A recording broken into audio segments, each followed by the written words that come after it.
games are more diverse than they were 10 years ago, not less. I saw more non-white male faces and characters in this year's spat of Summer Games Fest trailers and demos than at any previous time in almost the 20 years I've been covering games. But they can still make people's lives online hell for a while. I know this because I've been through it. Well, just because you're making a game doesn't mean that you're gonna make money off of it, right? That's the issue. Is that, like, you know, a game like Forspoken was, you know, it was set to be like a huge game. It was gonna be like one of the big games that year, and it came out and everybody hated it. So just because the development studio is making a game, if these games don't sell well and they're not successful, these studios don't really care about these social issues, because the studios aren't the ones that are making the decisions. The people that are making the decisions are the people that are invested in the companies and the people that run the companies. The creative people are really, in a lot of cases, not making the calls. And whenever the people that aren't at the top, like whenever their head's on the chopping block, they're going to change things. And it's already happening. Several times. It's crazy that she can say something, or at least think something in the right direction, but then be completely wrong about it, and it's because, again, she's looking at it through an incredibly narrow lens. Throwing context and nuance aside in the face of being able to shadow box those perceived demons that are across the aisle. Musk was undoubtedly beating the drum of division for engagement purposes. The guy's a content creator more than anybody else. There is tons of examples of people that are like him. But why are there so many people that are finding themselves agreeing with these posts about Assassin's Creed Shadows? Tell me which is more believable. Well, if there's enough people that agree with it and everybody thinks the game is bad and people vote the game down and they say it's a bad game, then the game's bad. It doesn't really matter what your opinion is. It's the Lion Ted thing. Or is it just Iric now? It's really just so simple, and this is a big thing that I think a lot of people struggle with, is that if enough people believe something, then functionally it becomes true. Now, it doesn't make it true, but for all intents and purposes, it is true. That the vast majority of white male gaming audiences that you perceive don't want black characters in games? Or is it because Ubisoft has been shoveling garbage out for years now, raising their prices to absurd levels, monetizing everything possible, hasn't innovated, and now seems to be using diversity to market a game that everybody knows will be just as repetitive and unoriginal as the prior? All well-adjusted humans that see the direction that all forms of media have been going in lately, see the main character isn't Japanese and say, huh. Again, extreme positions don't gain traction unless there are issues that are pushing people from the middle to one side. Now, with that said, I agree with her statement on ludicrous conspiracy theories. With so many people that are out there grifting on both sides of these issues that are making it difficult for you to want to be able to agree with either side because you know that they're going to have some wacko theory that's connected to it. Yeah, I think there's some people that take it way too far, where it's like every single time that a character or a person is on screen that's not like a white person or a guy, they'll like mauled out about it. I think that's the issue, though. Is like, yeah, then vote your dollar. No, that's what I think people should do. Yeah, it does. At a certain point, it becomes like so obvious that it's like you're just farming, basically. That are on extreme opposing sides can't agree on something, otherwise they're going to look like they've changed sides.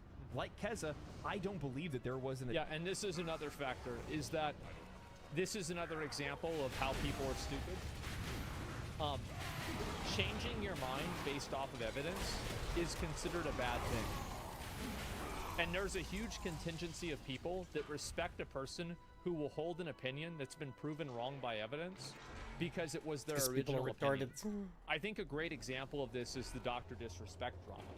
So originally, I was like, I don't know if I believe this. I think that we need more evidence to understand this better. And then he admitted it. And then Doc puts out the statement, and I say, man, this doesn't look very good. And they said, oh, wow, looks like you're changing your mind. You're changing your opinion. What are you doing changing your mind? That's what happens. People in general do not respect changing your opinion. Because changing your opinion means that you were wrong. And people don't like being wrong. And there's no obligation that people have. Shouldn't you to then be, change your to opinion be so you're right? Somebody like a dumb person on the internet can think the Earth is flat, and we can't put them in jail. You just have to. There it is. It's right there. So they are under no obligation to adhere to the same logic that you do. Attempted $7 million extortion conspiracy when it comes to Black Myth Wukong, as there is no proof or mention of that anywhere.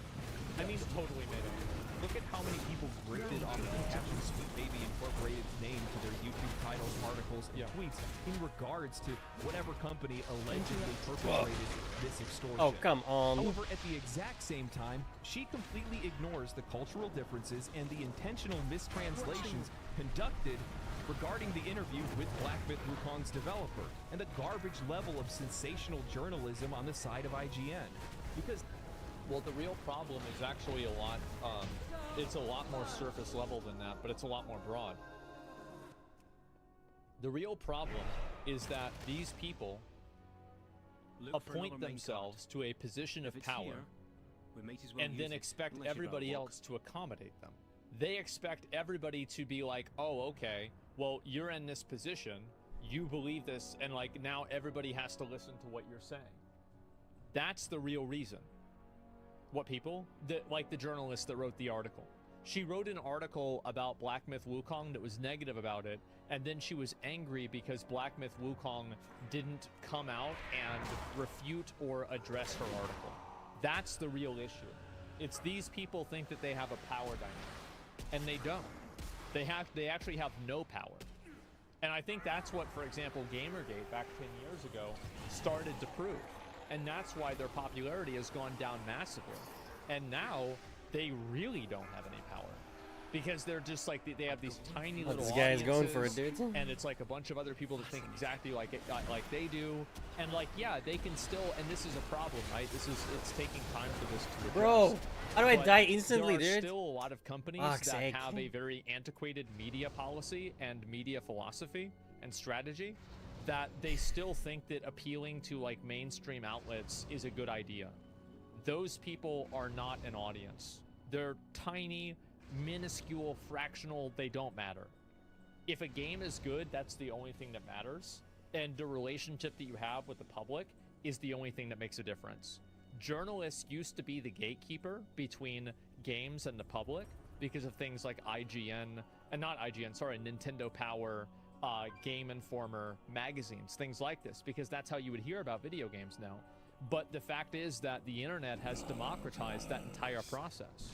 So now you don't have gatekeepers anymore because people on YouTube can do the same thing. People on Twitch can do the same thing. So a journalist no longer has the gatekeeping power that they used to, but they're acting as if they do. And I think that's what a lot of people really don't like, because like for me, I see this as just a blatant power play. This is a blatant power play. You're trying to make them look bad so you can appoint yourself as the arbiter of this situation. they cannot cede any ground to those who disagree with them. Yeah. Plenty of journalists do this, ignoring the elephant in the room because they can't be caught agreeing with the opposition. Not long ago, Which is another, that's what I was saying originally. That's the big problem. There he is. It's that when every single journalist and every single person in the media has the same opinion about something, Let's finish this. then how can you expect anybody to take it seriously? Paul Tossi of Forbes wrote an article talking about the issues that journalists face, and he dismissed the concern of players by saying there is a public war against games journalism by in part the anti-woke crowd who believes the progressive-leaning outlets are going extinct because of alleged activist takes. That's true. They're right. It's provable. It's provable by every single third-party metric that's available. There's no allege. Like, you just look at the Google trends, look at the amount of site visits, look at the amount of ads they need, look at the fact they're firing people in Kotaku. Like, it's falling apart. I don't even look at the stock. Yeah. I mean, it's not even an argument. It's fantastic. I think it's a good thing. even when there are clear cases of many propagandized positions in today's gaming media. When you dismiss or ignore the elephant in the room, it doesn't make it smaller. That's not how this works. If anything, it makes it bigger. And that's, again, it's what I was saying about Biden. Yep. Same exact thing. No wonder gamers could come to the conclusion that there is a concerted effort in the games industry to have this propagandized position, this plan that they have in place that they're using against a developer in the industry, when every other journalist that's out there goes out and either hand waves the entire issue or ignores it entirely. Well, it's not even that. It doesn't even. I would even go farther than that. I would say that not only do they hand wave the issue, but there is a universal opinion that you are supposed to have about it. And I think that's the big issue. These people are educated and by and large educated but left. Does that not suggest that ignorance is in part to be played with the culture war?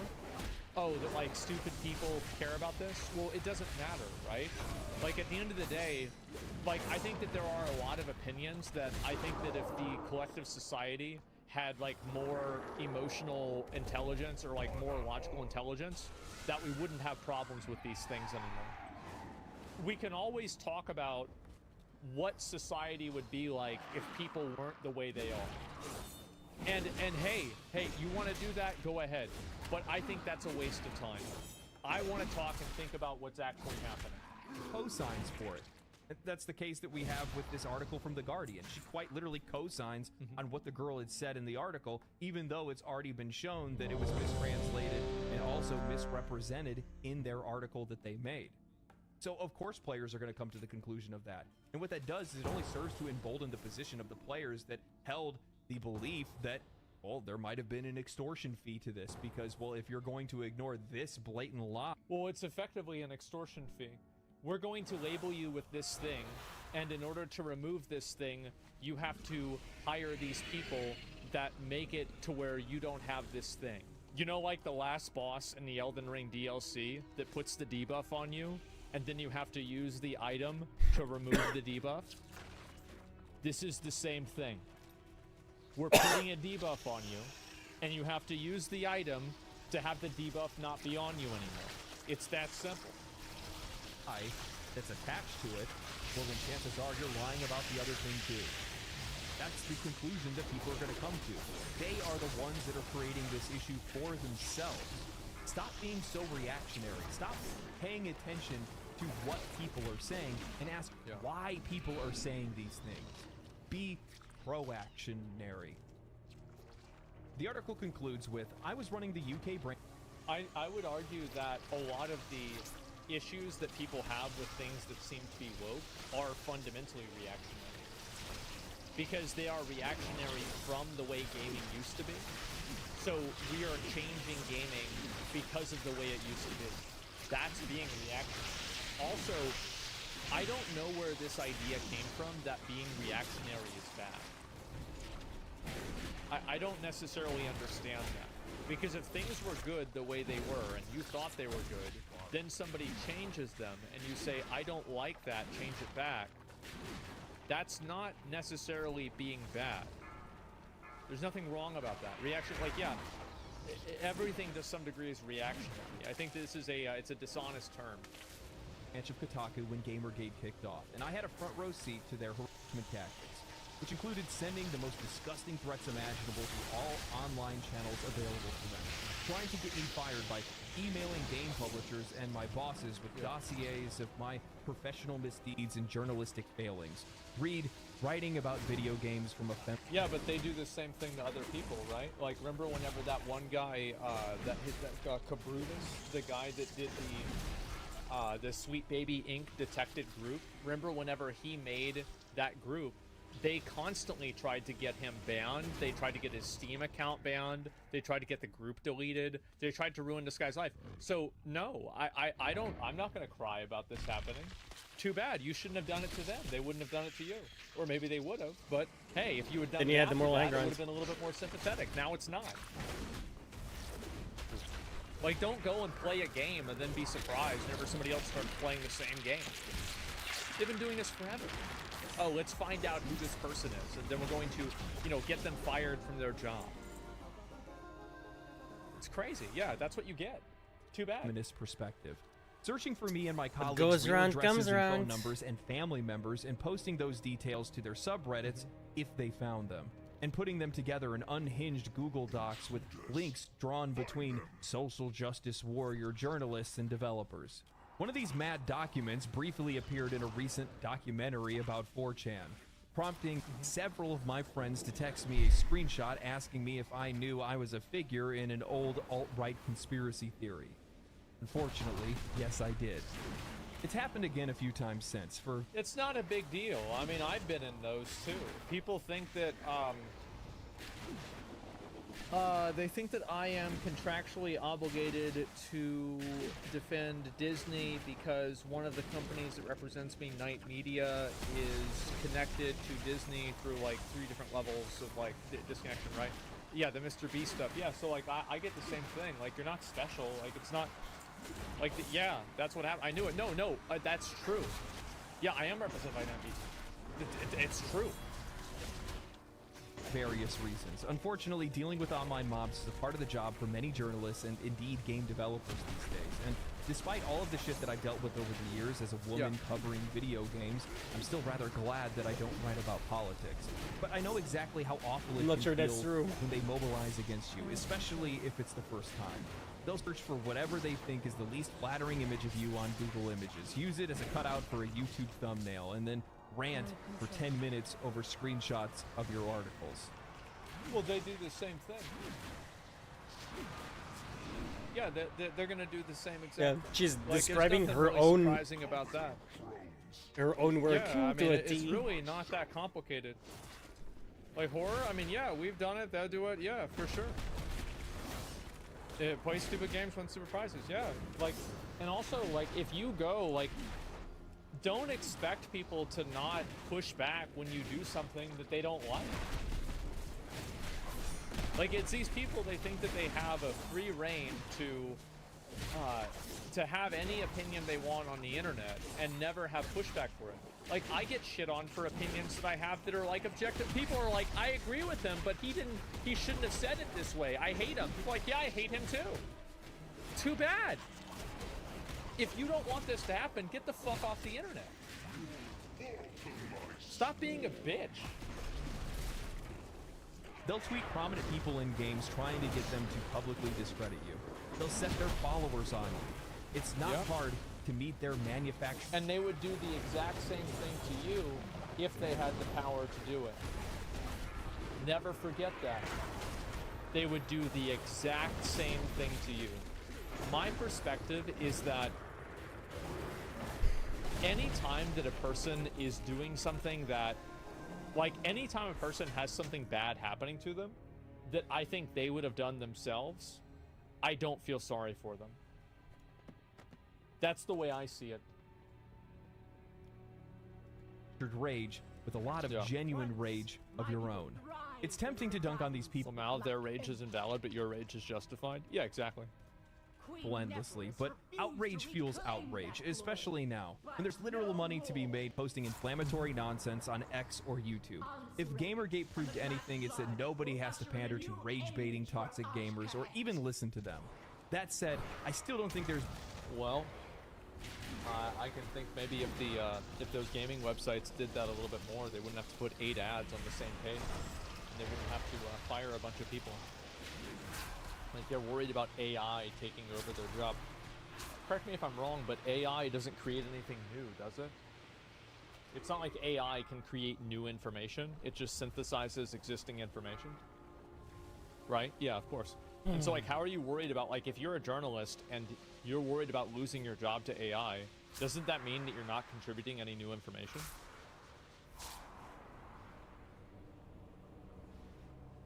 been enough public pushback against this flavor of online abuse from the biggest publishers in games over the past few months. Yeah.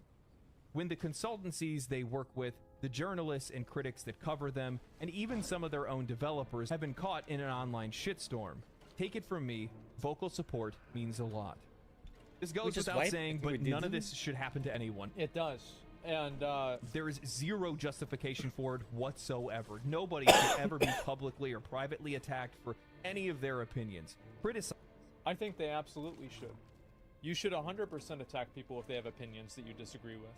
You shouldn't attack them in real life, but you should attack the opinion. Absolutely. Because they do the same thing to you. That's the way it works. Like, yeah, it's that simple. What do you mean by attack? I mean directly contradict and argue with what they're saying. What do you think I mean attack them in like a drive-through? No, of course not. I'm talking about attacking the argument. Yes. Like, you're not being attacked online when there's a bunch of people disagreeing with you. And this is another problem, is it's being framed in a way that I'm being attacked by a YouTube video that says that I'm wrong. No, you're not being attacked. You're being disagreed with. People don't agree with what your opinion is. Yes, but going after their personal information is just weird. However, notice how general. You can't be surprised that people do this. Because they do this. If they do this, then why would you be surprised that other people do it? If you don't want people to do this, then don't do it. It becomes and how easy it is to see plain old criticism lobbed in with online psychos. I'm now included in them because I'm sitting here ranting over screenshots of her article, though I have nothing to do with the crowd. I think criticize is a better word. I think that at the end of the day, these people view pushback as something that should not be allowed. They frame the conversation and their perspective in a one-dimensional way, and if you go against their perspective or what they believe in, you are a bad person. Now, whether you want to call it attacking them, criticizing them, disagreeing with them, it's all the same to me. I don't think that a YouTube video saying that you have a bad opinion or that you're stupid is a problem. And if you think it is, get the fuck off the internet, because it's not going to go away. It shouldn't. The people that she's so vehemently against. Moreover, calling for big players in the industry to come out. Also, by the way, the words are violence. The only reason why people say words are violence is so they can justify using violence against words. That's the reason why. Publicly on your side only serves to validate the concerns of biases in favor of better reviews and more flattering articles about these different companies' games. The industry speaking out against the crazies doesn't make the crazies go away. It adds another plot point on their graph and another justification for them to come after you. Of course. Look, the fact of the matter is your fight is won. Games are more inclusive than they ever have been before. That oppression, once perceived, has now dissipated. Because a Senate herself... Oh, I don't know. It's never going to dissipate because their power dynamic exists because it doesn't, because there is that perception. Like, I have the perspective that, like, nobody will ever give up power unless it's taken away from them. Like, just generally, right? I mean, there are, like, individual examples that counter to this, but I think in a general sense, a group will never give away power unless it's taken away. And I think what's happened is that games have always been diverse. There's always been a tremendous amount of diversity in video games. So these people are identifying a problem that, number one, never existed, and number two, if it ever ceased to exist, their existence that's based off of the fact that this problem exists would then since be irrelevant. Like, if you don't have a horse, you don't need horseshoes. If you don't have a car, you probably don't need car tires. They're the car. Or they're the tires. They're the horseshoe. So unless there's a car for them to be attached to, or a horse for them to be attached to, they have no purpose. And they have no power. And that is why they will never be okay with the way that things are. There will always be something that's not okay. There will always be something that's wrong. Because if they ever acknowledge that things are okay, then their purpose is fulfilled and their power is irrelevant. in the article when commenting, talking about the diversity of characters that she saw during Professional Summer complainer. Games Fest. We all saw it. too. But I'm what were the professional. most popular and talked about games of the upcoming releases from Summer Games Fest? Gears of War and Monster Hunter Wilds, games that are fueled by that male power fantasy that she talked about. And why is that? Well, that's because that Well, and also there was plenty of diversity in the Monster Hunter trailer and also in the Gears of War trailer. And that's what I'm saying. Like, these are old franchises that have been around forever, that have had diversity in them from the very beginning. audience is now becoming underserved as game developers are grifting off of the victory of inclusivity. Again, stop paying attention to what players are saying and ask why players are feeling a certain way. I feel like people are too busy fighting a war that's already won, cheering on these developers while they are making more games about what a character is rather than who a character is. Well, and the thing is that he's right, that like a lot of those games that were really popular, or sorry, that came out, and it was like, oh, this is another DEI game, because I remember watching the trailers and seeing people say this a lot. Nobody's talking about or caring about those games at all. So what's going to happen when that game releases and it doesn't make any money? Well, I think we know what's going to happen. Their studio's going to get shut down, and all those people are going to lose their jobs. That's just what's going to happen. And that's the free market at work. It's the same thing that happened with Forspoken. Just look at Concord. They're going to blame the bigots? Yeah, they're going to blame the bigots from the cardboard box they're living in because they can't afford their house anymore. And that's the result. So yeah, you can blame people all you want, but you're still in that situation. Ironically, the character part of the equation of game development has been thrown out the window for how a character looks and identifies instead. These games lack soul and purpose. Notice how a developer of a great game with a diverse cast of characters or with a strong female lead doesn't need to grift off of social issues. They know what they made. They know that they don't need to make a character that players can identify with. They need to make a character that players want to play as, want to be, and want to know more about. A really good example of this is that it's actually, I feel kind of bad because when I played Wuthering Waves last night, I went through the first half of the new patch storyline, and I finished the storyline off stream. And I finished the whole thing, I did everything. And the second part of that storyline was incredible. It was really good. I was shocked. Like, I was like, wow, this is way better than I thought it was going to be. One point was great. Yeah, it was so good. And at no point in that story was I thinking about, oh yeah, this character's a girl. It's got nothing to do with that. It's got, like, and that's the thing, is that's not even part of it. The beginning part looked horrendous. It was. I don't know what the fuck they were thinking with that. By the way, it was like basically just very simple. The first half of it is arguing with a cat, and the second half of it is saving the existence of time itself with a dragon. Yeah, so there's like really kind of a tone shift there. The conclusion that I've come to is that by ignoring existing audiences, these folks are radicalizing those audiences. Just recently, I saw a interview that popped up where the people that are in charge of Star Wars basically came out and said that they're ignoring existing audiences, or ignoring the angry fans, the loud. And they can do that. They can. But here's what's going to happen. Is remember like that Gonna Witcher, lose a lot of money. that Witcher, so it was like Blood Origins or something like that? Yeah, did they get renewed for a season 2? No? Shame. There it is. Fans because, well, they're trying to create a new audience and they don't care what they think. But ignoring the people that got you to where you are in the first place doesn't make a lot of sense, especially when those people are as invested as they are, as long as they've been invested.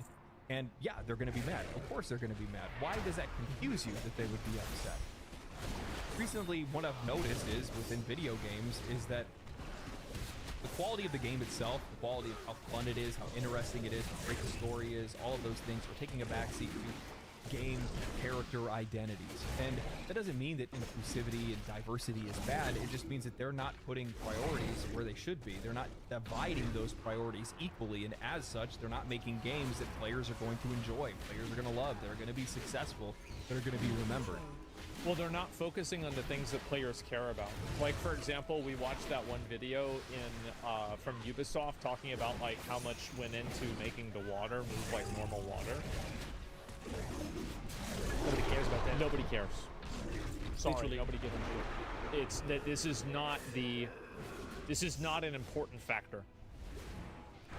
And that's a problem. And especially when it's as widespread as it's been growing lately. And when you have more games that are coming out there that are drifting off of these social issues, yeah, players are going to start looking at games with female protagonists and different diverse character backgrounds and say, wow, this is probably going to suck. And I hate to say it, but lately it's been more times than not, because think about it, the vast majority of games that come out every year, how many of them are actually really good?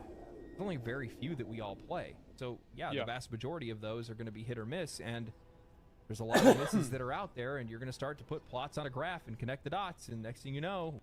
Yeah, you can't stop people from identifying patterns. Like, one of the reasons why humans have evolved so much is because humans are really good at pattern recognition.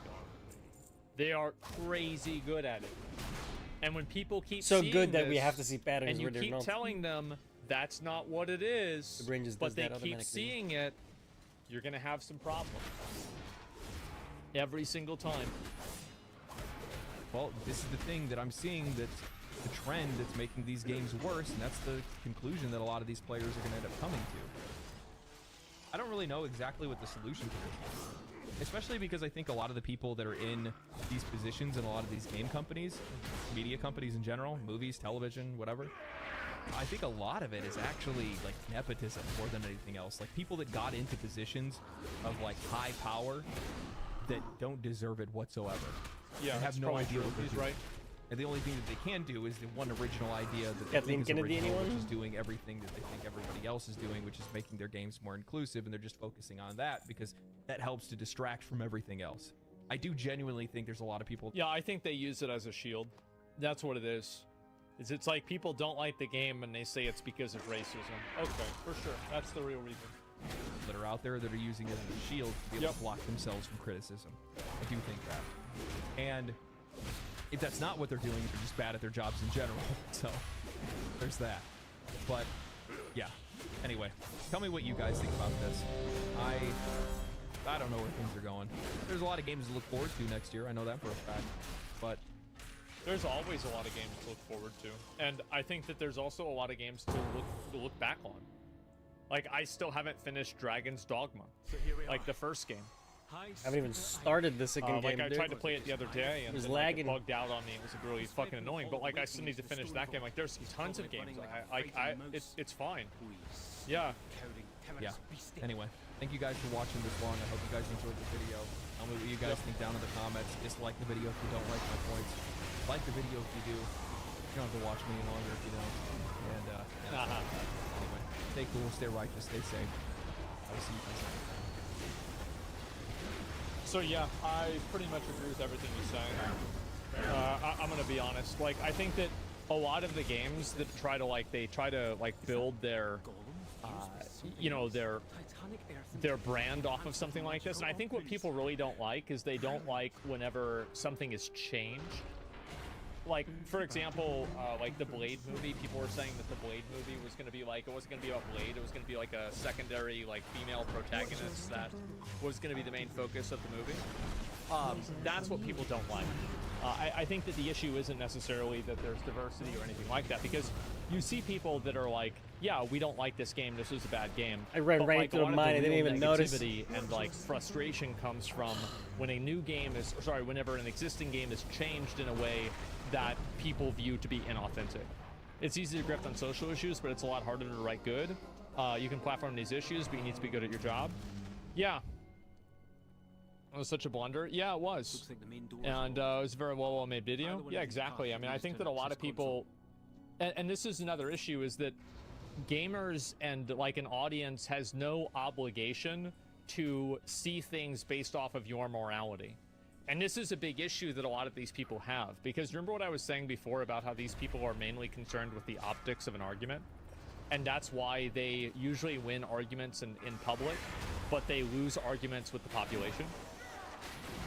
Like, and this is the same thing, right? Is that it might sound bad to say these things are DEI as like another content creator or something like that, but the audience still believes this. And focusing on trying to appeal to like people then like be like, oh, well, this sounds bad for you to say this. Nobody has any accountability for that. They don't care. Like, they're not obligated to care about like your version of optics. And I think that's what the majority of it is always about. It's always about the optics. Which always in chat. Yeah, thanks for the video, man. Yeah, guys, make sure to give it a like. That was a good one. I like that a lot. Isn't it important for gamers to get used to playing more diverse characters instead of just playing a white male character? No, I don't think it's necessarily important for gamers to get used to anything that they don't want to do. I think also, like, if you try to shift a person's behavior, why is that important for you?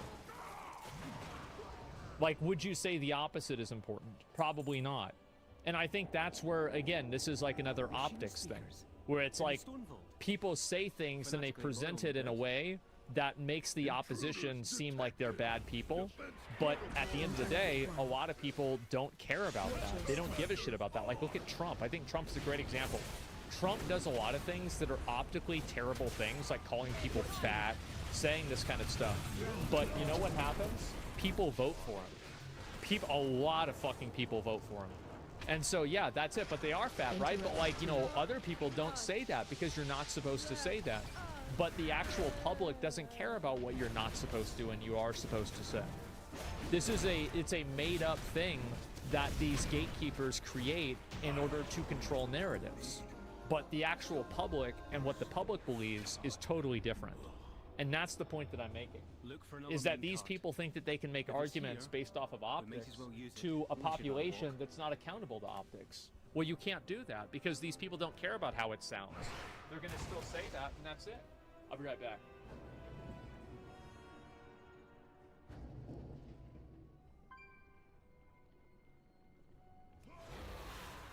Did Donald Trump threaten democracy with the way that he tried to choose who was going to win the presidency? I want an answer.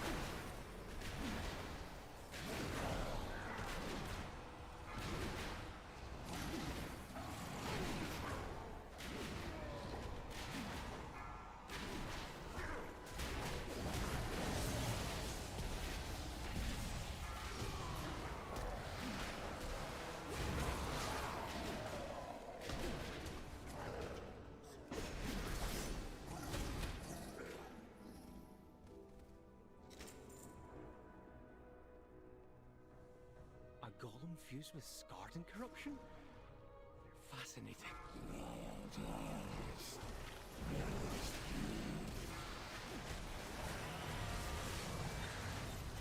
Target change. Watch your step.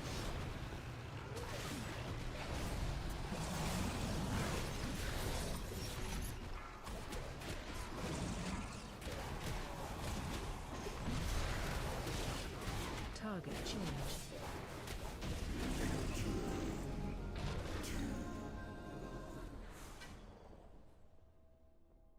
Look for a service tunnel nearby. You should be able to take a minecart back to central processing.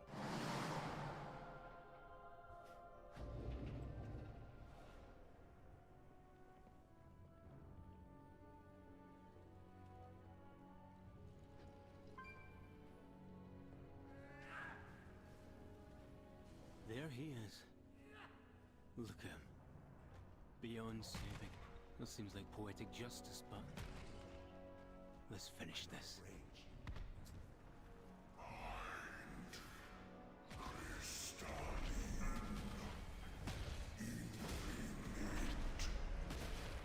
Oh my god. Let me in. Oh my god.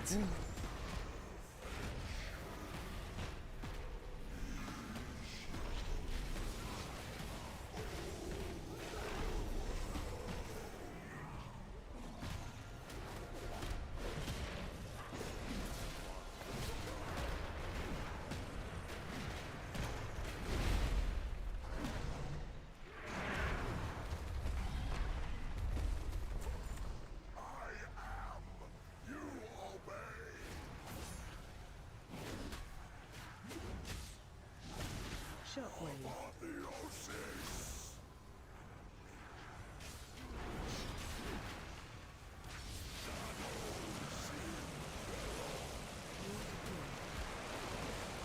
Spread.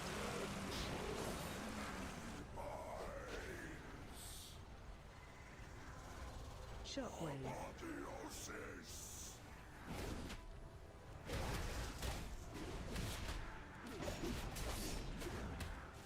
Spread.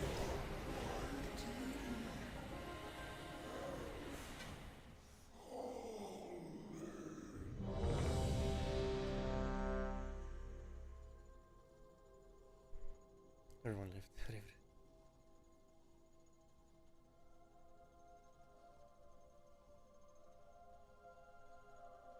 There's a video that I want playing in the background. Let me find it. This is Warcraft.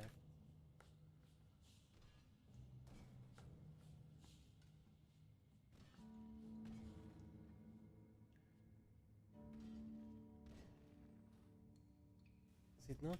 Was it not that?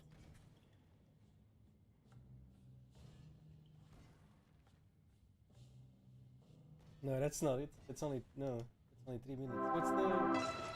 I want to level in Elmin. That's the one. repressed.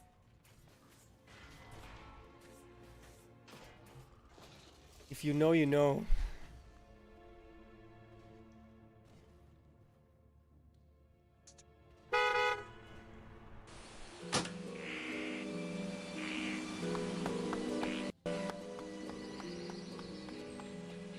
Greetings.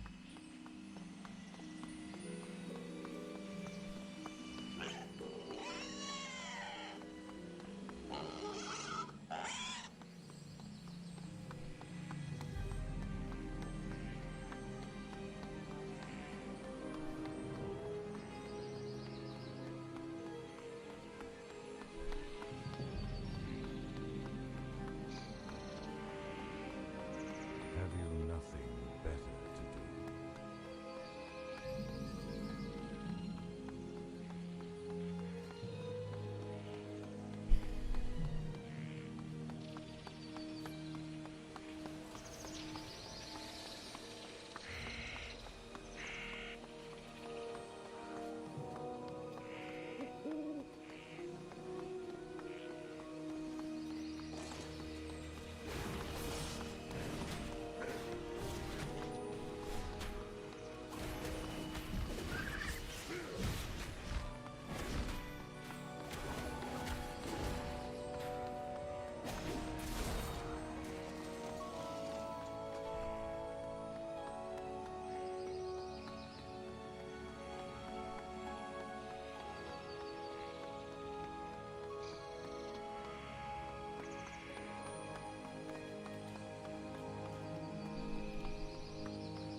Good luck, friend.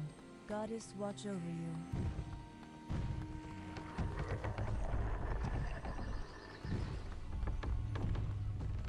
I miss those days, dude. I really do. Expedition built the Priory as a place to contemplate the mysteries of Eldar. But of late,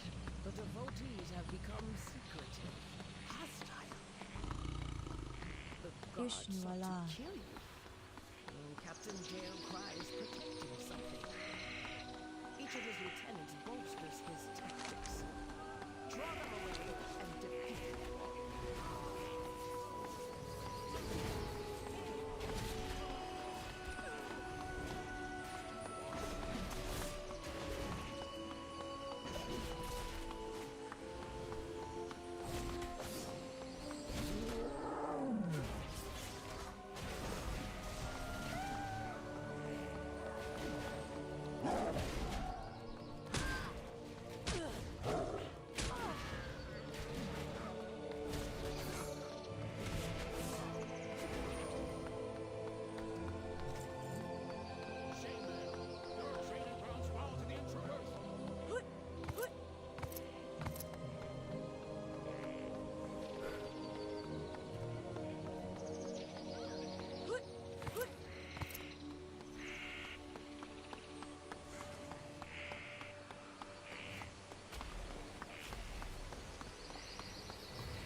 Good luck, friend.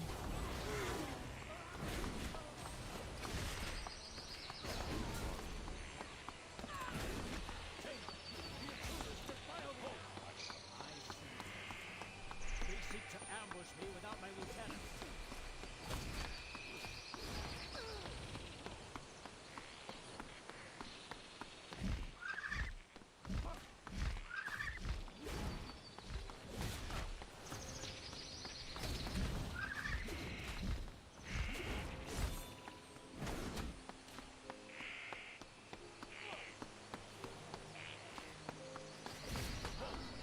I see them. They seek to ambush. Ours is the true path for the Arathi.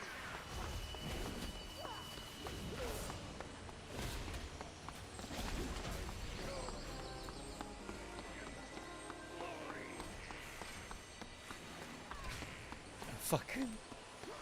Vishnu Allah. Dalcry is an Arathi hero. How could the Priory force him to turn against Alpha?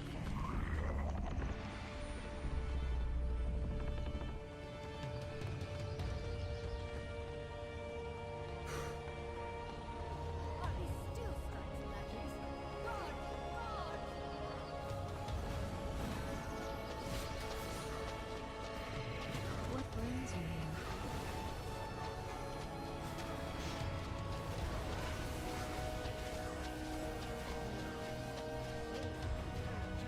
The Empire has passed. Soon, the true faith will arise, and the Arathi will be mighty.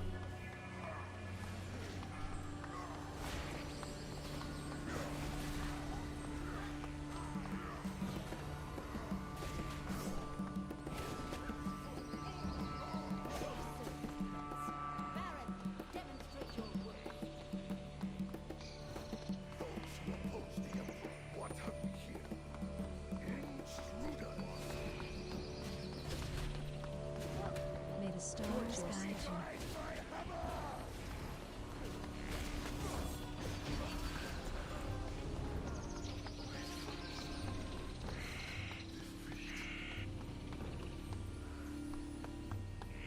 Murphy has walked the Priory from a place of contemplation to an uprising. Be careful. They're around. She has always appreciated the strength of the Emperor's will. To turn illusions is madness.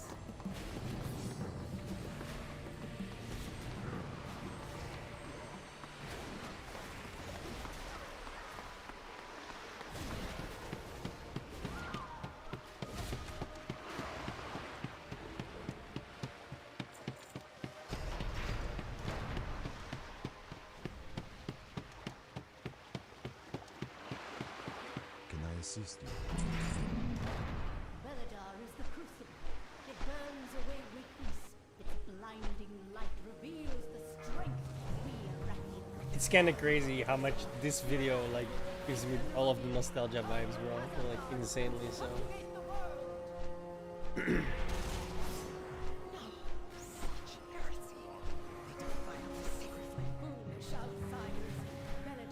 I've run this exact fucking route so many times. You had to. You wanted to play a night elf in Stormwind. Had to be done. There was no easy nothing, right?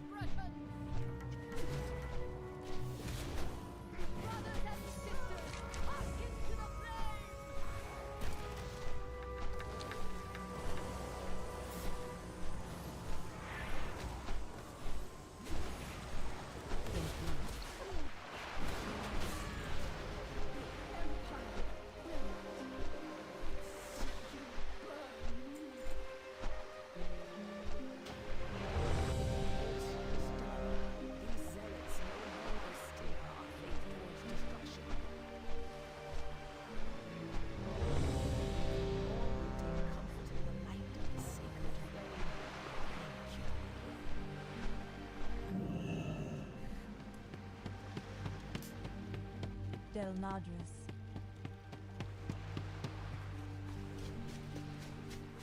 What brings you here?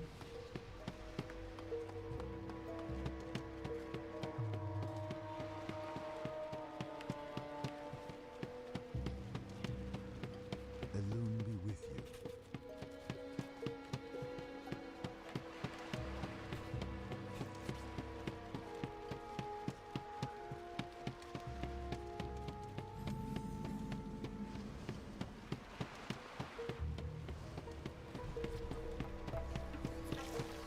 Hello. Greetings.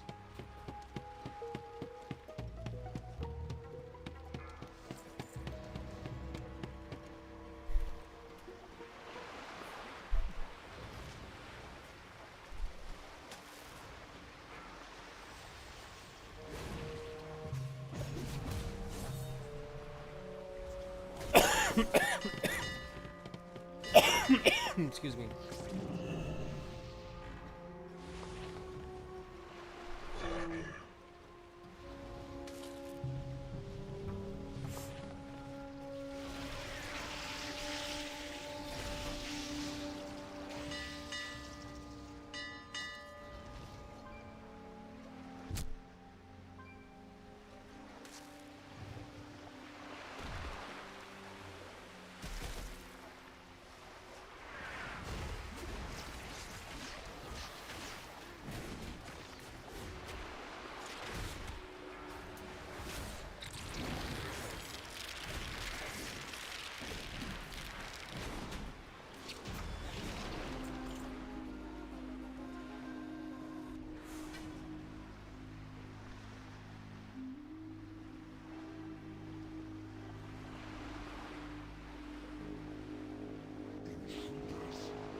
Good day to you.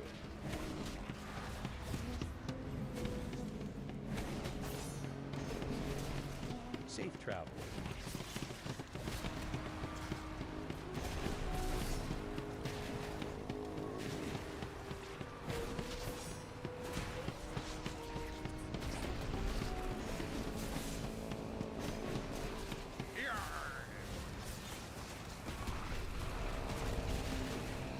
Light blessed.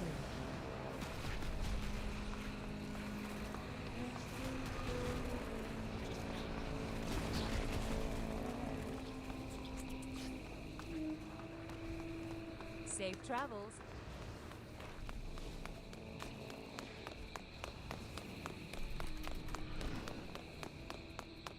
Here there.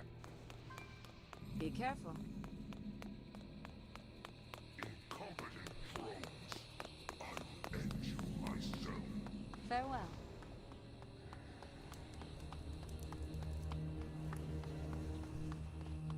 You'll fall to my storm.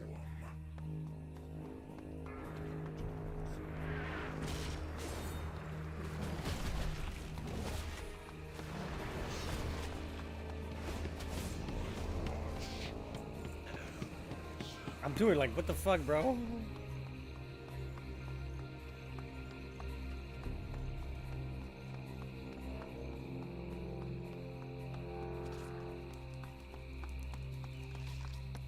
Once, my people thrived under the guidance of the Black Empire. Queen Nephthys refused to reclaim that glory, but no more. Our surrender and the Black Blood will usher in a new age for us.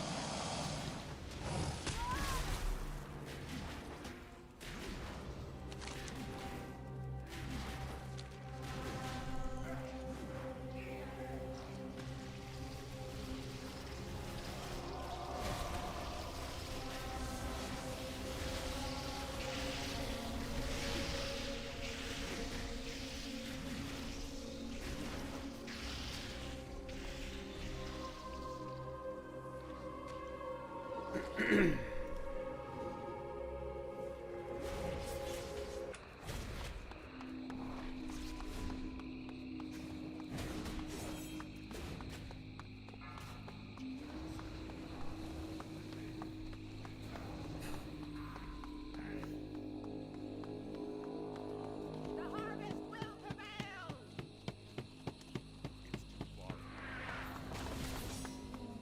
Watch your step.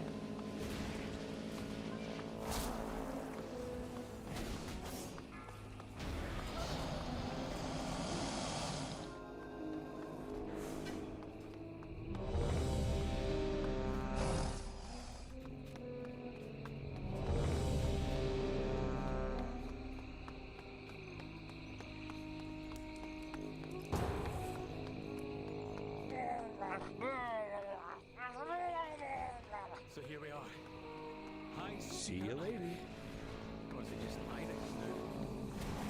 He swept from the Hall of Awakening into the Stone Vault. He's probably running like a frightened mouse. Oh, you slow, cowering, timorous beastie.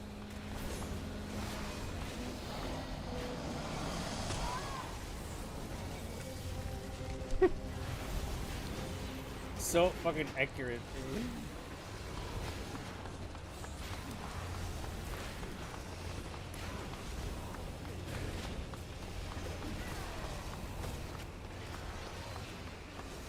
Watch your back. Is that Gollum fused with something else? Titanic earthing technology enhanced with magical occupants. Brilliant.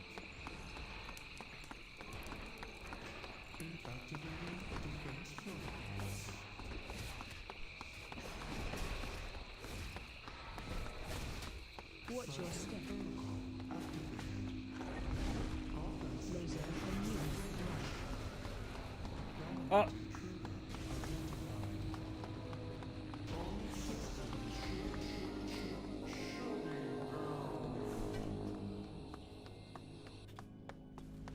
Looks like the main door's locked. Either one of these paths should lead us to an access console.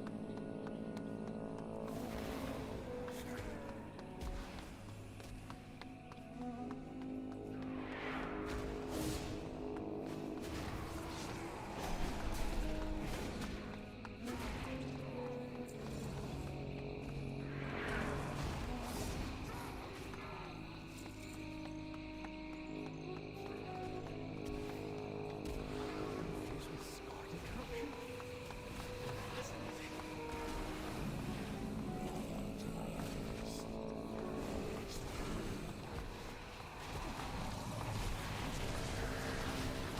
Target change. Watch your step.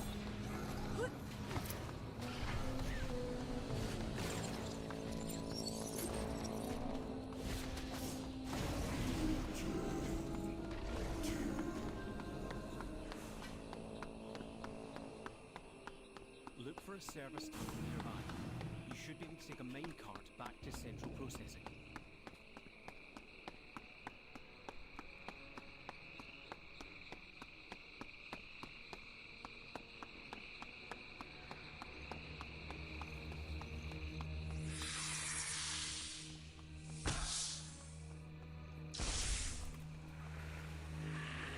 Goddess, watch over you.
Machine speakers in the stone vault. Fanatically loyal, no doubt.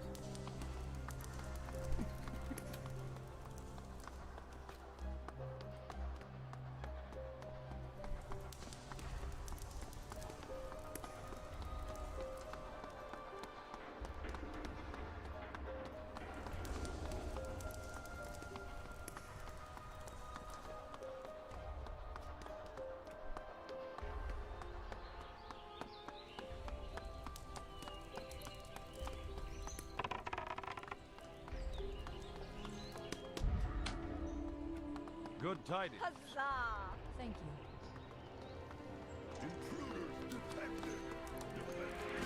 Interrupt one.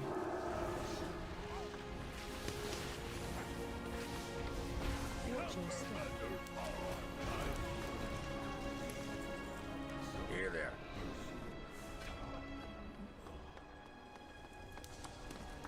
Look for another main card. If it's here, we might as well use it, unless you'd rather walk.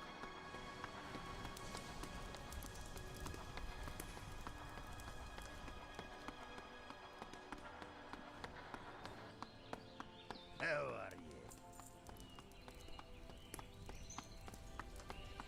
you? Interest you on the fight? Iron Forge. Beyond saving. Be good. Seems like poetic justice, but let's finish this.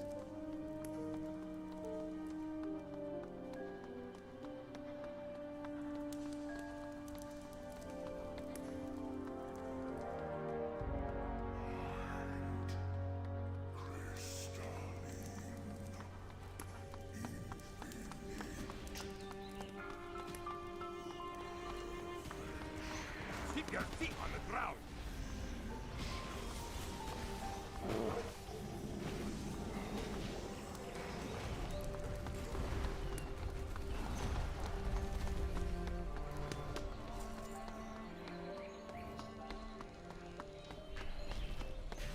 Hello, how are you?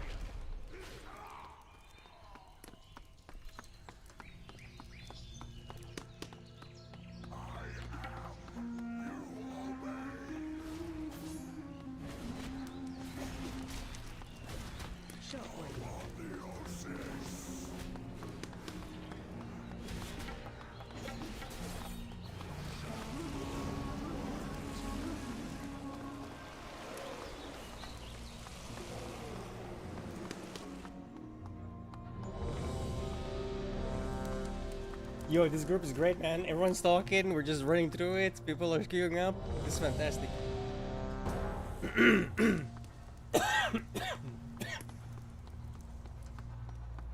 I'm gonna not say tell anyone my equipment's almost all broken. Shh. Thank the Titans you are here. The Storm Perch has been breached, and the Storm Riders corrupted.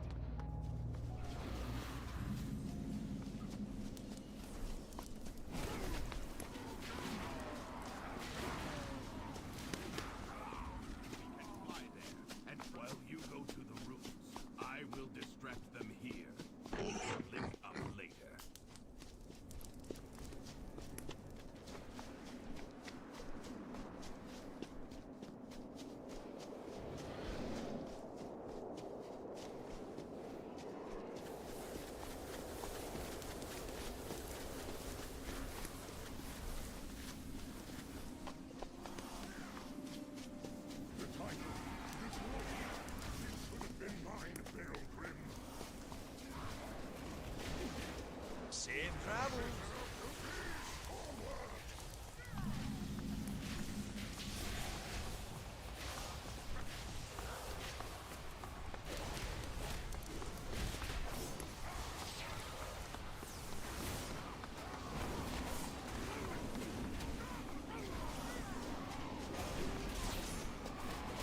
Watch your step.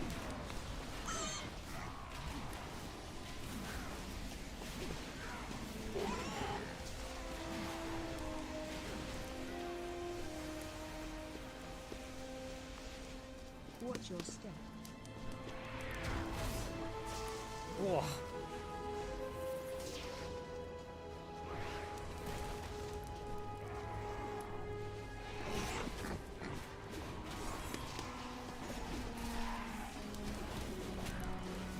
Watch your step.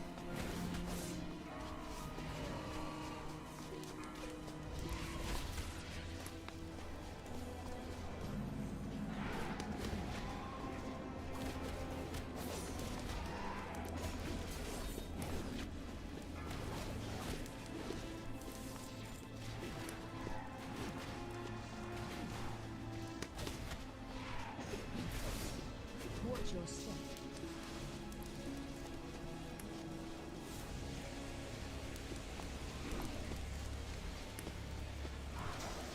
Oh, okay, that didn't work. Watch your step.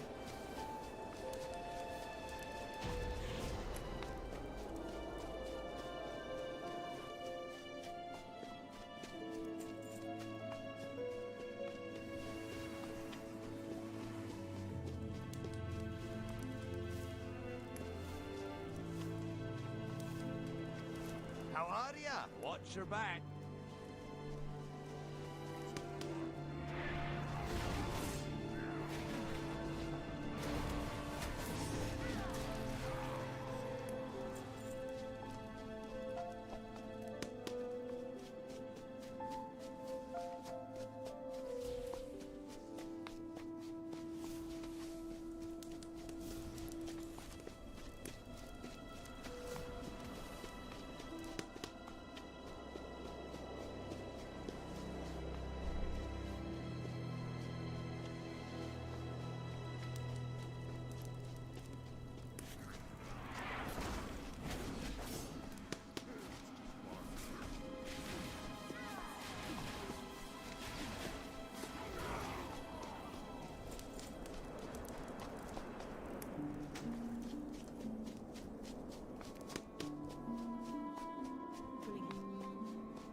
What's on your mind?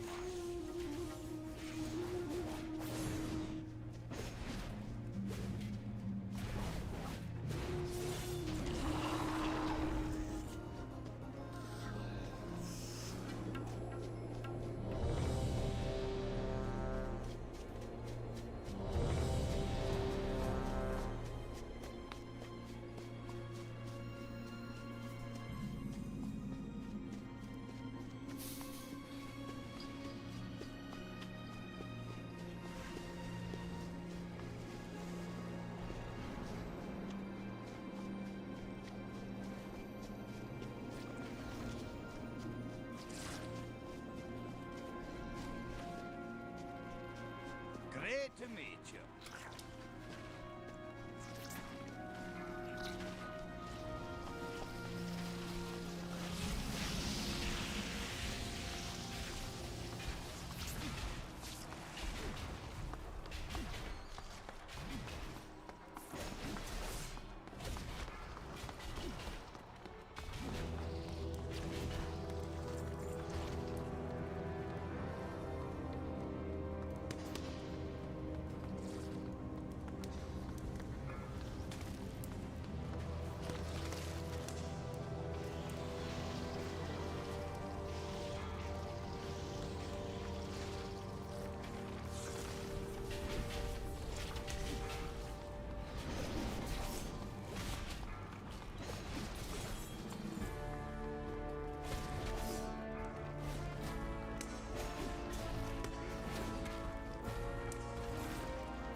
Well, my equipment's no longer broken. Wait,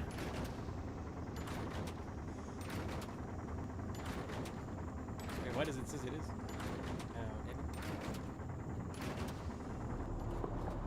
Never mind.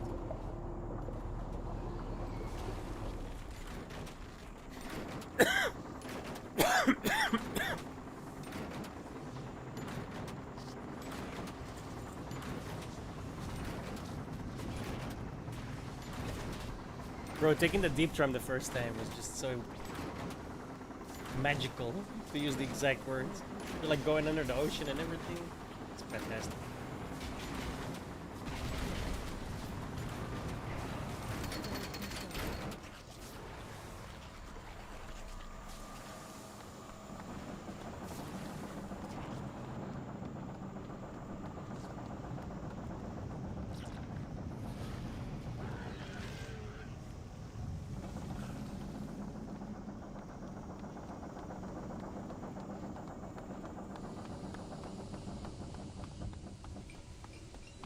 Keep melting in this game, bro. Oh, now everything's broken.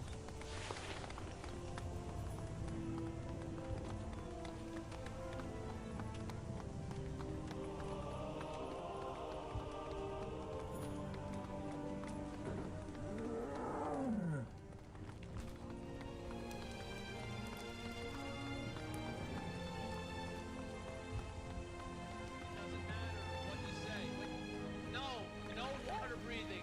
Stop giving me water breathing. Just let me die in peace.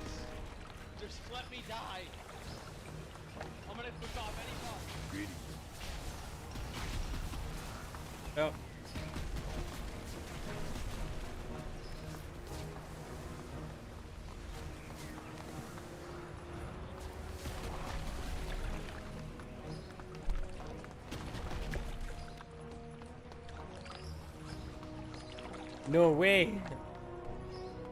I didn't know that existed.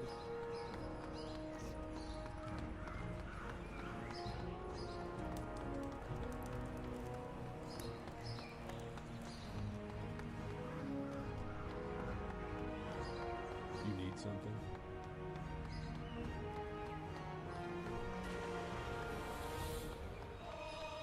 See you around.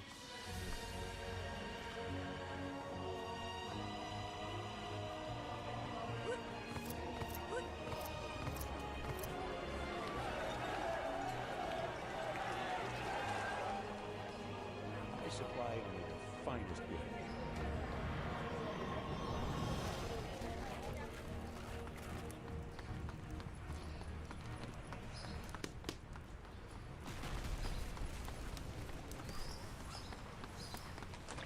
Have a good one.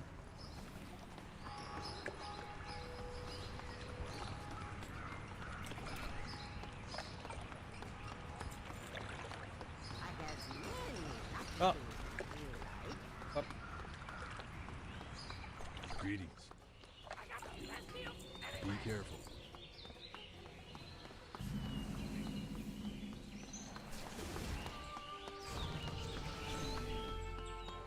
Crowd control.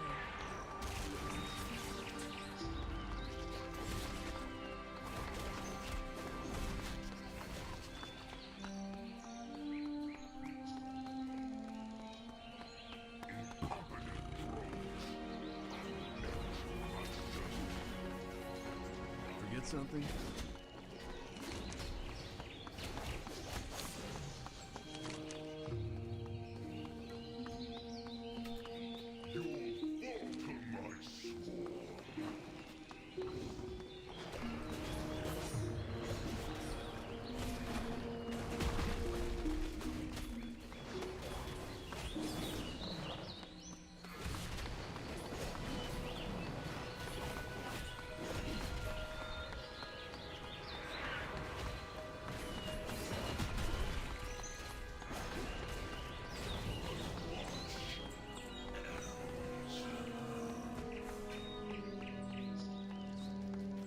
Really need that mount. It costs 140,000.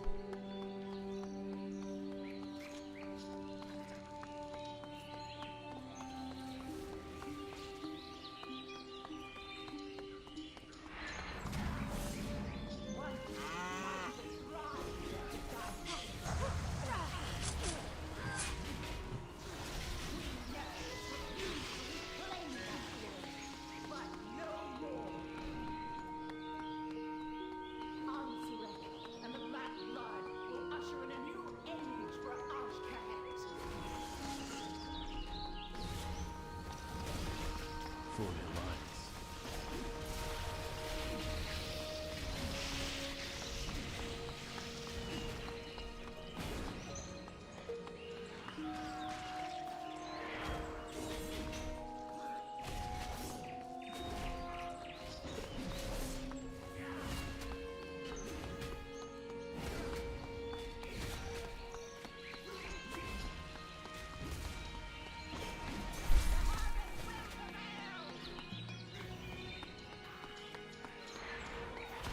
Watch your step.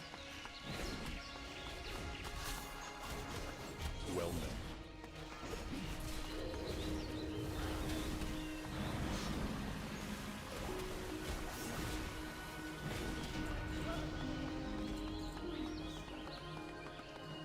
What can I do for you? Oh, we lost the... King's honor, friend.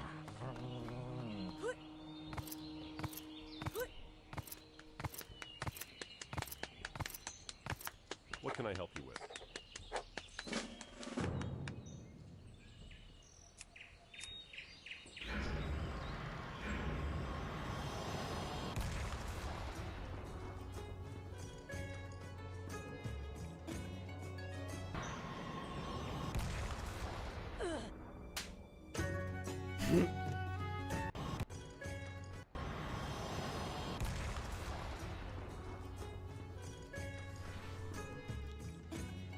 I've done that. I've done that exact thing 20 years ago.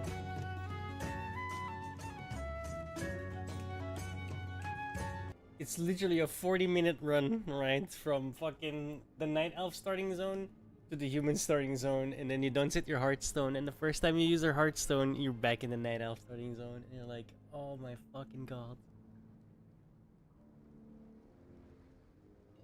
I have done that. I have done that.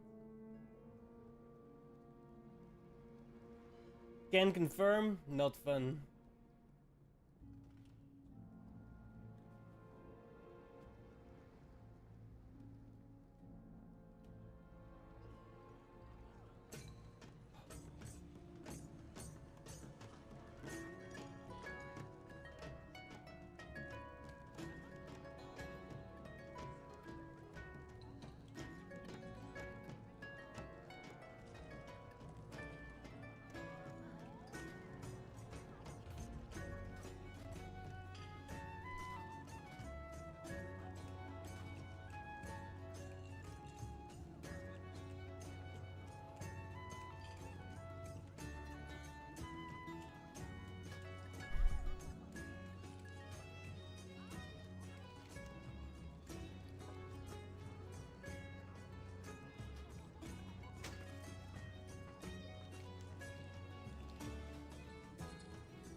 Yo, The expedition new built the patch, you bridge wild to fuck? place to Mine's fine. contemplate the mysteries of Beledar.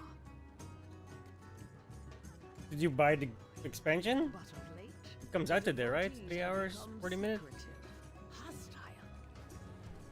The gods sought to kill you. Captain Dale cries Guy protect died himself. immediately. Wonderful. Each of his lieutenants bolsters his tactics. Draw them away and defeat them. This is not gonna go well, I can already tell.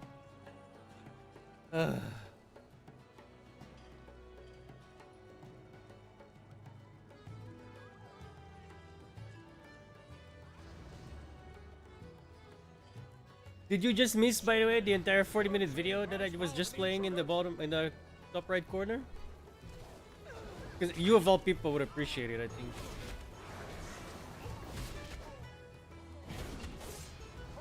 Because you probably done that run.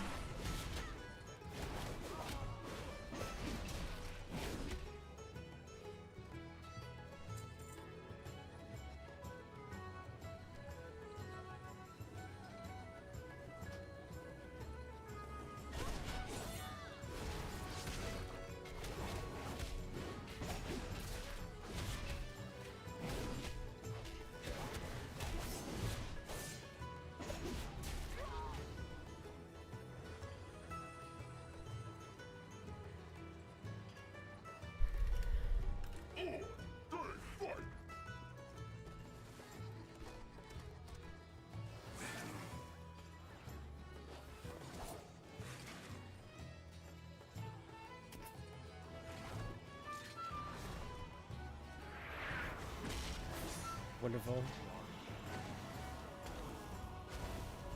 Oh, okay. Which part? What did you catch?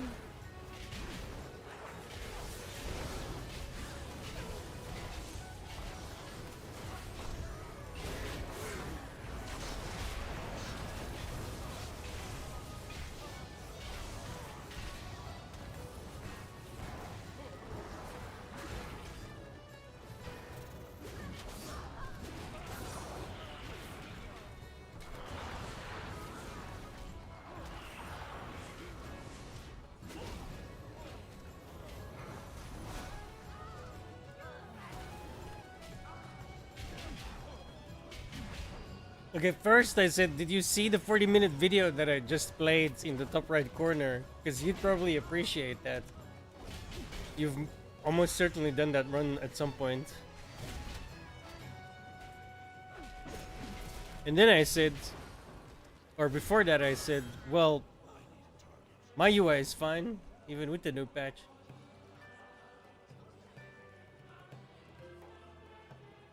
Ours is the true path for the Arathi.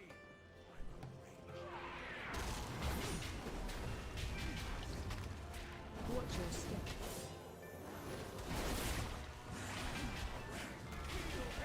Thank you.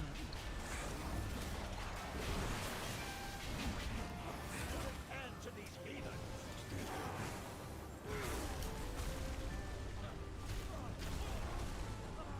You're so fucked if you don't interrupt that whale shit.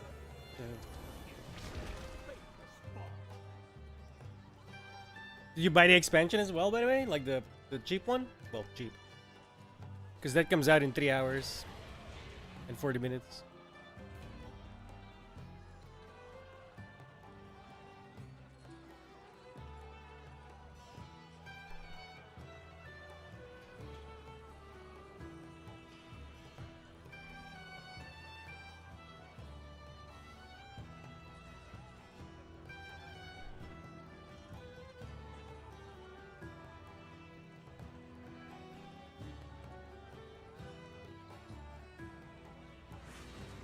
What's going on here? Why'd we come this way?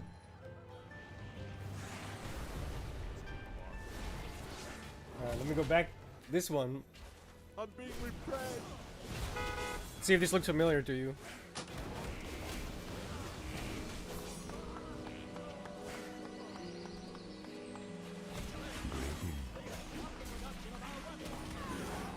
Notice the title of the video, if you can read it.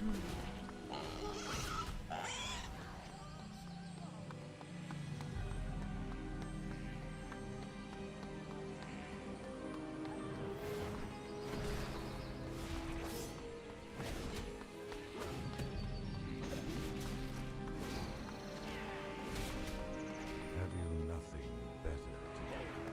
I see. They seem to ambush me without my lieutenants.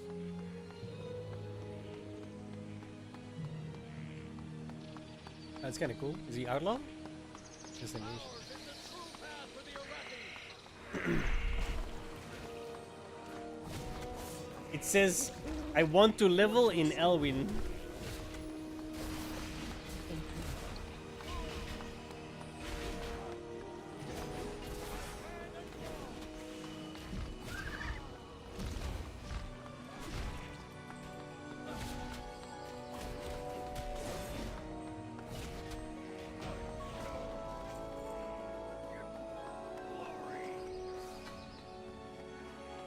The video is 40 minutes, by the way.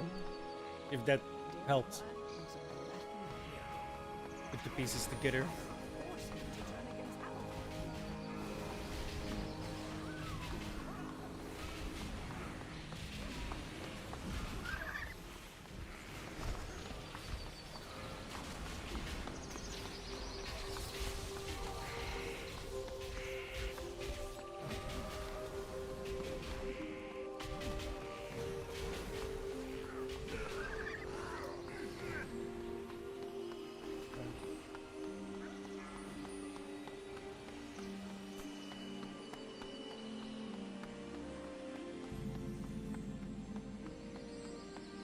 I haven't played Rogue in a long time. Goddess watch over Not planning on it now. They nerfed the fuck out of it.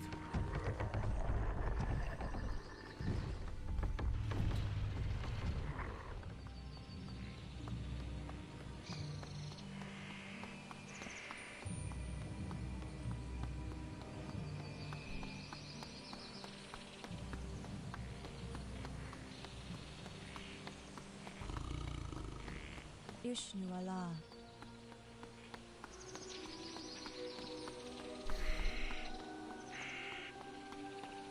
Yeah, and Rogue was like one of the highest skill ceiling classes. Or is one of the highest skill ceiling classes. I would argue. He's definitely the highest skill ceiling in the league. Like it's not even close.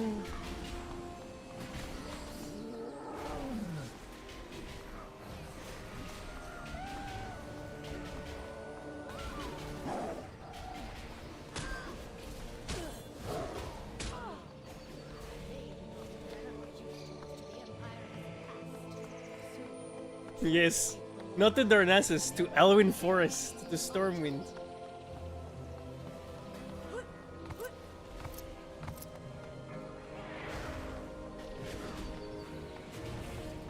Like, expertly recreated, by the way. Like, almost exactly as long as it actually takes and stuff.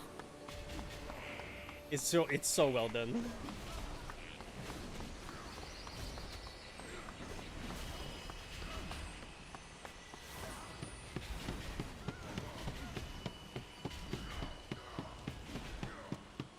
I know, right?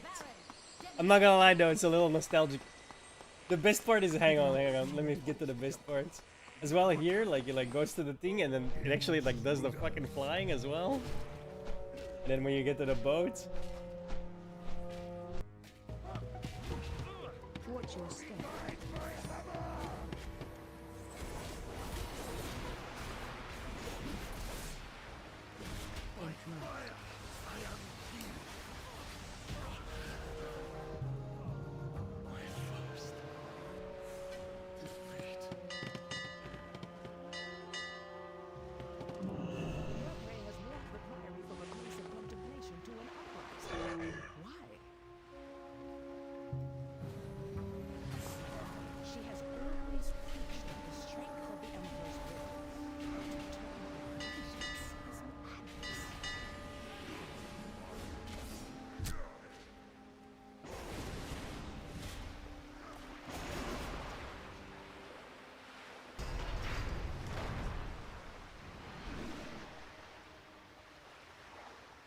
I've done it too.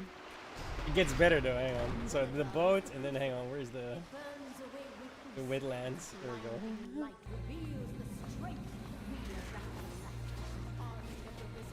How true is this part, bro?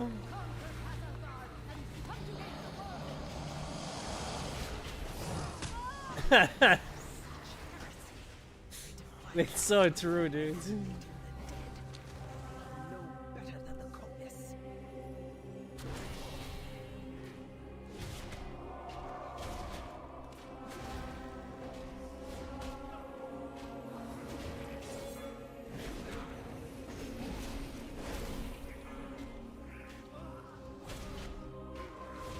Yep. At level 1 at least. No Iraqi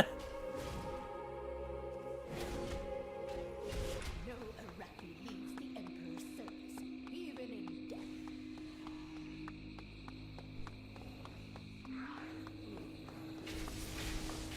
I miss those days. I really do. I started a classic character.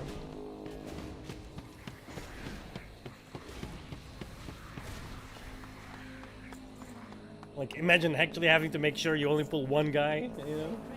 You actually have to auto attack 5 times before you can do anything at all. It's great.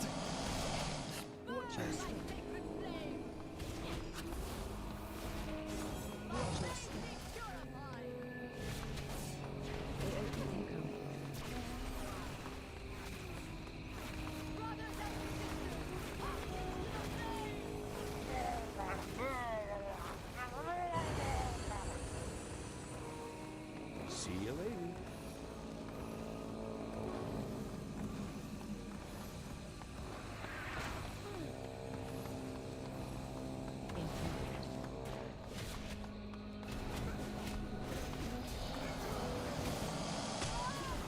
Watch your step. Watch your step. The Empire will see you burn. Gets better. So after all that, right? All that running, it literally goes through every single fucking area, bro. Like, expertly so. You get the Iron Forge, onto the underground, the deep tram. Once you're in the deep tram, let's go.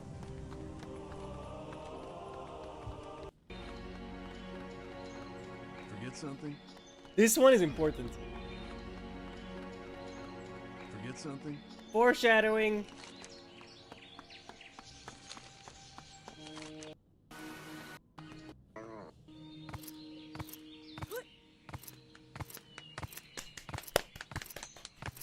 What can I help you with?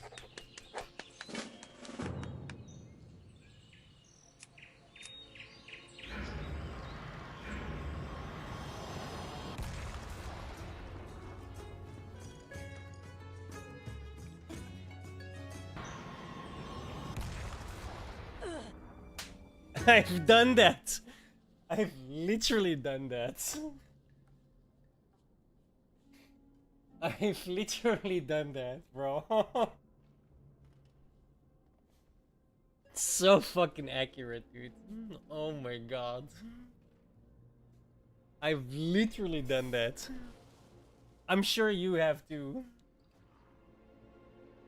Didn't set your hardstone. Forget something? Yes, I did. Fuck. And then you got to run all the way fucking back. Son of a bitch. Or, more likely, just gave up, made a human. Fuck it. Bro, I was watching something fantastic about it from this guy last night off stream. Let me find it. You will love these. You will love every one of these. They're so fucking accurate.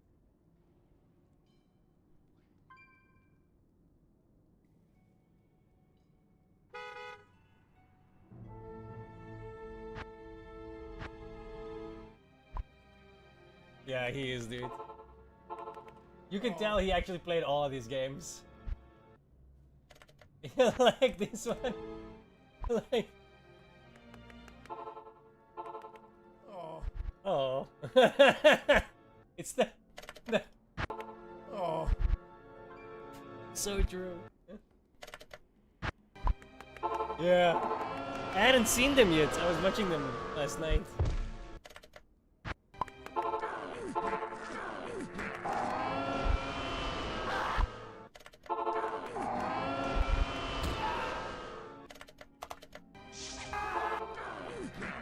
Bro, and the wrong type. So it fucking right. Waiting on the door to open. I left the game. Jimmy, I just need to.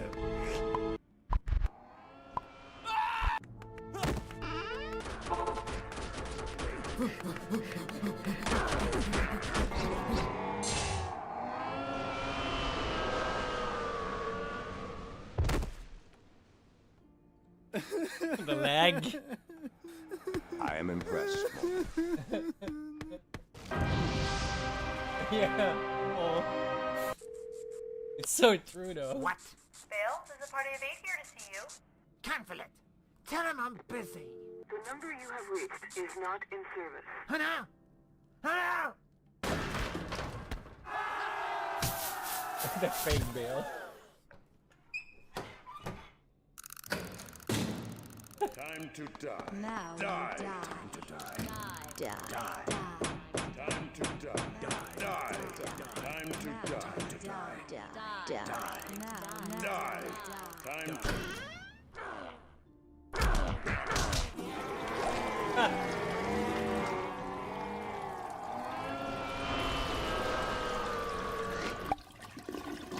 I am impressed, mortal. You have overcome the greatest challenge this world.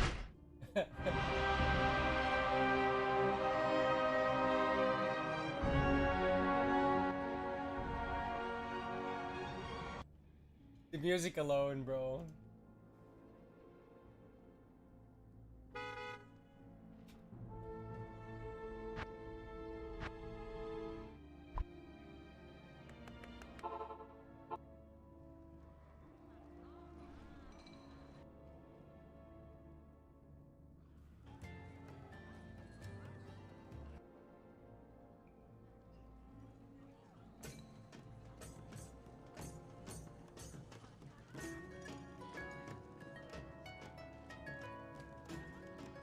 You gonna pick up the expansion? It's really good in my opinion. Like, it's actually really good. The story is great. it flows into each other really nicely. I was in a different zone. I didn't even have a fucking clue that I was in a different zone. Like, it's actually really good, bro.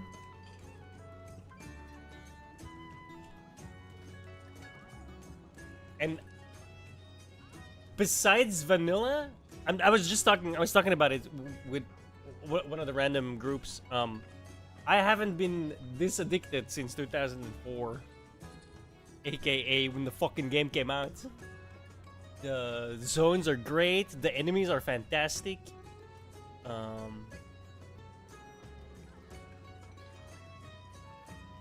It's just great. The feeling's all there again. The only thing I'm kind of missing right now is that when the dungeon is still, there's still very much retail dungeons where you're like, "Rawr," and you're just running around the fucking Zerg like, oh my fucking god, I can barely keep up. You know, kind of annoying, but you know, the rest is great.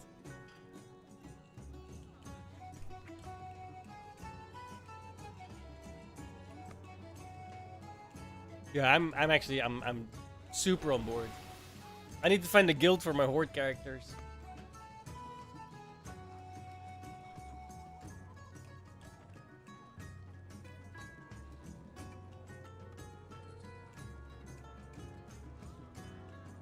I thought it was $50.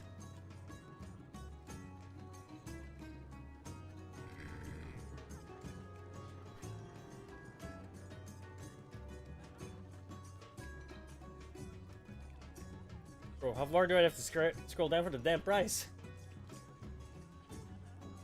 It doesn't even want to tell you. You... Oh, fuck off.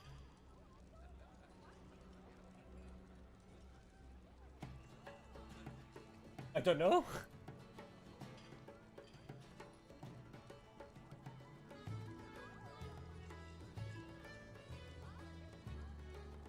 Yeah, $50, right? It's always been $50.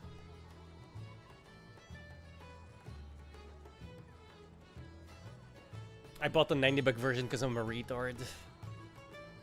Free mount, 30 days extra. Why the fuck no? Like I said, retard.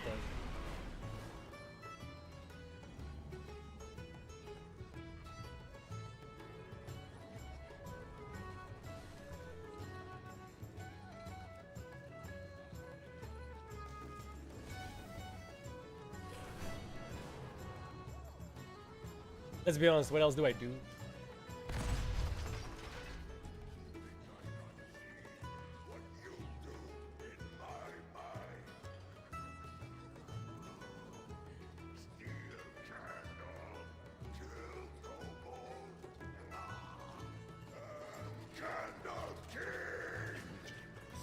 Snoop, Snout, leave new friends. Early mantle present. And close door behind.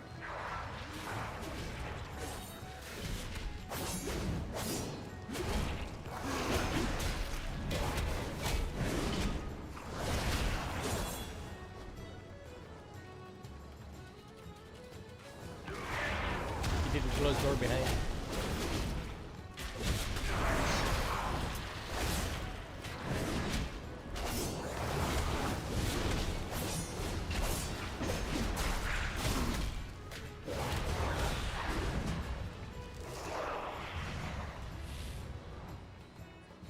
Candle King is cruel, but very strong.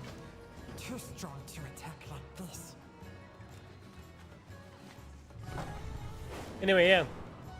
I think it's worth it. I'm not gonna lie. I really do think it's worth it. And I bought the $90 version, right? I am not in the least sorry that I did that. Prince and Skitter find a good place to set up. Flare out! Show everyone Candle King not lost forever. See? Kobold built great city. Big towers. Lots of room. Many jobs, too. Candle making, wax harvest, scrap salvage. Money! And, give me a second, I'll show you. Used to be a happy place. Now bullies and I thieves love this area, everywhere. by the way. This is like Cobalt's town. Look at all the little buildings and stuff, and they build it into the. Dude, it's fantastic. Like, I love it. I really do. Oh, hello.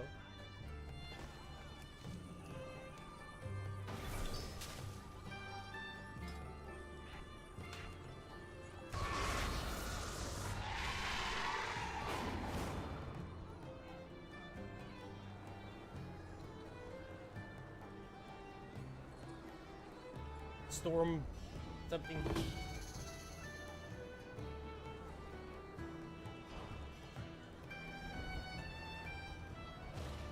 My knife, not very sharp. Now we deal with bullies, so warrens can be free.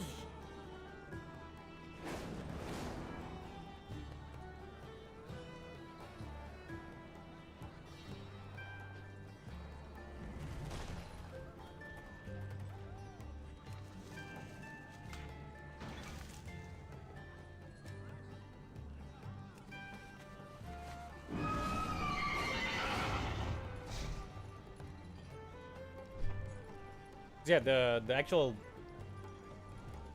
expansion comes out in 3 hours, 18 minutes. I love this area, dude. These little shacks along the wall, and giant candles at the top. 'Cause you're scared of the darkness, right? I mean, I think it's great.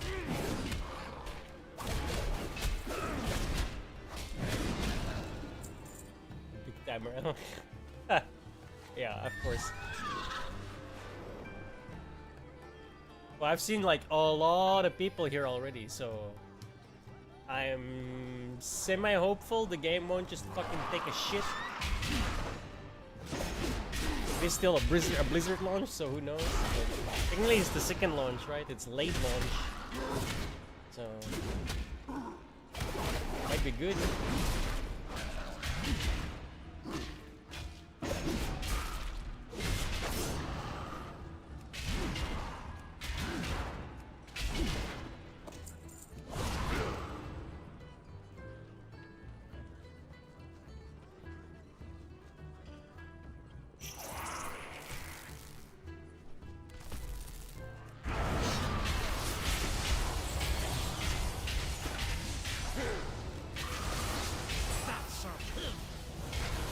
I'm still on my Naga.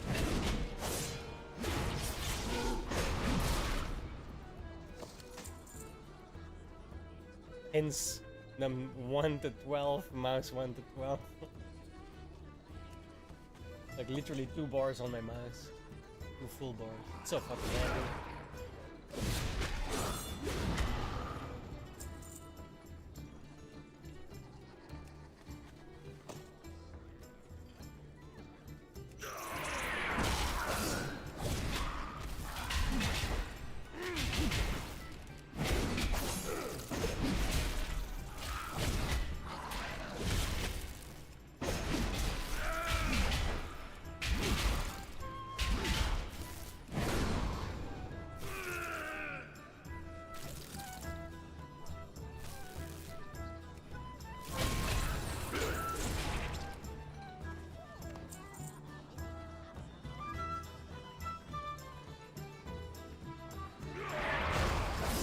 A buddy of mine that moved to the United States but still has to play on EU also resubbed because I'm playing.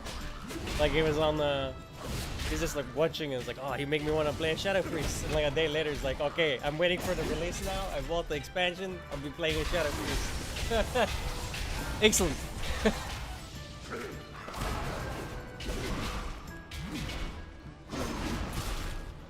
Because I've been playing completely alone, man. A little bit with Baz, but mostly alone.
played Druid anyway, right?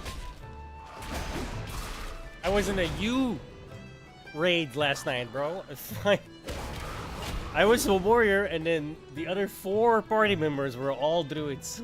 Every single class in the game, like literally every single fucking talent tree or spec, I guess.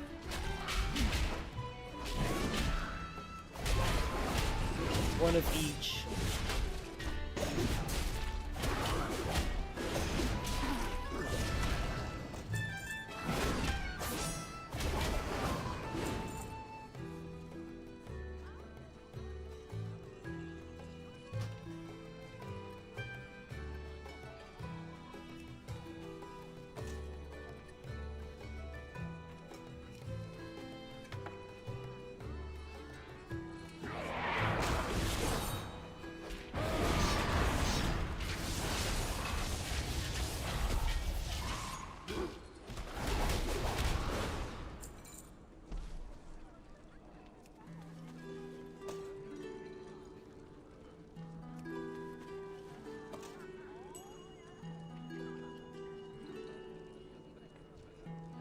Thought you made a monk.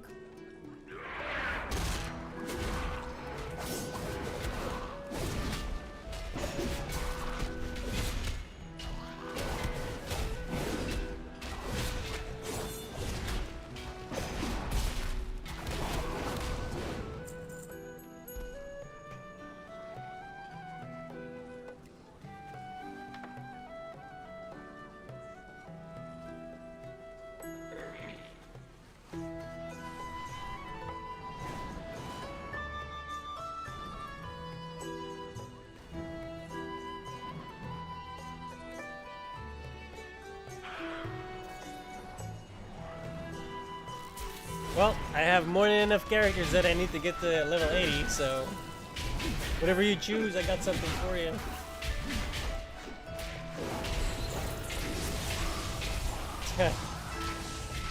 Leave that to Noah. Well, I got massive upgrades though. Might be fun even. You don't know. Your prejudice may be blinding you.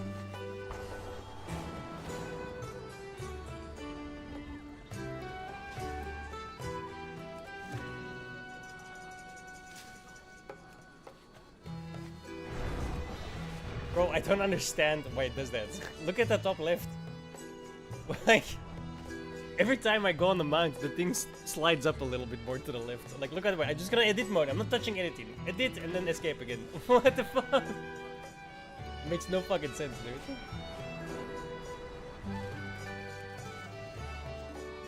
So weird.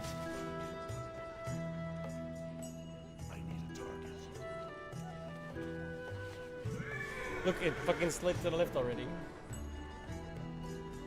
And he'd swapped his beard polish for cinder contemplating mayhem. Mixing the cinder with candle wax should yield pyro. Not think Stormhead's have humor, but you're pretty funny.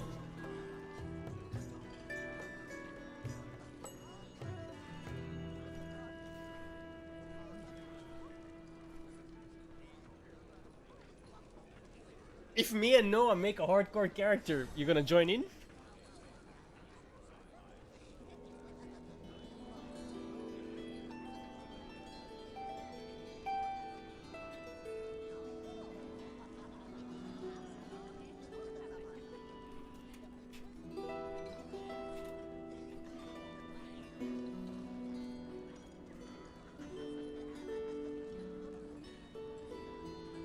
He's gonna be mage if we make a hardcore character, which is a big fucking if, I'm not gonna lie, because I don't know if I want to do that.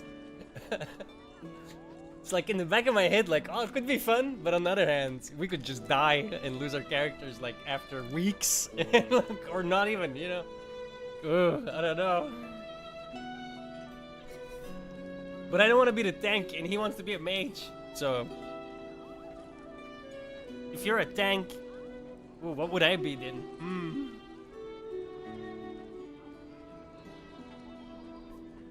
I could do rogue, but that's a little risky. I might do like a hunter probably then.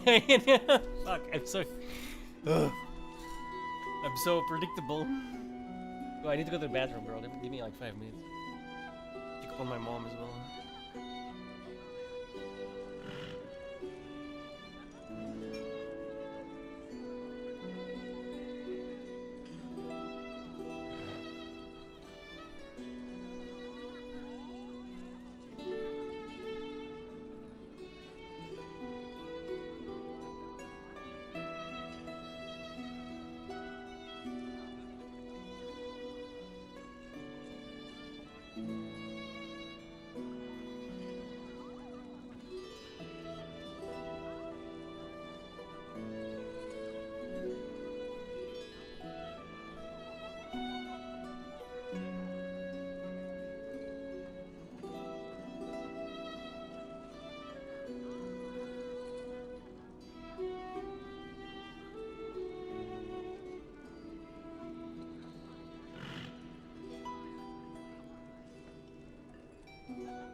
Wow, classic demands warrior. Well, could have two warriors, tank and the fury, or an arms.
Wrong skill, whatever.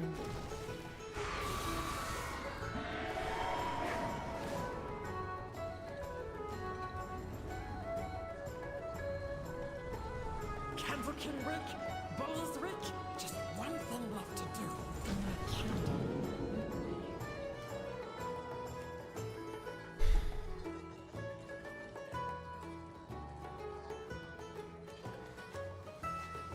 Don't get too close to kobolds. Sneak in, take back crown.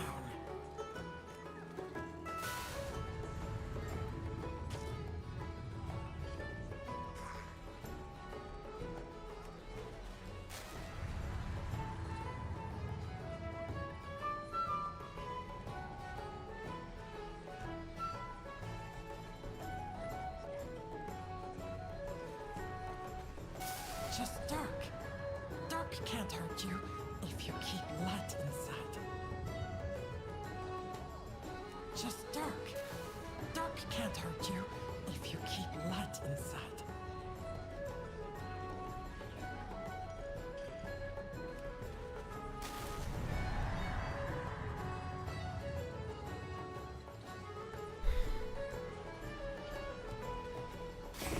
Not too big to be scared of dark, was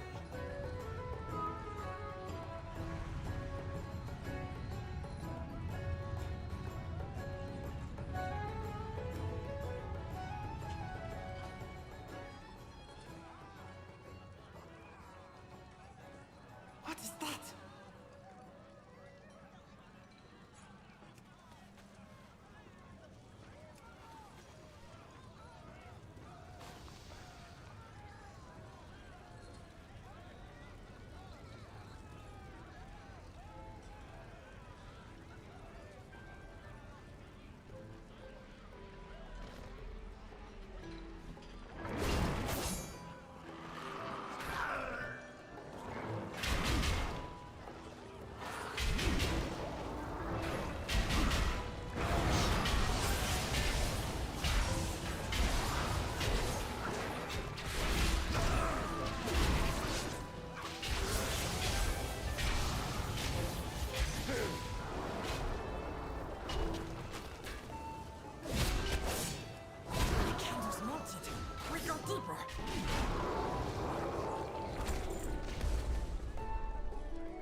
Just ahead. Almost there.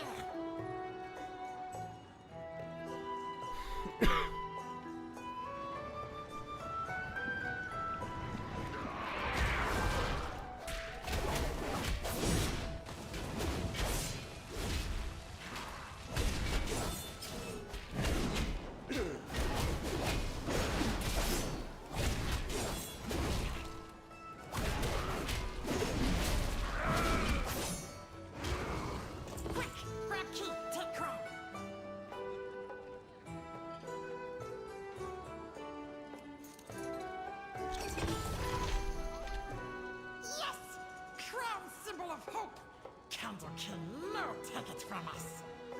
Now we escape. Let's go. Friends have food?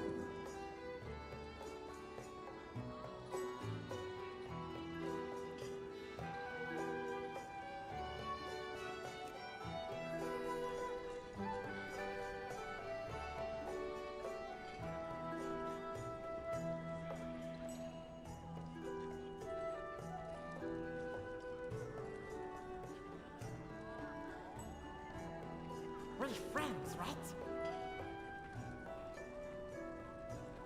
No take anything, I no take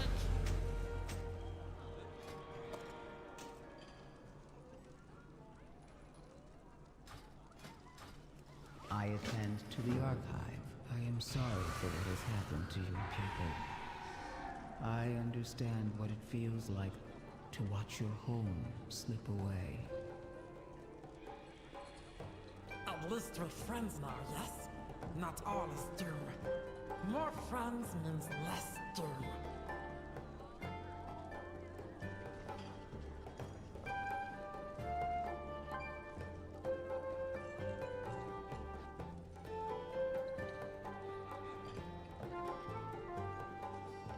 Give me a second.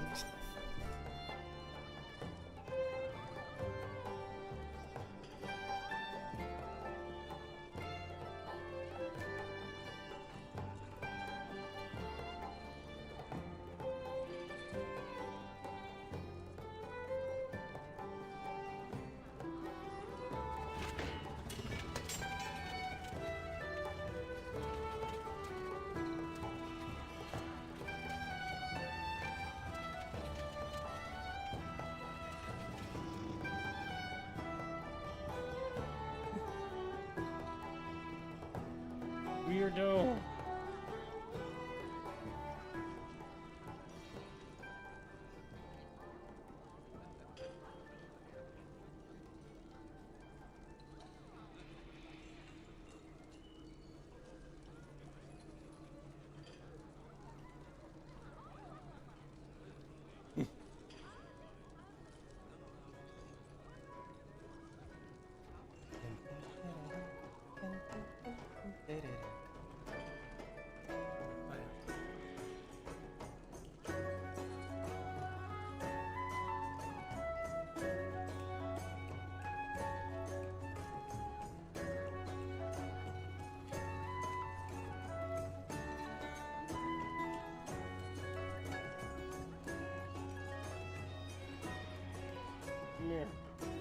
Come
Not much change, to be honest.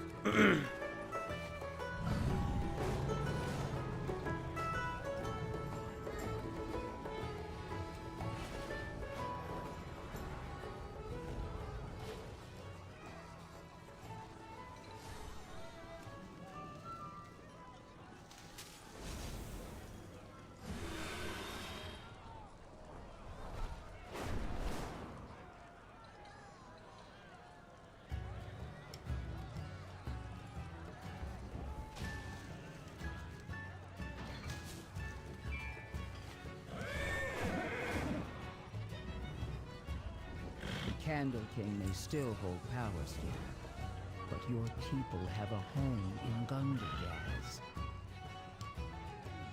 We help new friends. Many hands make light work. Sometimes diplomacy means stirring the pot.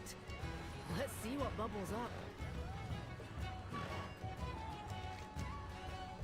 Why haven't we heard more about Taylock? We're currently investigating. You You would be wise to avoid that distant destination. Are we preparing for more Nerubian attacks? The number of working... Earth and above us have fought that battle, and we've recovered from our own minor raid. All the more reason to restore our... I'll speak with the council. As long as she knows her place and does her job. In the meantime, I want to investigate Taylor.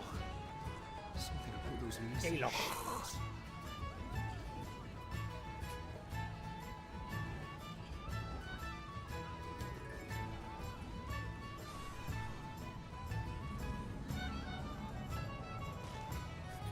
Son of a bitch. Our miners still had problems in the rumbling wastes. Clear out those Spartan and recover what you can.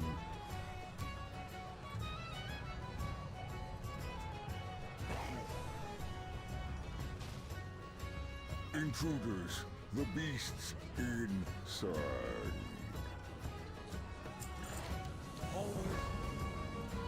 Shit. I probably should get that. You never know.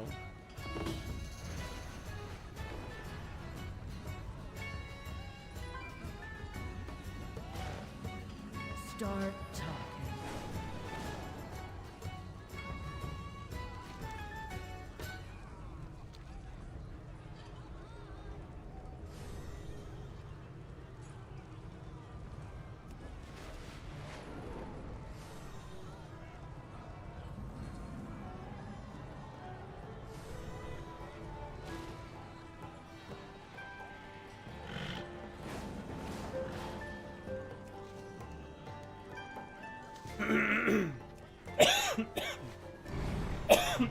Excuse me.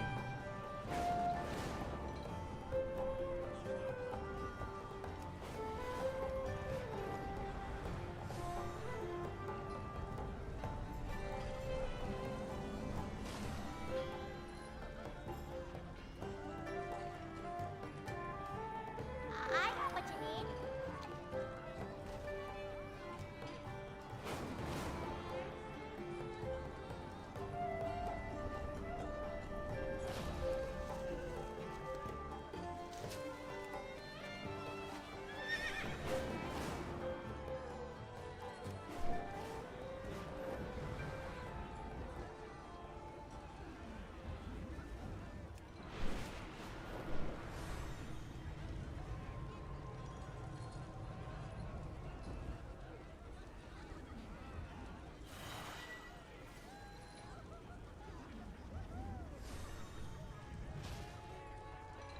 Azeroth. Why are all these creatures here?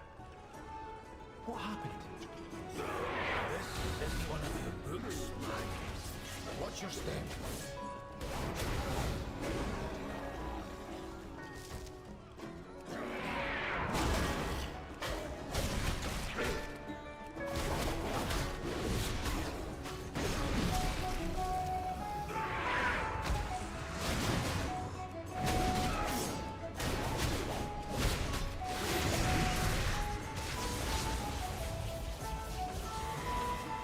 Wrong button.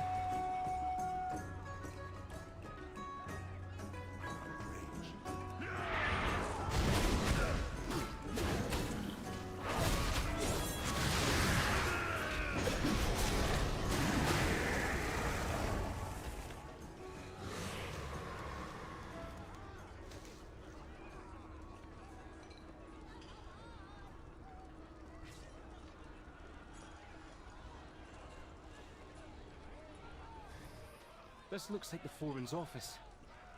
But where's the foreman? Well, out. If they want answers, we'll just have to look for them.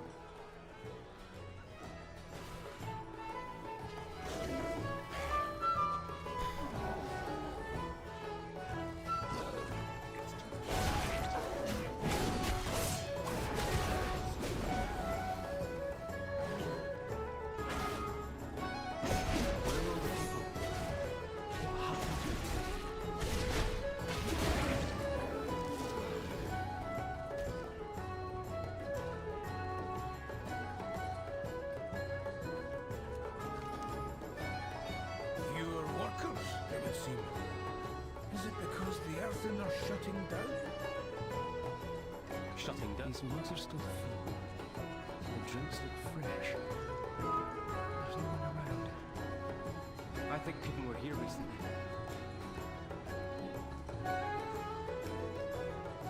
Hello?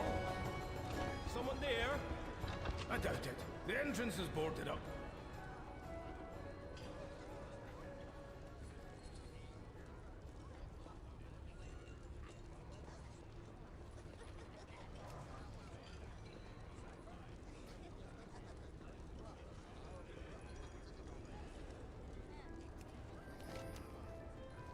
That's a lot of names.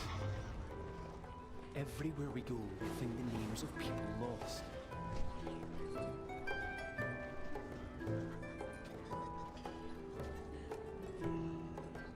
A lot of tools are still here, so the workers can't all be out in the mines.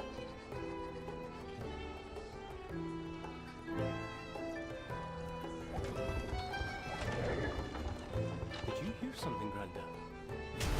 Sounded like It's changing. It's changing. What was that? It came from that building. Enough knocking, champion.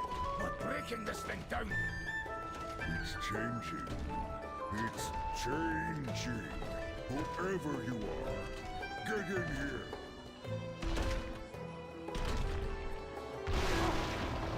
We heard you. We're here to help.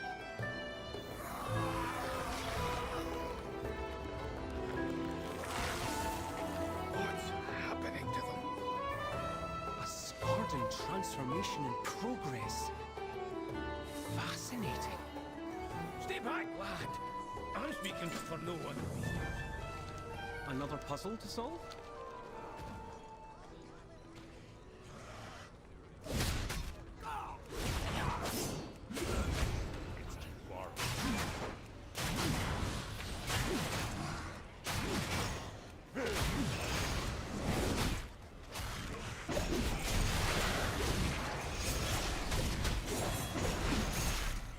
Speak up.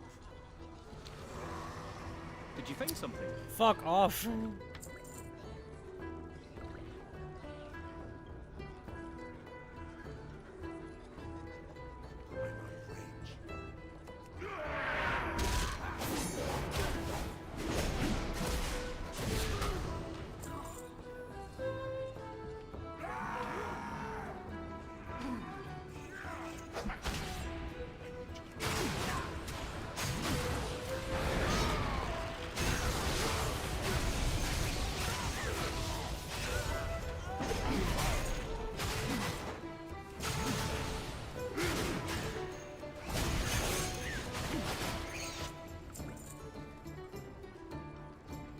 Workers of Taylok, as your foreman, I have met with the High Speaker in secret.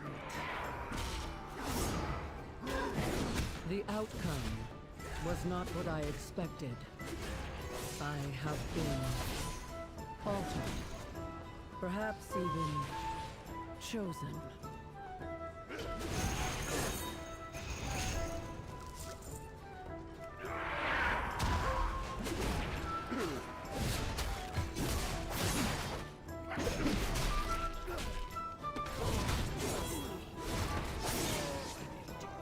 I want to see everything. So much to discuss. These guys are in the way.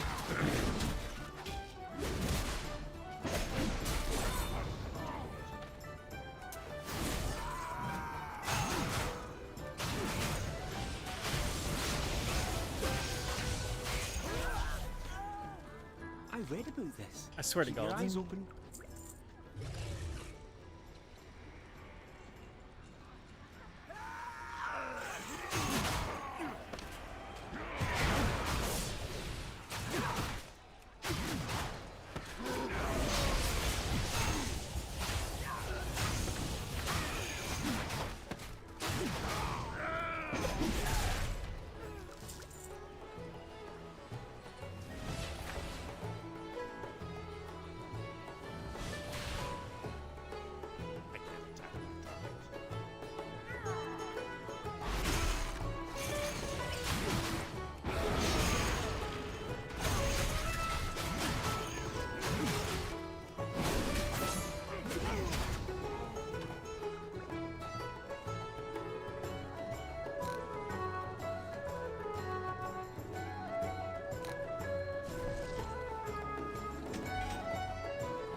this?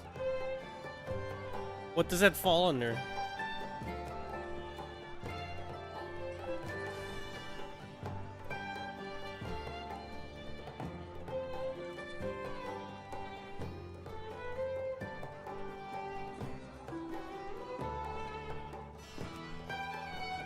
Give me something to figure out.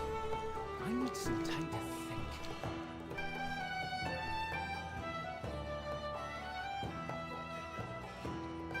Change is coming, workers. Hordes of Skardens stir within the Hall of Awakening. Taylor could be next. Barricade your doors, but be not afraid. We will press on.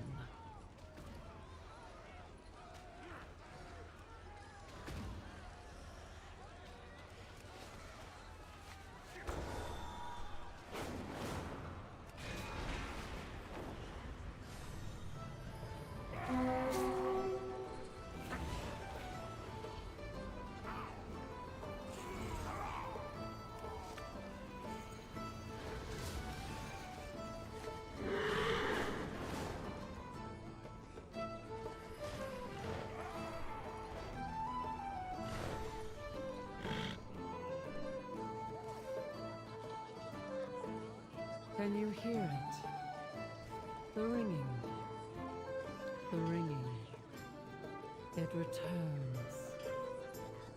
The music is eternal.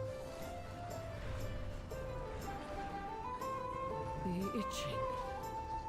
I can taste the sounds. Revelation awaits.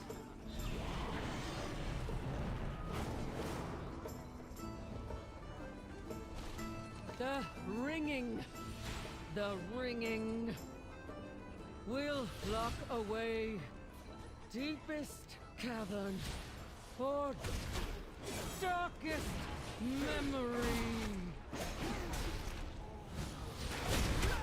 Don't. Speaker. Ringing. Don't let them destroy.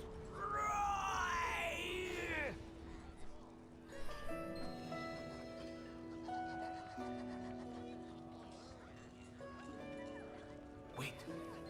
I can hear wind blowing. From beyond the stone. Stone? It must have been a controlled cave-in. Champion, help us destroy the blockage.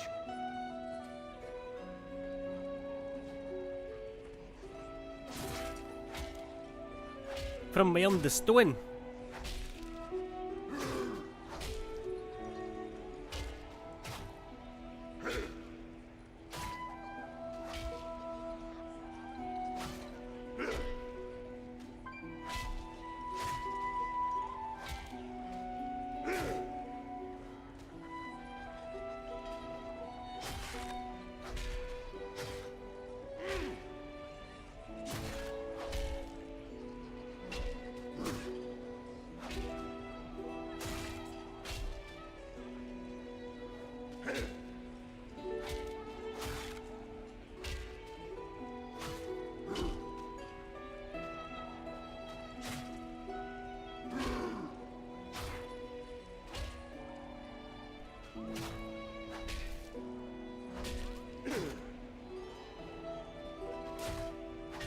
There is the stone. Stone. Can't get over how he said that.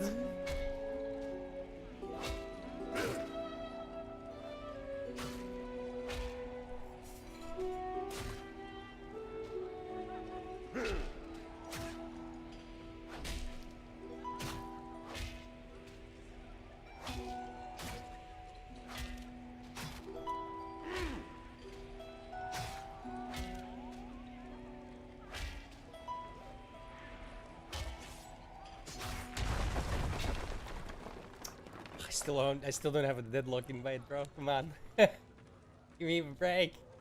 I want to play it so badly.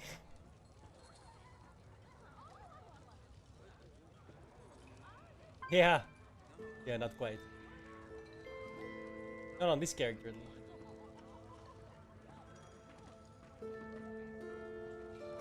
How you doing, Knight?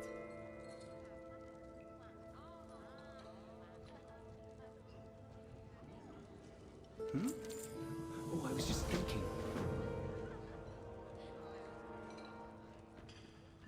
Is that the foreman? You were right, lad. Come on, we can't let that thing out of this cave.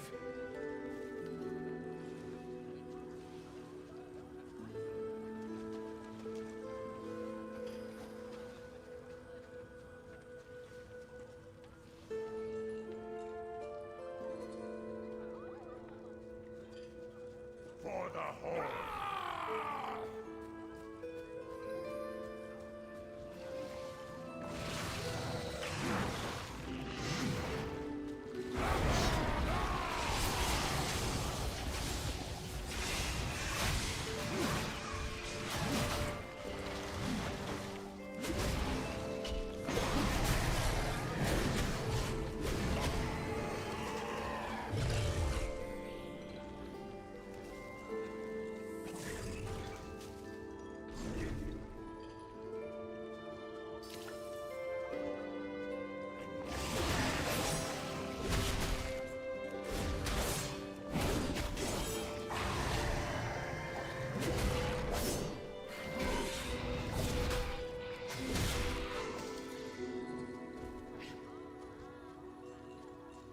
Game comes out today.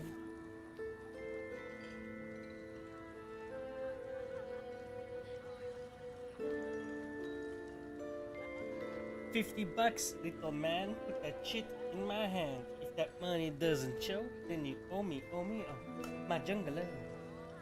Oh, yeah.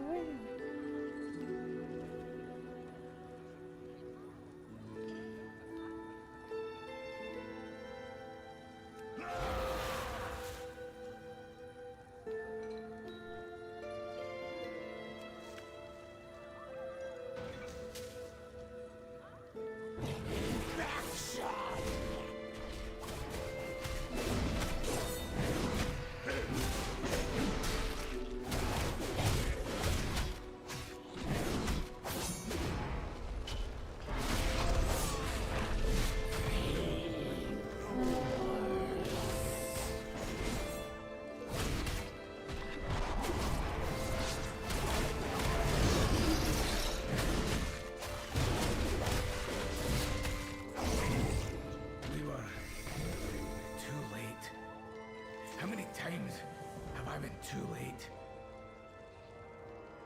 Wait, Grandad. Look in the water. I think that's a memory gem.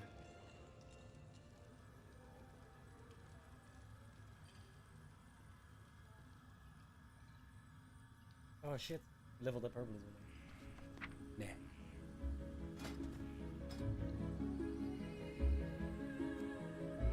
Ooh, what should I take?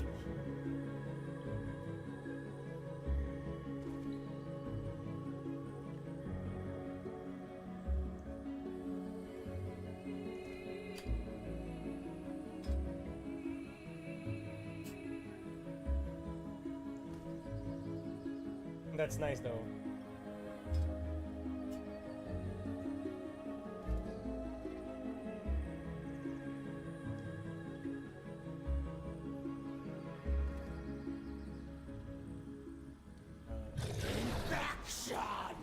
Right.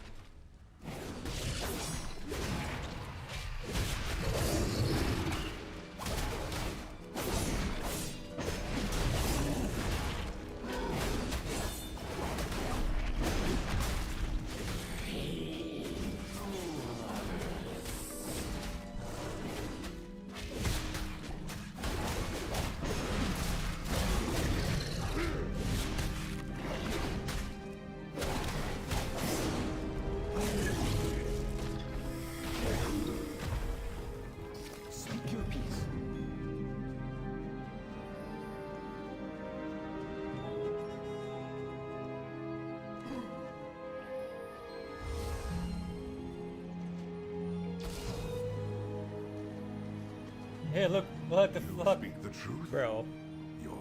artifact will repair the awakening machine? It will perfect the machine.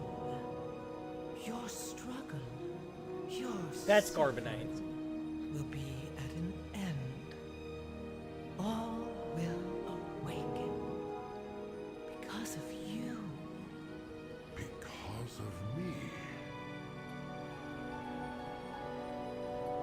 Your people will be restored, reborn, improved, and they will laud you as their savior. Yes. This fucking website is so confusing. What is this bar, bro?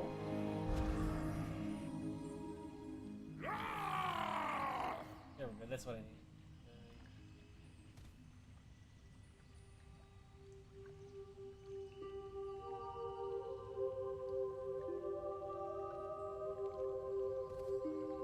Wowhead is so fucking like the UI is garbage, bro. Did you Is find this like a something? 50-year-old website? Why is it so terrible? Zalatar gave the High Speaker the means to restart the machine. And it's creating Skarden. We have to tell Brinth. Hurry!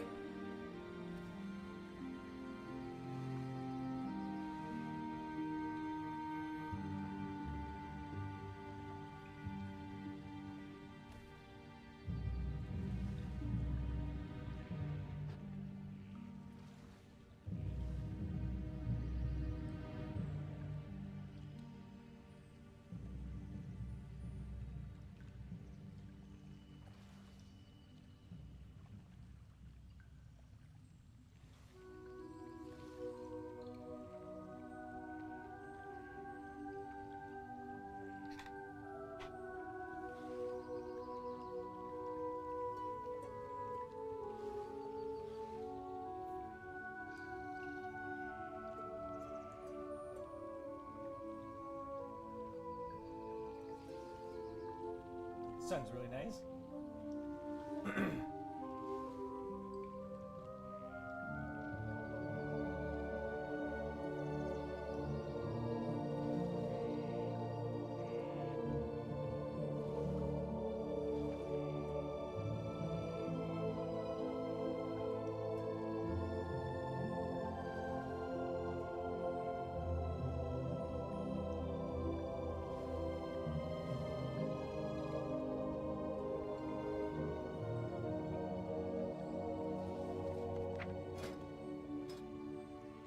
Guess we'll do 40 in here.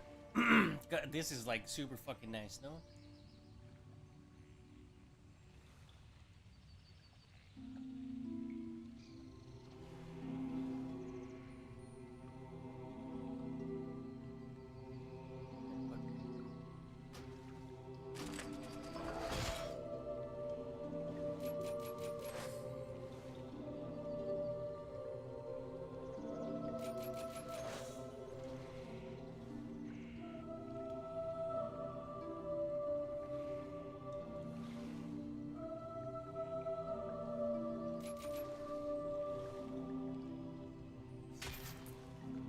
I'm not even gonna look at the spec, just like Jason. I just need that mounted first.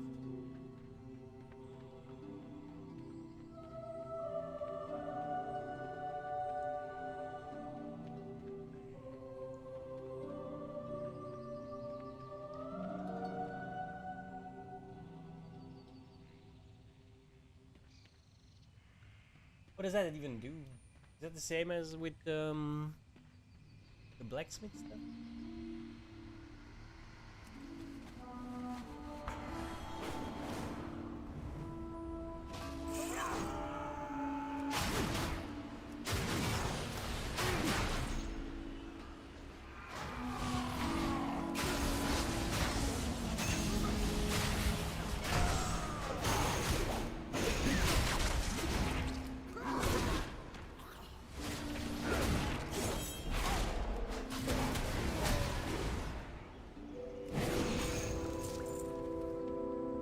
It's too far away. I need to get closer. Oh, it needs to be an elemental herb. I don't even know what that is.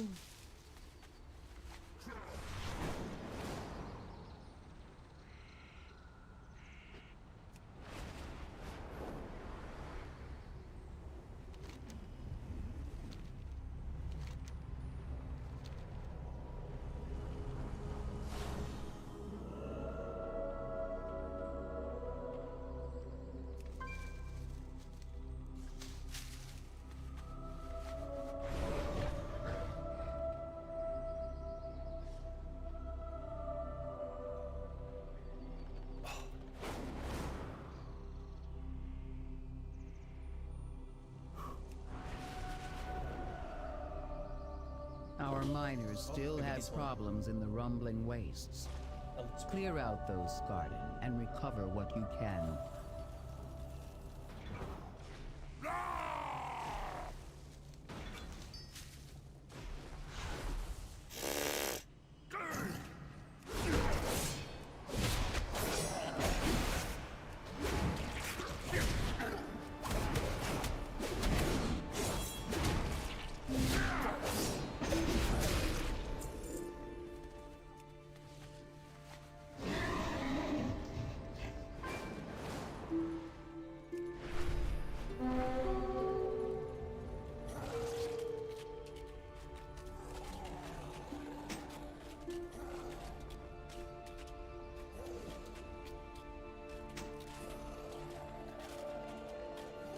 What did it give me? Mining. Wait, that's like this thing. Oh. That wasn't the relic bird.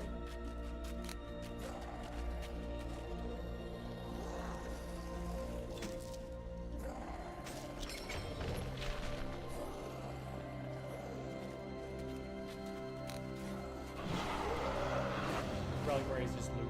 Alright. I want the specialization upgrade thing. That's what I want. I'm looking again. Wait.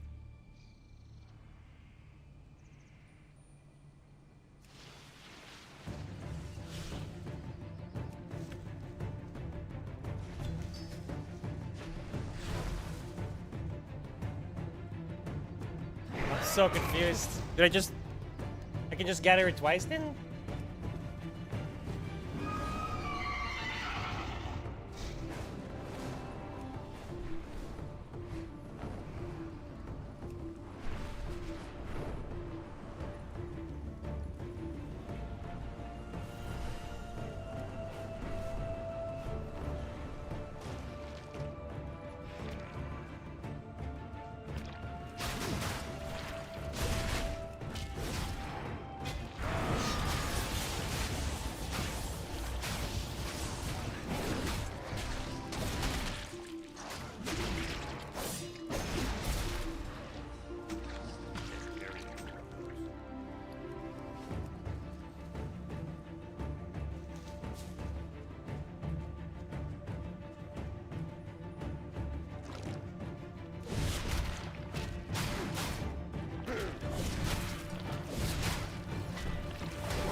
There needs to be like a hammer next to it, and then it's for your specialization, like that right there.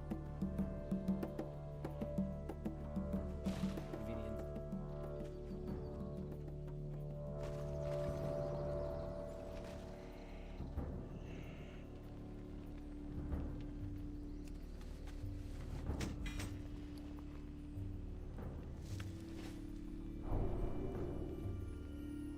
Victory or death!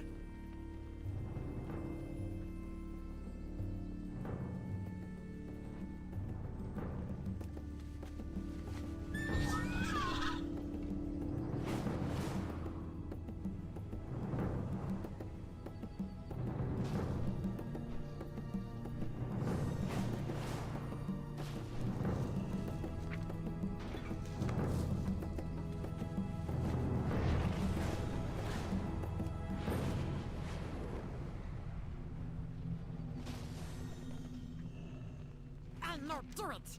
You'll be back, right? Return if you have more queries. Enough talking. The High Speaker will answer for his crimes.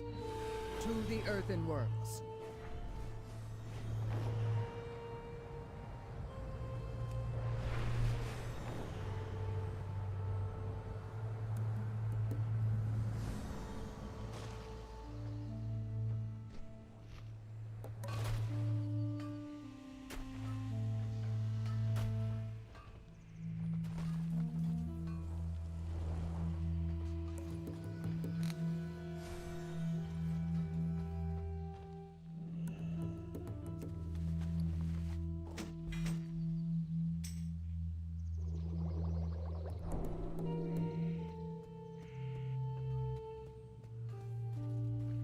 Bro, when your pitch includes seductive social casual guild, I'm immediately out. Like, nope. That sounds suspect as fuck. Okay. Ain't no fucking way. I don't want no ERP nonsense. Alright. No. No, that's just weird, bro.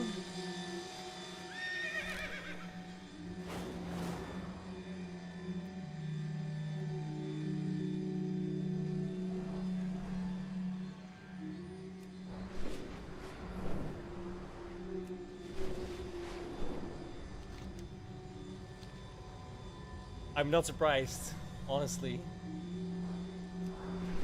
Apparently, the role-playing servers, if you go to like Goldshire, that used to be spicy, shall we say.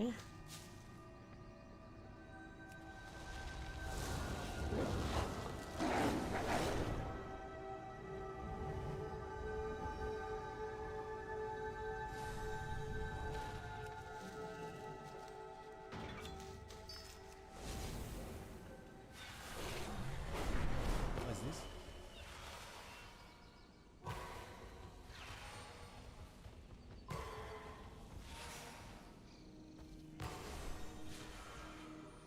No idea.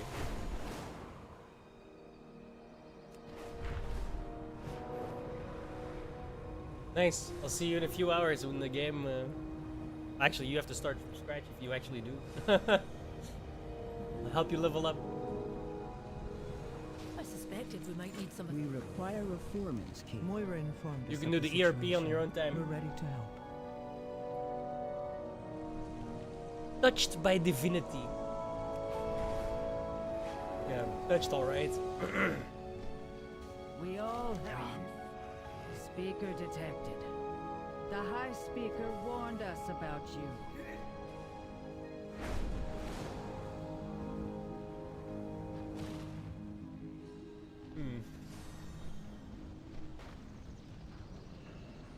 Is this one of those instant death? Oh yeah, pretty much. Holy fuck. 140k per tick.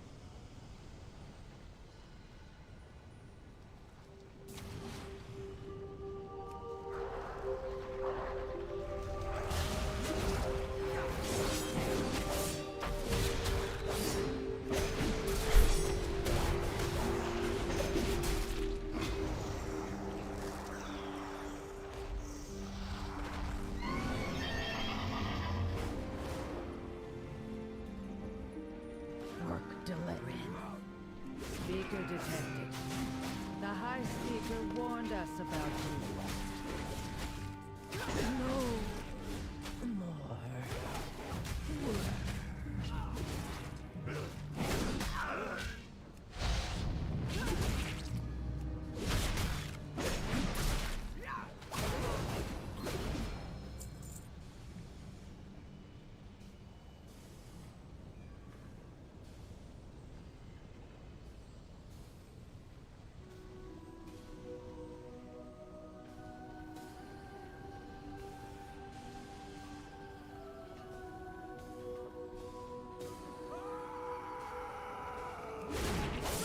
Work delayed. My task is Wrong button. Fuck.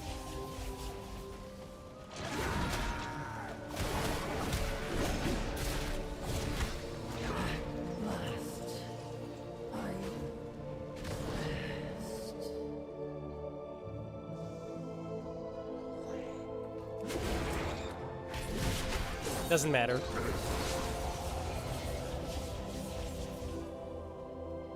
violence authorized.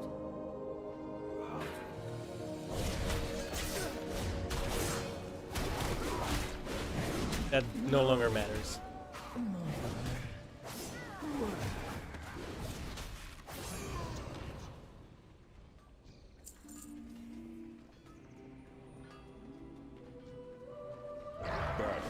begins.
Me and a couple of friends are actually thinking of also making a hardcore WoW character. It's probably a terrible idea, but it could be fun. Right up until we die.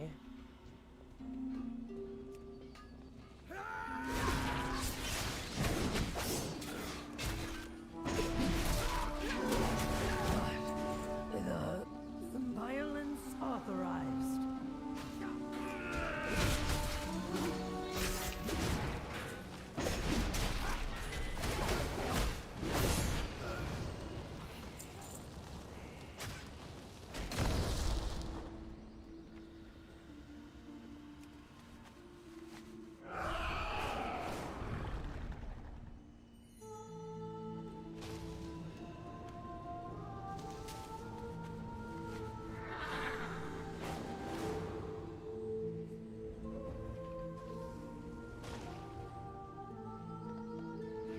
You should have remained on the surface.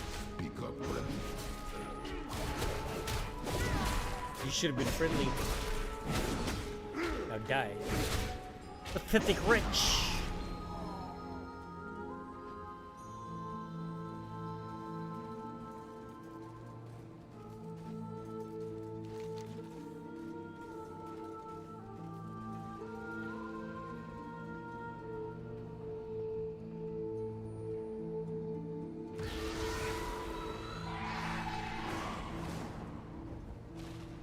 Battle begins. Does it?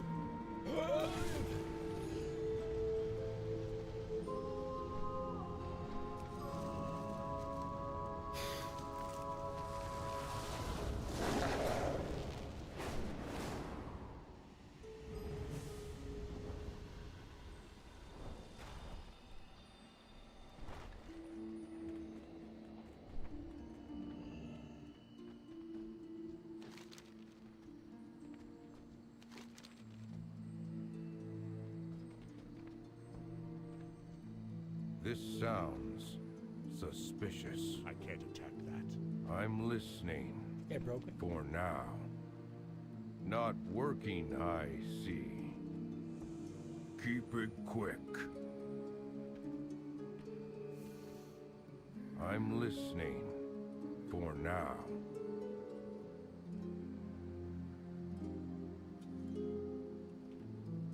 You seem to have a habit of disregarding our most basic tenets.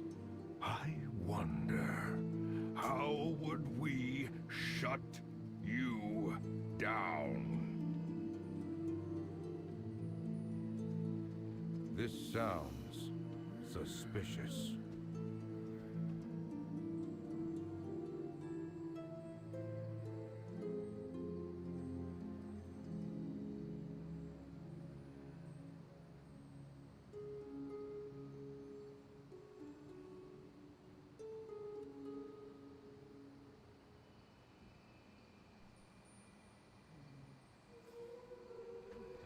Keep it quick. I can't attack that target.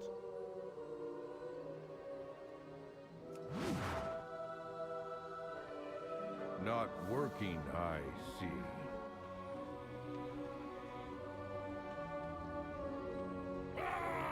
I'm listening. For now.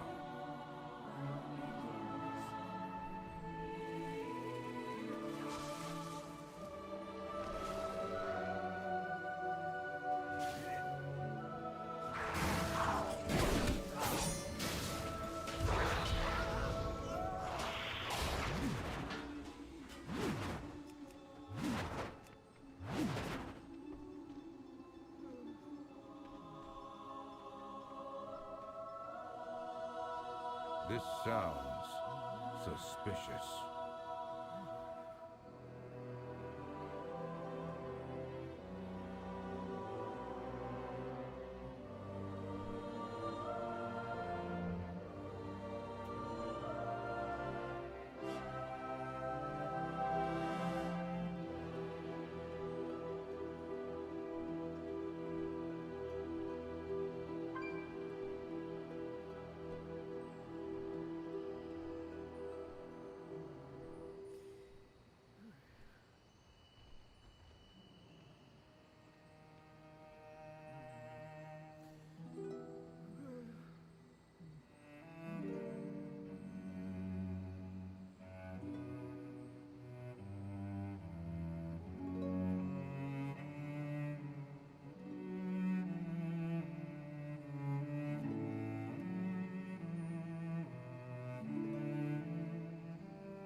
That's annoying.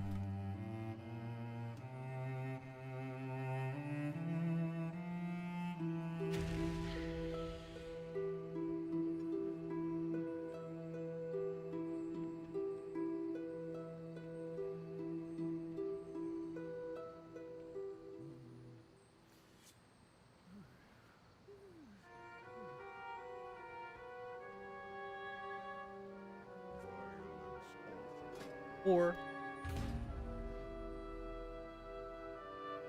just do a dungeon.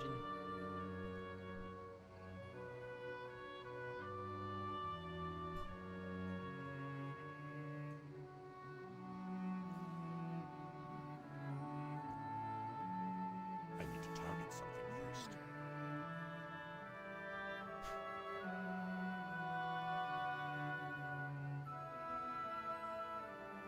Kinda wanna watch this. I'll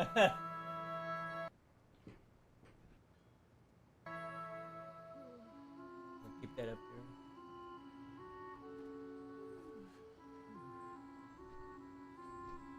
What the fuck? I didn't wanna read that.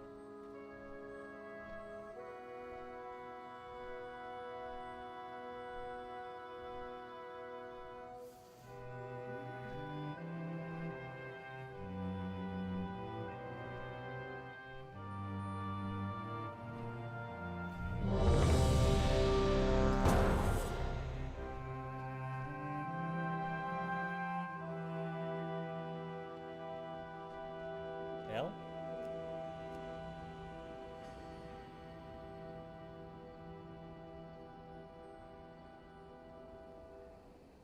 I do not like that it feels darker and colder as we go down. But there are more What is that? The lift is out. If we want to keep going, we will have to go down the storm. We have to take it down.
your step.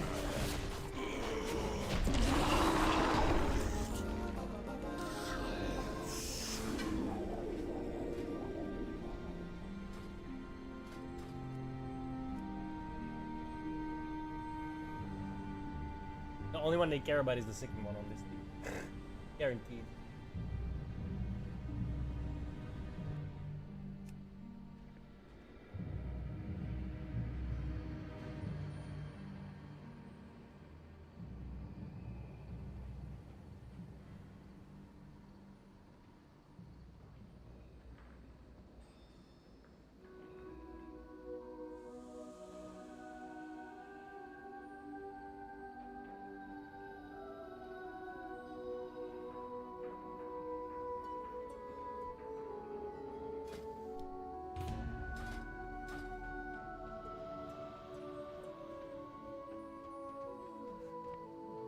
Oh, this kind of sucks. Quest is bugged. Or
yeah, it's just broken.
Eight-second stun.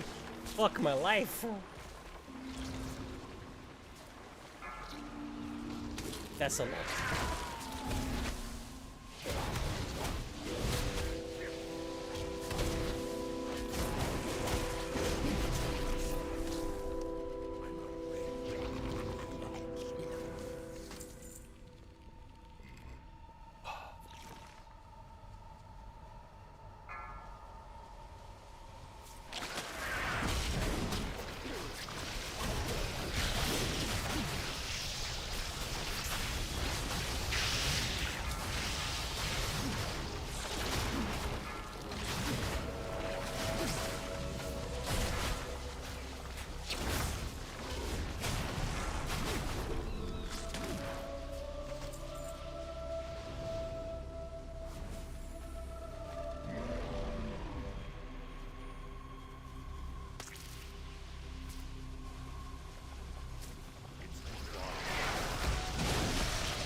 Ooh, that was close. That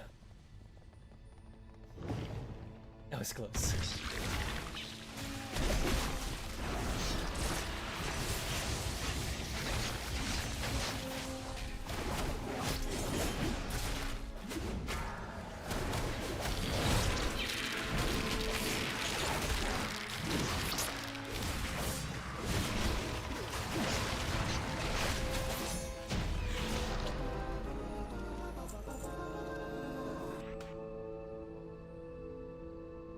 This is actually control num 1. Sorry, num 1.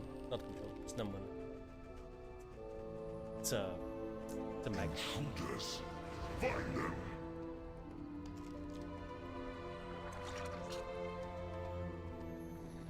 Meow.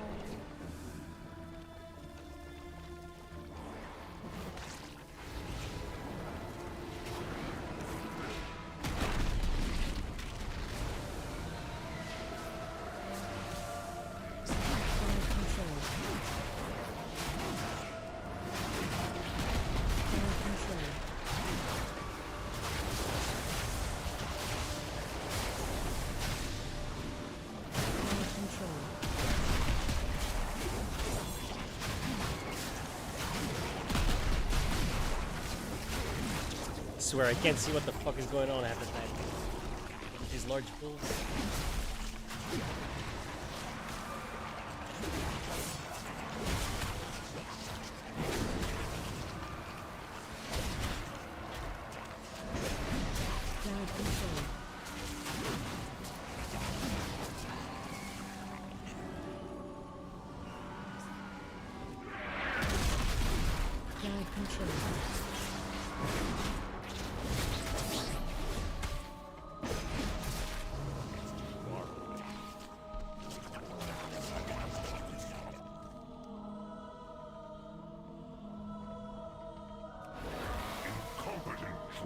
Be late.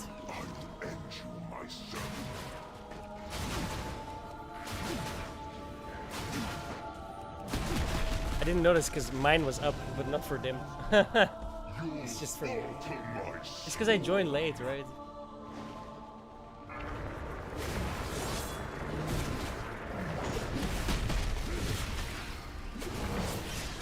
Actually, no, I didn't.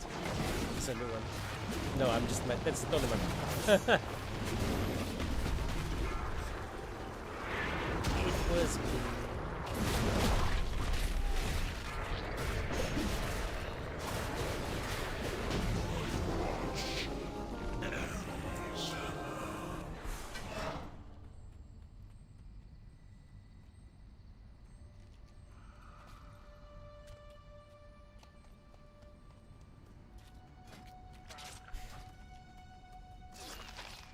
Once, my people thrived under the guidance of the Black Empress.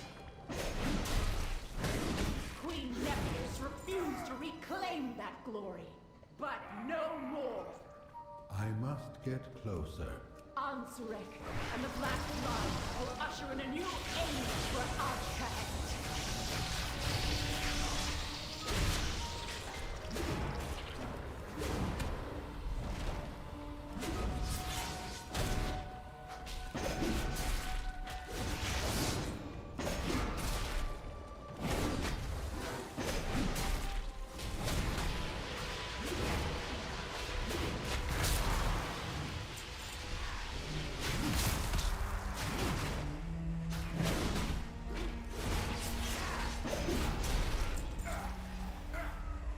The harvest will prevail!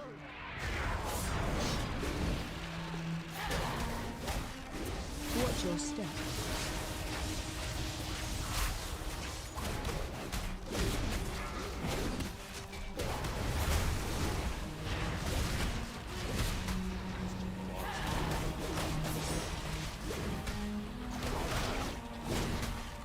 Watch your step.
So this is kind of annoying.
You address the...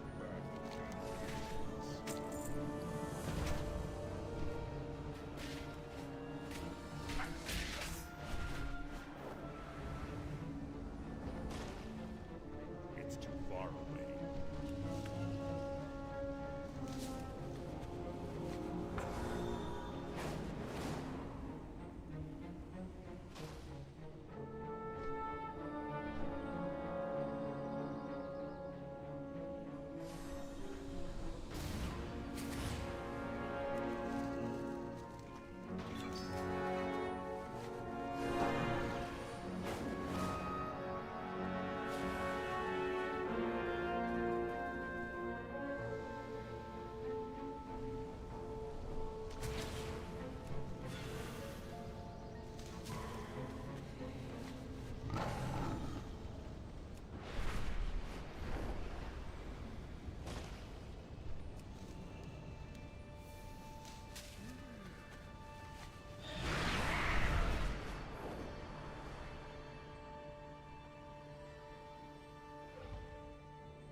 You should have remained on the surface, Speaker Brenth.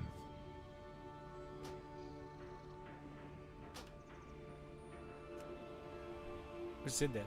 Oh, time. Okay.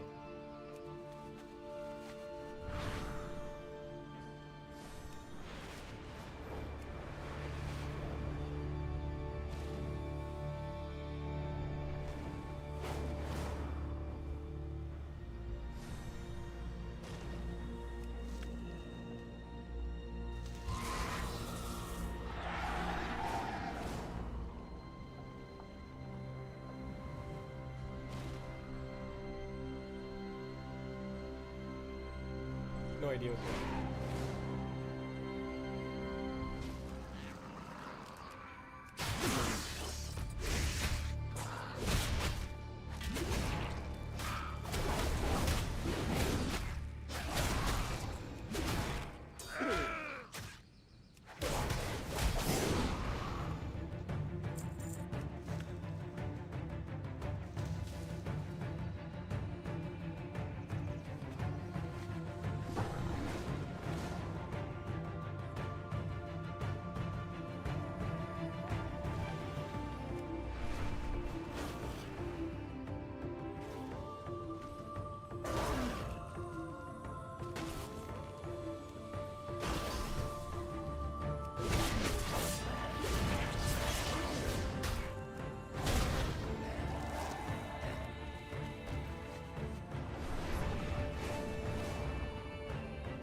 no, no! I don't have a target.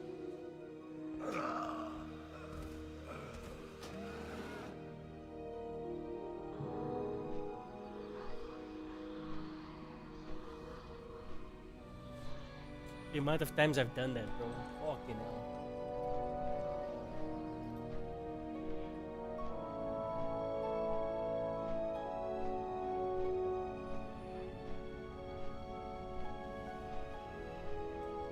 Where's my corpse?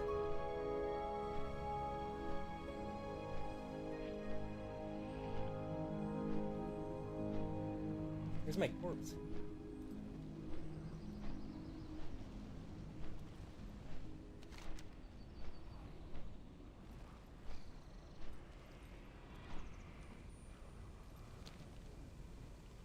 What? Make up your fucking mind.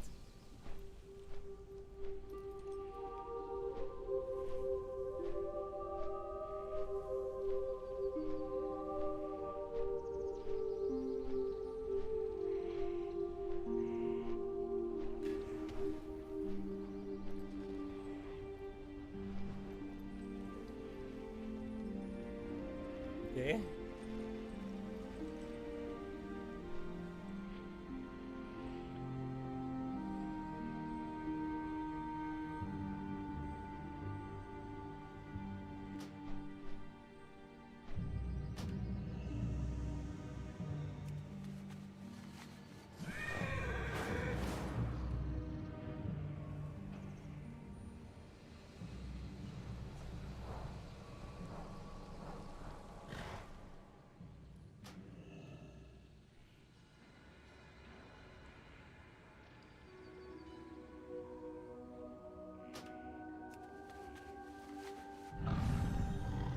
Not entirely sure.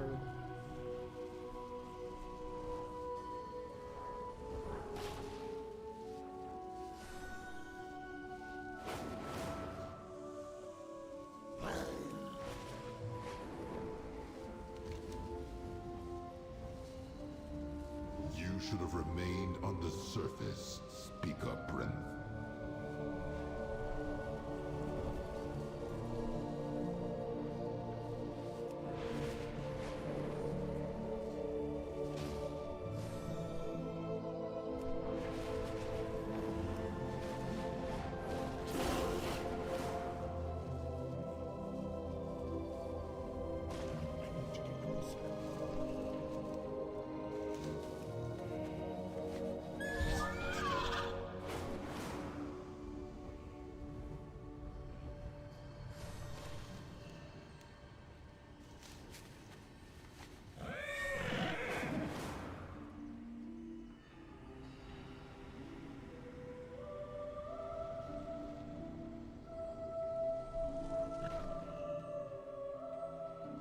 Not working, I see.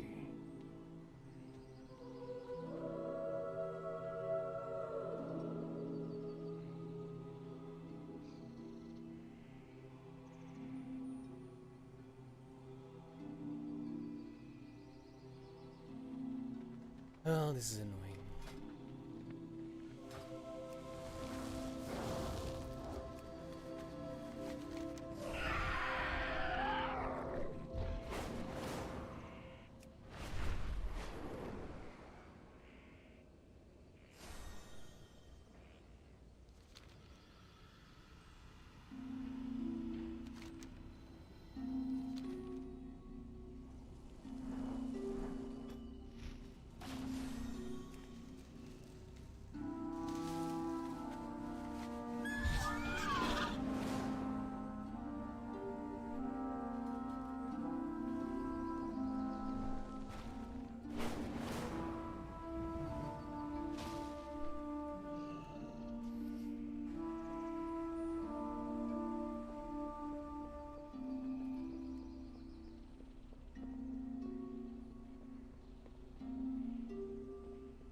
I just noticed I'm missing.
Have anything ancient to trade?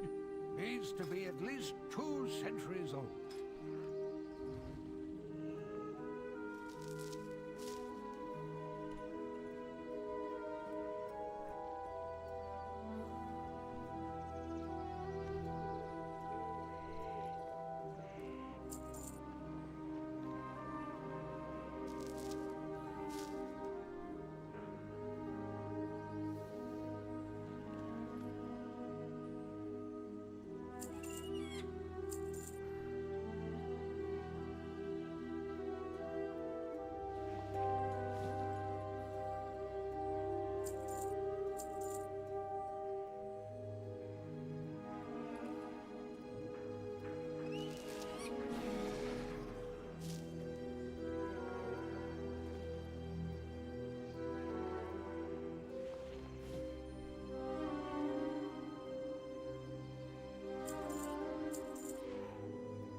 If you find anything exotic, bring it to me.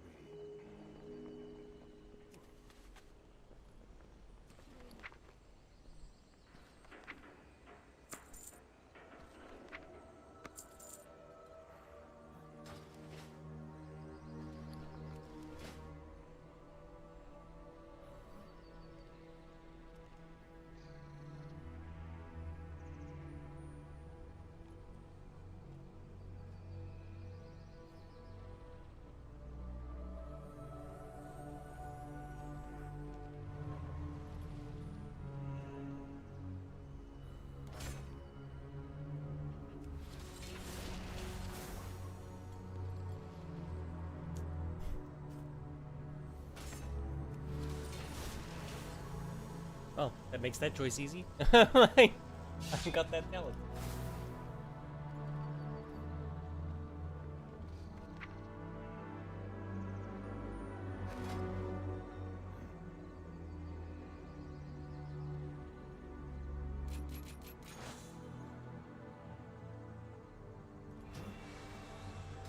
Oh, fuck.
Because they're level 80 elite.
Bathroom.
May's dynamic with Queermere was enjoyable too. I was looking forward to hopefully getting a power of 3 scenario, but Disney and Lucasfilm. Queermere. You couldn't have pulled that out when you first covered the show. Queermere. I'm gonna save some stuff for the live stream. Star Wars had a rough year, dude. Had a rough fucking year. I guess this isn't the win Kathleen Kennedy's gonna go out on because we're stuck with her for a little while. Holy shit. Remember, guys, they started the year. The year was hours old when Shabine obeyed Charlemagne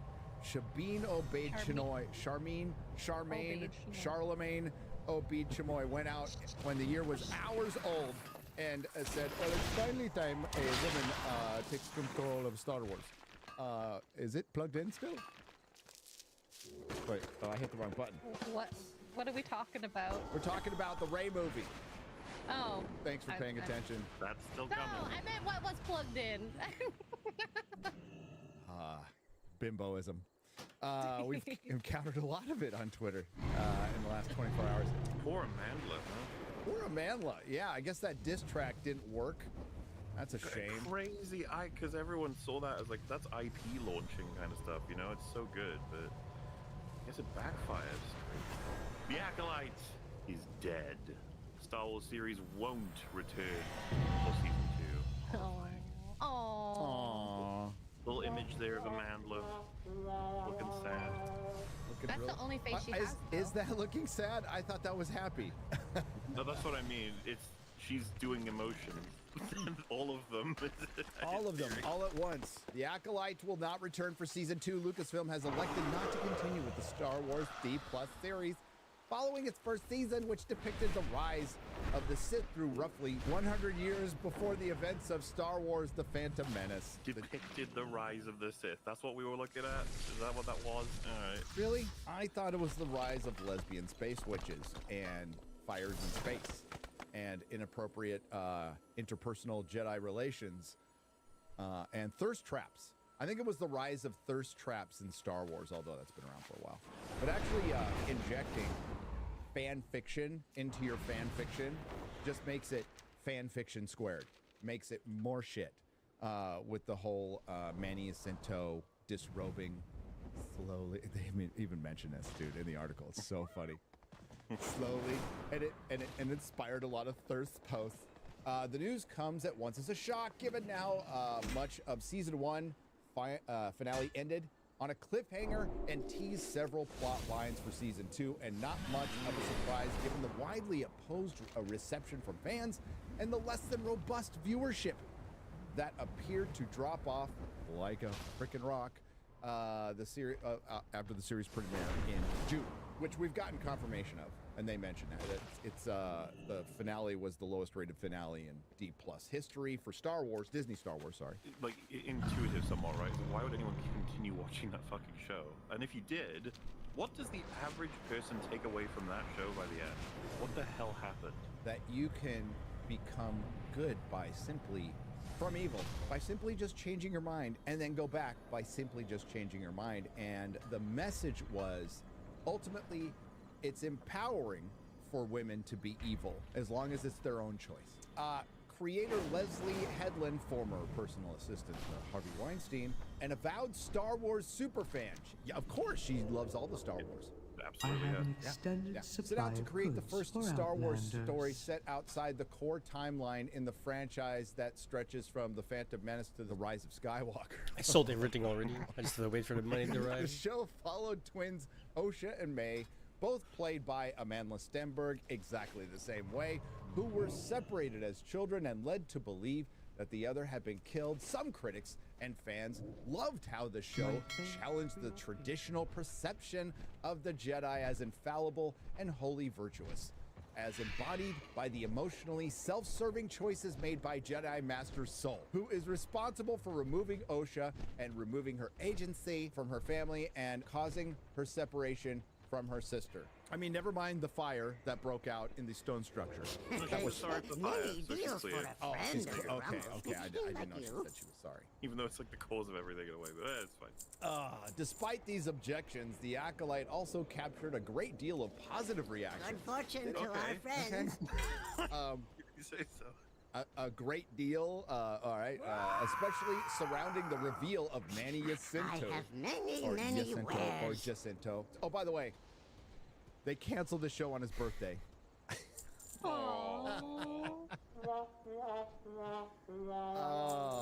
It's the best thing that ever happened to his career, trust me. Okay, this is a birthday present that Disney has gifted you, Manny. Now go and do other great things. Stay the hell away from this. First introduced as May's hapless sidekick, Chimere, was really the masked Sith warrior commanding May to assassinate the Jedi responsible for separating her from Osha. A scene in which Jacinto disrobed along a rocky coastline as a tactic to seduce Osha to the dark side garnered a great deal of attention, spawning legions of thirst posts across social media. Star Wars, everybody. Star Wars is about thirst posts May now. your feet Remember find the good grand trails. story about good and evil, a small pack of rebels How versus the generous. giant galactic empire, a story of a fall from grace and redemption, and now it's thirst traps. Ugh. That was varieties. Like Deadline was way more like, hey, the show got canceled, probably should have. So credit to them. Congrats, bigots, you won. How does it feel? Pretty good. Pretty good. Pretty fucking good. When you're at the point where just being called bigot is such a badge of honor from these fucking idiots, it's like, thank you. Thank you. I'm just surprised it was only that. They usually do the bigot, racist, homophobe, you know, all of the, like, the huge list. And it's just like, they only had the one? They Okay. were probably too upset to finish their sentence. That would be my guess. Can't stop thinking about the big picture. If you're an actress of color, you should stay away from Star Wars. If you're a fan of color, I hate this timeline. You're a fan of color? I like color. Do you like color, Muller? Yeah, Color's color's neat. pretty neat. But you know what? You're not thinking about the colorblind people, you bigot. Okay, my bad. No, I was talking to Phantom. You're cool.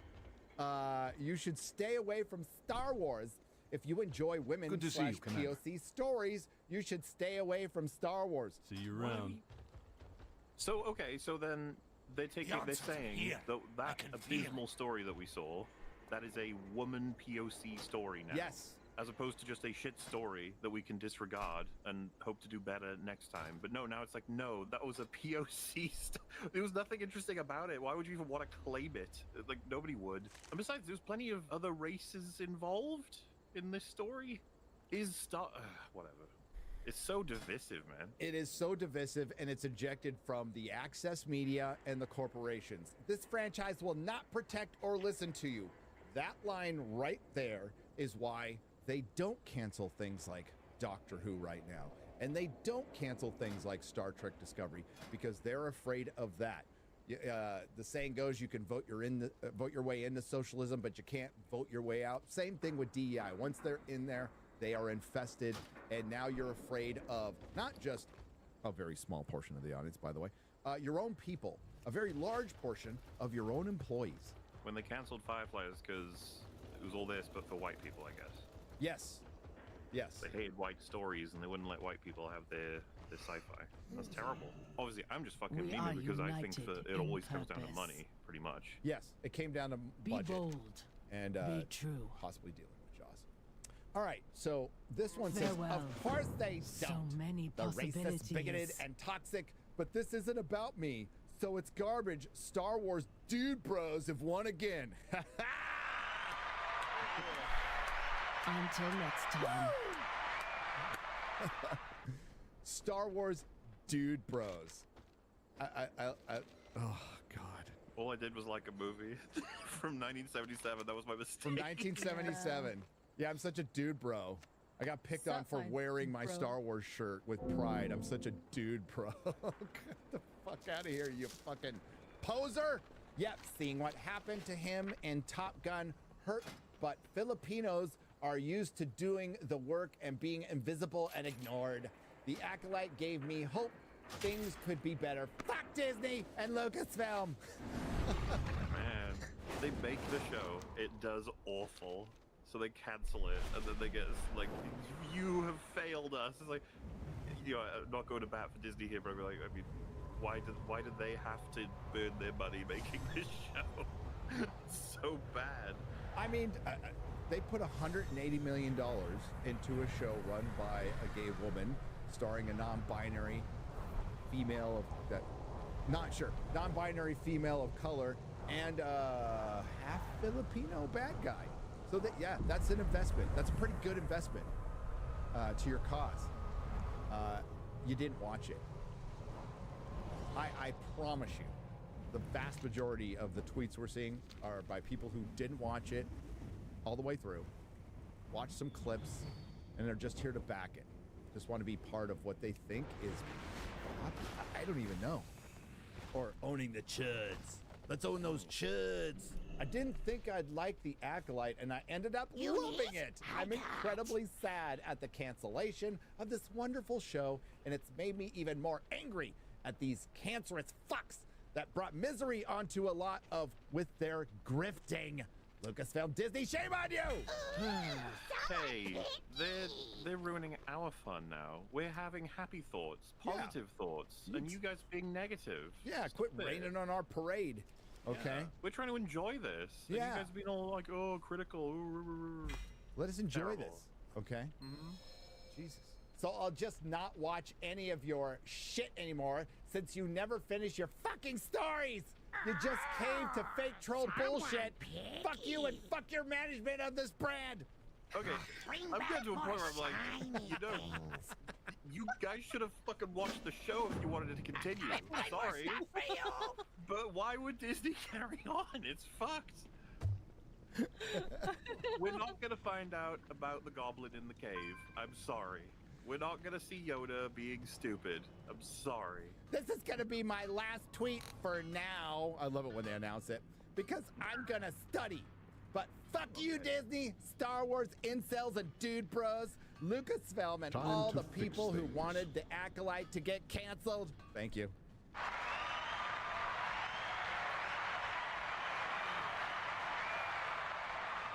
Seriously though, like, we get called toxic constantly. Look at these tweets, man. Fuck Lucasfilm, fuck Disney, fuck everyone that decided that canceling the Acolyte was a good idea. I hope you all fall and get a hip injury. Okay. It's very specific. Like, sit down, calm, have some milk. Have some warm milk. Have some warm soy milk. Fuck Grogu.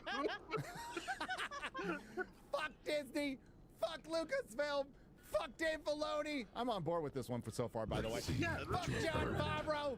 Fuck Kathleen Kennedy. Fuck Star Wars Theory. Except for that. Fuck incels. Fuck Grogu. Fuck all of you. Damn, there's some people who's like, Hope you oh brought god, at tools. Dial of Destiny. Can't too. actually talk to him. Oh no. Imagine being a diehard fan of Dial of Destiny and the Acolyte. Oh. Oh, You've led a hard you life. poor soul. Yeah. Poor soul. The world has disappointed you. One after the other after the Holy other. shit, that was great. So yeah, the news hits last night, and the people. Why anybody would support this? Why anybody would even waste their time being mad about this show? I have no idea. There was no story. So I'm trying to work it out in my head, Mahler, why anybody would like this. So they like the idea of it. That would be my guess. Yeah, they often come up with a better story in their own head for what actually happened. Yes. The fact that article we covered that said this is the origin of the Sith, this is how they started to rise. I'm sitting there like, no, it's not. It's just some guy, and he kills a bunch of Jedi. That's really all. Like, there's no story there. No, and I think that's really applicable for I mean, the vast majority of Disney Star Wars. They've eked out a couple of things that people like quite a bit that can be backed up with some story elements, mostly Andor, probably. But for most of it is just repurposed garbage. and they don't. It's directionless, and the best thing to do with this franchise is vault it. That's the only. I like people, you know, and I understand this. Like, take it 1,000 years forward, move out of the Skywalker saga. Here's the problem. Star Wars is the Skywalker saga. That's what Disney paid for, and they had plenty of opportunity to expand that lore properly, and did it in the laziest way possible. Not going out and finding the best talent and trying to work with them. Like, a lot of people wouldn't work with them because of the way Lucasfilm does things. The high speaker must be stopped. So instead, they started casting I'll head for the writers Hall and of directors Awakening. and tried to take a Marvel approach, and lost badly. So now the damage is it's immeasurable. So you vault it. You vault it for minimum 5 years. I would say a decade, and hopefully you can get some. Essentially, you're starting a brand new franchise. Challenge you the have will a little of bit the of High foundation, but you might as well Speaker. do something original. Suffer for your Disney will never do. hubris. They're going to remake the original trilogy. Let's see how brave you are Promise when you, your protective that's gonna shield happen is gone. Nerdrotic.com. Please subscribe.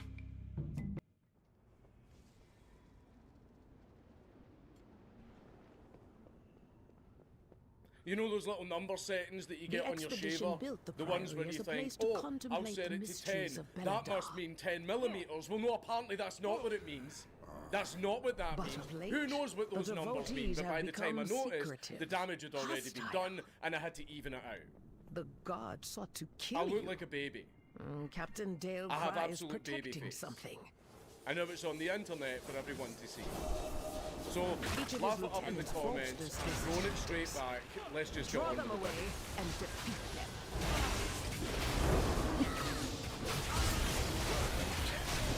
Genuinely. The atom. That teensy tiny...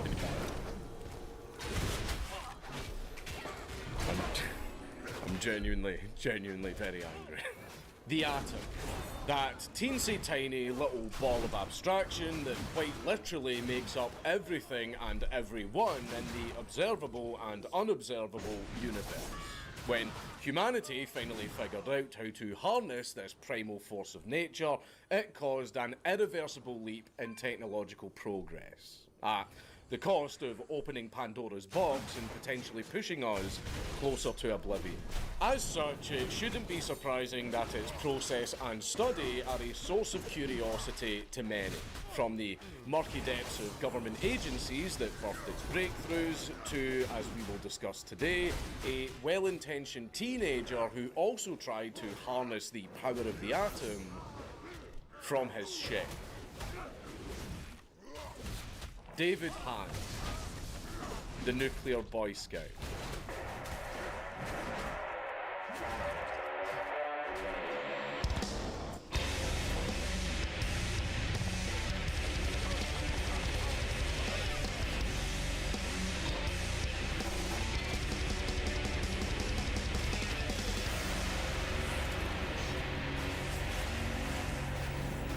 Please leave a like and a comment on this video because it really helps me in the algorithm. There is no sponsor today. Actually, technically there is. It's me. Go and subscribe to my second channel. Also, go and subscribe to the TWW podcast that I do every week for only 40 minutes due to time constraints. It will get better, trust me.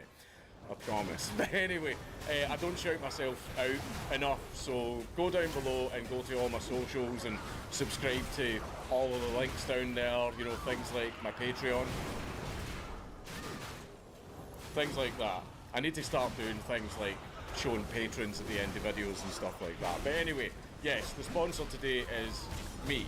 So go and subscribe to my second channel, go subscribe to the TWW podcast, and go subscribe to all of the other stuff that's down in the description.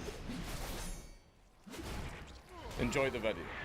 We start on October the 30th, 1976, in the town of Royal Oak, Michigan, a sleepy suburb in the famously peaceful and enriched city of Detroit, where our man of the hour has just spawned in as David Charles Hunt. His father Ken was a mechanical engineer by trade, and his mother Patty was a schizophrenic alcoholic. Yes, really. Of course, due to his mother's chosen occupation, she had to be moved to a mental hospital when the boy was only 4 years old. By the time he was 9, David's parents had separated, with sole custody going to Ken. Of course, despite the rather tragic beginning to this story, it seemed like David was on the up and up, as alongside gaining a substantially less volatile home to inhabit, he was now having his bright mind and curious soul nurtured by his family. Of particular importance is his step-grandfather, giving the lad the Golden Book of Chemistry Experiments. But because it was written in the 50s, it was not only outdated in terms of its knowledge, but also of health and safety. Using actual isotopes as opposed to those shitey wee baking soda volcano experiments that you always see. The natural conclusion to this newfound fixation on chemical processes, paired with the fact that our David was a young boy, meant that he had a bit of a penchant to make model rockets and fireworks. Which is based, of course, because this is a wholesome video about a nuclear glowy and not a federal one, this never went anywhere malicious. I mean, he funded his little space program by mowing people's lawns, for God's sake. That is peak Americana. Despite that, his domestic V2 program was becoming a little bit of a household hazard. This, paired with an apparently poor academic performance in school, resulted in David being encouraged to join the Boy Scouts, which for the non-American audiences is sort of like the British Cadets, but a lot less cool and a lot more rapier. This also had the added benefit of keeping David out of the house, because apparently Ken wasn't that involved in the boy's life, and frankly, didn't seem that interested in him, only spending time with him when he was on scout trips. Regardless, the Boy Scouts were a good spot for David to end up, with the camaraderie and discipline of the group focusing the lad's natural curiosity and excess energy into being a more productive force for good. However, as we will come to see, this entry had resulted in some unforeseen consequences. Of course, despite this entry into the Boy Scouts, our brainy boy Goy was still bedazzled by the arcane nature of chemical processes. That is to say, he was still autistically fixated on chemistry. His early experiments were innocent and amateurish, but still resulted in unforeseen outcomes. Like one time where he apparently turned his hair green or created a gas that knocked him out cold. Or, you know, explosions. Yeah, he apparently made explosions on a couple of occasions, using chemical reactions that were sourced by himself, a literal child. That's not surprising, seeing as how chemistry just does that shit, but still, it's a showcase of David's recklessness and lack of regard for personal safety. But it still is quite funny. You know, he just comes walking into the house with his eyebrows missing and he says, "Dad, you know how the shed in the back garden, yeah, well, it's gone." You see, I very strongly suspect that David is in fact autistic. You need only dwell upon the fact that he tried to go right out of his way to collect every single element on the periodic table. Like a Pokedex, but instead of collecting Pikachus and Pidgeys, it was polonium and plutonium. And yes, there is a reason why I chose those two specific elements. Google them, they are what we call Easter eggs. But apparently this is quite a common hobby, but that will not stop me from positing that this boy was riddled with the tism. Of course, this strange hobby of his ended up impressing his fellow scouts, as he was showcasing conviction and a solid work ethic in his nerd hobby. As such, after making a model nuclear reactor out of bottles, he was given the nuclear merit badge, because apparently that's a fucking thing in the Boy Scouts. As there is indeed merit involved with a presumed teenager handling fissile material. Regardless, this seemed to inspire something deep inside David, as now he wanted to go all in on atomancy. He truly wanted to become a shadow wizard. Apparently, David's nickname in the Boy Scouts was unironically Glow Boy, on account of his fixation on radiation. That's not a joke, by the way. That piece of information that I just gave you is completely real. Thus, at 15 years old, David decided to make himself a breeder reactor. And before any of you degenerate gooners in the comments start piping up with your edgy, inane, and painfully unfunny porno babble, no, it's not that kind of breeder. You make me very uncomfortable. Please stop. So, what is a breeder reactor? Well, it is a nuclear reactor that produces more fissile material than it consumes. And before you get all excited at their supposed defiance of the laws of entropy, it doesn't really work like that. I'm not getting into the details of it because it makes my smooth aerodynamic head hurt. What you should be pondering is this. Where is David getting the fuel from? Surely there would be very tight regulations on such hazardous materials. Well, there is now, but back then it was surprisingly very easy to get a hold of all kinds of magic stones. Well, David channeled his inner gypsy and started collecting trinkets. What sort of trinkets? Well, things like old clocks, gun sights, gas mantles, and smoke detectors. All of these seemingly innocuous items and furniture actually had trace amounts of fissile material, like the glow-in-the-dark paint on radium dials and inside radium girls, but that's a story for another time, or the presence of americium in smoke detectors, used for its ability to radiate through smoke and dust particles. Fun fact, a lot of modern smoke detectors still house and use this material. Just something to think about whenever it chops at you because you are very lazy and remarkably well seasoned. A fun fact is that alongside procuring fuel, David was also procuring knowledge. Not only through scouring books that are way above my reading comprehension, but also through good old-fashioned social engineering. For example, David had a habit of inquiring for information through writing letters to all sorts of organisations and individuals in the field of atomics, like the Nuclear Regulatory Commission, for which David would roll a Nat 20 in deception by claiming to be a college lecturer and signing his name as Professor David Ham, which they actually bought hook, line and sinker. Remember, this is a 15-year-old boy doing all of this shit. His handwriting alone must have been a major red flag, yet these plutonium-dense atom chimps were just oh so happy to divulge to him how nuclear reactors work. Back on topic, with the fuel secured, David now just needed a reactor for it to react inside of. Easy peasy. He just procured and hollowed out a massive block of lead. And he made thorium from lithium via $1,000 worth of batteries. I know, that's one hell of a budget for a 15-year-old boy. He must have been an absolute fucking menace at mowing those lawns. Now, it should not come as a shock to any of you to find out that his DIY breeder reactor wasn't exactly of high yield or quality. As such, during his initial trial fission runs, the thing started leaking radiation like a sieve at over 1,000 times the ambient level. David shit himself and started dismantling it, but the damage was already done, as apparently Geiger counters multiple houses away were absolutely screaming, with everything in that vicinity now completely contaminated with radiation, and David being essentially hotboxed with cancer.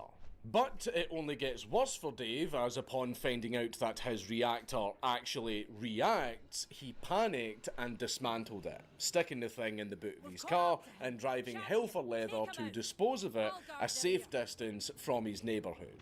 And through sheer chance, the police pulled him over, and they asked to search his car, to which David then replied, "My trunk is radioactive." Now, there are very few things that will make police officers absolutely shit themselves. That's Finding one of them. a body in the trunk, well, that's just another Tuesday. That's fine. However, Yeah. finding fissile material, well, that will make every single federal agency from California to Maine collectively fucking shit themselves. There are very, very few things that all of the feds will instantly collaborate on and throw every single resource they have at. And a civilian being in possession of fissile material on US soil is one of those things. Upon validating the veracity of his claim, the feds then sent in the EPA to swarm his house. As such, the public finally came face to face with David Hand's nuclear shit, his chemical crack den, his atomic outhouse, his radio shack. Upon the arrival of hazmated up glowies circling and gnawing at the house like vultures, picking and pilfering through the dingy shed, naturally panic began to set in as they were being rather aggressive with their state-mandated looting. Why? Well, David didn't exactly fit the profile of a nuclear scientist. As such, the police thought instead that our teenage Boy Scout was in fact a terrorist who had been building a dirty bomb.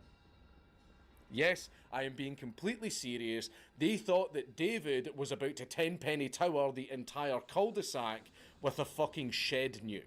In total, the damages and cleanup came to $75,000, with David's shed being dismantled piece by piece, stuck into barrels, and then shipped off to be dumped in a nuclear waste site in Utah. But fuck all that noise, what happened to David? Well, he, funnily enough, wasn't actually charged with anything. Mostly due to his age, but also the fact that technically he broke no laws, as all laws pertaining to fissile materials and the like were designed with only institutions and corporations in mind, not individuals. But of course, that loophole has obviously since been closed. Regardless, what were David's thoughts on this particular event? Well, to put it very bluntly, he doesn't regret it. That's all that really needs to be said. After surviving the heat that he just went through, he understandably kept his head out of the spotlight, instead focusing on finishing off his studies and trying to get his life back on track. Despite that, however, depression had set in. Alongside being a metaphorical Icarus and getting too close to the mighty sun, a breakup and his mother's suicide in 1996, all of that really plunged him into the proverbial abyss. But, like with most things, they will pass with time. However, David marched on, initially being encouraged to attend Macomb Community College for a metallurgy program. But it turns out, however, that mere metallurgy makes my man's mind melt with boredom, as he apparently skipped classes constantly. But shortly after this, David joined the Navy. That's right, fellas, our glib glowy goon is now a seaman.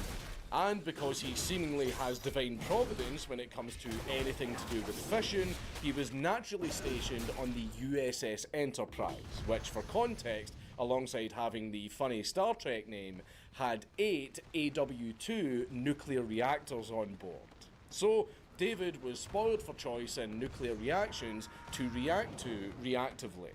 Though, of course, nothing is forever, and after his 4-year contract had expired, he could look back on his time on the Enterprise with glee, as he got himself a good job as an interior communications specialist, and more importantly, the rank of Petty Officer 3rd Class, which for those vets of you who may be wondering, yes, he was part of the E4 Mafia.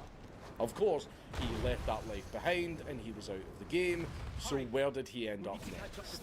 Why, the Marines, of course, though out of the E4 Mafia and back down to a mere E3, no, not that one, he still managed to climb his way back up to Lance Corporal, before getting honourably discharged on medical grounds after coming home from Japan. Of course, with all of these glowy puns littered throughout the video, we have to have them properly show up at least once. To which, we get into the fact that in April of 2007, the FBI had a case against the now veteran David. Why? What was the case about? Well, the FBI got tipped off that our cheeky wee seaman was up to his old shenanigans again. That he was in possession of a neutron source that he supposedly had hidden inside of his freezer. So, in a comical turn of events, the FBI decided to just phone David and ask him directly if he had fissile material inside of his fridge. You know, as one does. Shockingly, David denied this line of questioning. Dwelling upon his response, the feds decided that though he probably wasn't a domestic terrorist, he still warrants getting a little bit more involved in a debriefing. As such, an in-person interview commenced. The interview shone a light on some of the happenings of David's life post-Navy, like how he had decided that his life was in fact interesting enough to write a book on it, and that not only was this book subject to promotion efforts via leaflets that David would actively hand out, but that it is also getting a film made about it. Golly, our Blowguy is going to shine bright like a neutron star, though not everything was on the up and up for David as it turns out, as he was diagnosed as a paranoid schizophrenic just like his mother. Shocking, I know, someone who was under scrutiny from a government agency turns out to be an intelligent and eccentric nutcase. I wonder what the FBI wanted with him. Regardless, he didn't end up doing anything too exciting according to this interview, though an unnamed individual did come forward with details pertaining to David's personal life. Nothing very exciting, just stealing tires and stuff. Junky behaviour, but we're not there yet. A separate individual was then approached by the feds for an interview, and my oh my did they have tea to spill about our jabbering jarhead. Things like cocaine vendors, prostitutes, and his aversion to government-prescribed soul death pills in the form of medication for his supposed paranoid schizophrenia. Apparently, when confronted about his refusal to take his taxpayer poison, David claimed that there were people with the ability to shock my genitals with their minds. What the hell? Why would they do that? That is so fucked up. Psychic CBT on a well-to-do veteran is immoral, and I disavow it. The shadow people wouldn't want that after all. Now, to round off this second whistleblower's interview, it also came to light that there was cause to believe that David was indeed building a second reactor, which actually wasn't that much cause for concern, except for the fact that he is a fucking head case. And this fear turned out to be justified, because on August the 1st, 2007, David Hahn was charged with larceny in Clinton Township, Michigan, having apparently been on the prowl stealing people's smoke alarms for its precious Americium. It is here that we get the famous mugshot of Dave, looking like a haggard, deflated and spotty beaver. Of Butthead, with those notable red spots thought to be related to either heavy drug use or the fact that he has been permanently bombarded with radiation for 24 hours a day for fucking years now. As such, David pleaded guilty with an issued sentence of 90 days delayed for 6 months whilst he underwent desperately needed medical treatments for both his radiation sickness and his esoteric pattern recognition. Of course, with 2 separate instances of being absolutely zapped with radiation and the incredibly dire mental condition present, it's no surprise that upon being released, David fell down a pit of despair once more. Though this time, he wouldn't quite climb back out, because on September the 27th, 2016, the 39-year-old David Hahn would atomize. No, not literally. His killing blow would be ruled as an accidental overdose on account of his high blood alcohol levels as well as the presence of diphenhydramine and fucking fentanyl in his system. Yes, our nuclear whiz kid got Floyded. An absolute tragedy. I know that every single one of us put all of our chips on cancer, but it just goes to show that nothing's ever really certain. So, David Hahn has passed away. And where does that leave us now? Well, despite the abrupt end to our hero's journey, we can still gaze back upon his legacy, which, despite the darker toned epilogue, has overall been quite positive. I mean, the guy was an inspiration to many, and not just for his ballsiness. His experiments actually inspired the likes of nuclear whiz kid young Sheldon, alongside another whiz kid and young Sheldon lookalike, Taylor Wilson, who I'd like to think would still be toiling in the fields of Swabia if not for the inspiring actions of David Hahn. I mean, look at that peasant physiognomy, it's fucking stark. Tangent aside, David was a man who knew his passions well and pursued them relentlessly, even when his own health and well-being was on the line. He just fucking went for it when he probably shouldn't have. And for obvious reasons, I can't condone that. However, I can at least respect it. Thank you on YouTube. Everybody's just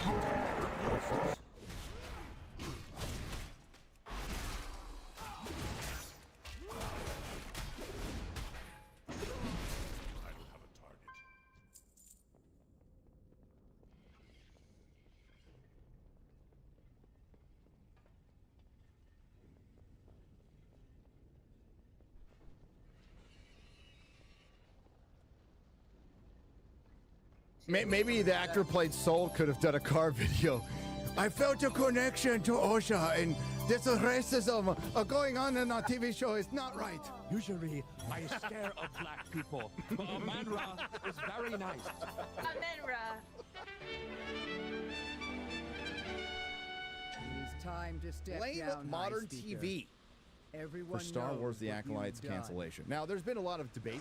I mean, a lot between the 10 people with multiple accounts who like The Acolyte.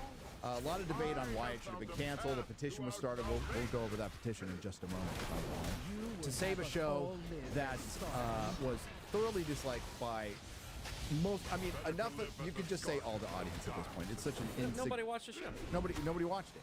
It is everything Kathleen Kennedy wanted her Star Wars to be. Blame modern TV for Star Wars The Acolyte's cancellation. The series was forging new paths and telling different stories in a franchise that often leans too much on nostalgia. One of the more interesting things that I've witnessed, whether it's Disney Star Wars fans fighting with each other or some of the articles that are coming out, some of these people are actually coming to the right conclusions about some things, but for the complete wrong reasons. It's actually true that Star Wars is stuck in this era, this like 3 or 4 year period where they're shoving all these things, where every single character that you know has to show up, and you have to remember berries, all that stuff. They desperately need to get away with that. And The Acolyte was, they had some member berries in there, but it was an attempt to go to a different era. Unfortunately, it was complete and utter dog shit. What people want is something that does explore new eras, that does do something different in a competent way. So it's just funny seeing these people fight with each other over that specific thing. This headline, they say they lean too much on nostalgia. If nostalgia is what's tanking this series, why make it a Star Wars show? Just create something completely original then. Because they're afraid to do that. That's why they buy this stuff. It is VTubers are so weird. Especially when it comes to pushing like their DEI messaging, they kind of have to co-opt popular IPs in order to push it. Because if they make their own thing with that, it's gonna end up like the dustbin or whatever the heck that new game is. Like no one's gonna touch it. Except for Madame Sabi, she touched it very I touched it for 7 long, excruciating hours. We got very sweaty into the message. Guantanamo molestation up in there? Oh, it was. It was awful. But so regarding this, I actually did my typical professional question asking thing under the Kotaku article on Twitter. Alyssa actually took the time to respond to me. She decided to respond with little reaction images of a more successful show with an equally diverse cast. And by the end of it, I just want to read off what she said, because she was the one who responded to me. She goes, "I just wanted to let you know that I think you're not worthy of my time, and remind anyone who may see this that you're a relentless question asker who provides no real value to any conversation. Have a good one." I think She doesn't asking like- questions does provide You value. Imagine asking questions, just consume product. She unironically called you a question asker in the sense of being an insult. Yeah, so that's not the first time it's happened. And then my question was, why wouldn't you blame the target audience who didn't show up? Why didn't new viewers get attracted to it? Out of the 158 million Disney Plus subscribers who would see the advertising, no one wanted to watch it? No. I actually think the target audience did show up. That's the argument that I'm making for this. I think totally that agree. The target audience, the demographic, 23-year-old, sexually confused, fucking pronouns in bio, trans flags, Palestinian flag, hashtag Black Lives Matter, these fucking freaks. I think all of them showed up and they spent time talking about it and making fan cams and promoting it and all this stuff. The reality is that group of people is not enough to support the show. It's not enough to make the show a success. And that is the hard pill that these freaks are going to have to swallow along with other hormone blockers, right? Like that pill, for them to swallow that they're actually not as big as they think they are, that they are insignificant, that they are a tiny, fractional, little part of this fucking fandom. Some of these guys go gonna way too accept hard, that, bro. Just like they'll never accept Like, chill, the bro. fact that, Well, they're actually just- biological It's not that serious. females. Just on that note, Ryan, where they are so deluded that they genuinely think there's more of them. Well, they literally made videos. There's more of us. That kind of compilation. And also with the whole Doctor Who thing, where they said for every like bigot fan we lose, we'll get 2 more that love diversity or something like that. How's that working out for them? And other personalities in your head don't count. Yeah. There's more context to add to that video too, though. So they in-fought because other individuals of that crowd were upset that they didn't have black gay representation or something. And then on top of that, the other good one is the dude who put it together had multiple accounts where he was harassing people who were putting together that video. So this is from a bunch of, as Ryan so eloquently said, pronouns and bios. Just changed their Ukrainian flag for the Palestinian flag with some rainbows, which I forgot where the go together fucking well. They're the ones always complaining about heteronormity and sexualizing women, and all they do is they want to get put into a thirst trap. They want to flick their bean to Manny Jacinto playing Queer Mirror. Like that is the weirdest thing to turn Star Wars into. The mighty Star Wars, the story of good versus evil, redemption, the Skywalker saga, and now it's a thirst trap. Because they turn it into a fanfic, right? Yeah. And what I mean by that is not the way we typically refer to Disney Probably Star here, Wars, no? but I'm talking about, you know, these fan fiction websites. Oh, go to Harry Potter fan fiction. Oh, guess what? Every single one of them has Malfoy like Hermione and then getting into a long-term relationship with her, right? It's this weird fetish. You know, some people have it or whatever, and they want to see this toxic, abusive, literal piece of shit get together with this girl. That I can change him fantasy, right? I can talk about that actually on an expert level. I'm sure you fucking can. A lot of people have the I can fix them mentality. Well, it's the Raylos on Tumblr. So they were so insane that they made Adam Driver uncomfortable to ever return to the Star Wars world. They are the reason why he wants nothing to do with his character. And so these people would actually send death threats from multiple accounts to artists who drew the wrong thing. And I'm not even going to talk about what I drew, but like people who paired Rey and Finn, for example, they relentlessly harassed them. There were a couple of interviews that obviously showed that they were trying to gear this towards the Raylos. That's why they took the concept of Rey and Kylo's relationship and just took out any form of possible logic and just said, yeah, he's a murderer and she's gonna be so into that and it's gonna be hot. There is something about dark, abusive men that they love, while in the real world saying, you need to respect women. And Down with the patriarchy. Yeah. Like they're doing the same thing with Sauron. Exactly the same thing. The marketing is beginning to put him as like one of the thirst traps. And in the interviews, Leslie Headland's at start, because I didn't even know, like apparently the Raylos called themselves the Rats for some reason, and she actually raises up like that and said, no, that was what the inspiration for this. So that she's basically reflecting it in the Acolyte, that same relationship. Well, and you're canceled now, so. Why are they called the Rats? I don't know. They are. It's a better name. I totally agree. But Just to put things into a fair perspective, if a guy went out murdering for you and brought back people's femur bones so you could make a nice centerpiece on the dinner table, that would be kind of intriguing, would it not? It was about 24 hours in this show between him murdering all of her friends and her falling in love with him. Yeah, it was crazy. Just because she saw his little Asian dick too, that was the weirdest. Oh my god! This yellow anyone other than an Asian, and you saw her look down at the dick, you could think, oh, maybe she's just like impressed. But come on, do we fucking talk? She's still looking for it. Okay. I hunted May. I hunted for his dick. I hunted. Thank you, Rob. I hunted for Tobey Maguire's dick. He said Sorry, it what? There's also been a lot of conversations around the Acolytes cancellation. I don't even want to There's know a the lot of context. conversation about, well, TV Hard shows pass. don't get long enough to breathe anymore, or they're canceling too many shows after one season. There is, kind of maybe some truth to that, not in this specific case. But the reason that so many shows get canceled nowadays is because they have completely removed the quality control filter to make shows.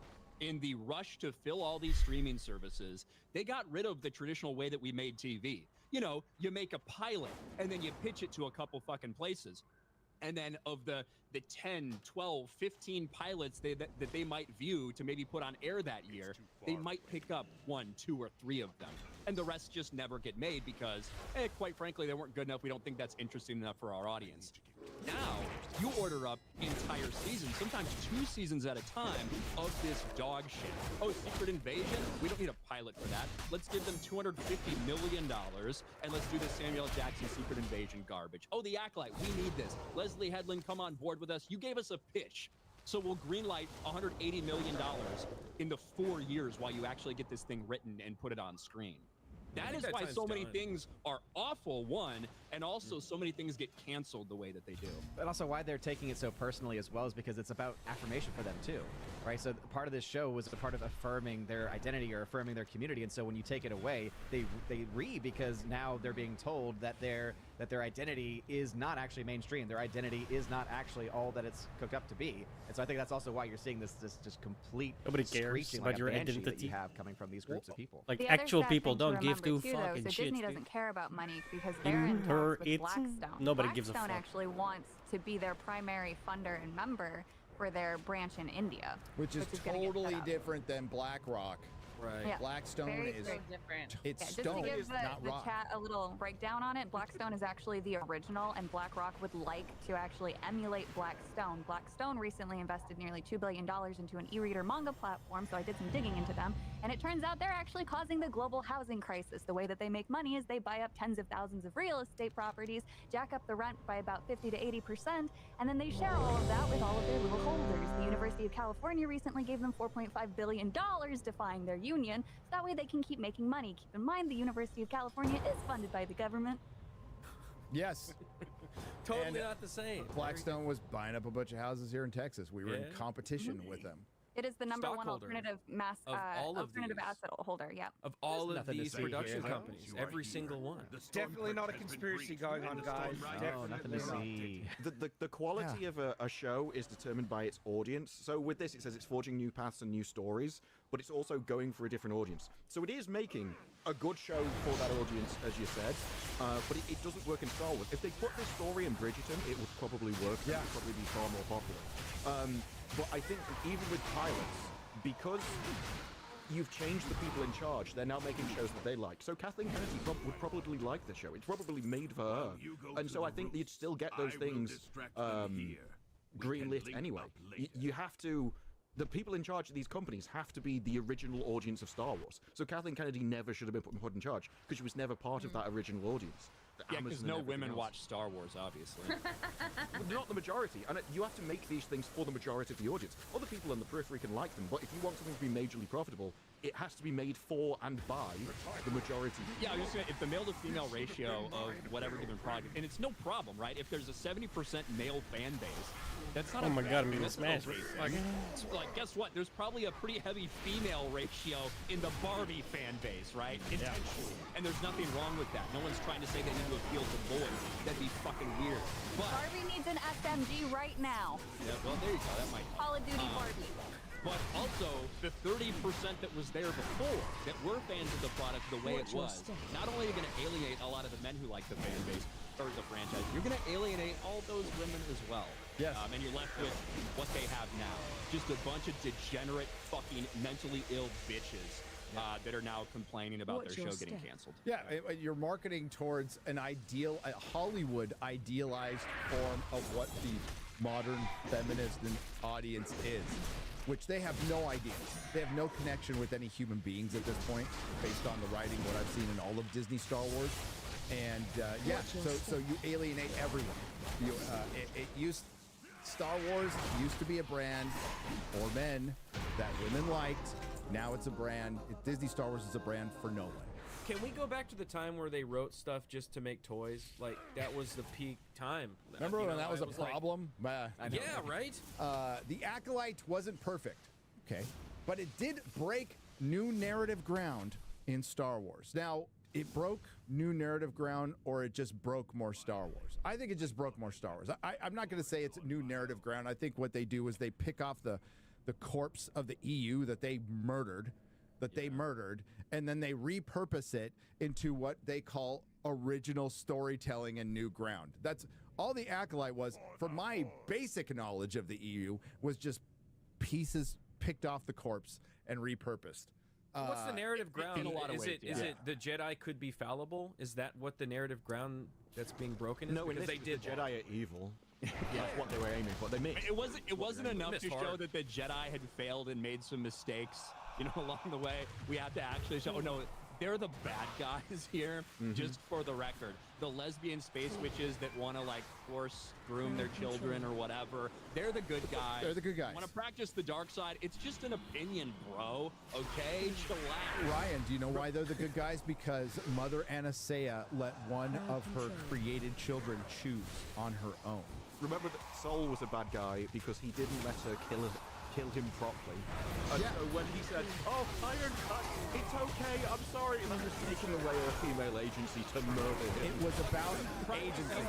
Practicing benign sexism by thinking that he knew what was best for her. and he didn't even allow her the dignity to kill him without giving his permission. Without mansplaining. Look at that man. I can't undersell that the hero moment of this show is when the girls got to choose for themselves after being complicit in murders, flipping side, going after Queermere. All of this, it was they got to choose for themselves and they deserve to be free, despite all the murdering and attempts to murders. I argue that the hero moment was her choking out. Yes, that was her taking her agency back. Yes. And just think about that. It's presenting a murder as a celebratory thing in this show. And they cry after. And so that's why the comment in this article is one of the most retarded things ever. She's trying to say breaking new grounds is inherently a celebratory thing, something that makes it good. It's like, are you retarded? No. I mean, look at Lord of the Rings. If Aragorn at the end, instead of trying to save for Frodo, instead he stripped naked, stabbed himself in the head, and died, that would be breaking new ground, but it would be friggin' retarded. Yeah, Acolyte broke new ground, but it's retarded dog crap. What type of friggin' copium is this idiot on? Chad, don't you realize if you complain about that, they'll never make any more Star Wars? Good! That is why I'm glad! Let it die! Put it out of misery! It's not the bad stories they're writing, you're the problem, Chad. And then we're just one sentence in. A franchise often haunted by force ghosts and endlessly recurring characters led by Lesbian Headlamp, the D+ series dared to re-evaluate decades-old tropes. Oh, I almost died. Or lore. I mean, what we call lore, they call tropes. George Lucas saying that, essentially the Jedi the healer died. That's not gonna help. And wholesome people in the galaxy. They are definitively the good guys. Doesn't mean they're perfect. Doesn't mean they don't make mistakes. But they are the good guys. That's a trope. It's a trope. The creator of the franchise. Unpack the flaws of the Jedi Order. I don't know. Say what you want about the prequels. I think they kind of did that. I think that was kind of the underlying theme. Been done. Been done. And play with the space sandbox setting in new, interesting ways. But The Acolyte, which starred Amandla Stenberg playing two parts the exact same way, as twin sisters struggling to find balance in the Force, and Manny Jacinto, Queermere, as a super sexy baddie, was just officially canceled. She's thirsty. It won't get a second season on D+, and right now the worst behaved members of the Star Wars fandom are celebrating its demise. Yeah! You're the worst behaved. We did it, dude, bros. Just want to point out that the small section of the fandom that are fans of the Acolyte, the ones it's catered to, they're the ones that are tweeting out, you know, GIFs and images and videos of them going to Lucasfilm and shooting Kathleen Kennedy in the head because she canceled the Acolyte. Yes, they just are. for the record, But we're the want to worst let you know, behaved. we're the worst behaved. We're the apparently. worst, yeah. It's on site apparently against Star Wars theory too. Some weirdo Yeah. said it's on site, and then they posted a GIF of somebody decking someone else, and I'm like, damn. I mean, Gary, you saw that when you went viral the other day. I went through that with the fucking Batman shit. These people always say that, and they're anonymous people. And I, you know, for the most part, I take it with the same seriousness as I treat like the handful of actual like bad over the line things that these actors will get. Like, it's the fucking internet. You're gonna have a couple unhinged people. That's just what it is, and you can't take that shit too seriously. No. Or at all. I sleep like a baby at night. Yeah. Yeah, it's whatever. It's literally nothing. All right. So, but while the Acolyte's cancellation stokes the fires of an ongoing culture war. Oh, so you admit it's happening. Okay. It wasn't happening. I thought it wasn't happening. It's indicative It is happening, and it's a good thing. Absolutely, it's a good thing. I think it is. I think people speaking up about this stuff, I think it invading every aspect of our lives because of, I mean, a very dedicated group of people, ignorance, complacency. There's a lot of things that conspired to have our culture poisoned right now, and to even deny it's happening is insane. Is absolutely insane. Are things turning around a little bit? Yeah, there's some sanity returning to the world because a lot of people lost a lot of fucking money. I wish it was they had like a spiritual awakening and said, you know what? Maybe dividing the fan base and pissing half the country off and pissing half our fans off is not a very good idea.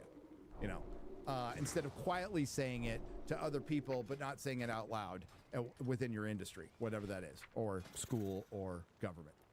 It's also indicative of a much larger problem. I agree. Plaguing modern television, as streaming services and rising production costs are to blame. And yes, this is one of the things where there are actually like some points here. Like, does this legitimate- work? There's a big difference between the way TV's done now and the way it used to be done. Yep. And there's multiple different reasons for that, obviously. But it's like these people are coming to like a right conclusion about some things, but they're getting there in like a completely fucked up way. She's like, so close to getting it. It's Yeah. It's like- intentional, I think. I don't think she's actually this stupid. I have no idea. Maybe I'm giving her too much credit, but she talks about House of the Dragon and then can't make the distinction on why House of the Dragon good, Acolyte bad. Yep. Yeah. I don't know where all the review bombers went, right? All the bigots, racists, transphobes, all those people that review bombed the Acolyte. I don't know where they were for House of the Dragon. A couple episodes got hit kind of hard because people didn't like the episodes specifically, but a series led by women, people of color galore in it. There's some gay people, and there's gay people in George R.R. Martin's world as well. And for some reason, there's not as much backlash toward it. Well, I was gonna say I don't think she's stupid. I think it's very obvious that she is like a malicious liar, especially since she was one of the people who came out and tried to cover up the fact that people were harassing Cabrutus and trying to get him taken down. And that's what a lot of this is. Like the accusations and the slurs and calling you phobic and everything. It's just a tactic to make you defend yourself, so you're not pushing the actual points of why it's all going on. And so you end up discussing an entirely different thing, and they just keep on doing what they've always been doing. A specific sect of fans are notoriously resistant to perceived changes to lore or the centering of marginalized folks in Star Wars media. Where are you getting this? They're saying the people that are complaining about it breaking canon when it's not technically and stuff like that. That's what they're talking about. Yeah, I think that's a specific dig at the Sith haven't been seen for millennia. They keep bringing that up. It's like, well, actually, no, they all died, so nobody found out about it. And the Acolyte pissed them off from the jump, run by a woman with a black non-binary lead, lesbian witches, and a blistering take on the flaws of the Jedi It became the focal point of the culture war before it even aired. Well, I'll be real. Like, I wasn't really sure about the lesbian space witches until I saw them singing in the 3rd episode. Okay. She's like, insult everyone who dislikes it. Use all the identities as a way to deflect criticism. And then nobody can criticize it because you're a racist, sexist bigot. The lore thing that they go on about. So the reason why lore never matters to these people is because this is actually a Tumblr trait. They're used to writing fan fiction that involves AU or alternate universe. And so they'll just, you know, in the middle of a Star Wars movie, they'll insert themselves, rewrite the characters, and then move on. And then that's become acceptable to them because they live in an echo chamber. So that's why they don't actually have any respect for lore, because they themselves have never had respect for lore, character traits, or character consistency. Well, their very ideology is anti-realism in the first place. They literally believe that their perception can change reality. I mean, even beyond just fan fiction, part of Marxist ideology is to rewrite history and rewrite the good things in the form of yourself. So this is part of that as well. Both Stenberg and Jacinto spoke out about the racist backlash the Acolyte faced, with the former even dropping a song that seems to reference hate lobbed at them. They're doing the same thing same with the focal of the culture war and the song. They treat the reaction as if that's the initial action. That's the attack. The audience. Yes. When it all started with Star Wars Celebration, where like it's very patriarchal. It's time for a woman-centered figure, and they just went off. So people responded to that. You kicked it off. Same with the song. You came at them, and then they responded to your action.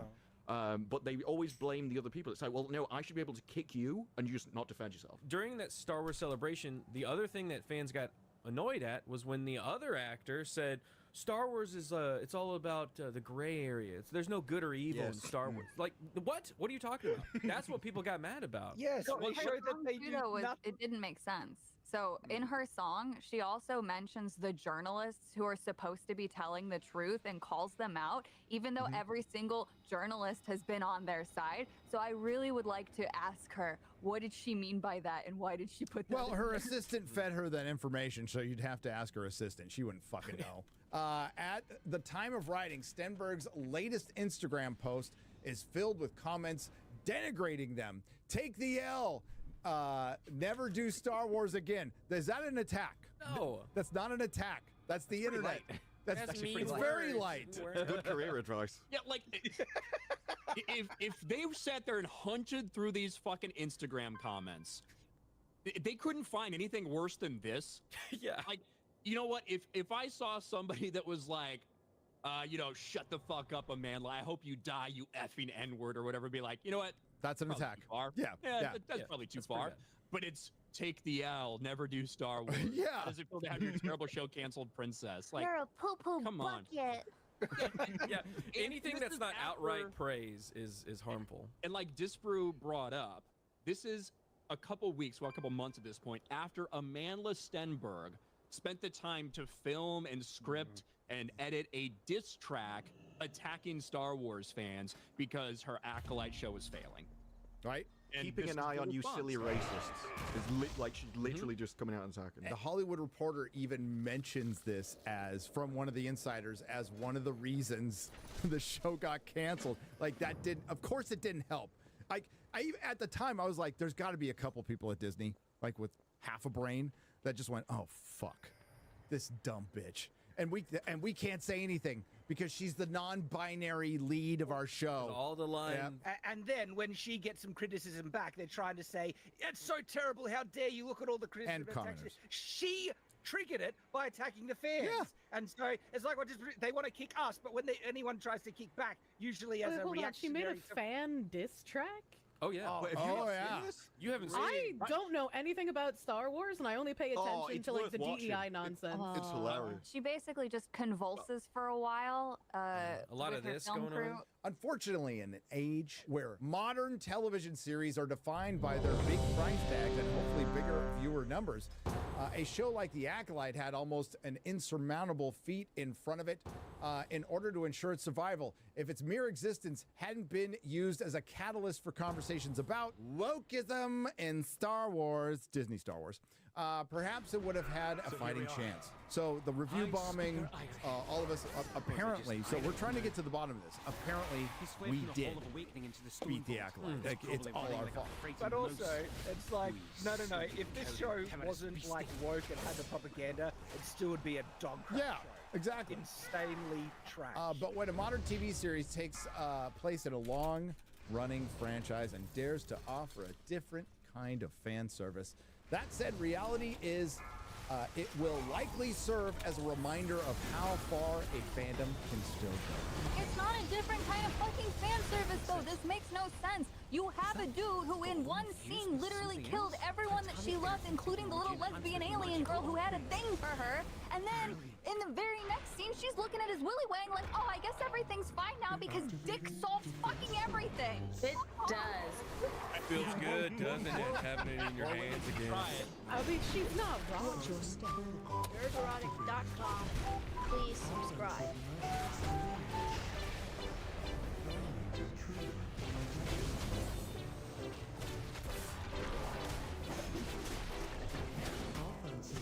Watch your step. I mean, the orcs definitely needed a better education system. Remember when they dug right into a tree?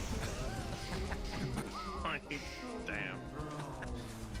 That was some dumb shit. Looks like the main door's locked. Remember when they dug all these trenches and none of the elves with enhanced sight saw all these fucking trenches and completely missed the mouse trap being constructed to start a fucking volcano? People think season 2 is going to be good. This is hilarious.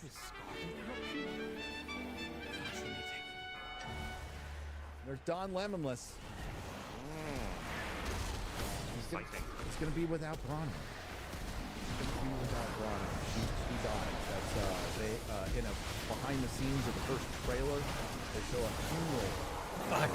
So I have scrubbed a lot of the events of season 1 to the point where I'm like, shit, I'm probably gonna have to watch that again. Because the fact that you said she's died, I'm like, did she die? I can't remember. What happened at the end? She got stabbed or something by somebody? It probably shot with an arrow, was it? Probably went septic and she died. Okie dokie, well. But Guy Ladriel survives a pyroclastic flow. We've all been there. We've all been there. Behind the scenes of Amazon Quest to make the Rings of Power Season 2 a hit. And much like the Rings of Power, it has taken the relatively radical decision to cast characters of color in principal roles. A breakaway from the white-dominated image of Game of Thrones and Lord of the Rings. Good. Enough of those whites. Yep. You should be able to take a main Enough card of those back to central processing. high fantasy shows based in feudal societies that pretty much reflect Britain. Europe, thank you very much. One quite literally being an author, Americans. a professor creating a mythology for his country. Let's go on. It is a genre that was closed to me before, says British actor Sophia Numbet, famous for saying first black female dwarf, first dwarf of color. Let's not forget we got the terms from the Access Media and from Amazon: elf of color and dwarf of color. So dumb. Who plays dwarf princess Disa. Growing up, there was nobody that looked like me in front and center of fantasy. I have a 4-year-old daughter. She was watching a Disney program the other day and said, "Mama, I wish I was white because I would look like this character." No way that happened. That didn't happen at all. Zero chance. Press X to doubt. Yeah. Who's saying this? Marketing department. Usually run by 25-year-olds fresh out of college. Women, by the way. But what was so fantastic about this time, which is not what my mother was able to do, is It's that like I was able children to go, don't even "But fucking you can notice be this that shit, character. bro. Let me show They're you thoughts to 10 notice. other Get the examples." fuck outta here. Instead of being a proper father or mother and saying, "Nothing is stopping you from identifying with this character," because you can be a dwarf if you want to be a dwarf. You could be a dwarf You too could have a beard, little girl. Yeah, they are kind of pushing that. You That's can get them from the store, you know, little fake beards. Just shit so bad, you know. Like we go over all the time, but what about the like alien characters? We just supposed to like nobody could ever associate anything with them. You can't feel anything for alien characters because none of us are aliens. It's like, oh well. What about seeing yourself in a goblin or an orc? I'm trying to work this out in my head because there's many out there who code the orcs as people of color. Now that says more about the people who code air quotes, but wouldn't that still be representation, especially the way they're trying to present the orcs in the Rings of Power as these poor little children created by Adar who just want to go and be evil in their own land. I digress. So, but you can be this character. Let me show you 10 other examples. And again, instead of showing you how to relate to a character like Gollum or a dwarf or an elf or a robot or an animated rabbit in some kind of human connection through good storytelling. The importance of it is monumental. So they're still running with this shit. You can see you as a middle-aged wine aunt can see yourself in Disa, a female dwarf. When the Rings of Power was announced, a racist backlash followed. I mean, yeah. Of course. Which led to the cast being deluged with threats, harassment, and abuse. Receipts, please. Yeah, because we got him for, what was his name, Fabian from House of the Dragon Season 2. Got all the screenshots for that. He got harassed off of Instagram for playing a character, which to me is, like, is that better or worse? Like, the fact that you can't even tell he's an actor? Why do you think that's the dragon? That is so much worse. Because we're not talking about some big cultural impact. We're talking about investment in the story that might go really far. Okay? Like, from that point of view, House of the Dragon is just a European country with his dragons. So like it's Big Brother. Some people thought Wakanda was real. There's no way. That's not true. To this day, some people think Wakanda is real. So there you go. Okay, again, is it direct I don't believe threats that. or was it, Nobody's oh my that God, stupid. look at this person constantly saying dwarf of color. And sorry to state the obvious, but the term basically saying colored people again, coming back, is what should be embarrassing about this for anybody who fucking says it. But they're not. Do you think get ring race of colors? I hope so. It was really, really hard. In fact, it was a little bit of a shock because on my way to cash my check, I had skipped into the role with excitement and naively didn't expect it. And you can't blame her for that. Of course she wouldn't expect it. You know what? The fans are going to say what they're going to say. You know what would have helped immensely? Not writing articles like this that are pushed by Amazon, by the way. I will speak again to my video, Rings of Power, the making of a disaster. That decision came straight from the top of Prime Video, which is Jennifer Salke, who has a marketing background from her NBC days. The vitriol became so extreme that Elijah Wood, Sean Astin, Billy Boyd, and Dominic Moynihan, who played hobbits in Peter Jackson's trilogy, banded together for a campaign called You Are All Welcome Here, with different color ears, right? A shirt with different color ears. Here, there are also a statement from the Rings of Power cast themselves, which stated that our world has never been all white. Fantasy has never been all white. Tolkien's Middle Earth was never all white. There was definite representation in it, but you chose to not use that because you thought it was coded improperly.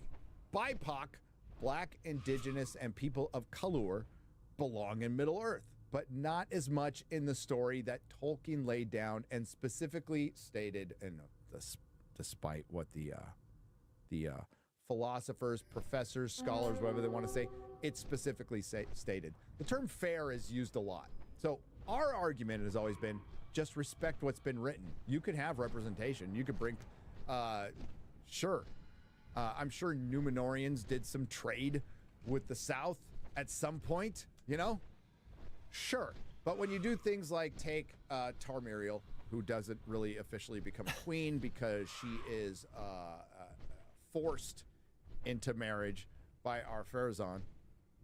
You know, and then just make our Farazan, who, like, these are Numenorians. These are men of the West, by the way. These are fucking badasses. And you make him like a fat fascist. You make him look like Karl Marx, which checks out in that show. I think it just, when you got to the they took our jobs part of season 1, I think everyone was just like, what? Like, These knife ears are taking our jobs. It's so weird to spend so much time on stuff like that instead of exploring. Well, you know, it's an amazing culture to be able to portray on as a film. You know what I mean? Like, but oh well, we spent time on that instead. That took our job shit. It was confusing to say the least because there wasn't even an elf there, right? There was like what was going on Numenor was a split with faith. Arluvatar, the one god, and there was a side, there was the Kingsmen, and there was the side that still worshiped the one god, basically. And those themes, and it's turning your back on God. That's the theme, okay? And it's mixed in with a little Atlantis too, but that was the theme. And they certainly aren't going to bring that up. You know they're not going to bring that up. Hey. Don't rule out anything for season 2. It's gonna be a wild ride. We'll find out. I'm guessing a lot of people. The last trailer didn't get completely ratioed because it was just battle, right? So those battles, and that's what they led with. Is there's going to be more battles, there'll be more action, and we'll be closer to the lore with this one. It's the same shit we saw with Star Trek Discovery over and over again after a piss poor season, and it was poorly received, and budgets were reduced. Prior to each season, we're going to get far more optimistic in Star Trek. And they would say it, but they wouldn't do it. But they would continue to do it until everybody just stopped watching. But this is the difference with The Acolyte. This is the difference with Doctor Who. This is the difference with The Rings of Power. Hollywood as a whole, over the last, not with everything, but with a lot of things, especially with tentpoles and big franchises and streaming shows, has gone against the market. They've openly gone against the market. And they can come back with figures and numbers all they want, but until they actually show us some real numbers, I'm gonna just assume you're full of shit. I don't take companies at face value, especially when they try to lie their way into success and they try to protect themselves. And they can't cancel these things for precisely the reasons we showed you with The Acolyte and some of the backlash. That's what they fear the most. They don't fear the fan calling this shit out. They fear being called racist and bigots and not supporting the things. But they literally, especially with Disney Star Wars, put $180 million into support. It's not good enough. They're in a trap. But the market usually decides. There was a time in Hollywood where the market would decide. You know, we've talked about in the past, Spider-Man 3, the market decided. It made money. It made a ton of money. Yeah. The thing about all of this, I guess, is just like, you know, do your odds change every day probably of whether it gets the 5 seasons? I think at most to save face, because this is a giant Jeff Bezos vanity project, there will be technically 5 seasons, but it'll be kind of like what's going on with The Witcher right now, which is a season 4 split. We're going to have a 4th season, but we're shooting them back to back this time, and they'll each be 4 episodes. Yeah. That's my guess. They could cancel it.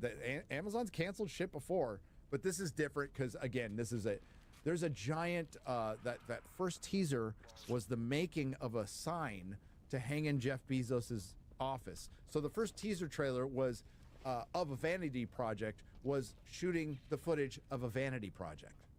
Because I was thinking, I was gonna say it's like the equivalent of Disney with Star Wars, where they absolutely cannot admit failure. Yep. So they never announced a canceled project. But I was like, but we just got one. So yeah, it's like, is it possible? Like, I think they do it for a more spin-off-y show. This feels like their main attempt, you know, so they wouldn't want to admit defeat on it, at least for a long time.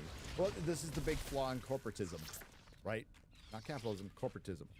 So everything is about for the next couple of quarters, and there isn't a ton of thought into longevity. So they were swimming in money, swimming in investor money for streaming with a lot of fucking empty promises for a long time, which protected a lot of bad shows.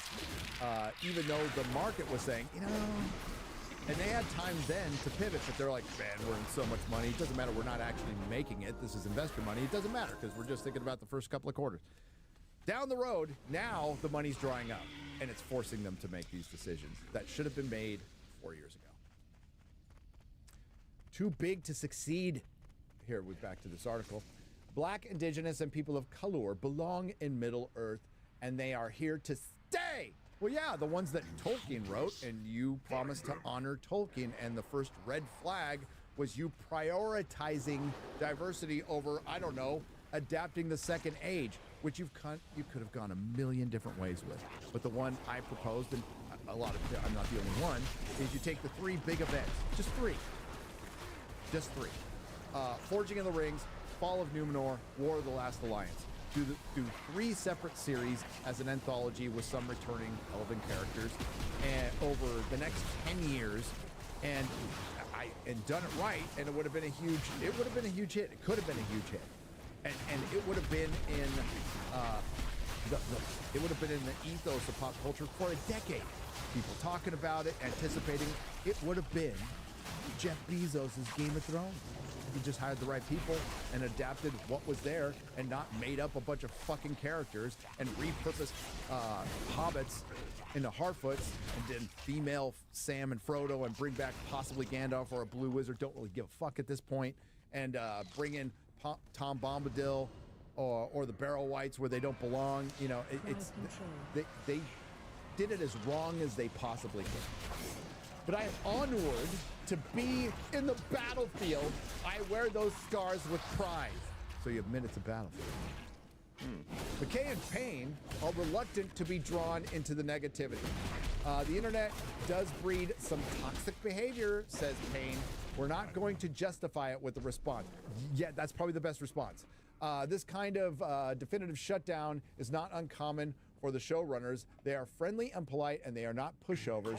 At one point, I asked about the involvement of Amazon CEO and Tolkien obsessive Jeff Bezos. According to Brad Stone's 2021 book, Amazon Unbound, the billionaire has a perchance of micromanaging Amazon's TV projects. He has even said to have 12 rules that every successful TV show should follow, including a heroic protagonist who experiences growth and change. Wow. Has he been in touch with notes? Now, Bob Iger has given notes on The Mandalorian, by the way. Imagine how you're John Favreau and you're getting notes from the weatherman. We will not comment on any input, notes, or feedback from Jeff Bezos. We can only say we're lucky that he's a fan of it. So they got notes. They got notes from Jeff Bezos, but they also got notes from Jennifer Salter. She is definitely involved. Go on, sorry. I would be surprised if Jeff Bezos' notes are just make it better, make more people like it. Whatever you gotta do, do it. Like, I wouldn't expect him to be like, make sure the main hero is heroic and stuff like that. He should know, obviously, that they're gonna know more about him than how to write a thing, but simultaneously, they know what the reaction was to season 1. So he's gonna be like, do better, Senator. Do better, Senator. In a moment which speaks to a larger question concerning the Rings of Power, one themed around big budgets and big expectations, the show is officially Amazon Prime Video's most watched original series. Is it now? Yet, last year, look what they say here. The Hollywood Reporter claimed that only 30% of American viewers who had started the season reached the finale. In response, Amazon's Jennifer Salke said this desire to paint the show as anything less than a success does not reflect any conversation I'm having internally. Yes, that is not a fucking denial. We're gonna call it a success, okay? That's what we're gonna do. On the set, there is understandable reluctance to talk about numbers. Data is Amazon's side. Producer Lindsay Weber, formerly of Bad Reboot. Creative is our side. Is it? I would argue it isn't. I would argue everything you did is repurposed fucking fanfic. Welcome back. Whatever. Game's out now. You would spend that kind of, effort, time, everything on a thing, and then not be interested in the data at all as to how the world is taking your multi-bazillion dollar show. Like, of course, the idea is like, it's not really something, the way the creative side is out, it's just like, you know. You guys would know. You want to know. It's a bold-faced lie. It's a bold-faced lie. And we know it. And they do know it. Like, producers do know it. Executive producers know it. They know the numbers. The first season was always going to be about heroes and bringing the audience back to Middle-earth. Heroes, sorry. He says season 2 is about the village. The chessboard has been set. The game is afoot, Mauler. Woo! More fight scenes. Let's go. More fight scenes and Sauron in a wig. Uses his crown as a sword. We, the prophetic audience, know that the rings are a Trojan horse for Sauron's plan to dominate all things. Yes.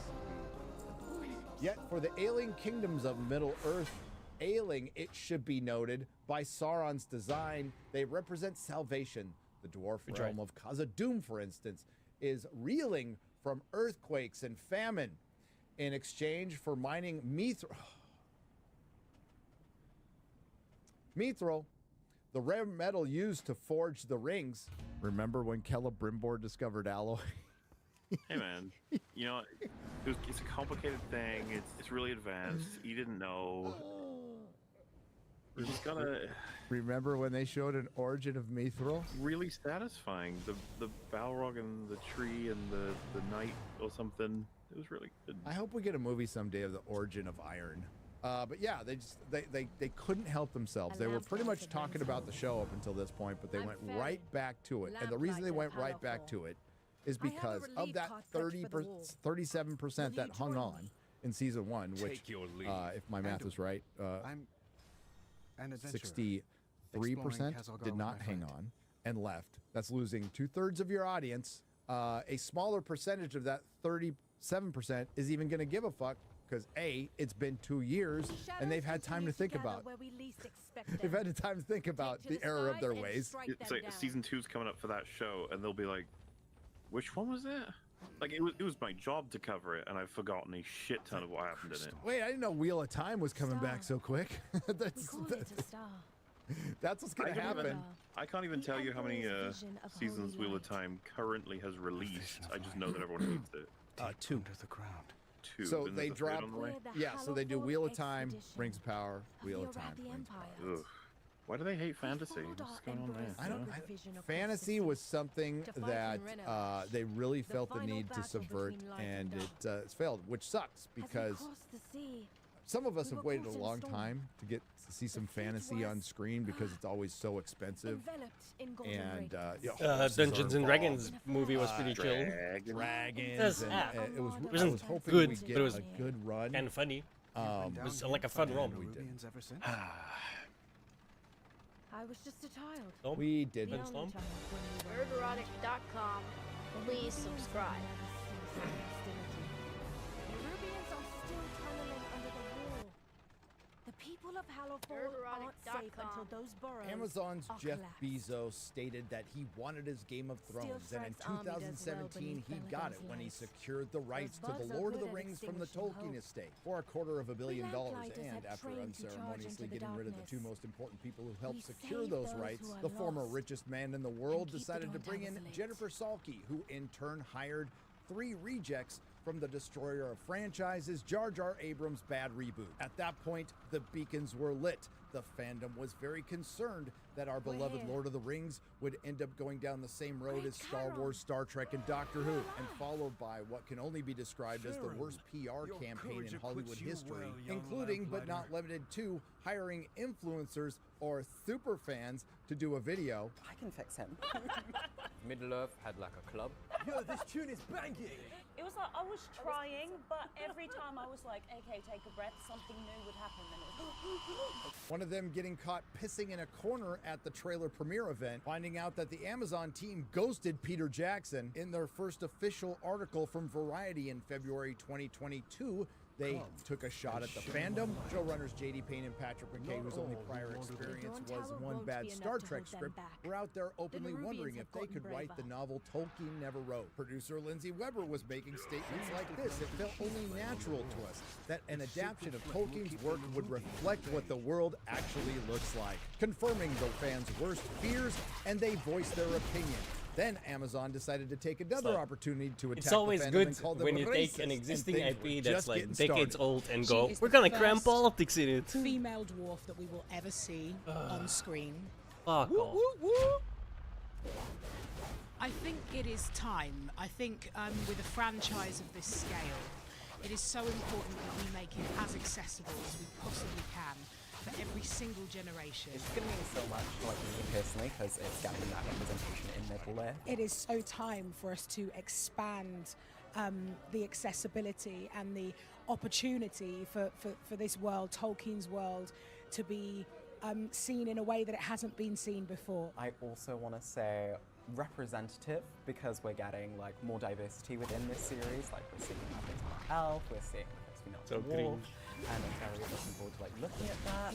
It's so great to be able to have so many faces now to extend the accessibility for people like me to see themselves staring back at them in such a huge franchise. This to me just feels like something that has just the furthest possible reach, and you know, we're choosing to tell it in these times, so we should represent it for these times. It'll be so cool to be able to see more female representation, to maybe see them actually interact with one another. I play Princess Disa. She is a dwarf, the first female dwarf that we will see. Sophia, you now I cannot tell you what a thrill it was to see you up on the screen as the first female dwarf depicted from this world. I mean, first ever female dwarf to ever truly be seen. You know, she is the first female dwarf that we have ever seen on screen. First female dwarf as a female dwarf. Female dwarf. Female dwarf? Female dwarf. Female I'm gonna be slightly rude, but no, never mind. Fuck it. Female dwarf. Female dwarf. Female dwarf. Female dwarf. It's actually, I was gonna be like, why would they pick like one of the largest people they could find for a female dwarf? But dwarves are generally pretty chubby, so on that front, not actually a bad casting choice in here. Unfortunately for Amazon, they found out pretty quickly that they messed with the wrong fandom, and the wrath of the Fellowship over the desecration of the Professor's work was swift. Every clip and trailer ratioed, and the comment section is glorious reading to this day. Then Amazon made their biggest mistake, actually releasing the show. In the words of Gandalf, he that breaks a thing to find out what it is has left the path of wisdom. Welcome to the Supercut review of the most subversive, amateurish, and worst adaptation ever made that just so happens to be the most expensive television show ever made, The Rings of Power Season 1.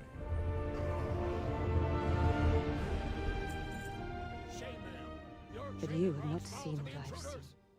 We start out with a prologue, once again voiced over by Galadriel, except this time it's Morfydd Clark using some reworked language from Elrond in Lord of the Rings, and something that sounds very familiar to Peter Jackson's Lord of the Rings. And this giant cinematic prologue we were all promised ended up being a massive disappointment, like the show.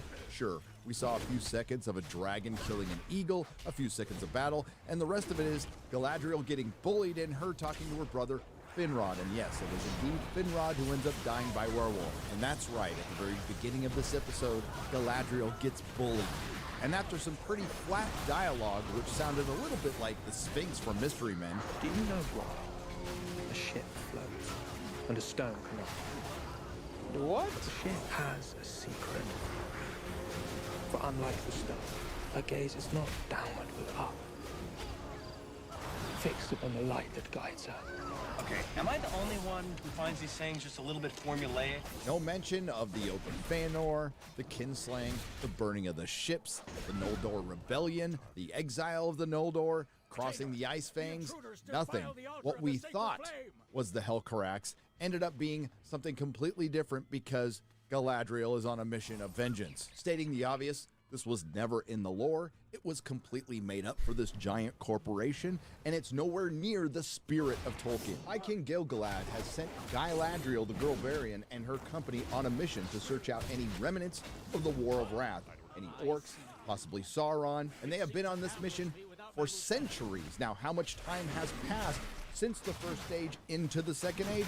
No idea. Quick reminder, the second age of Middle-earth is over 3,500 years, and Amazon, in their infinite wisdom, has decided to condense all of the events in that time into a shorter time period. A couple of weeks, a month, 5 years, who knows? Girl boss Galadriel's male assistant Thorndeer is yet another made-up character who's always telling Galadriel they need to go home, but she's not going to stop until she has a mountain of orc heads. They established pretty early that Galadriel has a singular focus. She is a cold, calculating leader. She can punch through ice, decipher clues, slay cave trolls by herself. She's the worst casting choice of the show and drags the entire thing down. She makes Galadriel both an elven Mary Sue and an elven Karen who would like to speak to the manager. I can't believe it. Why, Grace, I'm liking the cut of your jib. However, interestingly, and tragically, there are no LGBT characters in all of the Lord of the Rings because J.R.R. Tolkien was a devout Roman Catholic. And I think that, you know, whether J.R.R. Tolkien likes it or not, I think that's become a clear element of the elves in particular in this world. Never mind. Then there's the dialogue. This place is so evil, our torches give off no warmth. This way. How can you be certain? It's colder than the rest. After Galadriel slays the cave troll all by herself because the men were fighting like morons, she wants to go further north and they all quit on her. Because that's what men do, so they laid down their swords, no symbolism there, and Galadriel don't need no man, she goes on without him. Oh look, it's more original characters. Harfoots, which are actually hobbits, but Amazon can't use that term, so we're just gonna call them Harfoots. And we have a couple of repurposed characters, female Frodo, female Sam, and Hobo Baggins. Yeah. Now, one of the signs that we're going to be in for some glad you didn't watch god-awful it. writing in the next 5 seasons is characters constantly describing what we can clearly see on screen, constantly describing exactly how they feel, and a lot of very convenient things happening, which happens a lot in the show. Not much to talk about with these Harfoot scenes in the entire first or second episode. They're filled with exposition, with the occasional cringe dialogue, stage Irish. If we didn't do everything we weren't supposed to do, we'd hardly do anything at all. And look at her. You find all that down by the riverbank, did you? I wonder if there's trouble down south. And what concern is that of yours, Eleanor Brandyfoot? They're always after me, Lucky Charms. There was a wolf that had the Harfoots dead to rights, but I guess he already had 11sies, and we're definitely dealing with female Frodo and female Sam. They come across, though, as a female version of Sam and Frodo. And I think that's fantastic.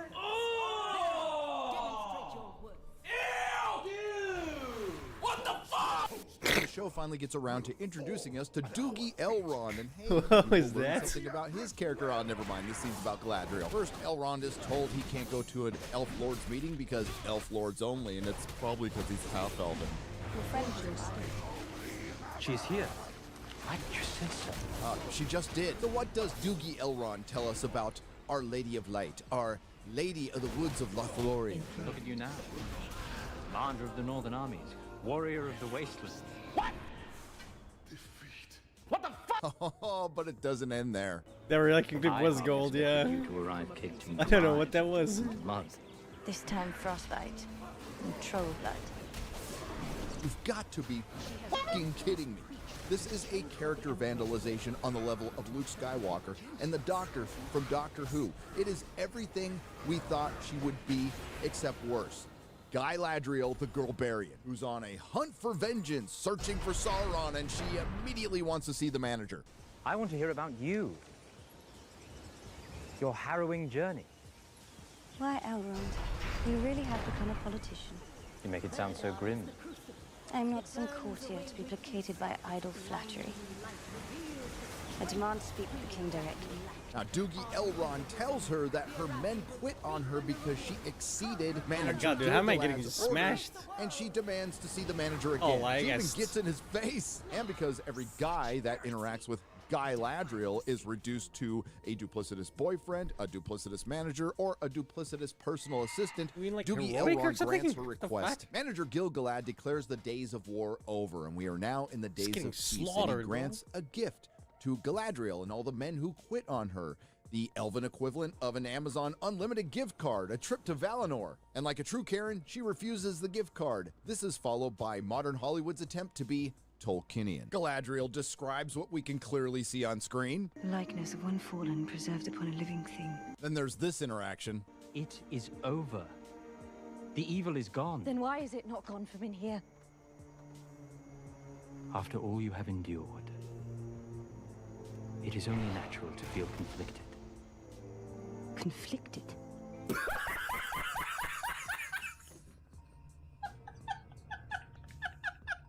Ladies and gentlemen, I believe Brie Larson has been dethroned. Let us say that all is as you fear, and this enemy is out there somewhere, lying in wait. Do you truly believe seeking him out will satisfy you? Watch your step. That one more orc upon the point of your blade will bring you peace? Apparently over at Amazon, $60 million an episode only gets you horrific writing, overacting, pedestrian, amateur CW.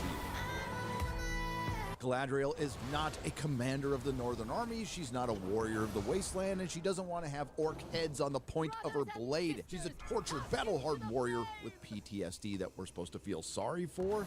Now, they haven't shown us any of this, but they've certainly such a spent the entire retard. episode telling us. Oh, no, There's okay, no that mystery this here. is supposed We to know happen. Sauron Oh, no. is out there, Come and on, apparently so bro. do a couple of other characters, and we'll get to that because it doesn't make things better, it makes things worse. So we're just sitting around waiting for Galadriel to be right. Meanwhile, in the Southlands, it's guess who's coming to second breakfast. And if those scenes in the trailer with Dawn wait till she Lemonless dies and she's chained gonna- by the ankles weren't on the nose enough for you, we've got some more. Where was he from? Didn't say east, I think. And what day was he here? Oh, let it go, Knife Ears. It's a bloody patch of grass. The lot you lump us in with died off 1,000 years ago. When are you people gonna let the past go? What do you mean, you people? I knew it. And after what I am sure knew was some it. very I knew that necessary was coming. exposition mixed in with a message as subtle as a Joe Biden speech, What we do learned you that this is mean, a you forbidden love story. You know how I know? I mean, aside from the Access Media telling us for the last 6 months and the longing looks between Bronwyn and Arendir in the scene prior, no, they actually tell us. Only twice in known history has a pairing between elves and humans even been attempted, and on each occasion, it ended in tragedy. It ended in death. You need not remind me. Dawn Lemonless is part of an elven outpost of colonist oppressors, keeping an eye on the southern men who were sympathetic or allies to Morgoth centuries before. Bronwyn is a single mother because Hollywood doesn't have fathers anymore to a son named Theo who has a little treasure, a broken sword with the Mark of Sauron on it. And let's get to that Mark of Sauron. Yes, the Mark of Sauron, not to be confused with the Eye of Sauron. The one we saw on Finrod in the fortress and now on this broken sword. It wouldn't be right here on this map, would it? Arendir hears about some poison grass, sees some gook come out of an udder of a cow and decides to investigate the next town, and Bronwyn's gonna go with them and just leave her kid behind. It's only a day's journey. After what I'm guessing is a day's journey, we get some more soap opera acting between our southern activist and Dawn Lemonless, definitely telling us they're in a forbidden romance just in case you didn't catch it the 3 times before. They arrive at the town and it's on fire. Meanwhile, back in Linden, we have a little conversation between regional manager Gil-galad and Doogie Elrond. Turns out High King Gil-galad, well known for his duplicity, sent Galadriel away for her own good, and he is well aware of the darkness, and this is his justification. She might have inadvertently kept alive the very evil she sought to defeat. For the same wind that seeks to blow out a fire may also cause its spread. Your temper is very quick, my friend. But until you learn to master your rage... Your rage will become your master? That's what you were gonna say, right? Right? Not necessarily. Then Grandma Brimble. Not Then a necessarily. comment flies over all of our characters, showing us that they're all in the same timeline. It also doesn't make us think at all of Game of Thrones Season 2. Female Frodo finds Gandalf not Gandalf. Now these scenes are intercut with Galadriel sailing to Valinor with all the men who quit on her. And the writers were so proud of this piece of dialogue from the beginning of the episode, they decided to recall it here. Do you know why a ship floats and a stone cannot?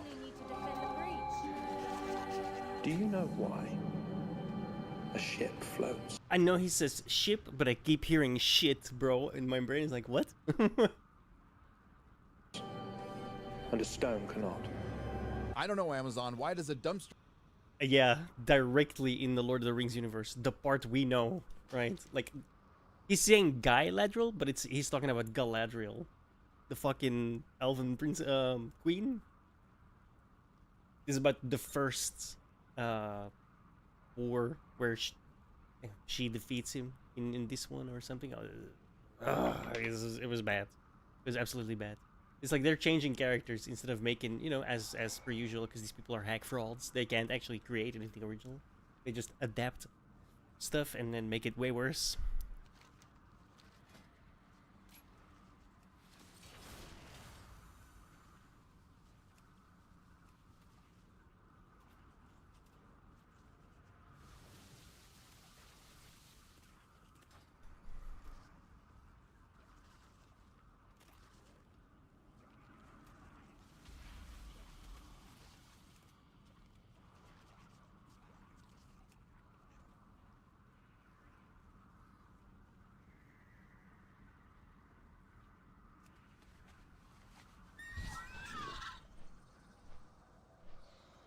And we're level 80. Fire, burn, and a toilet flush. High Regional Manager Gilgalad picks up a leaf with cancer, and oh, he should have listened to Galadriel. Speaking of Galadriel, she and all the men who quit on her were armored up on a boat sailing to Valinor, and then they take off the armor, then she jumps out of that boat because she can't give up her mission of vengeance to have a nice leisurely swim in the Sundering Seas a good 100, 200, 300 miles away from Middle-earth. Here on this map is roughly where Galadriel decided to take a nice leisurely swim, and keep in mind, Arda is supposed to be flat right now.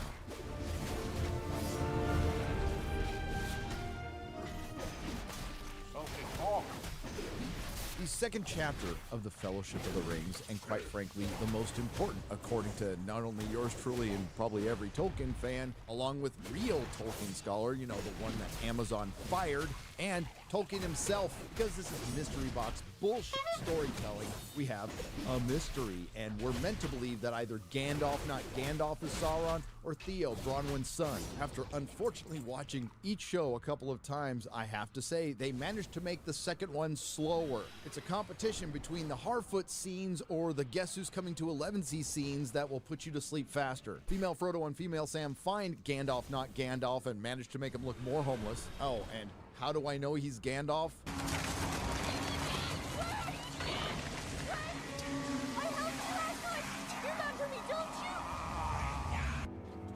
You want it for yourself! Here, Baggins!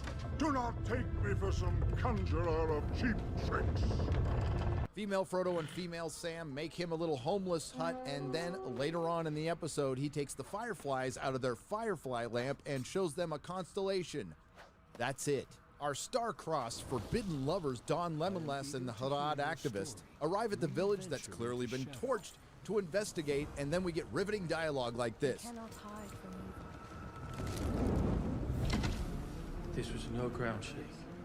Someone dug this passage. Something. Don Lemonless tells Bronwyn to go back and warn her village, and then he jumps down in the hole and promptly gets caught by orcs. Of course, the villagers don't believe her because she's a woman. She goes back to her house where she abandoned her kid and gets attacked by an orc, and of course she slays it with the help of her son, and it was impossible to see much of anything because the camera was shaking so much. Now they'll have to believe the mighty Bronwyn when she plops down the severed head of an orc. Well, here's another Tolkien Easter egg, Eregion, or as they would say in this show, Eregion, second age realm of the Noldor and home of the Elven Smiths. High Regional Manager Gilgalad tasked Doogie Elrond to work with Celebrimbor on a very special project, and that project is a giant dick. Yeah. Take a look at it started. Oh my God, it looks like a huge... Johnson. Yes, sir. Get on the horn to British intelligence and let them know about this. And that project is a giant tower that will have the most powerful elven forge in Middle-earth. Now, I know what you're thinking, the Rings of Power, because this show's called The Rings of Power. Sorry to spoil it for you, there are no Rings of Power in the first season of The Rings of Power. How do I know that? You have not seen what I have seen. Grandma Brimbor tells Doogie Elrond that he needs this done by spring, so they decide to get some help. Elrond suggests going to the dwarves of Khazad-dûm, which is very strange because it's Celebrimbor who's more known in the lore to be the friends of dwarves. Not even sure why I bother at this point. They clearly didn't. So they show on a map how far away Eregion is from Khazad-dûm, and it looks like they just walk next door. They won't let Grandma Brimbor and Elrond in Khazad-dûm, so Elrond has to invoke the right of Sagin Tarag, which is an endurance test of breaking rocks with hammers. Now, I'm guessing the average audience member could have figured that out once they saw the rocks and the hammers, but they decided to tell us all anyway. Incidentally, Doogie Elrond left Grandma Brimbor at the door of Khazad-dûm and said he would be back in a few days. That's a long walk back to Eregion in a gown. This is another huge chunk of the episode where next to nothing happens. Remember, young Doogie Elrond went to Khazad-dûm with a proposal. I want you to keep that in mind. If Doogie Elrond wins the Sagin Tarag, he will be granted a boon by his friend, Prince Durin IV. If he loses, he's banished from dwarf lands forever. So, of course, he loses on purpose, and then Doogie and Prince Durin Ricada commence to have what I could only interpret as a lover's quarrel on an elevator. Durin Ricada is clearly mad because Doogie hasn't been around for 20 years, and then he has him apologize to his wife, Disa, who, quite frankly, isn't the worst thing in this. And the Khazad-dûm scenes look pretty good, but nothing happens in that proposal I mentioned. Doesn't happen in this episode. The one character that looked completely legit, King Durin III, who had one line. But there is a mystery box in a mystery box show. You can't make this shit up. And no, that's not the Arkenstone in that box, it's Mithril. So let's get back to Galadriel's leisurely little swim hundreds of miles away from Middle-earth. I know you won't believe this if you didn't see it, but she randomly comes across a raft in the middle of the ocean, and no, I'm not making this up, with another new made-up character, Halbrand and the Disposables. They are the survivors of a ship that was attacked by the Worm. When questioning Galadriel, Halbrand, who can possibly be Sauron, says this. Does she look dangerous to you? Looks can be deceiving.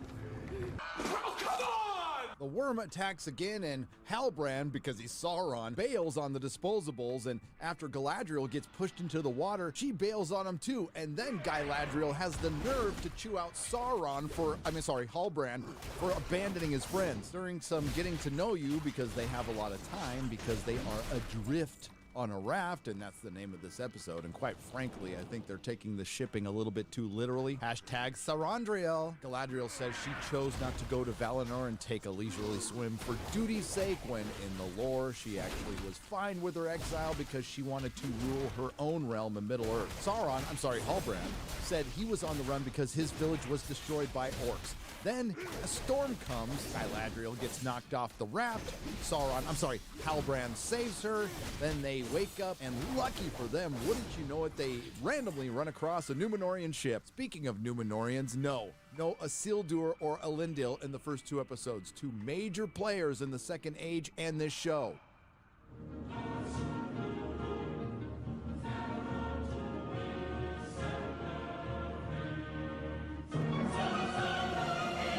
This is amazing music. I love this song. I don't know what it is, but I love this song. Into the fire!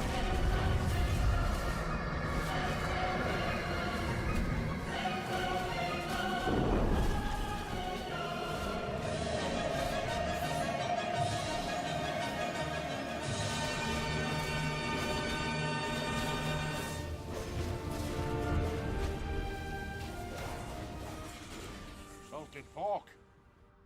We start with Don Lemonlass getting caught by the very white orcs and getting immediately chained by the ankle. Nothing says Tolkien like allegorical symbolism. The very white orc mentions Adar, which also happens to be the name of this episode. I wonder if we're going to meet him later. Meanwhile, on the second boat, Galadriel and Halbrand just randomly came across on the ocean. Our insufferable main character wakes up clothed and fed and continues to act insufferable. Then we are finally introduced to Elendil, and what the hell is that on his chest? Ladies and gentlemen, we have moob armor. Totally Not Sauron asks where they're going, and Elendil waits to answer for dramatic effect. We are indeed at the doomed island kingdom of Númenor, and sure, this show has had some nice establishing shots, some broad sweeping landscapes that lead directly into boring exposition and contrived events. Galadriel insinuates that they might find out why things are strange between the Númenóreans and the elves.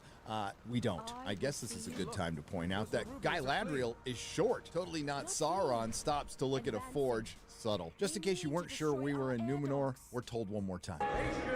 Patience! We are men and women of Númenor. Once again, Galadriel is taken to the manager, and this time it's Queen Regent Miriel, and then we get dueling female empowerment. Queen Regent Miriel, who we'll get to in just a moment, asks Galadriel her name, and she gets her Khaleesi moment. After some more forced dialogue to show that we're dealing with two very powerful women here that just end up sounding annoying, so annoying, it takes Halbrand, to calm things down. During the ladies' pissing match, Karl Marx Farazan mentions that elves have not been allowed on the shores of Númenor for generations. Now let's take a brief moment to talk about Númenor, Queen Regent Miriel, Farazan, and potential spoilers from the books, which might not be spoilers at all, considering once again that this show has taken Tolkien's lore and reduced it to Easter eggs. Númenor is Tolkien's Atlantis, mixed in with some Sodom and Gomorrah, and possibly Noah's flood. Númenorians were very tall, they lived hundreds of years, that's who Aragorn was descended from. In the beginning, their island was prosperous, but then there was a split between the Kingsmen and the Faithful. The Faithful remained faithful to the Valar. The Kingsmen were jealous of the elves' immortality. Now, in the context of the show, they give us a couple of little hints. Things start really going bad towards the end during the time of Farazan and Muriel. I'm not even finished with this episode, and at this point, I have to ask who in the hell this show is for. Normies aren't going to know what's going on because everything is moving at a snail's pace with very little information, and book fans are going to be pissed because all the actual lore that exists in the books that's been put in this show would fit into your average TikTok video. And let's talk about Queen Regent Muriel, who never was a Queen Regent and never met Galadriel. Sure, she was around during the fall of Numenor, but there's the little problem of her being born 1,617 years after the forging of the Rings of Power. Out of the 25 rulers of Numenor, 3 being women, they decided to choose Muriel. Why? The reason? Ideology. It really reflects what a Kingsman would do.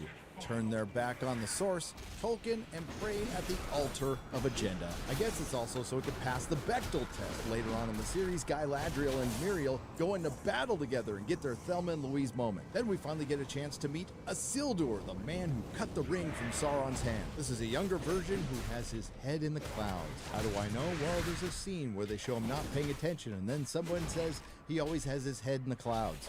Your mind was in the bleeding clouds again all day. What is it? Just eager to get out there. We also meet his completely invented sister, but the most important thing we learn from this scene is the sea is always right. We're supposed to believe that Queen Regent Muriel here is trying to accuse Isildur's father, Elendil, of treason. And are you an elf friend? Motherfucker, what makes you think I care? Remember that great line of dialogue, why do ships float when a stone cannot? They loved it so much they called back on it. Well, they did it again. It was the sea that put her in my path. The sea is always right. The sea is always right. And the sea is always right. The sea cannot commit treason. You gotta be fucking kidding. Obviously, Muriel has an ulterior motive, and she tasks Elendil to watch over Galadriel, and then she hands him a sword, and that better not be Narsil. We're back to Don Lemonless, and thank God he tells us that the orcs are digging the tunnels to avoid detection and avoid sunlight, because I wouldn't have figured that out. This must be how they escaped our detection and how they shield themselves from sunlight. Guess who's coming to second breakfast is imprisoned with his regiment of elves, and let's talk about them for just a moment. They don't look like elves. They just look like dudes. There's nothing ethereal or special about them at all. They look like Witcher elves. The very bland elves refuse to cut down a tree that's in the way of a giant trench that they're supposed to dig. The very white orcs get angry and then offer them some water. Is this a trap? Of course it's a trap. And then Arendir's friend, you know, the one we all figured was dead meat, dies. Looks like meat's back on the menu, boys. While the bland elf and the very white orcs are arguing, Don Lemonless offers to cut down the tree, and this scene reminds me of something.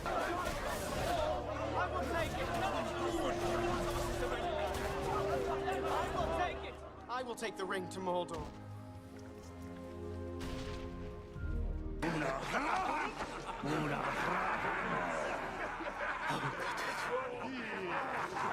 I will cut it down!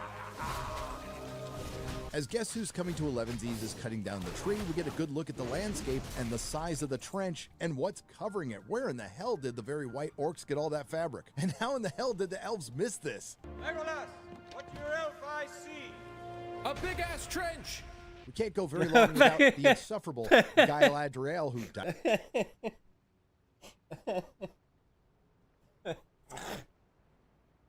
That was so dumb.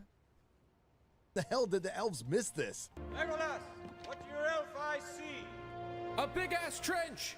We can't go very long without the insufferable Galadriel, who dials it up a little bit. In this scene, she escapes her confinement and then very kindly gets confronted by Elendil, and she threatens to murder him. I will take my chances on the skiff. That would leave me little choice but to shout for your minders. Suppose the words never manage to escape your throat. After more insufferable dialogue from an intolerable character, Anywhere is better than here, where I am hated by all who see me. Yup! we find out that Elendil is a friend of elves, and they talk about a Hall of Lore. That's convenient, but before we get to that, we need to talk about Galadriel. Almost 3 episodes in, and aside from all the other problems, I would say the biggest one is the main character, the one they centered this entire show around, one of the most popular characters from the secondary world. If you haven't watched the show, we're not underselling this. She is completely unlikable. If you have watched the show, she's probably the reason you stopped watching. And it looks like Amazon might be aware of this. Oh look, a well-timed Hollywood Reporter article from September 9th. Rings of Power star Morfydd Clark on how humility will play a big part in Galadriel's evolution. In other words, please stay with us, she's on a character arc. It's never a good sign when you have to justify creatively bankrupt decisions in the access media. Spoilers, there is no character arc, not this season anyway. Galadriel and Elendil go on a horsey ride to the Hall of Lore, and what the hell? She really likes that horse. What the hell is even that? They finally make it to the Hall of Lore, and Galadriel, the warrior of the wastelands, the commander of Gil-galad's northern armies, finally looks at a map and figures out that the Mark of Sauron is Mordor. But that's not all. Here in the Hall of Lore, the lore masters seem to miss something kind of important. What is this? The account of a human spy retrieved from an enemy dungeon. He drew this to record the tower's location. It speaks not only of a place, but a plan. A plan by which to create a realm of their own, where evil would not only endure, but thrive. You mean to tell me that the lore masters of the Hall of Lore just so happen to have a piece of parchment that has Sauron's plan B? That's been there for what, decades? Centuries? And they missed it? As much as this episode drags, the last half is excruciating. The good news is not much happens. Now Sauron, Halbrand wants to forge steel. I wonder why.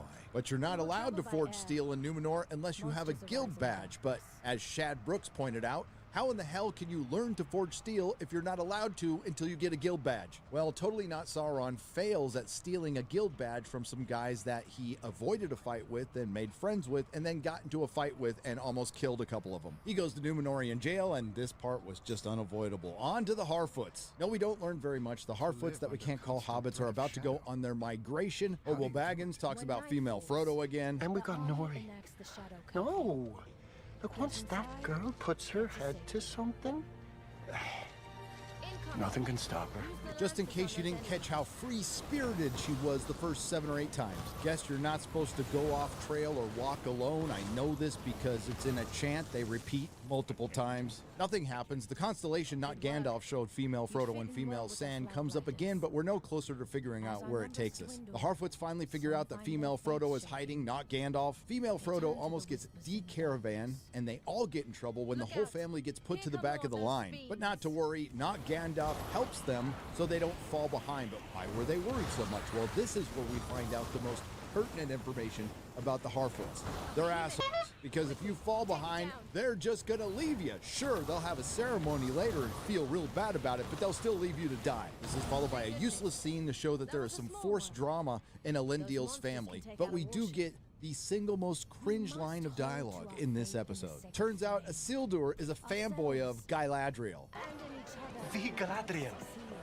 Scourge of the Orcs. Never mind what she's the scourge of. Not just the warrior of the northern wastelands, not just the commander of the northern armies. Now Galadriel is the scourge of the orcs. Oh, and Isildur's completely made-up sister, whose name I won't even bother to remember, got accepted into the University of Numenor. And remember, Amazon created Isildur's sister to bring a female energy to the family. Galadriel goes to visit Totally Not Sauron in Numenorian jail, and she figured out that he's actually the king of the southern people based on the pendant he's wearing. He's the anti-Aragorn, totally subverting our expectations. That's right, the Amazon created Halbrand, who was basically Aragorn, is going to end up being Sauron. Fuck this show. And because Galadriel's been reduced to the girl who's the key to everything, we have one more scene with Queen Regent Muriel and who I assume is Tar Plantir, her dad, saying that the elf has arrived the moment we feared. That's what we were all thinking around the beginning of the first episode of this series.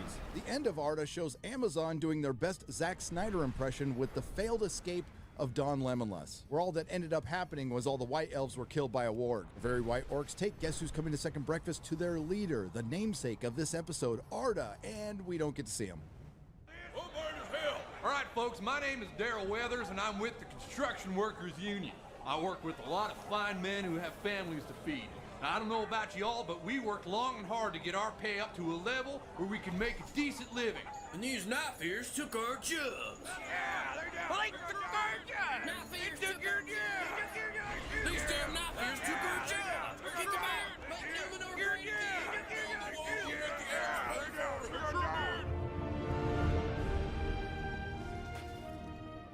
There is a tempest in me. Remember last week when we got one of the professor's favorite things, allegorical symbolism? Well, this week they decided to drop the symbolism and go full allegory. And it happens in the first 3 minutes. Girl Isildur, the made-up sister of Isildur, witnesses populism, nationalism, and an immigration allegory, all from the perspective of the modern Hollywood writer. And yes, they went full, they took our gerbs. They took our jobs! Yeah, they're down, took our jobs! And going as far as to call the Queen Regent Muriel an elf lover. Subtle. Strangely enough, the guy who looks like Karl Marx Farazan ends up giving what Hollywood perceives as a MAGA nationalist speech. Now you might think I'm being a little hyperbolic with this. Nope. But exactly where we find them is the beginning of potential polarization between a sort of a nationalistic view and a much more loyalty to the elven side of their nature. And for good measure, if you didn't pick up that Karl Marx Farazan was a popular guy, they have his son telling Girl Isildur that he's a popular guy. Isn't a name in the city he doesn't know. Crowd he can't turn, and thing he isn't do. It's impressive. I was going to say infuriating. Now this particular episode is truly the Rings of Girl Power, featuring not one, not two, but 3 incompetent girl bosses. Galadriel acts insufferable, Queen Regent Muriel flares her nostrils as they argue about Sauron, Halbrand, who's totally not like Aragorn. I believe the man you hold in your dungeons is no common brawler, but the lost heir in exile to the throne of the Sarkans. Then there's some repurposed Lord of the Rings dialogue. There's no strength left in the world of men. A scattered, divided leaders. His people are scattered. Leaders. Is there a fucking echo in here? Muriel flares her nostrils again and says she doesn't believe Galadriel and then takes a shot at Elendil.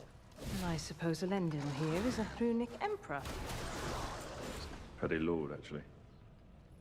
You'd think a Queen Regent of Numenor would know her histories and know that Elendil is descended from a Numenorean king and a descendant of Elros, brother of Elrond. Queen Regent Muriel denies warrior Galadriel's request to give her some ships, some men and women, Halbrand, so she can go to war in the Southlands. That's when Galadriel once again demands to see the manager, followed by that signature cringe Rings of Power dialogue. There is a tempest in me. It swept me to this island for a reason, and it will not be quelled by you, Regent. Try me, bitch. Then Galadriel gets locked up, and I can hear the Galadriel stand saying right now, see, she's not a Mary Sue, she was humbled. Not exactly. One of the traits of a Mary Sue is their flaws are endearing and they end up getting what they want anyway and being right all along. And sorry, spoilers, that's what happens. Halbrand mocks her a little bit for getting locked up and then says this. Has it ever occurred to you that you're not battling trolls or orcs, but men? Are you really about to advise me in the art of war? No. I wouldn't dare. But then, Queen's Court isn't exactly your usual battlefield, is it? No, in the lore with the real Galadriel, the royal court is precisely where her battlefield is, seeing that she's royalty, not a battle commander. We saw this with General Leia. We saw it with King Valkyrie, and now we're seeing it with Warrior Galadriel. The subversion of gender norms in Tolkien. Halbrand, then recaps the previous scene so we can see what really pissed off Queen Regent Muriel just in case we missed it the first time. Once again asking to go see the manager, the king, which is strange because totally not Sauron wasn't in that scene. Thank God for small favors, no Harfoots in this one, but we did get Dawn Lemonless and Bronwyn, and even though it did take about a half an hour of the episode, there's not much to go over here. I mean, aside from orcs treating their dead better than Harfoots. After the tease of last week, we finally get a good look at Adar, who is just an evil elf who really likes his orcs for some reason. He mercy kills one, he looks really sad about it, and then things get dumb. Adar tells Dawn Lemonless he's been told many lies and that he might want to be a god. After some small talk, Adar tells Dawn Lemonless he's gonna let him go, but he has to deliver a very important you guys message. serious? So important that he's gonna let him have his weapons back, and I'm sure he's gonna tell the other orcs not to mess with them or kill him. And this message must be one hell of a revelation, right? Nope. So girl boss Bronwyn, who, by the way, is just clean as can be, nice makeup, her hair looks good, and everybody else looks like they've been rolling around in poop, has led everyone to the watchtower like the good girl boss she is, except they completely forgot to bring food, yet they had plenty of time. If there are any of you here who want to live, we make for the Elven Tower at first light. It's too far away. Where's the rest? That is the rest. This is just a lame contrivance to get Theo to go back to the town to get some food with his friend Insilnor so Theo can run into an orc, and by the way, they left all their livestock too. Why didn't you just leave the sword hilt there? That's what this entire contrived, long, boring scene ended up being about. Insilnor abandons Theo, and Theo fights off the orcs again in a very contrived manner, only to be saved by Deus Ex Don Lemnis, who was indeed given back his weapons, and the orcs try to kill both of them immediately. Get a slow motion scene of orcs attacking them in the forest, Don Lemnis catching arrows and shooting them back. Remember arrows. And in the middle of the forest, in the middle of the night, Bronwyn somehow finds them, but it's okay. They escape the forest into a field. The sun rises, and the orcs, thankfully, decide not to loose their arrows until the worst possible moment. So what did we learn from these scenes? Other than they were long and boring? Not much. Adar is looking for the sword hilt. That's why he dug that big-ass trench that no one noticed from the watchtower. And that big, important message from Adar couldn't have been more cliche. It was just surrender or die. That's it. And the southern barkeep, well, he's totally down with Sauron. Couldn't have figured that one out. Have you heard of him, lad? Have you heard of Sauron? Meanwhile, Elendil, future High King of Arnor and Gondor, and his son Isildur, major players in the Second Age, are reduced to C-list characters whose actions aren't even worth mentioning. Isildur and his friends got fired from the Númenórean Navy because Isildur was distracted by some mysterious voice calling him to the west. In the books, there is a ban on sailing to the west, but in the context of the show, they have said nothing about it. And girl Isildur just exists to witness things. Back to Galadriel, who's set to be released and escorted back to the elves, but we know our great warrior of the wastelands, the commander of the northern armies and scourge of the orcs, ain't having any of that. In what might be, so far, the most cringe scene in all of this series, she defeats not one, not two, not three, not four, 5 Númenórean guards with ease, doesn't even break a sweat, and smirks. This abysmal choreography reminds me of something.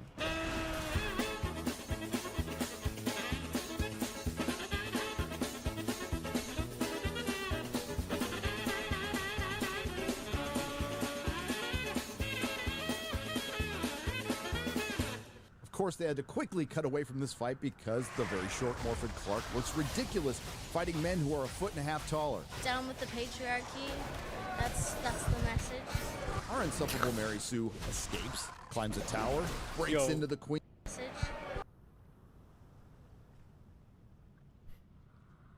Or a foot and a half taller. Down with the patriarchy. Bro, this bitch is high as fuck. That's the message. Our insufferable Mary Sue escapes, climbs a tower, breaks into the queen's chamber, and confronts Muriel with absolute ease. Galadriel finally gets her meeting with the manager, and she finds out that the king is indeed sick. Then we get some actual lore from the books that's just talked about. My father was always restrained in his beliefs. But after his coronation, something changed.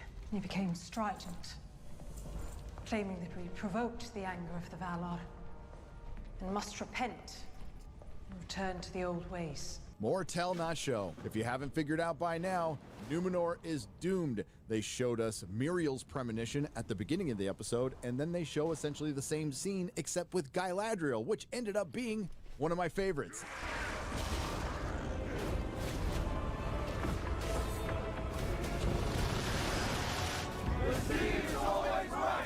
Once again, we get a repurposed line from Lord of the Rings. I just realized this guy's like massively elite. Oh my god. Some that will never come to pass. For the mirror shows many things, and some things that have not yet come to pass. Then we get a little moment between the girl bosses where Galadriel discovers that she's not the only one who's always right. Muriel's always right too. I know what it is to be the only one. The only one who sees. The only one who knows. Queen Regent Muriel once again denies Galadriel's request to go to war. Like all the time spent on the Harfoot's last episode that really led to next to nothing, the same thing is going on with the dwarves. It just looks a little better. We transition to Eregion with Elrond and Celebrimbor, who's sizing him up like a piece of meat. It is everything you said it would be.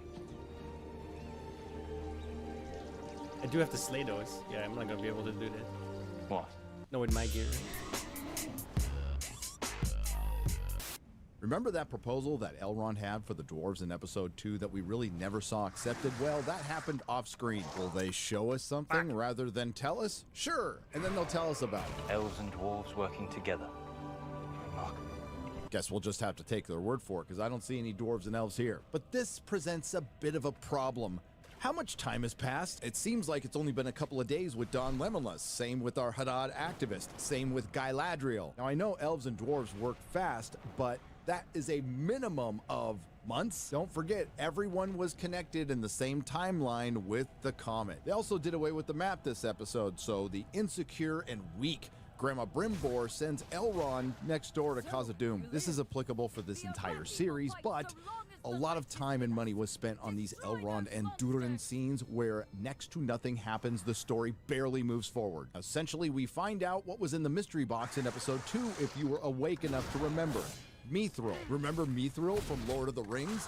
And it's supposed to be incredibly dangerous and difficult to mine, which is supposed to foreshadow what we saw in the trailer, the Balrog. Remember the Balrog from Lord of the Rings? Otherwise, it's a bunch of forced, pointless, soulless drama with no setup and only a very superficial payoff. Apparently, Durin III is mad at Durin IV. Why? Well, we're told this, but we only see the apology. But what we do get to see is Disa Singh and Disa Thai. After Elrond discovered what the dwarves were hiding, now it's time for a new mystery for our mystery box. What are the elves hiding? I suppose we'll find out in 2 or 3 episodes. It's a big problem, though. I don't care. In our final scene, Galadriel is being sent back to the elves by Queen Regent Muriel. She's told very kindly to go in peace by Elendil, and she responds with resting bitch face. The scene is comprised of a lot of looking and looking and looking, and then finally looking at some leaves falling. As the leaves of Nimloth fall, we get repeated dialogue from early in the episode, and I'm starting to think this might be a courtesy considering most of us are falling asleep watching this. Could it be a portent or just a strong breeze? I don't really care. And what we all knew what was going to happen throughout the entire episode finally happens at the very end. Galadriel gets exactly what she wants. With Galadriel, the girl barbarian warrior, the wasteland scourge of the orcs, commander of the Northern Army, and some of the brave sons and daughters of Numenor. Never mind the fact, in future episodes, those daughters seem to disappear. Kind of like the elves, Harfoots, and dwarves of Kalur in the Third Age.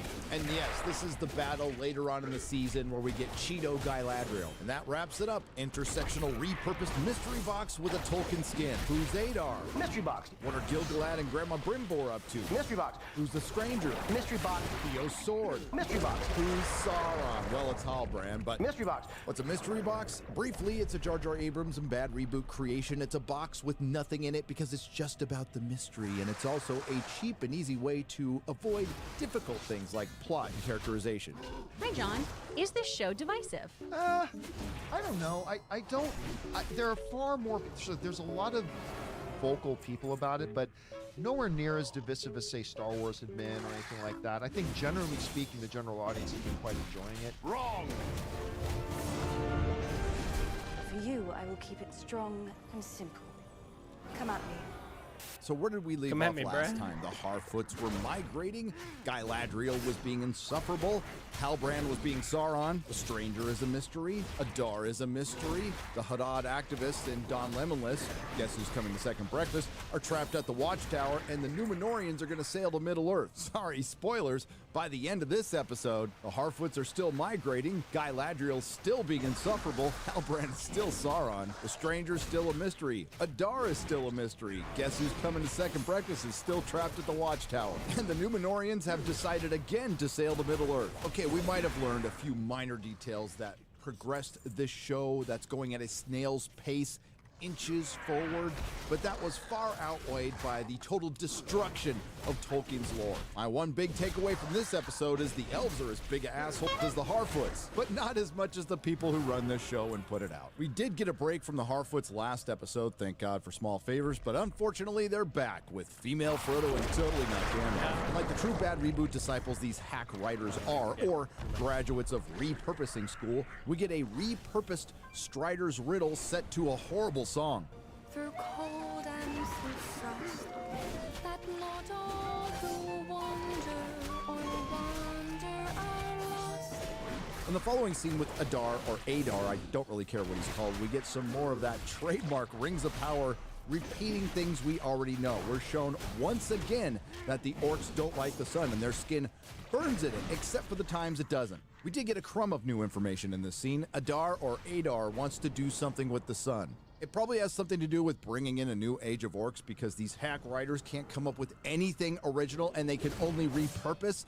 By the way, Adar, or Adar, or whatever the hell he's called, is just an elf, but he created the orcs. Now, how can just an elf create the orcs? The orcs that were originally created by Morgoth? I don't even know why I bother at this point. It's not like J.D. Payne or Patrick McKay give a crap. 5 episodes in, it's pretty damn clear that the showrunner's mantra of going back to the book was just to get names and places for Easter eggs. Oh, did we say adapt the lore? We meant assault it. Meanwhile, back in Hadadville, remember we had to wait an entire episode to hear that the message from Adar, or Adar, was surrender or die. Well, they're gonna finally deliver that message to the people, and Girl Boss Bronwyn is gonna get her big girl boss moment with a big girl boss speech. I know I'm not the king you have awaited, but if you choose to stand with me and fight, this tower will no longer be a reminder of our frailty, but a symbol of our strength. Who will stand with me? Who among you will stand and fight? Oh, brother, this guy stinks! Well, that was inspiring. Not surprised half the people left when the tweaker gave an equally inspiring speech. I'll say this for our ancestors. They lived! Man, that Bronwyn girl boss speech was so different from Muriel's girl boss speech from last week. I understand Amazon had some limitations. I mean, they only had $1 billion to spend, but maybe you should have spent a little more on the writers. Head of the Tolkien Society, Sean Gunner, wasn't kidding when he unironically tweeted that the Rings of Power will pass the Bechdel test. Unfortunately, it's not passing the Tolkien test. Oh, and I have a question when it comes to Hadadville. Can't they just leave? I mean, since we're completely screwing with the lore at this point, why not send everyone from Hadadville up north or to the west to Numenor? You're missing a great opportunity here, Amazon, for an immigration allegory. I'm just kidding. I gotta stop giving him ideas. There's a boring scene with Elendil and Isildur. Apparently he doesn't know what he's looking for, and apparently the showrunners can't explain what he's looking for either, because I have no idea and I don't care. Alls I know is this show should be focused on characters like Gil-galad, Elendil, and Isildur, and they are just C-list characters, maybe B-minus list characters, and they're all idiots. And no, I have no idea where Celeborn is, but more on that later. Then we get some Sauron, Halbrand, forging, because he's totally not Sauron. Then a Numenorian moron guard informs him he has visitors, and then Sauron, Halbrand, goes and visits somebody. Why, Southlander? Your visitors. No, I can't. There must be another Sauron, Halbrand, who had visitors, goes to visit Galadriel and Queen Regent Muriel. Remember Queen Regent Muriel? She gave such a powerful speech last episode that I completely forgot it.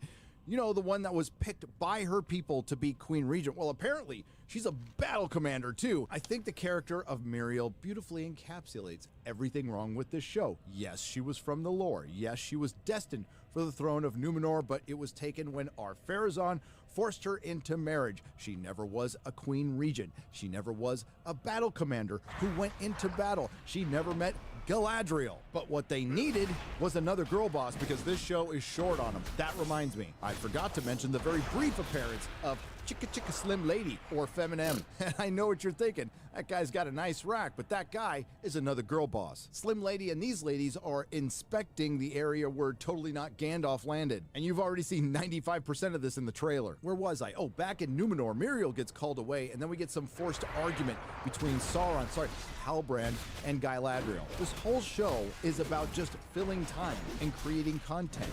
Forced dialogue that ends up repeating itself. Forced themes that end up repeating themselves, all so we can get to a destination we know we're going to end up at in a couple of episodes if anybody's awake or cares. 5 episodes in and we're still in the same place with Sauron. Sorry, Halbrand. He's still the reluctant leader, the Southern Aragorn, who's going to be set up to subvert our expectations and be Sauron. Even if I didn't know he was Sauron, I'd still think he was Sauron because I got that in the first episode. And just in case you didn't catch it the first time, the Harfoots are assholes. Take their wheels and leave them. Who are being tracked by wolves. You know how I can tell? Well, they saw a wolf track and then said, hey, it's wolves. Wolves. No shit, Sherlock. Then they get attacked by bad CGI wolves, and quite frankly, I was rooting for the bad CGI wolves. For the book readers, that scene was supposed to be a callback to when the Fellowship was surrounded by wargs on their way to Moria. And we have arrived at the worst scene in this show. I know I said that last week with the Galadriel escape. Well, this time, it's worse, just like this show is getting worse. Galadriel trains Numenorians.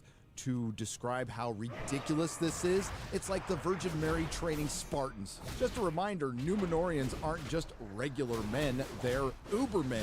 They live longer, they're smarter, they're stronger, they're faster, and they're fierce warriors. And I didn't think it was possible, but to make things worse, they have Elendil the Tall, who in the books is 7'11" and one of the fiercest Numenorian warriors, asked Galadriel to train his men. Oh, sorry, and women, or woman. Oh my god, she might be non-binary. And what's Galadriel, the Girl-Barians warrior, the Wastelands, commander of the Northern Armies and Scourge of the Orcs, fake advice for the Numenorians? There are many ways to kill an orc. But for you, I will keep it strong and simple. Stab, twist, gut. Well, duh. That's right, it's to stab them with the sword. Then we get a Numenorian dance-off. The reaction More fists fighting Neo. Oh my god, Arnie never killed.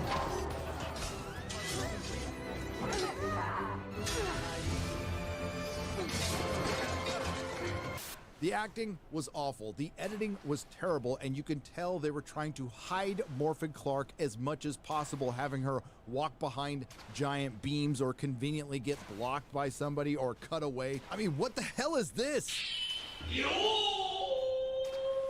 I mean, this is just embarrassing. And then she gives terrible advice. Swordsmanship is about balance rather than strength. Fight with your feet, not your arms. What are you, fucking stupid?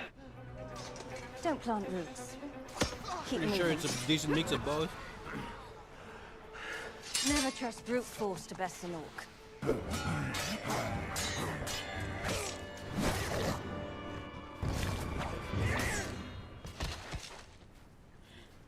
Meanwhile, with Adar and those very white orcs, they're finished digging their big-ass trench. We also learned after Tweaker bent the knee that Adar doesn't like being called Sauron. Then he makes Tweaker kill Inseldril. What I'll probably end up saying in the rest of these reviews, the stupid doesn't end there. Like the repurposing hacks these fools are, the showrunners felt the need to give an origin to Mithril, an ore. It doesn't need an origin. It's probably based on orichalcum, which is the mysterious metal from Atlantis. According to the Rings of Power, the origin of Mithril is an elf fought a Balrog over a tree. And then we get garbage access media headlines like this, and as a Tolkien fan, it just infuriates me. Rings of Power Episode 5 rewrites the origins of Middle-earth's most precious metal. It's more like Rings of Power retards the origins of Middle-earth. And then we get this cockamamie subplot soap opera crap with the elves. Gil-galad sent Elrond to Khazad-dûm. Gil-galad lied to Elrond. Elrond is keeping the truth from Gil-galad. Like, honestly, it really is like just an ore, right? What's wrong with, oh, we found it in the ground? Oh yeah, that makes sense. Lad, he was also keeping the truth from Durin. Then Am I we crazy? find out that Grandma Brimbor was lying to Elrond too. Give me That's the funny. meat and give it to me raw. And I got news for you. That means you're gay. Apparently, a cancerous tree in Linden shows that. That means. Give me the meat and give it to me raw. And I got news for you. Okay. That means you're gay.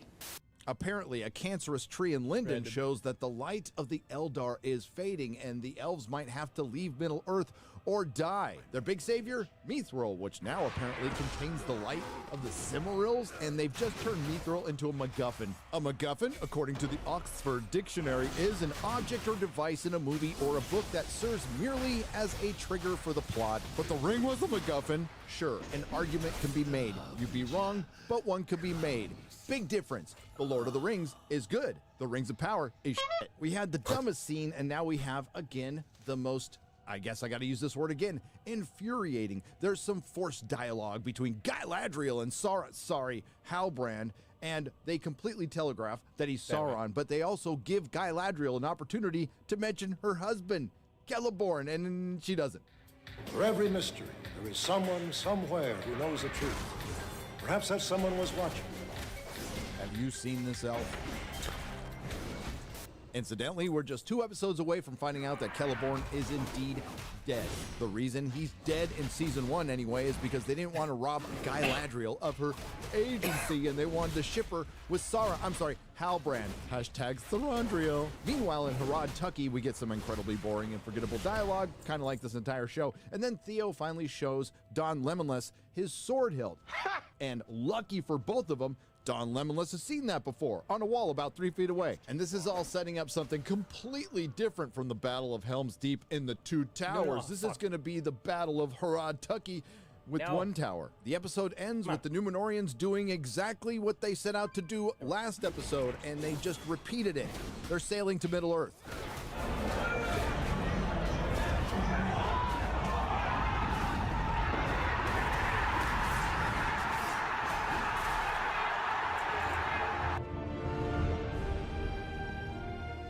Give me the meat and give it to me raw. So we start out the episode with Adar talking to his children, the brothers and the sisters. Yet before this night is through, some of us will fall. But as brothers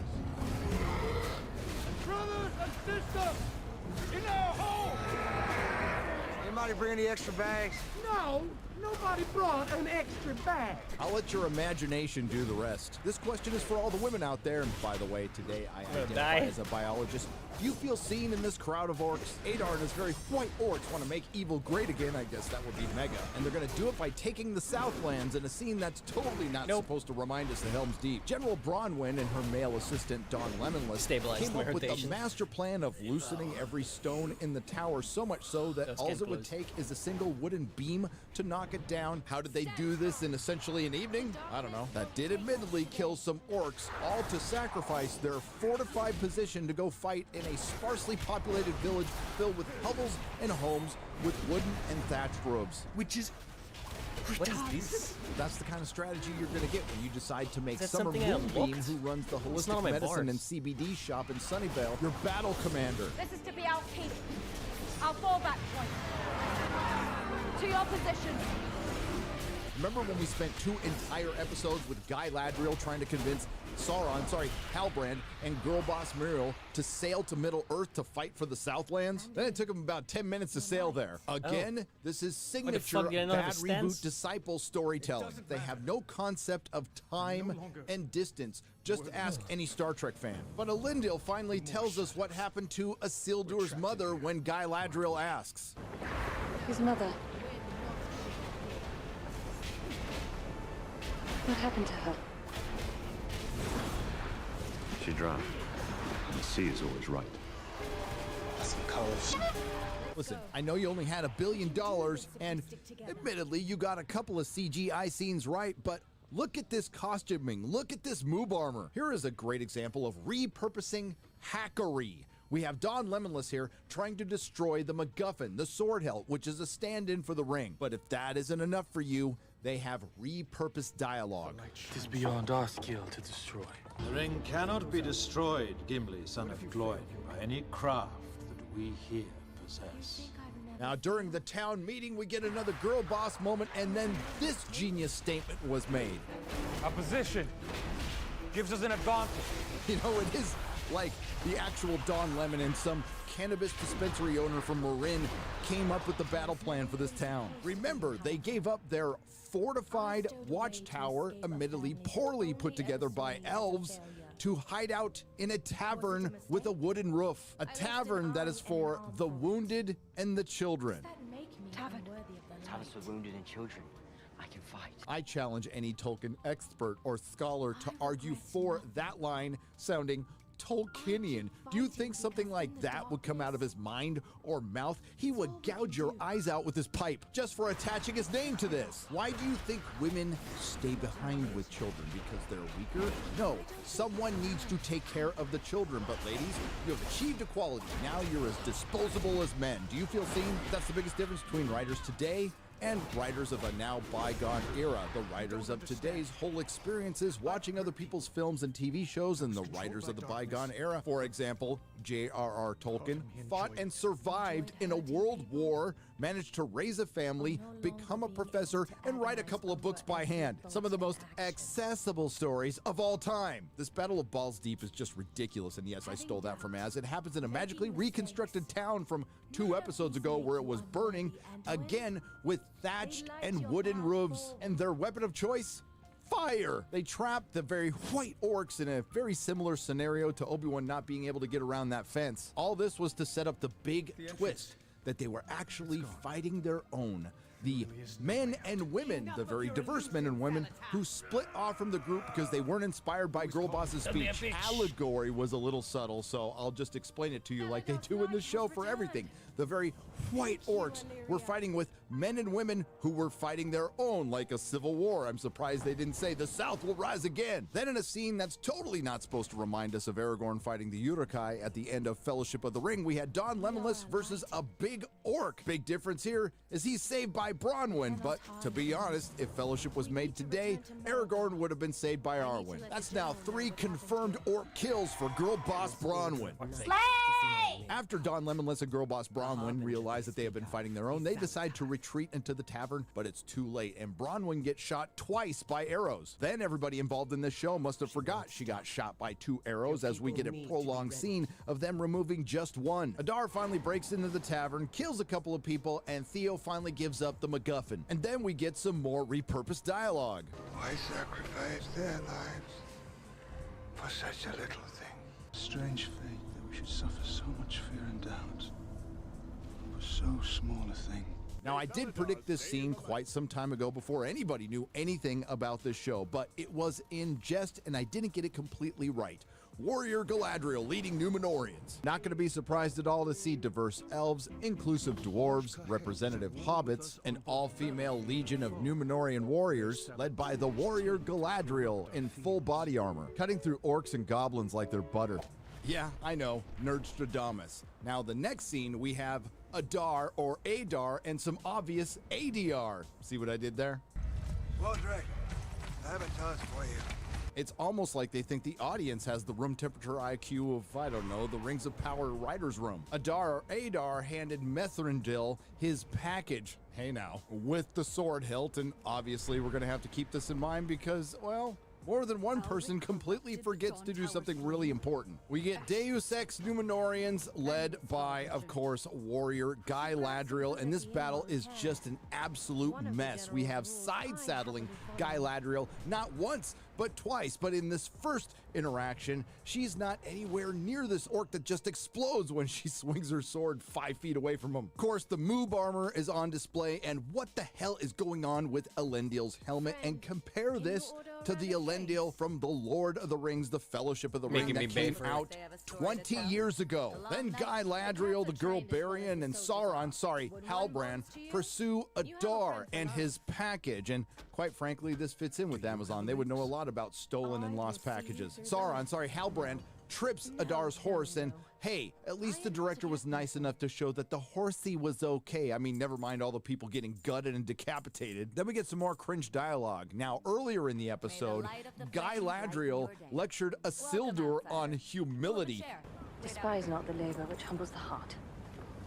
Humility has saved entire kingdoms, the proud of all but led to ruin. Bitch, are you for real? Like she would. Bitch, are you for real? Know a thing about that. And then we get this nugget of Tolkienian dialogue. Got that one too. Satisfy thirst by drinking seawater. Is she actually semi-lecturing Sauron, Halbrand, about revenge? The same woman who admitted last episode she's on a revenge quest? This leads to the interrogation scene between Guy Ladriel, who's going all Charlie Bronson, on Adar, and you will notice that Adar is almost as tall as Guy Ladriel sitting down. And this entire scene is an absolute desecration of Tolkien. They use the word Moriandor, which is made up for the show. Adar is made up for the show, and they extrapolate on the possible origins of the orcs. It's believed that Morgoth twisted men and elves into a mockery of life that would be the orc, something makes me wanna purely play, evil, and that's exactly what Tolkien intended. What's that it game didn't called? need any extrapolation from hacks. They The- also don't need Guy Essentially the Batman game, but with orcs. Ladriel threatening to torture the orcs to get information out of them. This is followed by something even worse. The Guy Ladriel Sauron, Halbrand shipping scene. Fighting at your side, I felt... if I could just hold on to that feeling. If they weren't interrupted, I'm pretty sure they were going to make out. Guy Ladriel and Sauron. And I'm not sorry. That's Sauron. And right on cue, there is a hashtag Halandriel. It should be Saurondriel. This show was written by a marketing department full of people who skated through high school, made it to university, and they got multiple degrees in insert here studies. You know, morons. Speaking of morons, the Southerners just accept Sauron, Halbrand as their king. I guess the Southern vetting process isn't as thorough as, say, Gondor's was. We know that Aragorn has a known lineage and was raised in Rivendell, and Sauron, Halbrand, just ran across Guy Ladriel in the middle of the ocean. Now remember, Guy Ladriel pursued Adar to get a package, which she did get, but she never bothered to open. Then she passed it off to Don Lemeless, who didn't bother to open it then. Then he passes it for some reason to Theo, who admits he misses it the same way that Bilbo was going to miss the ring, and of course they repurposed the dialogue. When it was in my hands, I felt powerful.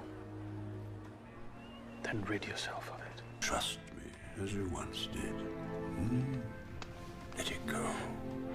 Considering this is dark magic, I have no idea why Don Lemonless gave it back to Theo, but I also have no idea why nobody bothered to check the package. Hey now. Turns out it was just an axe, and Mithrandir went back to the town while everybody was dicking around, and he decided to put the sword hilt key into the lock. But before we get to that, and if I miss anything, feel free to put it in the comment section below. Let's go to Adar's big plan. First, dig big trenches, dig small tunnels, not get noticed by the keen-eyed elves. Keen to the eyes of the elves. A big-ass trench! Count on High Regional Manager Gilgalad to cancel war and call all the elves back from that watchtower. Then capture those elves, hope they escape so you can kill most of them except for one, so you can send him back with all his weapons to send a message. All while Adar and his very white orcs look for a sword hilt.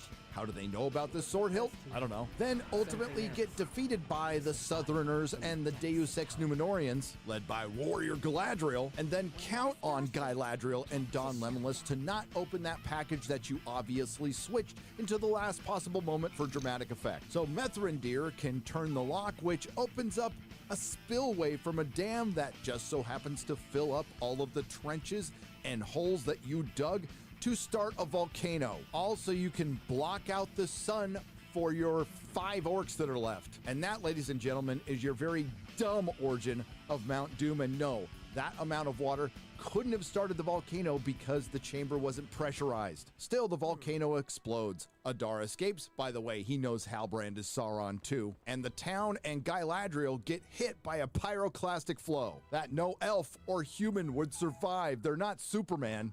The fuck? Your kind was a mistake. Unfortunately, Guy Ladriel survives, looking like she's covered in Cheetos. Nerd Cookies is right. The Cheeto is but a passing thing. For the vast majority of you who didn't watch this episode, nothing happens. Sure, there's a lot of wandering around with contradictory dialogue and exposition. Looking for dead people we know are alive. Deciding whether to dig for mithril or not. Again, ending with the single most low-effort twist in history. And it's just boring, and I have to remind you that this is the penultimate episode of the most expensive television show in history.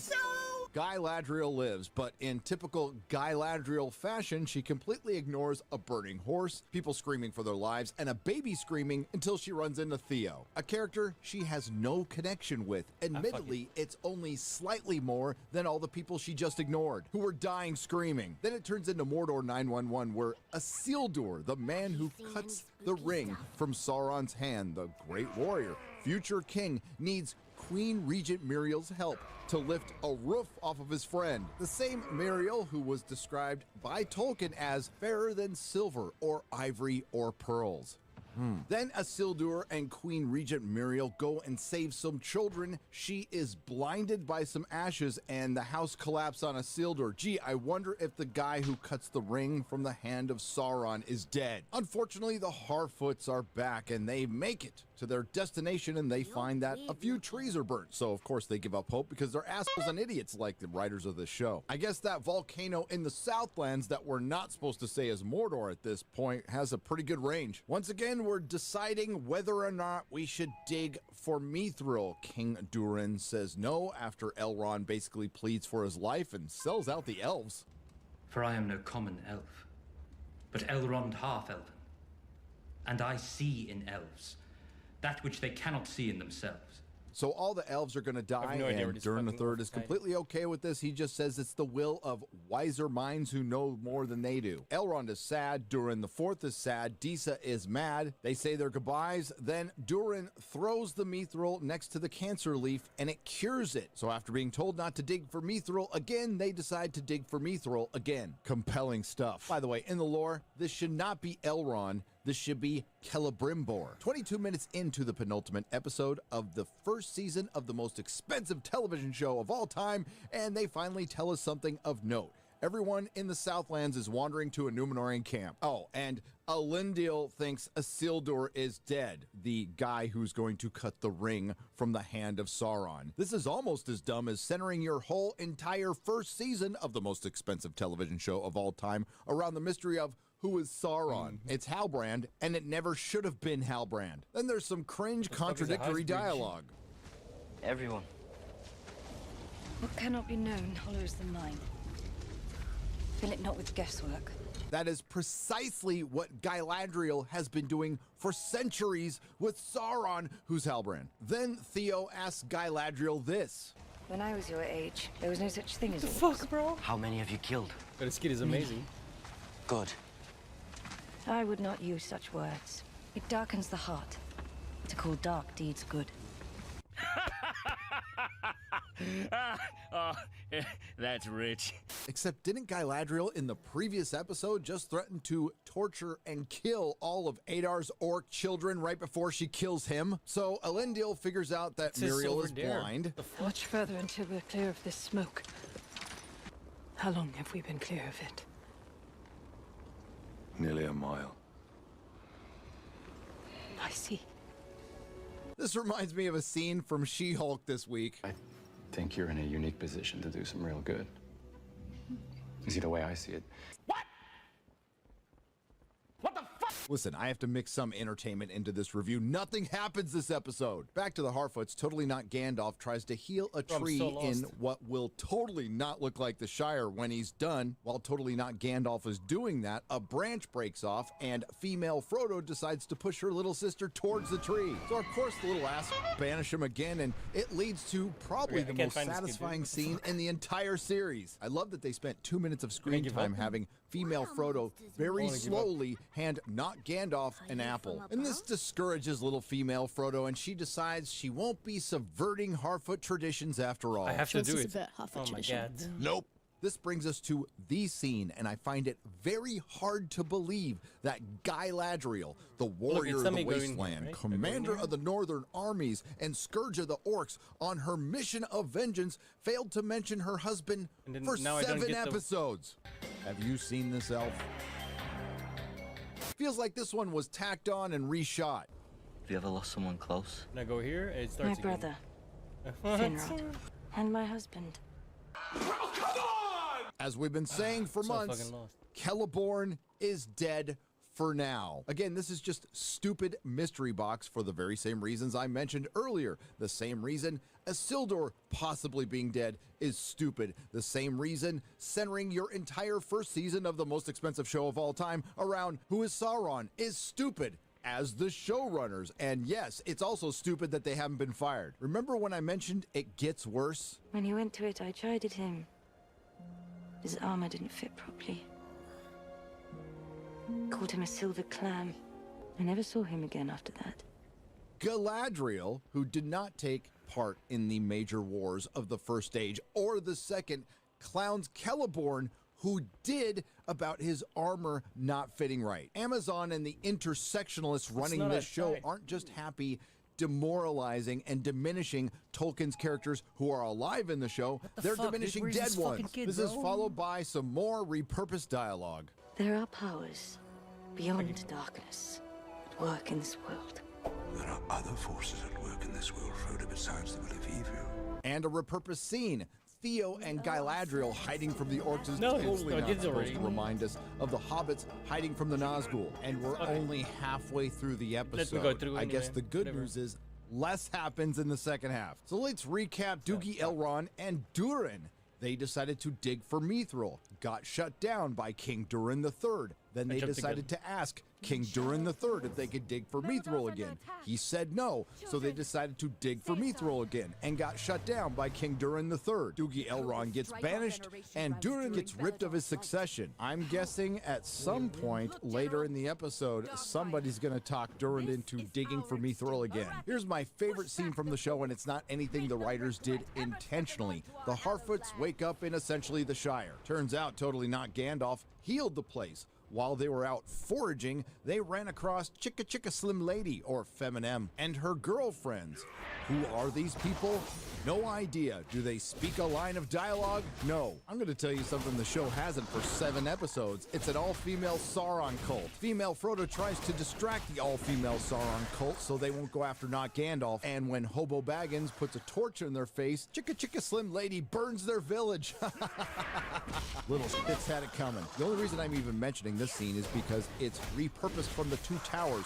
Elendil lets Isildur's horse go, which I'm guessing will probably be just like in the Two Towers when Aragorn lets Brago go, Theodred's horse, and he comes back and rescues him later. 53 minutes into the penultimate episode of Season 1, we finally find out that Bronwyn isn't dead. I know, I was disappointed too. We also find out that Halbrand is mortally wounded. Oh, I do have to point out, we get a good shot of Galadriel in the sunlight, and she doesn't have a scratch on her body. Not a single golden hair is singed. Where was I? Oh, Halbrand is mortally wounded. He's on death's door. This is it for him. He doesn't stand a chance. So he stands up, walks casually to a horse, mounts the horse on his own, sits up straight, and he's gonna ride a fortnight to get some elvish medicine. The Harfoots, including female Frodo, female Sam, and Hobo Baggins, are off to save totally not Gandalf from the female Sauron simps. I'm not sure how that's going to happen because Feminem is a day ahead of them. Despite their still being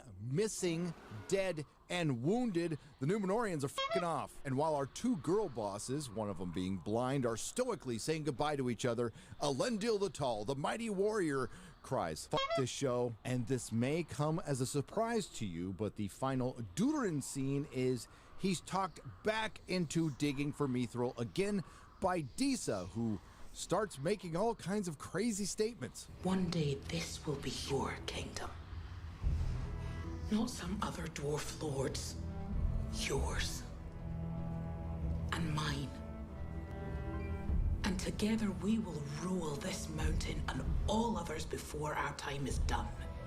What do you mean, our kingdom? What do you mean, rule together? Before anybody thinks that they're setting her up to be some sort of ruse, No. No way in hell they do this with... The first female dwarf. Oh yeah, and we did get to see the Balrog. Don't get excited, he won't be back till next season in 2025. You gotta be fucking kidding. Then we get the final scene with Adar and his very white orcs in their new homeland where evil can thrive. I'm sure we can all speculate where it is, but just in case you missed it, this is it, ladies and gentlemen, the moment we've all been waiting for. In the penultimate episode, at the very end of the first season of the most expensive show ever made, their big reveal of Mordor is a font change. Wait till you see the... No, no, no, no.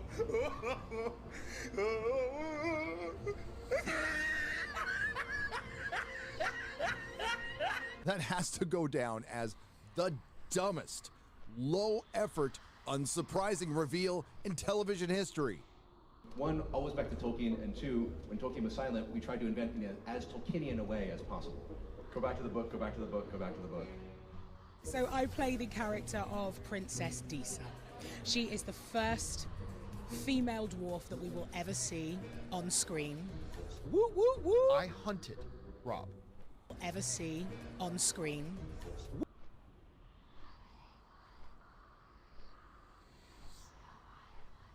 Woo, woo, woo! I hunted, Rob. I hunted to try to find a negative one. I'm excited about the Rings of Power, but how gay could it be from the digital fix? It was like I was trying, but every time I was like, okay, take a breath, something new would happen, and it was. What's the deal with everyone saying that dwarven women are meant to have beards? Is that from the books? It's like a bizarre fan fascination. Tolkien never says dwarven women have beards. Unless it's not turned on. And so Tolkien doesn't say anything about Harfoots not having done anything amazing in the Second Age. He says that hobbits before the Third Age didn't do anything impressive. So we felt we had license there to go ahead and tell a good Harfoot story. Take their wheels and leave them. It's just going to mean so much to like me personally because it's getting that representation in Middle-earth. There will no longer be a time where you can say there are no elves of color. Looks can be deceiving.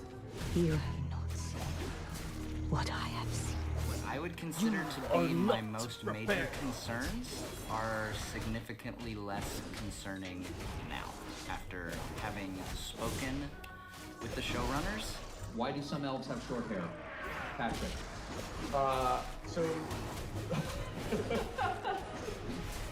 Elves, like any race of many, many beings, don't all look the same all the time, especially not over thousands of years, and in the books it sure felt like that's what Tolkien was saying too, so that's what we did. She wants to subvert half the tradition. The first female dwarf that we will see. A lot of talking about my girl Galadriel. Yeah. So cringe, bro.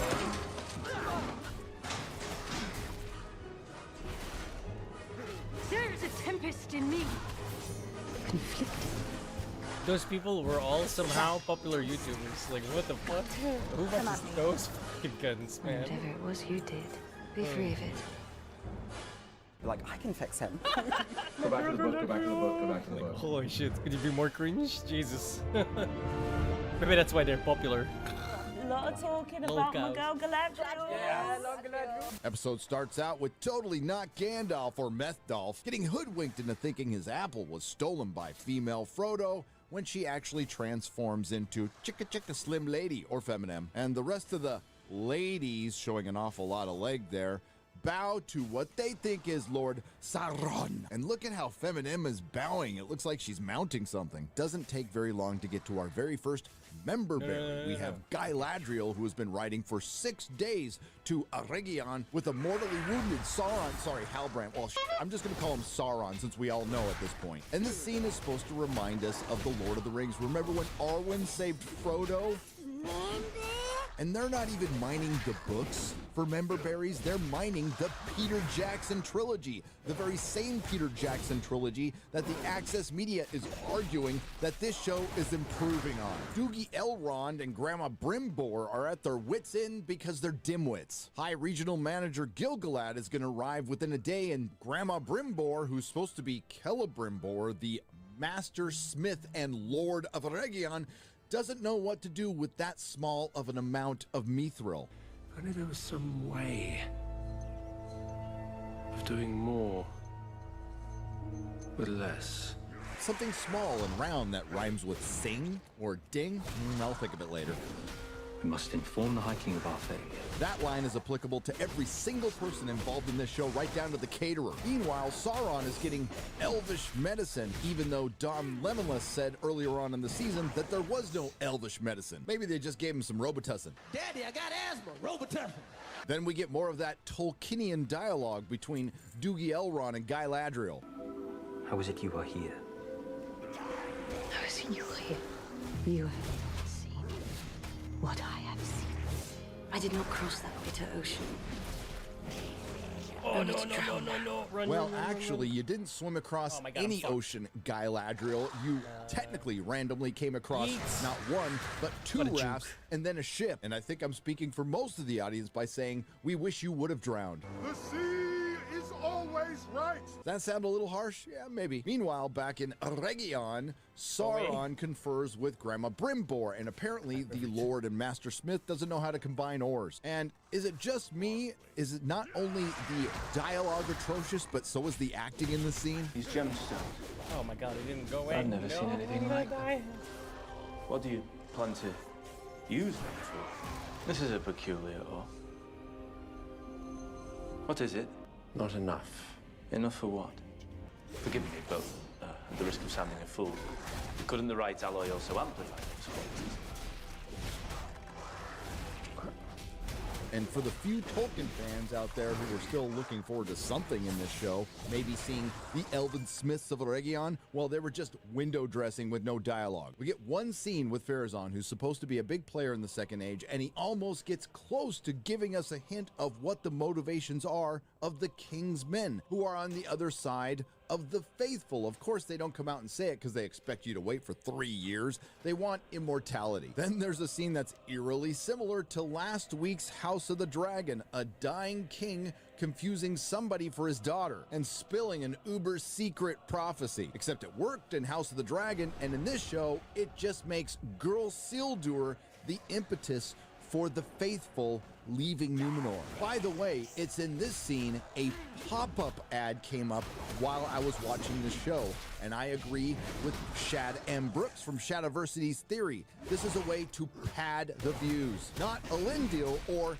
Isildur. By the way, we're supposed to think Isildur is still dead. We don't see him at all in this episode. The guy who cuts the ring from the hand of Sauron. This show is stupid. Mystery box. The other thing I can't stand this show for is making Gil-galad, Celebrimbor, and Elrond complete idiots. High Regional Manager Gil-galad finally shows up to just tell them that they don't have enough time. The leaf cancer is killing the tree and they need to get the hell out of Middle-earth. Many have asked, is this in the lore, the tree cancer, the darkness spreading over Middle-earth in the Second Age?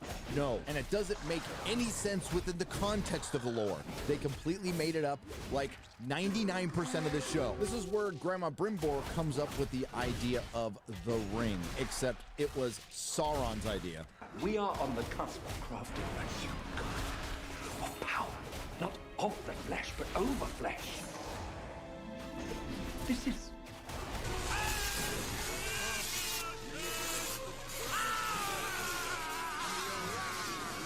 Why did Grandma Brimbor repeat what Adar said? Don't know, but that kicks in Detective Galadriel. You know, the same battle commander that didn't know the mark of Sauron was a range of mountains in a place maybe called Mordor until she actually looked at a map. The same Galadriel who convinced Sauron to leave Numenor and convinced Numenor to bring a quote-unquote army to the Southlands to save about 20 people. That will get answered later. Sauron thanks Galadriel for saving his life, which is obviously a setup. Oh, not for Sauron, for something much worse. Incel Sauron. Meanwhile, with Methdolf, who's totally not Gandalf, we find out where those stars are in Rune at the Hermit's Hat, which is totally not supposed to look like Gandalf's hat, for fuck's sake. I don't know if you can get more on the nose. This is so bad. And do they just carry this thing around? The stinky Harfoots try to save Meth Doll from Chicka Chicka Slim Lady, which sets up another member berry, a fight that's supposed to remind us of Gandalf versus Saruman. Totally not Gandalf. Conveniently starts to remember who he is. He gets Feminem's staff and fights off the Sauron Sibs who don't look at all like female Nazgul or Nazgirls. And for extra bonus memberberry points, he fights them off with the Moth. Remember the Moth from Fellowship? I know, I can feel you cringe from here. It's almost over, folks. We can do this. In the Harfoot's infinite wisdom, they sent out female Frodo, female Sam, Hobo Baggins' wife, and Lenny Henry to stop Chicka Chicka Slim Lady and the other ladies. So, of course, the man dies. Totally not Gandalf or Methdolf had the power to heal some trees, heal himself, but he couldn't heal a brother. Briefly, back to Numenor. Remember, it took them 2 episodes to decide to sail to Middle-earth, which just took a day, and then they fought there for a day. Then it took about 6 hours to come back. Also, we could get another shipping scene between Blind, but I'm not really sure why, because her eyes look pretty good, Muriel and Elendil. Shipping on a ship. I hate the show and I want it to be over now. Oh yeah, the king dies and I doubt anyone will remember when season 2 rolls around in 2.5 to 3 years. Master Smith and Lord of Eregion, Celebrimbor and Doogie Elrond are yelling at each other because the Mithril isn't behaving. Good thing Galadriel is there to calm them down and say maybe they're just pushing it too far. And because this show is a lesson in contrived events. Supposing we've been using too much force. Meaning that the metals shouldn't be forced to join, but more drawn or coaxed together. Now, if that's true, we've been doing it all inside out. So, now we just need to design and build a machine that can harness the energy of 10,000 supernovas through micro wormholes and direct that energy to recharge Klingon time crystals, of which we know nothing about. I have it right here. I built it while you were talking. What? What? I paid attention in science school. Essentially, they just said, let's reverse the polarity. Ah, so Tolkienian. Based on one single statement by Celebrimbor earlier, power of the flesh, not over the flesh, Galadriel, who previously trusted Halbrand to rule over entire kingdoms, now she doesn't trust him at all, so she sends out a young Vulcan to investigate him, and he comes right back conveniently with an entire scroll that tells her everything she needs to know. And probably should have asked a lot sooner. Sauron tells Galadriel that the power is too much for one object, so they need to make 2 small things that rhyme with sing or ding. They don't want to tell us yet because it's all part of the mystery. Who's that? We don't know. Mystery box. Turns out Sauron wasn't an heir to the King of the Southlands because there hasn't been a king in the Southlands for 1,000 years. Maybe that was a question you should have asked people in the Southlands, or maybe the elves who were looking over the people in the Southlands. Like, hey, when was the last time you had a king? How does the Scourge of the Orcs, the Warrior of the Wasteland, and Commander of the Northern Armies not know this? I can hear the shills now. Well, Tolkien didn't specifically say anything about the vetting process for a Southern king or the elves. And here's our big moment. Sauron, sorry, Halbrand, is Sauron. I have been awake since before the breaking of the first silence. In that time, I have had many names. Somebody kill me, please! And then we get a series of 3 very drawn out long scenes that I'm just gonna try to go by as quick as possible because, quite frankly, I want this to be over. We get the last temptation of Galadriel. Sauron, disguised as Finrod, Galadriel's brother, asks her to touch his darkness. But then we find out the worst crime of all. What type of crime? A crime against imagination, an atrocity of creativity, a crime against Tolkien. The showrunners deliberately left out Celeborn, Galadriel's husband, and Celebrian, Galadriel's daughter, so they could ship her with Sauron on a ship. Okay, technically it's a raft, but you know what I mean. And if the great Professor Tolkien isn't spinning in his grave enough, they end up using repurposed dialogue for this scene. I would make you a queen, fair as the sea and the sun, stronger than the foundations of the earth.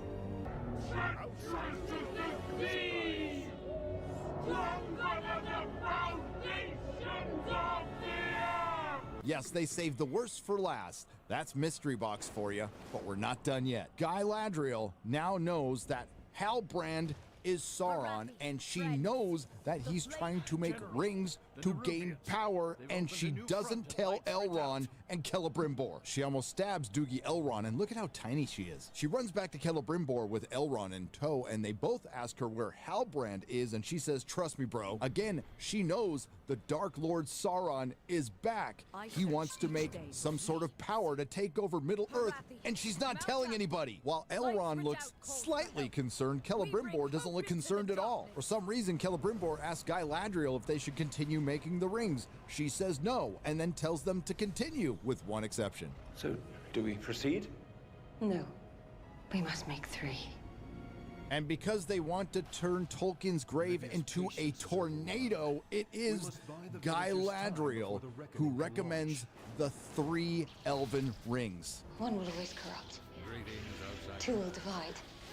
But with 3, there is balance. What?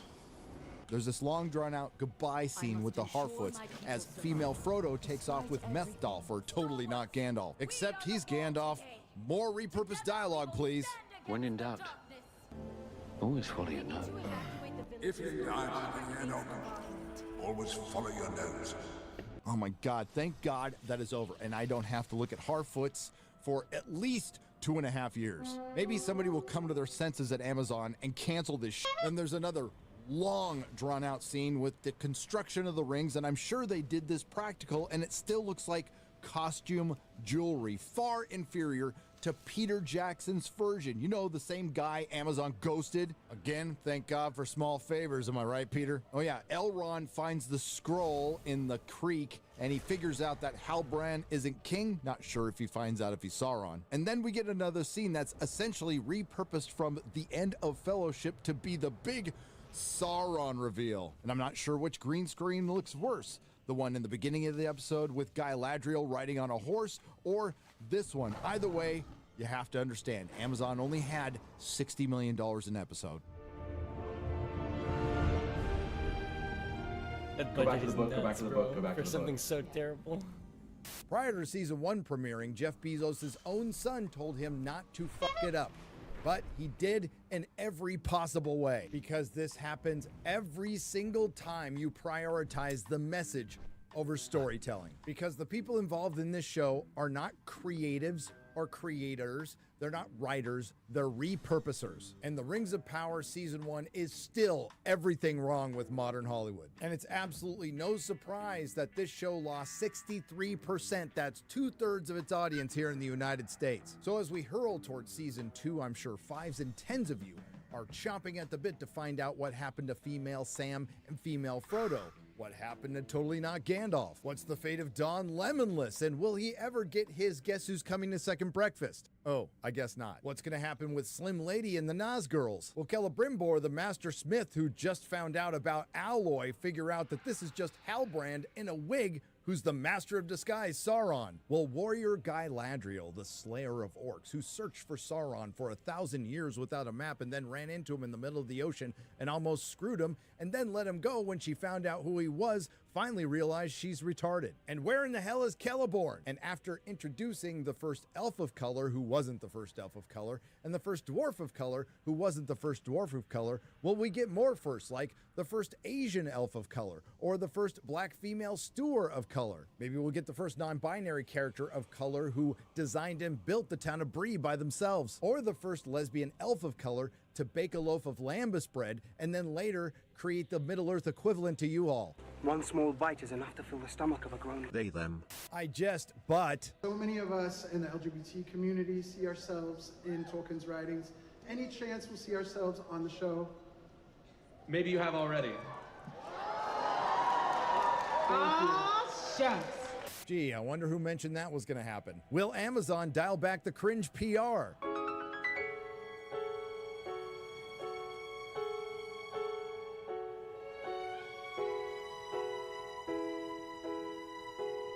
Nope. And with genius showrunners like J.D. Payne and Patrick McKay, who said Sauron will be like Walter White in Season 2 and based a troll on Mike Ehrmantraut from Breaking Bad and Better Call Saul, what could possibly go wrong? Well, it turns out everything, again, and the fandom will be there. Let the memes flow. Hail the victorious fellowship. Dergerotic.com. Bathroom.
Okay. Well, Anakin just killed a whole Death Star. How many people died on that? I mean, the best parts about Star Wars is there is no good or evil. Depends on what side you're standing on. What are you, stupid? People have been talking to me online about how Darth Vader is such a bad person. It's very clear, and it's very well established from those actions. But if you can't look and see that Anakin blowing up the Death Star possibly killed millions and millions of people, I'm gonna get in trouble for saying that. He said Anakin. This imbecile said Anakin blowing up the Death Star. You mean Luke Skywalker? The son of Anakin Skywalker, aka Darth fucking Vader? He compared Darth Vader to Darth Vader. Fucking retard. I'm already mad. I feel like Star Wars is very like patriarchal, so it was kind of cool to have like this sort of woman-centered figure. People have told me that it's the gayest Star Wars, and I'm frankly into it. I have to watch it again, sorry. Yes. I think it's canon that R2-D2 is a lesbian. Sorry, one more time. Kathy gets a lot of shit online. Yeah. But I know that she was the one who made this show. Oh, 100%. Put another gay diverse woman in it, make it more fucking lame. I am currently still shaking a little bit from receiving this video. Nerdrotic.com. Fantasy needs to be grounded. It is not simply a license to do anything you like. Smaug and Toothless may both be dragons, but they should never be confused. Ignore canon, and the world you've created comes apart like tissue paper. A recent and brilliant quote that's applicable to a lot of entertainment today from author George R.R. Martin. Now finish the damn book, George. This brings us to The Acolyte, which was a masterclass in absolute failure across the board. The directing, the editing, the writing, the acting, the set design, the costume design, the music, the catering, and the viewing figures were all abysmal. All future film schools should study this show in detail to know what not to do. So welcome to the Supercut review of a show that's not only the worst Disney Star Wars ever made, not only the worst Star Wars ever made, it's some of the worst television ever made. A crime against imagination, The Acolyte Season 1. I think that Star Wars is so gay already. Yes. The Acolyte is a murder mystery told from the perspective of the bad guys who couldn't possibly be the Sith that takes place 100 years before the Phantom Menace, where they clearly stated, Impossible. The Sith have been extinct for a millennium. In a Disney Star Wars show inspired by Frozen, Let it go. and Kill Bill, if they were both fanfic created by a former personal assistant to Harvey Weinstein. Its worst crime is it's boring, closely followed by humiliating dialogue, which is equaled only by acting that would give Madame Web and those short independent films on the hub a run for their money. And Disney has reduced George Lucas's Star Wars into bland people in bland robes doing uninteresting things slowly. But it is diverse. There are many different types of lesbians. You would think it would star Carrie-Anne Moss, considering how much they promoted her in the trailers. Well, don't get too attached to her. Obi-Wan Trinity is confronted in a bar by a mysterious woman in a COVID mask. Yes, my child. Attack me with all your strength. I know what you're thinking, because I was thinking that too. Is she hitting on her? But no. After a fight that you saw most of in the trailer that's totally not supposed to remind you of the Matrix, Qui-Gon Carey collects a paycheck and dies. And this mysterious assassin with the COVID mask and the very distinctive hair is named May. She is on a clandestine mission to hunt down and kill 4 Jedi, apparently in very public places with lots of witnesses, which turns out to be barely an inconvenience because she has a twin sister named Osha, the good twin sister who is appropriately named because she's a mechanic. I hope she's up to date on her MSDS. She's a former Padawan who could put out sustained fires in the vacuum of space. Osha is questioned by Killmonger and Haircut Only and Jenny Nicholson, after being ID'd as her sister by the bartender after the assassination in the very public place with lots of witnesses. And I can hear you now, maybe May planned to set up Osha. No, later on in the show, we find out that each sister thinks the other one is dead. And this is where we find out that May started a fire that eventually killed her, the rest of her village, and because this is Disney Star Wars, her mother's. You lost your entire family. Your mother's, your sister.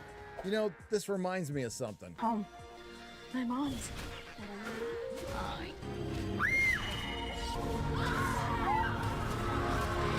Not at all secret gay agenda. Oh, yeah. Anyway, and I'm sure Amandla Stenberg was hired on her acting prowess, but I have to admit, it is impressive that she can play two different parts exactly the same without changing her facial expression. They're the same face! Doesn't anyone notice this? I feel like I'm taking crazy pills! Then we return to someplace familiar. No, it's not Tatooine. I know that's what you're thinking. It's Coruscant, where we meet Sol, the Jedi Master, played by the guy from Squid Game. He's also the former master of our Rick James-haired heroine, Osha. I'm Rick James, bitch.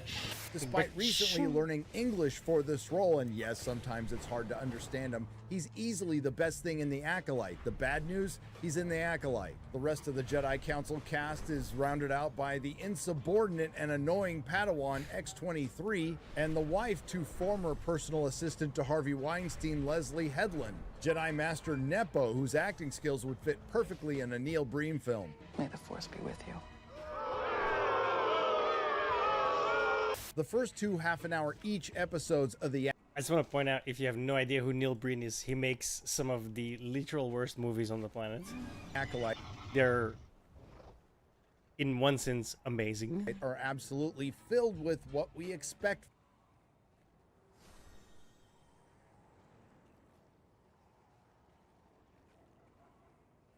I mean, I kind of have to now, right? I can't wait any longer.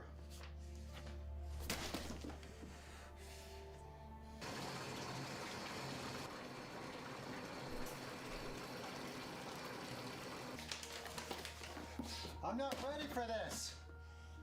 Let's go.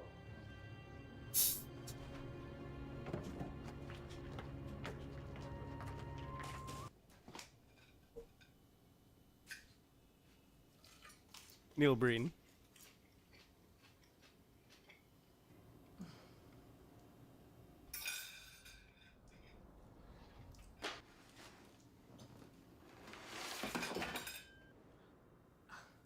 Oh my god, bro. Alright, that's enough of that. I can't really watch that. I'll be honest. Amazing in all the wrong ways.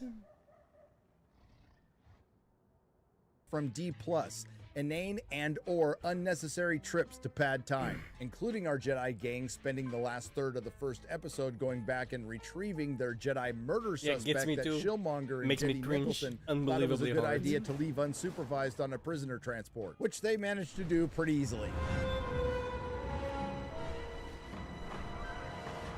Credit where credit is due, the Disney analytics know their customers well, and they know they won't be paying attention very long, so the tension is immediately lifted when Osha is no longer a suspect, because there's been another Jedi attack on Olega at the Jedi Union Temple Local 357. This time, May went after Master Torben, who has been meditating for 10 years. Master Torben hasn't spoken to anyone in over 10 years. Obviously, the first attempt to kill Torben failed, but not to worry because the security is lax at the Jedi Temple Union Local 357. Torben is played by Dean Charles Chapman, who you may recognize as Tommen from Game of Thrones. And he's got something else in common with Tommen. Haha! After 10 years in meditation, all May had to do was talk him into killing himself. And this all happened while the Jedi were talking in front of the temple. And the rest of the cast is literally rounded out with body positivity Padawan and Asian Ezra Miller, who's May's drug dealer. And I would be remiss if I didn't mention the introduction of the big bad, Smilo Ren, who sounded like Stephen Hawking with bronchitis delivering a monologue written by a 12-year-old through a fast food speaker. 3 orders of wonton soup. The Jedi live in a dream. Oh, some fortune cookies too. An acolyte kills without a weapon. If you attack a Jedi with a weapon, you will fail. And by the end, everyone realizes Osha's twin May is alive, and May realizes Osha is alive. And if this is starting to sound like CW garbage, it's because it is. And after trapping May, she blows dust in the face of Shillmonger and Sol and escapes. Previously on the You do not want to go down this road. Because you have been down there, Neo. You know that, right? Frozen meets Kill Bill. I'm curious what that means. Can we elaborate? Are we getting a musical? You're not getting a musical. You ever seen a grown man naked? Don't panic. On the belt line of the automatic pipe, there is a hollow tube. Pull it out and blow on. Is it really you? Hello, motherfucker. Come play with us, Daddy. I didn't do it. I don't care! I don't like sand. It's coarse, rough, and irritating, and it gets everywhere. Pocket sand.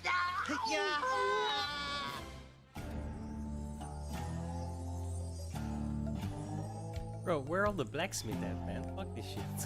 Now, after the thrilling and engaging first 2 episodes where Carrie Ann Moss Mothma was dispatched in under 5 minutes with a kitchen knife, which sets off a murder mystery featuring 2 identical twins, May and Osha, who have been separated for 16 years but still manage to have the same hairstyle. They are pursued by the guy from Squid Game and some incompetent Jedi, including X-23, Maurice Gibb, and Jediah Beatties.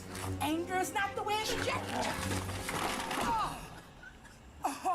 You okay?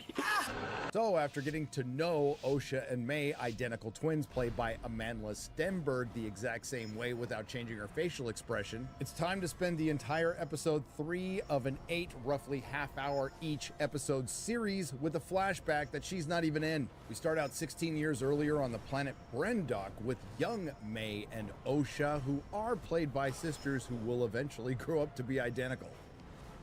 We twins. And they live in hiding in a giant stone structure on top of a mountain run by an all-female coven of witches. What could possibly go wrong? And this all-female coven filled with just a few dozen people must have accomplished architects, engineers, and stonemasons. Did they just run across this fully operational stone structure base on the top of a mountain? Considering they mentioned they only recently arrived at the planet. Any sign of the visiting Jedi? None. Our scouts think they've moved their ship inland. I told you this planet would be safe haven for our coven. Don't know, but that's the least of this show's problems. Immediately, we learn that young May wants to become a witch, and young Osha does not, as they prepare for their ascension into the all-female coven of indoctrinators. Admittedly, on brand for Disney. And Leslie Headland doesn't waste any time taking George Lucas's lore into Harvey's office, because this all-female coven of witches that's totally not the Night Sisters wields the power of not the Force, the thread. The what now? I know you remember Yoda's speech from The Empire Strikes Back describing the Force. For my ally is the Force, and a powerful ally it is. Life creates it, makes it grow. Its energy surrounds us and binds us. Luminous beings so we, not this crude matter. It appears it needed to be updated for a modern audience. All living things are connected by the same thread. A thread woven through all of existence. Some call it a force and claim to use it. But we know the thread is not a power you wield. Pull the thread, change everything. It ties you to your destiny. Well, still got gold. It binds you to others. And right after Mother Anastasia says that the thread is not a power you wield, she wields the power. Now, apparently the thread is some gobbledygook having to do with the power of one or two or many, and Mother Anastasia demonstrates this by showing the power of one, which is force pushing one woman, or showing the power of two, which is force pushing two women, and I'm guessing the power of many is pushing many women. All I know is that dyke can play. And after one of the girls' mothers, Mother Anastasia, pushes them to the ground to where they almost hit their head on the steps, the other mother, Coral, hears a noise from the computer room. Is it the Jedi they've already acknowledged they know is on the planet? Or is it a computer malfunction because they have no men for IT? Hello, sir. Good afternoon, sir. How are you doing? You're having problem with your computer. And after another scene about the two girls arguing about the Ascension, Mother Anastasia explains what it is. Ascension is about walking through fear. It is about sacrificing a part of yourself, the power of many, instead of the power of one. No offense, but it sounds like some commie gobbledygook. Then we get a heavy dose of modernity. The galaxy is not a place that welcomes women like us. Yes, the message is strong with this one, and we're just getting started. And just in case you weren't convinced in the previous two scenes that Osha doesn't want to become a witch and May does, they show you again. And this is where we find out this very peaceful all-female covenant of witches is hunted and persecuted by who? The Republic? The Jedi? Tonight we enact a ceremony we have not performed since our exile. We were hunted, persecuted, forced into hiding, all because some would consider our power dark, unnatural. We were on the brink of extinction. What the hell was that? And if that wasn't bad enough, we've finally arrived to the cringe part. Ladies and gentlemen, I present to you Disney Star Wars. Power of one, the power of two, the power of many. The power of one, the power of two. I'm so glad I didn't watch this show, bro.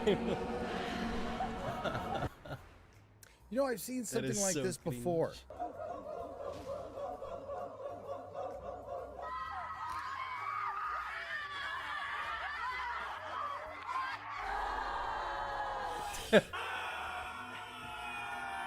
So the Ascension ceremony starts, and May is imbued with the purple ball of energy force of the thread, but then they are interrupted by the Jedi before Osha could get her purple ball of energy force of the thread. And I would be remiss if I didn't point out something historic just happened. From the time the title card hit after Soul's very brief appearance spying on the children in the beginning of the episode, 13 minutes and 13 seconds passed without a man being on screen. Yes, yes. Pretty easy to figure out when you're watching a good show. It's got a world you buy into. You generally know where you are in that world. You know how much time has passed. Characters you're invested in, being consistent and making logical decisions. Everything the Acolyte isn't. So this is the point where things make even less sense. The Jedi claim they thought the planet was uninhabited despite breaking into a fortress. They also claim that they're not there to steal children. The Jedi do not take children. Do you speak any English? Then Obi-Wan Trinity states you cannot deny a Jedi testing future Padawans, except when you can. With your permission, of course. But here comes the big one. You thought Anakin Skywalker was special with his immaculate midichlorian conception? Haha, that's nothing. Where is their father? They have no father. And later we find out why. I carried them. I created them. You heard that right. Two women through the power of the the thread conceived twin girls. Hello, Masha. Hallo, Fasha. Naschenruten. Vista Masha. In der Fasha. Vista Masha. And you would think with an entire episode that's a flashback, I that you like get some context as to gold. why May wants to kill the 4 Jedi. And I guess in a way you do. This episode confirms that the Jedi are complete idiots and that they're there to steal children. Other than that, everything goes down the way they said in the first 2 episodes. Osha and May are tested. May fakes her test. Osha doesn't because she wants to become a Jedi. May feels betrayed and wants to keep her sister there by killing her. It's not up to you. You can't stop me. Yes, I can. How? I'll kill you. Boy, that escalated quickly. Then May sets a fire that spreads rapidly in the stone structure. It blows up the giant computer banks. I'm not really sure what they were that may or may not have been sabotaged. The guy from Squid Game manages to save Osha, but he's unable to save May, who falls off a bridge, and he never bothers to check on the body. And the entire all-female coven of witches is killed in the incredibly fast-spreading fire in a stone structure. Too bad there weren't any men around to set up any fire safety protocols. The incompetent Jedi end up getting one of the 2 children they were going to steal, and we find out that May is indeed alive, something we knew because we saw her in the first 2 episodes. Lesbian conception, the Force is now a thread, which gives credence to the Acolyte poster memes. Sounds like modern Lucasfilm. Cultural critics like The Critical Drinker and Nerdrotic have dubbed the show lore-breaking for its recent revelations, but their commentary isn't productive. Rather, it encourages bigotry and hatred over a show that's just getting started. It encourages bigotry and hatred over a show that's just getting started. What the fuck? Power of one, the power of two, the power of many.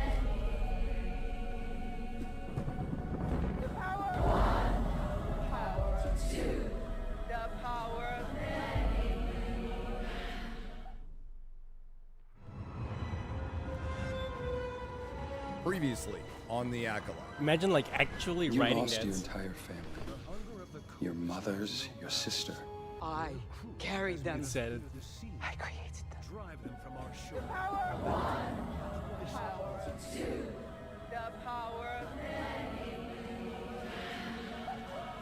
Where is their father? They have no father. You are not.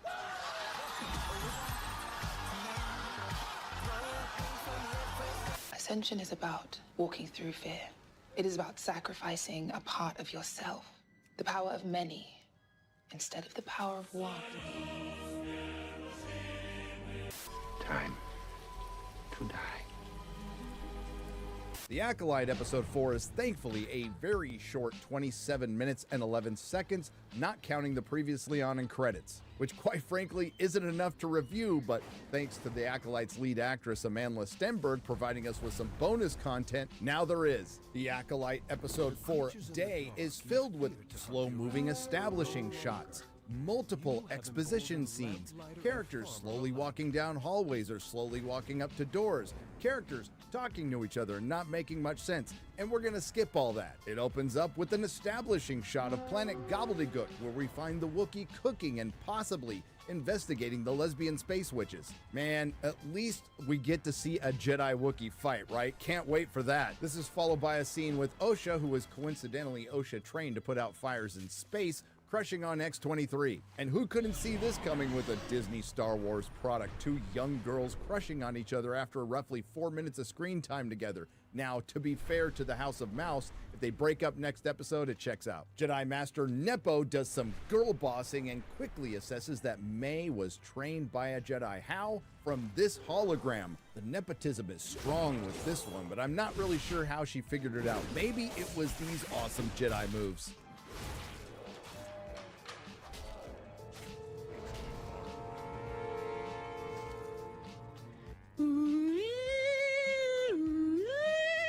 Then Jedi Master Nepo spends the rest of the scene trying to figure out what the hell Jedi Master Soul is saying. May's objective is not solely her own.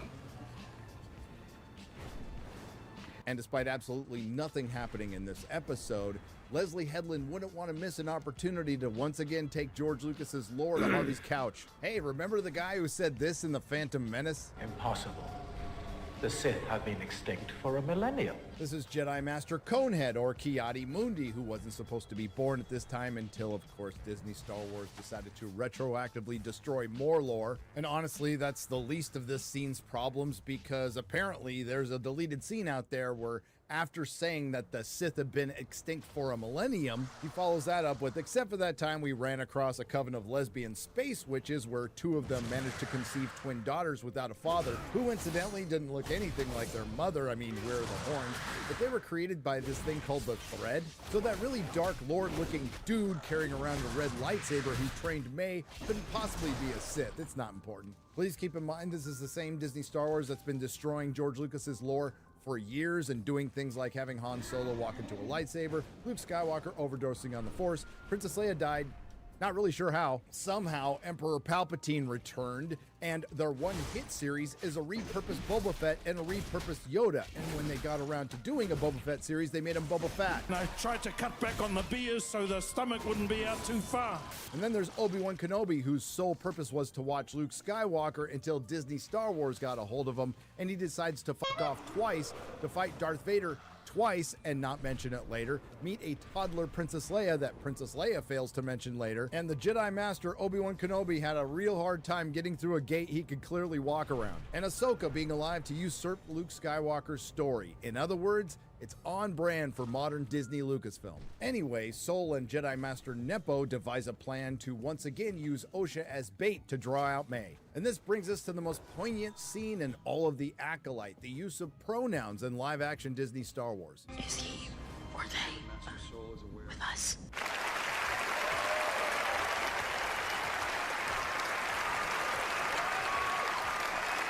And the rest of the 27-minute episode is spent with the clueless Jedi in a race to get to Kelnaka, the Wookiee Jedi, before Asian Ezra Miller and May. Then we get a heel turn that might give you whiplash. May is good now. You heard me right. I don't need to do this anymore. I don't need to kill a Jedi without a weapon. I don't need to keep this deal. What? Osha being alive changes everything. My loyalty is to Osha, not your master. What I'm going to do is surrender myself to Kelnaka, and then turn myself into the Jedi. You gotta be f***ing kidding. And this shouldn't surprise anyone. Nobody thought that diverse female antagonist was actually going to be evil. Of course she's going to be oppressed somehow, and her actions will be justified, even being responsible for the death of 2 Jedi. Down with the patriarchy. And leave it to a Disney Star Wars Gen Z villain to give up on revenge because it's hard. This brings us to Kelnaka, the Jedi Wookiee, arguably the most compelling thing about this series. It would have been awesome to see him fight, right? Well, he dies off screen. And what was the reason we didn't get to see a Jedi Wookiee fight? The budget. Listen, guys, they only had $180 million. What do you expect? And after sitting through 27 minutes and 11 seconds of an episode that felt like it was 2 hours long, you would think this Disney Star Wars intricately written story would lead to something. After we had 2 girls crushing on each other, pronouns in space, and a Wookiee Jedi killed off screen. Nah, Smilo Ren shows up and pushes a bunch of Jedi.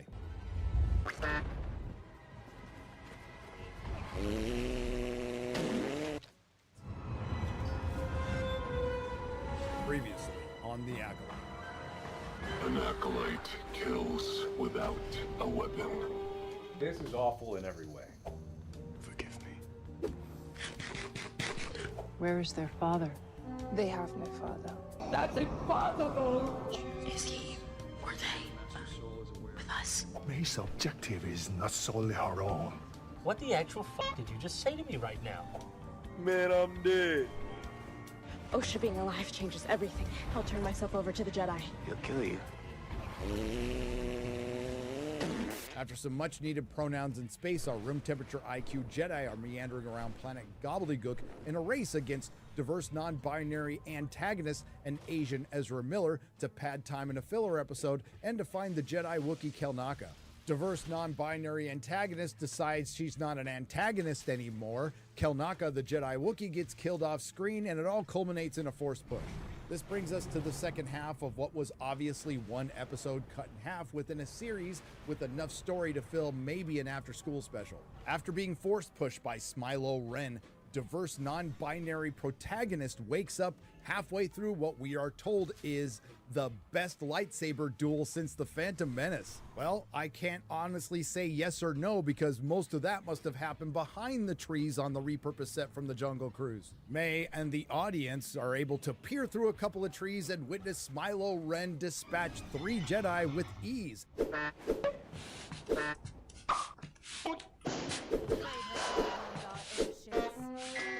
And then, based on what happened to the Jedi Wookiee Kelnaka, mortally wound Shillmonger. Smilo Ren then turns around and sets his sights on diverse non-binary protagonist and tries to kill her. Hold up. Wait a minute.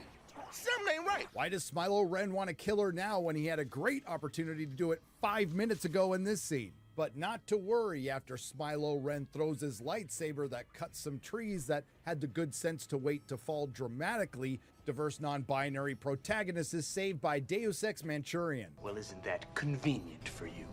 Now, where the hell was Master Soul when his fellow Jedi were getting shish kebabbed? Don't know. Diverse female protagonist is sent off with Shillmonger to go back to the ship until she comes up with a better idea than the Jedi to deal with Smilo Ren later on in the script. And then we overused Wipe to diverse non-binary antagonist who doesn't want to be an antagonist anymore. After she steals Kelnaka, the Jedi Wookiee's lightsaber, she's confronted by X-23. And then diverse non-binary antagonist who doesn't want to be an antagonist anymore tries to kill X-23 for wanting to arrest her.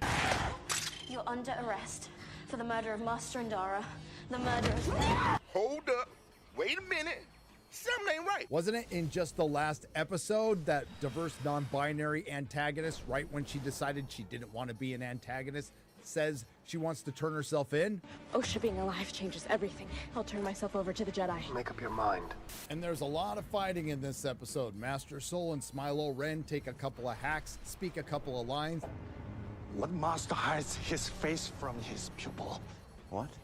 Then it cuts away to X-23 fighting diverse non-binary antagonist who didn't want to be an antagonist, but now she's an antagonist again. We also find out Smilo Ren has a helmet made out of a metal ripped off from the EU that also works like Magneto's. Show your face. And let you read my thoughts. And after dispatching almost a dozen Jedi with ease, Smilo Ren leaves Sol when he has him dead to rights. He goes off to fight X-23 right after she subdues diverse non-binary antagonist who's decided to be an antagonist again. And wouldn't you know, after Smilo Ren easily dispatched almost a dozen Jedi, he has a tough time with the strong female Padawan. And we've arrived at the point in the script where diverse non-binary protagonist has come up with a better idea than the Jedi to take out Smilo Ren by using the bugs that are attracted to light. And yes, I can hear you now, dear viewer. Wasn't there a bunch of lightsaber dueling in the forest? Yes, it's only the type of light the script calls for. Speaking of lightsaber duels, we get one between X-23, the guy from Squid Game, and Smilo Ren, and Screen Rant reported before the episode aired that we'd be getting the best lightsaber duel since The Phantom Menace. After the episode aired, Screen Rant reported we got the best lightsaber duel since Revenge of the Sith, when in reality we got the best lightsaber duel since the last lightsaber duel. Then something shocking happens. Strong female Padawan gets killed by Smilo Ren. How do I know? Well, she doesn't just get a shot in the gut, she gets shanked 3 times. To be fair, so far this was not the worst episode of The Acolyte, largely due to the fact that there was very little dialogue. That's about to change. Let's get stupid. There's a standoff and Smilo Ren throws his cloak to distract the guy from Squid Game. Oi, Gary! I used that clip in my review. Yup! Then Smilo Ren takes the wanted fugitive that's killed Jedi hostage. Now let's not get bogged down with the details like Smilo Ren not having his helmet on and Master Soul could probably get in his head, and Where the considering fucking Smilo Ren and blacksmiths at, diverse dude? non-binary Jesus female Christ, I antagonists swear are to God. responsible for the death of dozens of Jedis, I consider this a win-win. But no, Master Soul tosses his lightsaber. What an idiot! Why did it not say that she's what a blacksmith? loser! And this That's buys annoying. us time for some lore-shattering monologuing. Remember this guy from the prequels? Impossible. The Sith have been extinct for a millennium. Well, it turns out the Sith haven't been extinct for a millennium. What are you? I have no name, Wait a minute, is this just footage of Ezra Miller in Hawaii? but a Jedi like you might call me Sith. It looks like poor Wikipedia is going to have to rush out and change the lore for Ki-Adi-Mundi again by stating he's not only a Jedi Knight, he's also the galaxy's biggest asshole. And for the nuance of verse, it's not about whether or not the Sith existed, it's about whether or not the Jedi were aware of them. And we round out our bad writing with a title reference. I want a pupil, an acolyte. What, we some kind of... Acolyte. It's not like George Lucas's Shakespeare or anything, but can you imagine any of this going on in his Star Wars? Qui-Gon Jinn sitting there going, there's something going on behind the scenes, some sort of Phantom Menace. And after all this, we find out what Smilo really wants, to be his true, authentic self. What do you want? Freedom to wield my power the way I like, without having to answer to Jedi like you. And then there's some good news. It looks like Shillmonger walked off his mortal wound only to get his neck snapped. And now all the Jedi from this mission are dead except for Sol. I guess we know what Order 65 was. And this is where things get really dumb, right? When Sol is about to kill Smilo, diverse non-binary protagonist stops him to keep Master Sol from breaking the Jedi rules. This is the point in the script where diverse non-binary protagonist has a light bright enough to attract the bugs to take Smilo Ren away to appear in another episode. Now, after stunning that guy from Squid Game, we get the big reunion between diverse non-binary antagonist and diverse non-binary protagonist. Now, you think we'd get some sort of apology from diverse non-binary antagonist for trying to kill diverse non-binary protagonist. But no, we just get the Jedi suck and it's hard to argue with in this show. And diverse non-binary female antagonist refuses to be arrested again by her sister, even though she was perfectly willing to do it last episode. And diverse non-binary protagonist ends up getting knocked out by her sister, who strips her naked, puts on her clothes, and steals her identity, but not after giving herself a lightsaber haircut.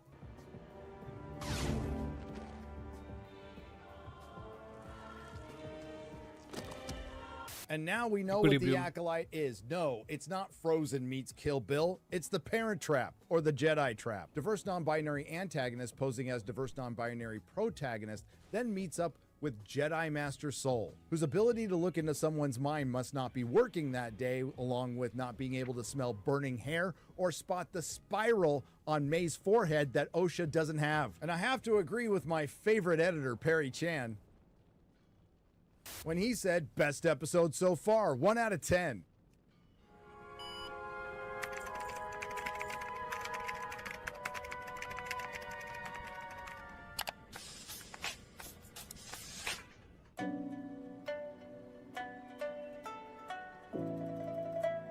Measure twice, cut once.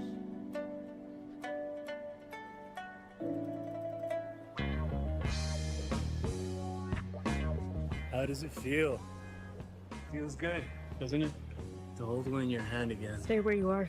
If you're not gonna join me, I'd like to put my clothes back on.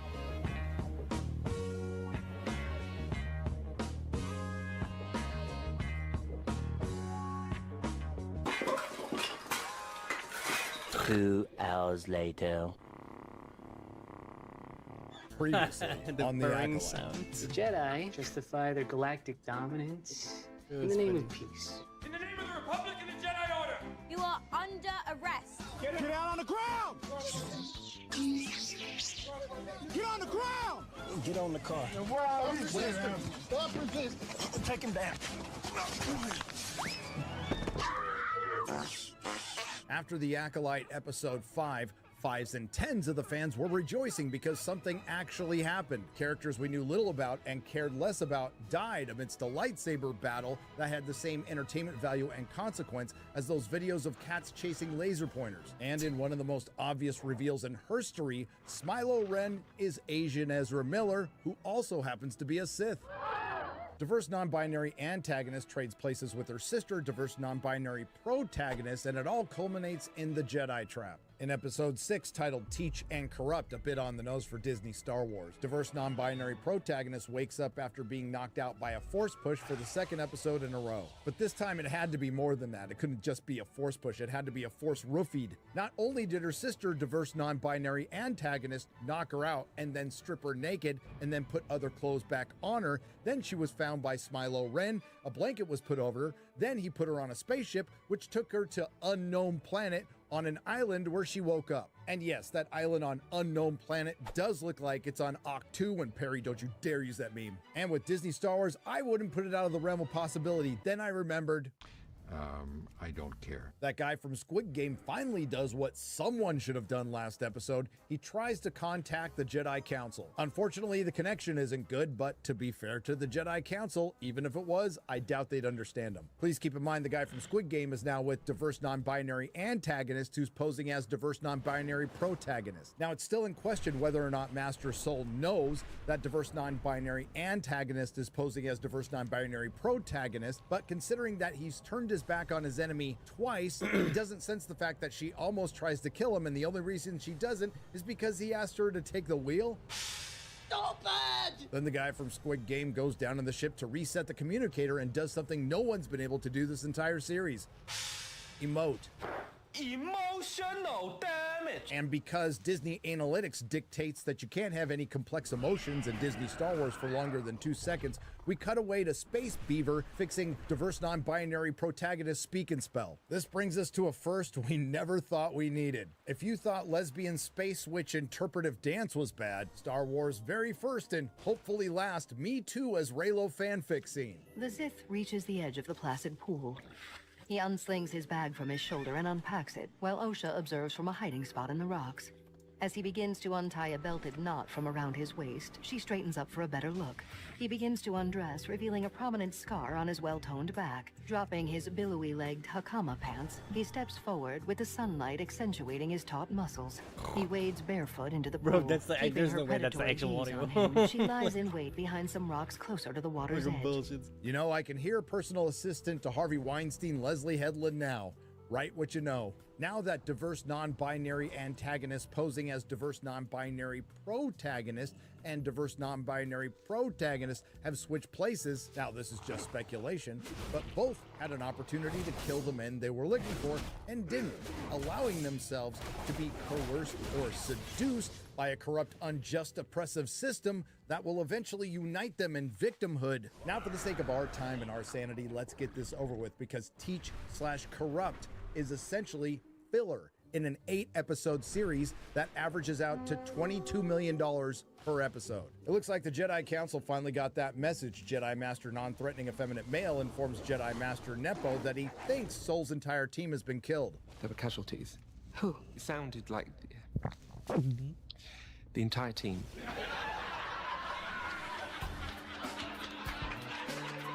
Finally, we get some urgency from the show when Jedi Master Nepo says the Jedi must leave immediately, but not before they have one more scene together before leaving Coruscant so they can make a little joke about Master Jedi Nepo's tummy getting upset in hyperspace. I don't get sick. I find it unsettling.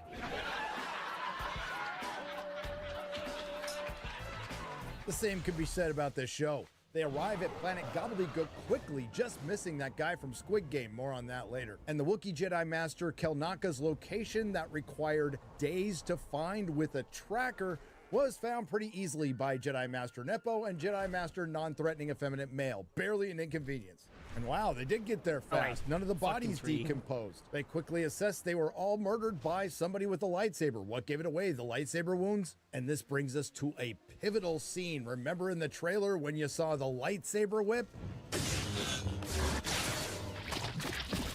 That was used to kill a bug. And the wise Jedi Master Nepo, surrounded by the bodies of murdered Jedi with lightsaber wounds that are at least going to get buried now, has determined that something is amiss.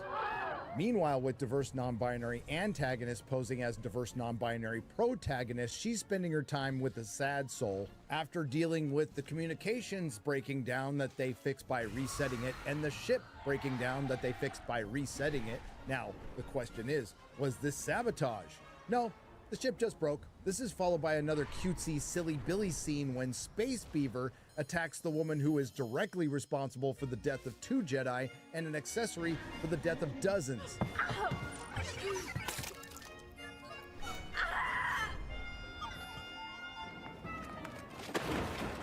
It's a roller coaster with these 2 ladies. Maybe a dad would have helped. Anyway, Sol finally figures out that May is posing as Osha and stuns her.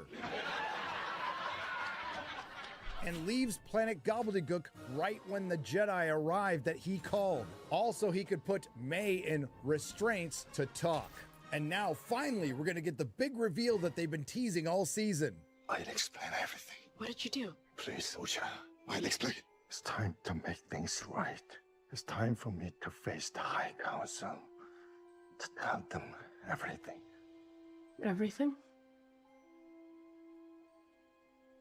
Well, we're waiting. I've had 16 years to think about what I would say to you if I ever got the opportunity. So you're going to listen.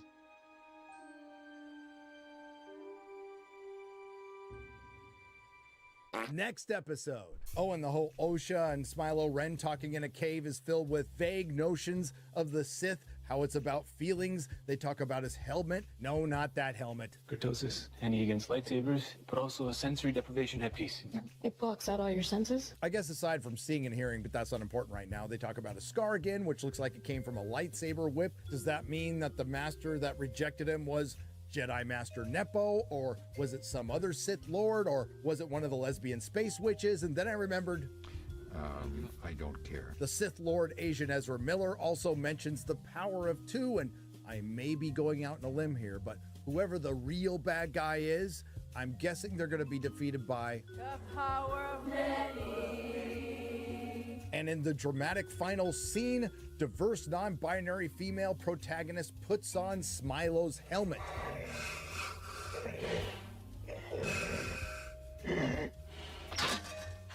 I can't breathe in this thing. Will diverse female protagonist become an antagonist? Will diverse female antagonist become a protagonist for the third time? Will there be a Jedi with an above room temperature IQ? Will the Rotten Tomatoes audience score go up or down from 14%? Can a week go by without the corporate access media blaming the fans for a bad show?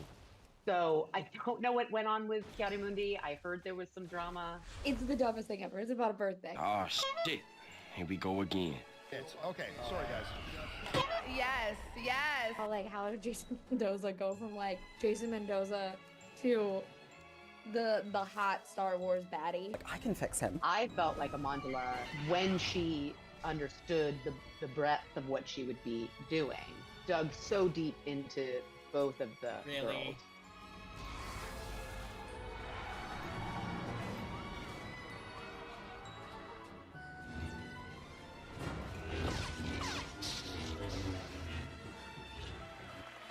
Acting. Indara closes her eyes with intense focus. Meanwhile, the witches maintain their spell. Her face tensed, Indara purses her lips and turns her head to one side. In the common room, the witches all collapse into a lifeless heap. You have received horrific racist backlash, including threats, and what you call intolerable racism. That is your quote. Can you talk about that a little bit, and what has that been like? I dropped a diss track. That's what I heard. When do you decide to utilize discipline to not engage in a reactive way to hatred? And when do you decide to engage in honor by honoring your values and your belief system?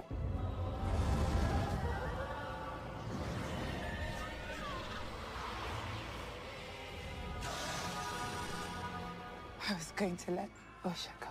Sorry to cut you off, but I just want to slap the shit out your head. Even as we were doing the auditions, I was like, what am I doing to these young women?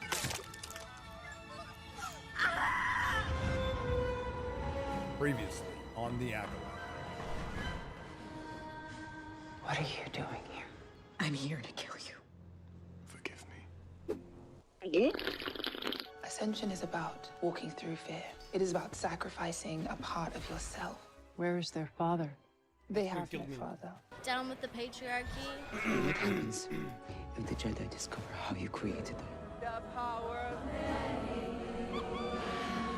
As predicted, we get another entire episode that's a flashback, making it a prequel within a prequel to the prequels. The Jedi, collectively acting as a surrogate for the audience, are in search of a plot with metal detectors. And I can hear you now, they didn't even bother changing the metal detectors that much, and you'd be right, but cut them a break. Disney only had $180 million for this show. It turns out the room temperature IQ Jedi have been on Brendok for 7 weeks, investigating why there's plant life on a planet where 100 years previous there was none due to a hyperspace accident. What kind of hyperspace accident? Don't know. How did the room temperature IQ Jedi not notice the giant base on the top of a mountain?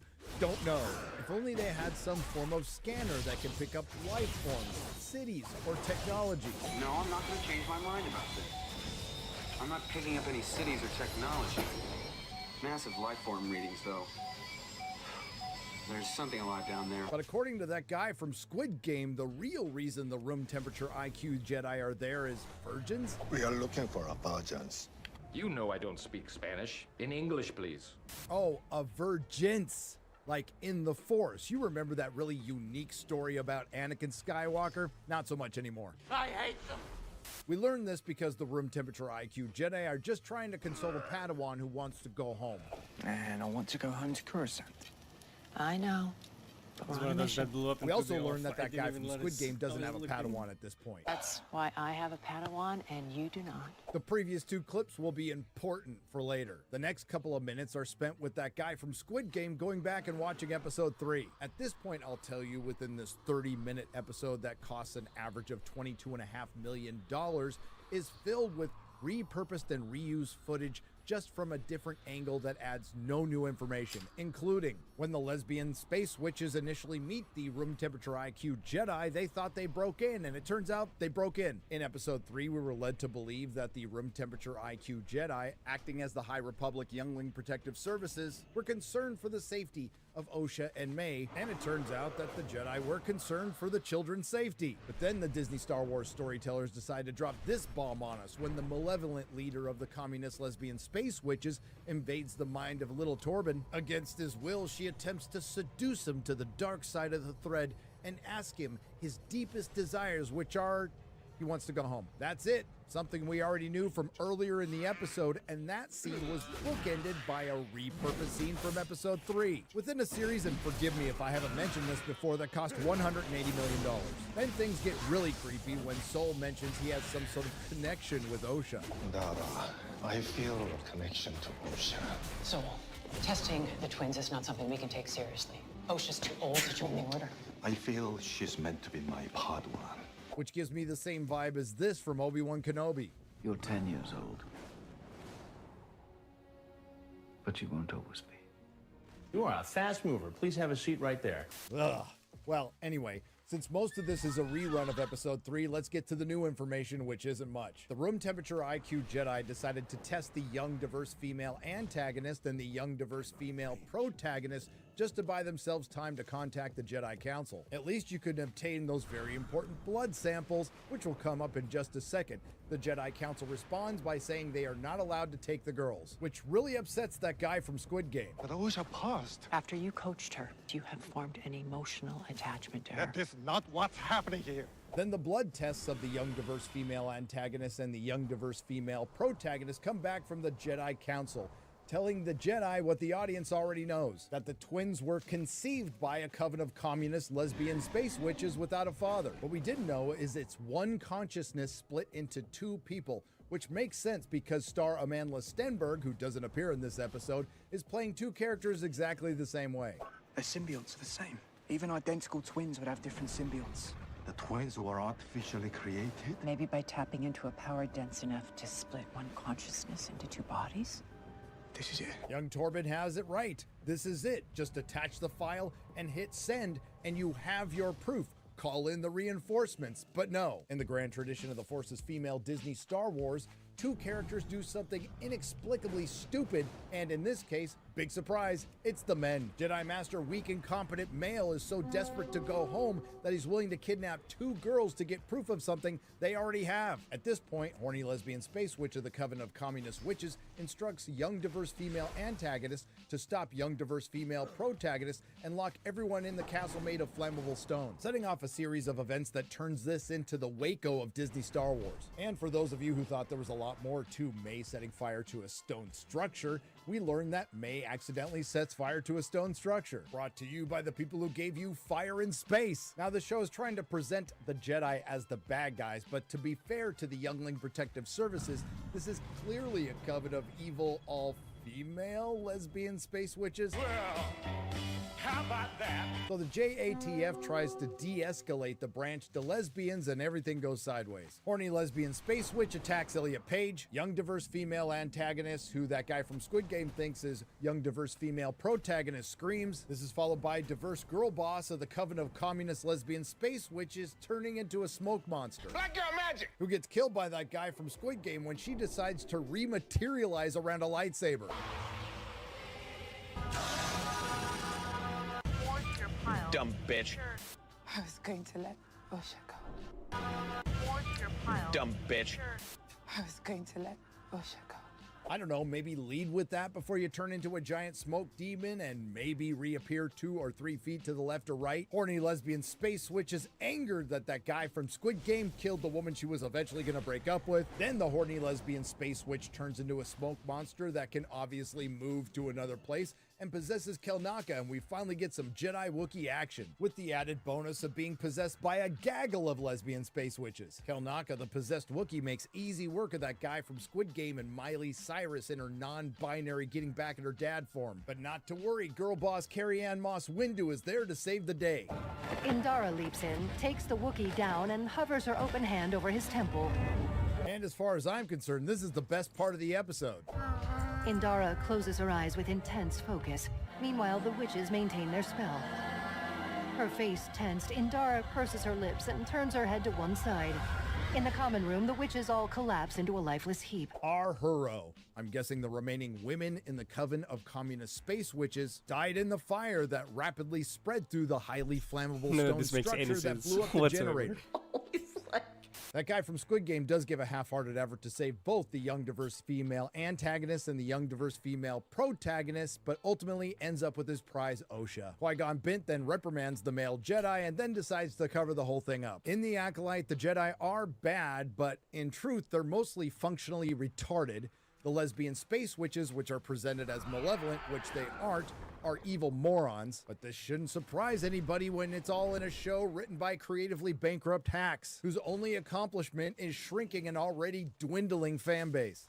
She ignites the lightsaber and backs him against the mouth of the cave, holding it to his throat. Her anguished eyes stare at him unfocused. Bro, that shit might actually be actual Disney Plus audio, dude. What the fuck? Pressed against him, she meets his sympathetic gaze. He gently takes hold of her arm, the red blade still throbbing right in front of his throat. Osha gazes deeply into his eyes. How does it feel? Previously on The Acolyte.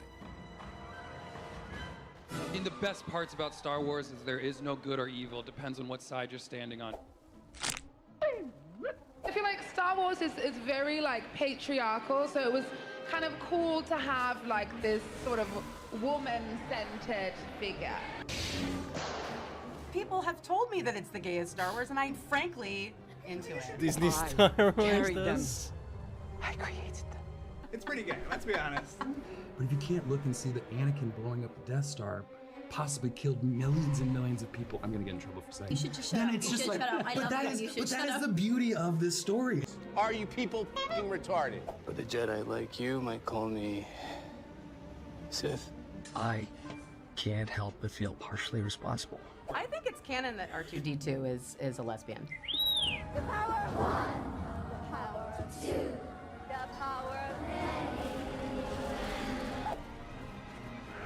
That shit is so cringe, dude. I dropped a diss track. That's what I heard. Excuse me while I whip this out. You get nauseous when you drop through hyperspace? I don't get sick. I find it unsettling.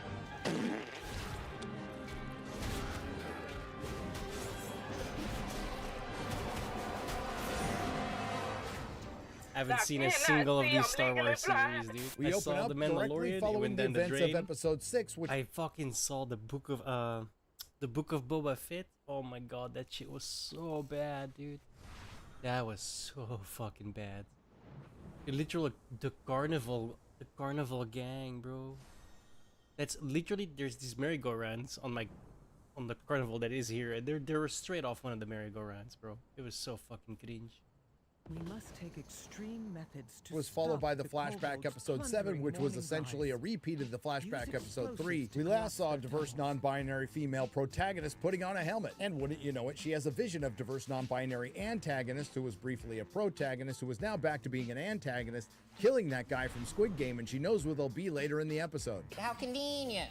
And because The Acolyte is somewhere between a CW show and the worst kind of 14-year-old girl fan fiction written as a coloring book, Little Wang, who wants to kill both the guy from Squid Game and the diverse non-binary antagonist who's briefly a protagonist who's now back to being an antagonist, and diverse non-binary protagonist who wants to stop diverse non-binary antagonist who is briefly a protagonist who's now back to being an antagonist from killing that guy from Squid Game, decide to go together in the same ship. With what ship?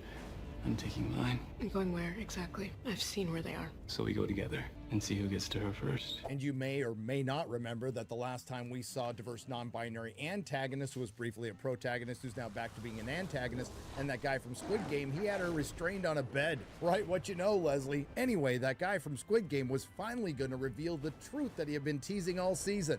I'll explain everything. I'll explain. It's time for me to face the High Council to tell everything. Everything? So you're going to listen.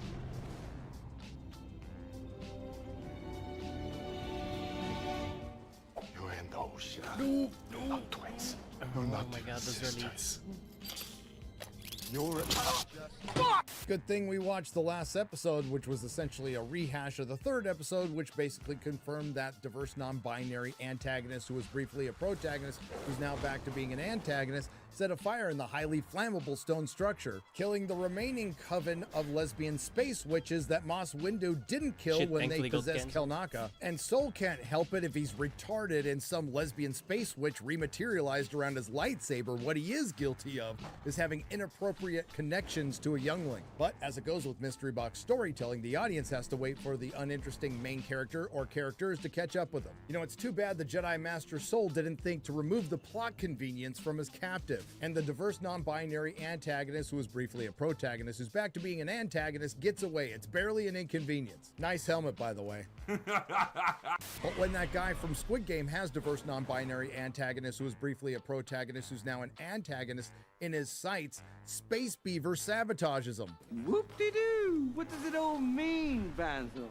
Diverse non-binary protagonist had the aforementioned vision and took Lil Wang with her. Diverse non-binary antagonist, who was briefly a protagonist, who's back to being an antagonist, crashes relatively close to the highly flammable stone structure. And that guy from Squid Game turns on his transponder, and the Jedi receive it. But there is one small scene worth mentioning because it wouldn't be an episode of The Acolyte without Leslie Headland taking George Lucas's lore to Harvey's couch. Oh, I've used that one too much already. How about Dave Filoni taking George Lucas's lore to the doghouse? Because it happened, folks. They plagueist.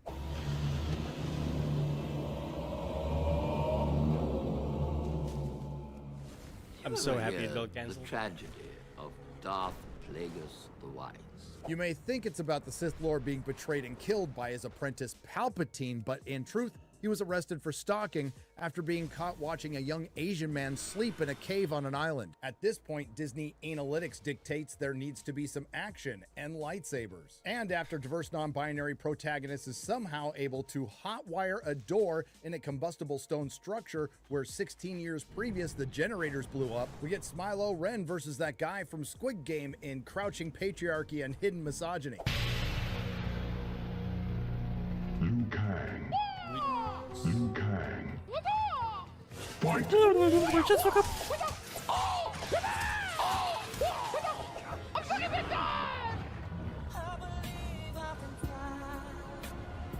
Intercut with the matchup 5s and 10s of people were waiting for, when diverse non-binary antagonist, who was previously a protagonist who's now back to being an antagonist, tells diverse non-binary protagonist that that guy from Squid Game killed their mom. It leads to a Disney Star Wars first, some sister-on-sister action, and it went down something like this. But in all seriousness, we did almost get some scissoring.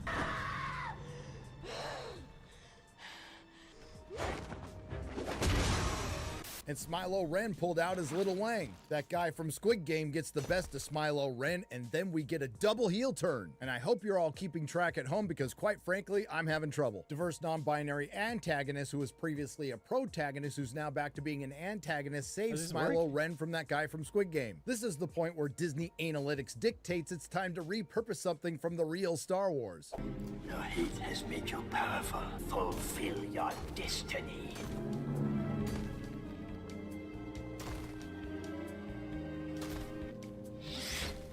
Never. Well, screw that. This is better. Good May. Feel your anger. This is the source of your pain. Strike them down, and your journey will be complete. No. Oh, come on! So now it's diverse non-binary protagonist who was formerly an antagonist, who was formerly a protagonist, who was formerly an antagonist. But wait! There's more! Then diverse non-binary protagonist shows up and that guy from Squid Game admits he killed her mom. And you killed her. You killed our mother. Yes, I did.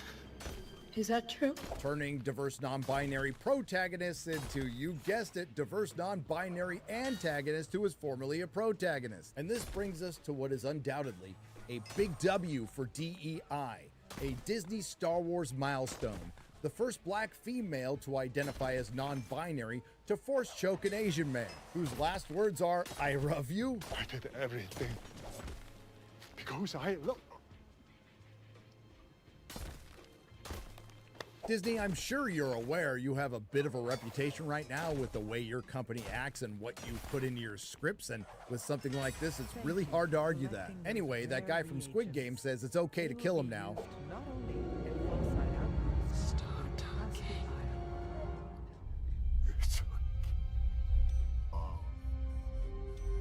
I better use my strong hand.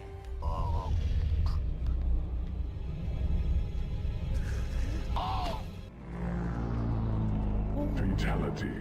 Then diverse non-binary protagonist who was previously an antagonist, who was previously a protagonist, who was previously an antagonist, smirks. And this is where things get shockingly stupid. Anakin's turn to the dark side in Revenge of the Sith was downright arduous compared to this. Diverse non-binary antagonist who was formerly a protagonist force chokes a Jedi with no training, bleeds on her kyber crystal, which turns her lightsaber red. Red. That's red. Girls get it done. That not so anticipated reveal of who is Smilo Ren's master? Well, we find out it's Jedi Master Nepo in a basic line of dialogue. You're alive.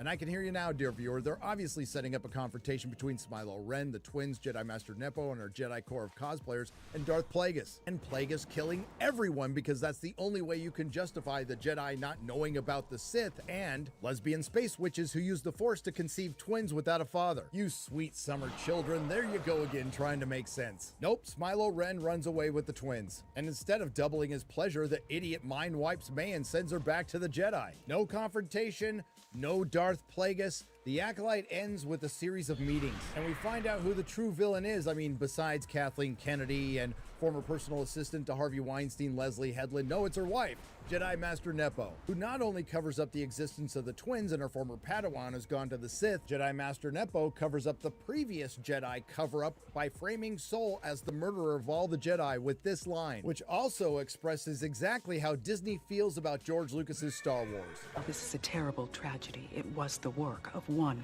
flawed man.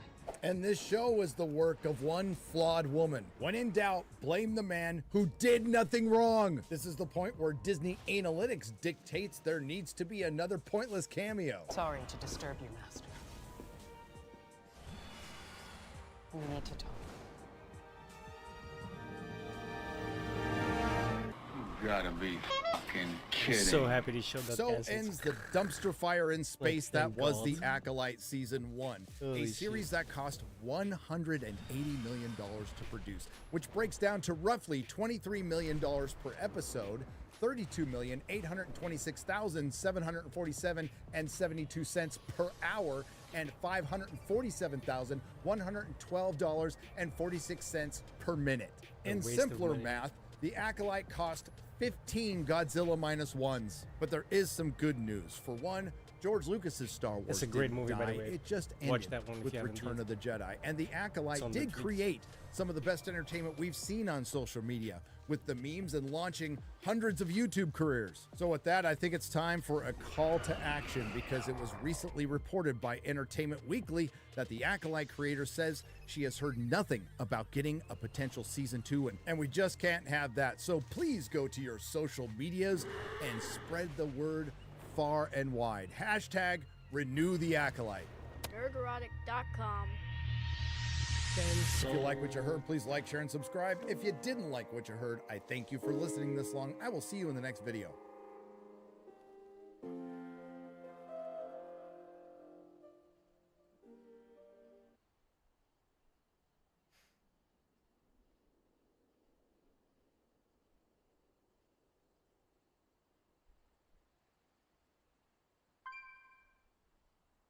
This dude, this bugs me more. Okay, see, here's the thing. No, it didn't get renewed. It got cancelled. Like a couple of days ago, the news came out, and everyone lost their mind, in like the worst way possible. You know, all of those, oh my god, I'm getting death threats and blah blah blah blah blah. They're sending him like the actual death threats. Like, you can see some crazy shit that gets sent by these people. But whenever our side supposedly sends them, you can always only find like the most mild shit, like, oh, you suck, I hope you get fired, you know? It's like, oh my god, they're attacking me on the internet. And then meanwhile now they're like, oh, I hope you fuck off and die. Like, holy shit, dude, and calm it down.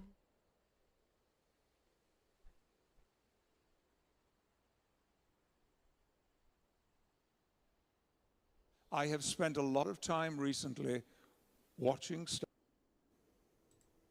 Okay. Here's a little bit of backstory. I am a huge fucking Trek fan. So Star Trek Picard really pisses me off. I actually haven't seen season 3, which apparently is like back to glory of like what Star Trek should be, but I've seen season 1 and 2 and oh my god. Oh. What a joke.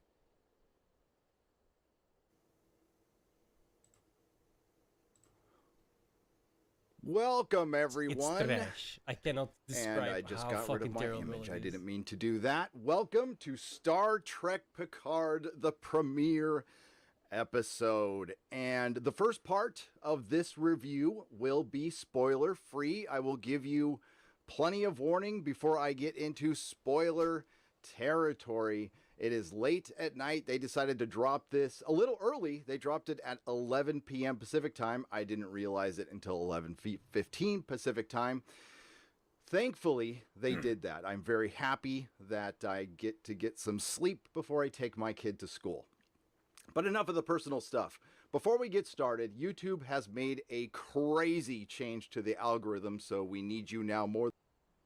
I have spent a lot of time recently It's just reacting to watching it stuff. live. I want to see the reviews.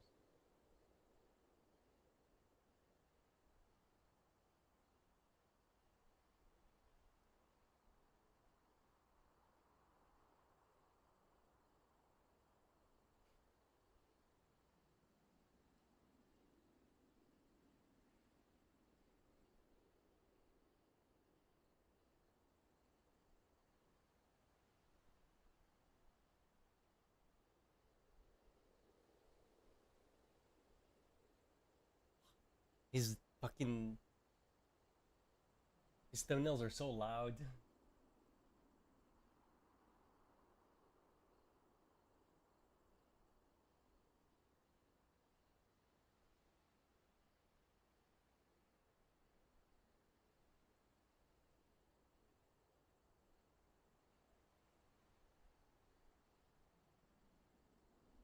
I still haven't seen this one. I still have to see John Wick 4.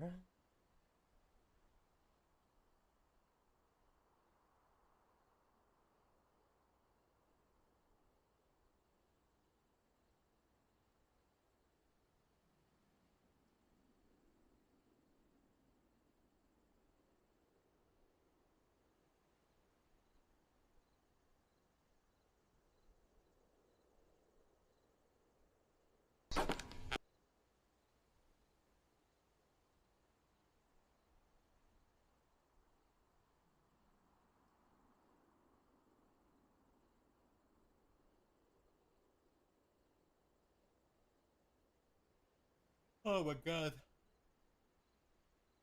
What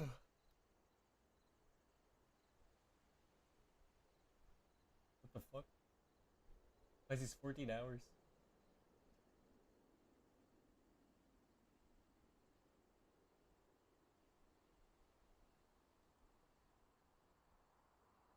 It's a egotistical jackass who's saying, I can write a better story than Tolkien, watch me. Me write with pen on paper, make Final Fantasy music. woman Crayon. You don't like, you sexist. Off.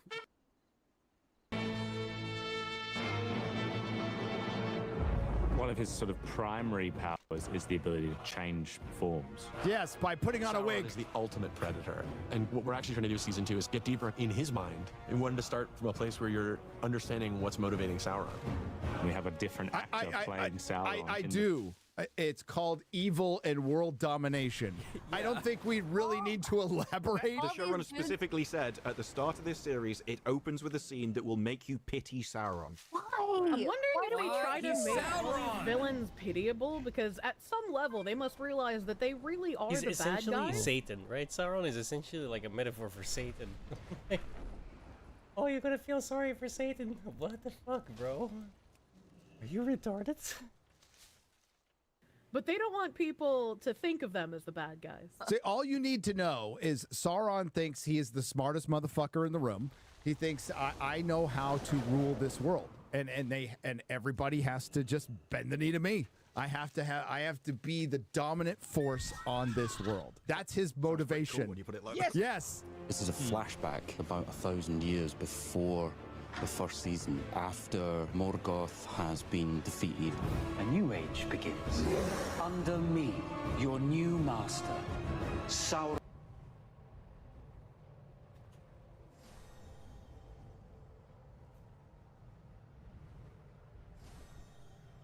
How does it feel to have lived long enough to see all of your favorite franchises go down in flames? Feels great.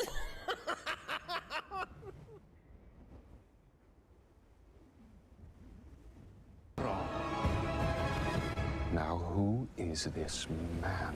That's a kind of a big fucking reveal for a fucking for I a can't believe they featurette. revealed that in this random behind-the-scenes promotional thing. What the fuck? So we're going in the first age, right? And that's probably all the lines, right, of all of it. But yeah, there's not much to it, I'm sure. The Anatar form that we see this season, it's all for Celebrimbor, because he needs Celebrimbor and his understanding and his methodology and his craftsmanship to make these rings. It's It'll very stop at smart nothing to craftsmanship. rule So Middle okay, Earth. so it's all for Celebrimbor. It's not just to blend in with the elves. It's just for Celebrimbor, who's seen him already. It's like, you remind me of somebody. Personally worked with him. Bro, if some motherfucker steps out of the fire, I'm saying, homie, get the fuck out of here. What are you talking about? Now, they have said that from Celebrimbor's point of view, he thinks this is like an angel come down to Valar. guide Yeah. him. Yeah. Gil-galad, Galadriel, and Elrond all were suspicious of Anatar. They didn't know who he was, but they were just like, yeah, there's something I don't trust about the guy.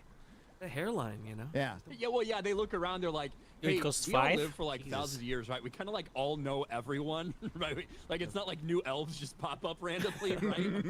Who the fuck are you? I am a sharer of gifts. Oh, God, thanks for telling us. That's so fucking on the nose, by the way.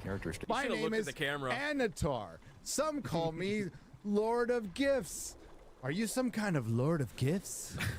Season 2, he's much more out in the open. Audiences know who he is, even if not all the characters do.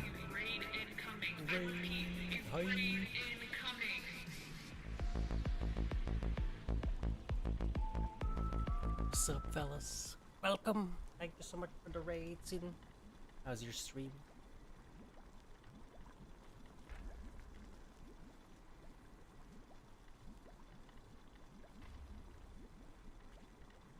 He, she. I really have to change that.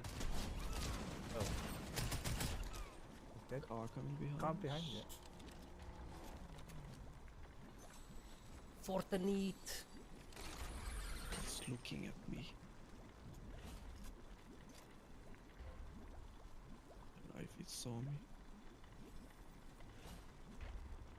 It's up on the... You in all your extraction games. Oh, it jumped down. Oh, I fucking...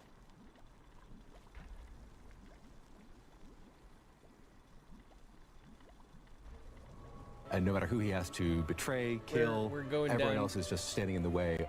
We're going down memory lane and watching essentially these. How does it feel to have lived long enough to see all of your favorite franchises go down in flames?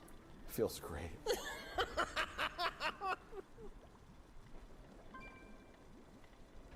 I will be doing PvP, mostly arena, but right now I am working on my herbalism,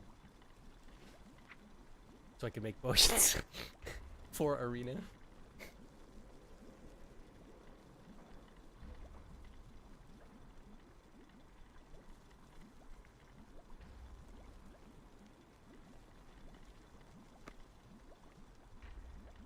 I'm also doing mining on other characters for money because I need to buy one of the mounts, dude.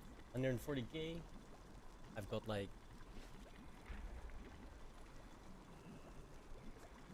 I know it says 32k, but I think I have like 110. Oh no, this is on Draenor.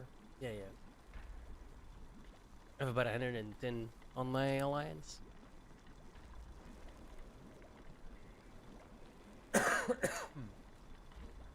So yeah, we're getting there. I got 2 level 80s right now, almost 3. And 19 level 70s. 70 plus, including the 80s.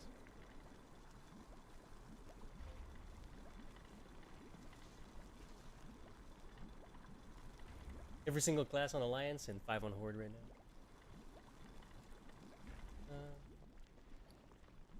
Yeah, I'm not sure if I do Arena now. I'm just gonna get one shot, dude. I have terrible gear.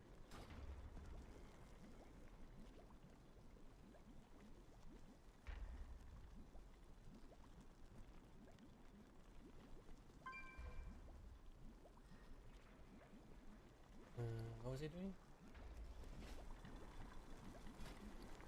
I believe it costs 5. Fine, I'll take 50 then. Well, 40 because I made, you know. And I have. Can't type it in. Wow.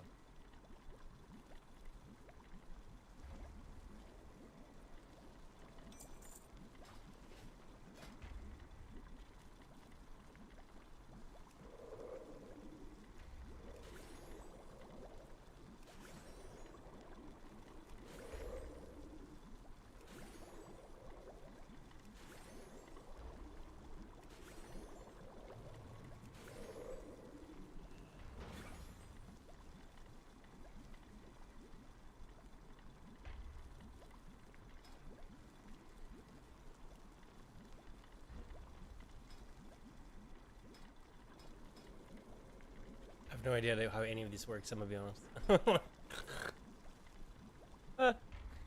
Like, no clue. Dude.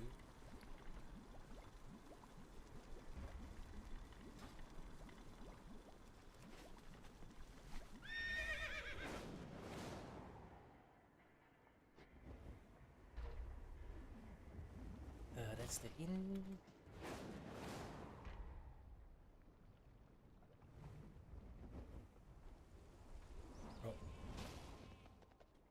I swear I keep forgetting where the crafting orders guard you. Work cycle interrupted.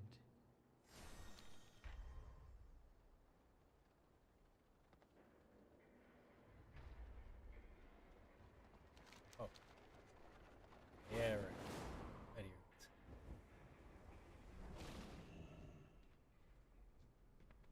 I have calibrated my prices to be reasonable.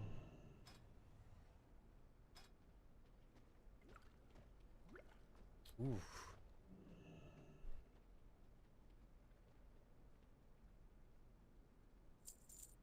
My YOLO. directive has been fulfilled. Hopefully people buy it, because it's bronze, right? There's 3 levels of crafting.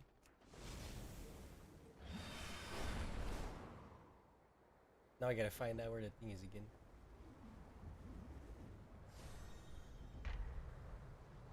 Right.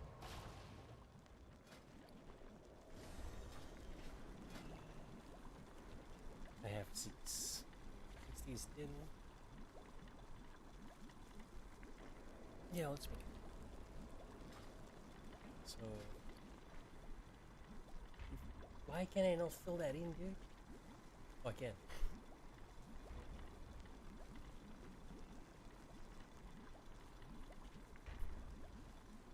Never mind.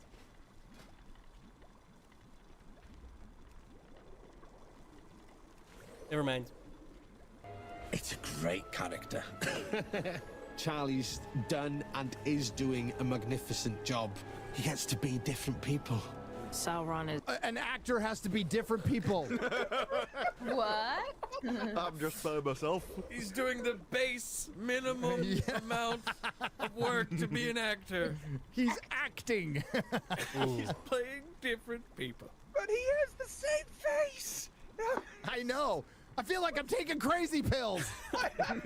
Oh my gosh. It's because They might just do infantilize quantum the leap. viewers. They think in their mind that the viewers won't be able to keep up if they don't have the same face. So it's a suspension of disbelief in a narrative component because you're all too dumb. Well, they just count on it. Most people aren't going to know it, and they just think, well, we'll make this for the normies. It's like, didn't you pay $250 million just for the rights for the built-in audience? Is the embodiment of evil. Let me pause this real quick because I gotta read And then reading and listening, I can't really do.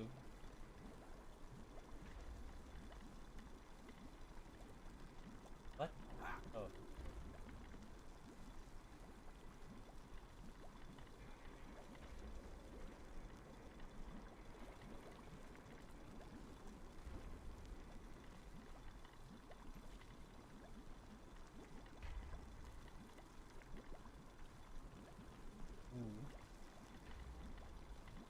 The thing is, it's for PvP, so we're gonna use a lot of those potions.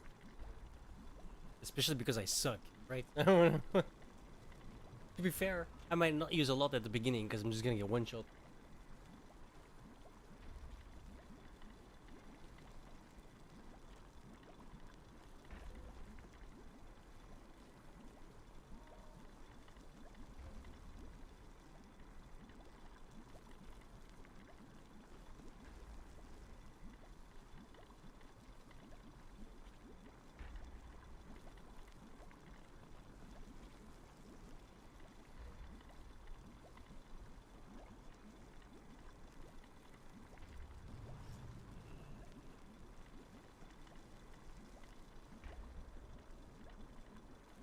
I'm not entirely sure what to get.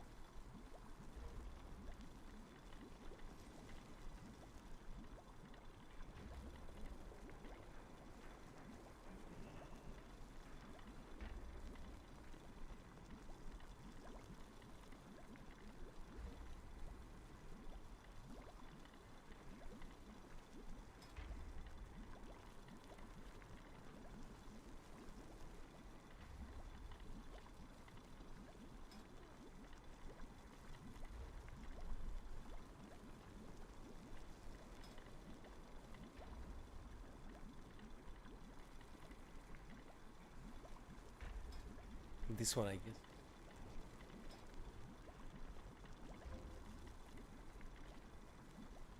I don't know what that is though.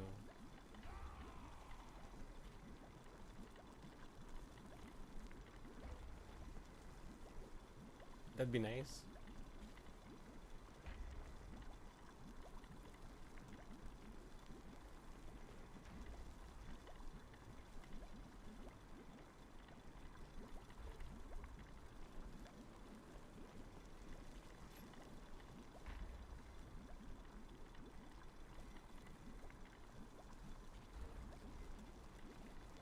Israel's resourcefulness versus...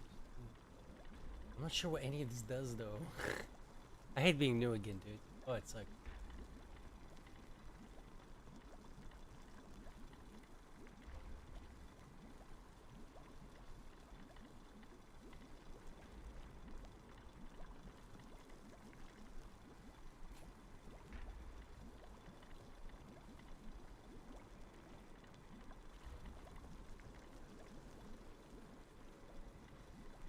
I'm just gonna go with this, I think.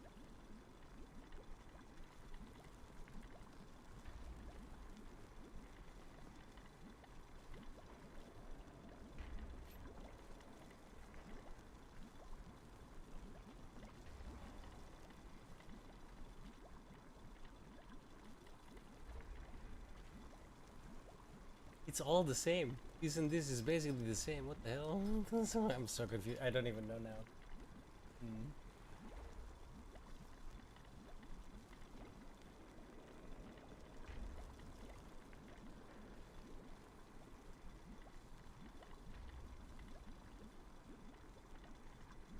4 months ago.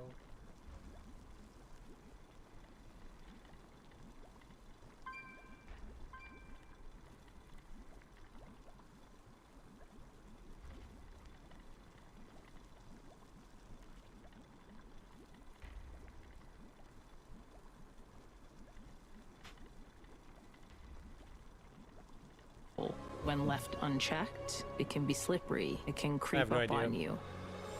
Yeah, I feel the same way about Amazon. So, yeah. Is it creeping up on you if it comes out of a fire? Yeah, it's sneaking up by walking out of a fire. I know.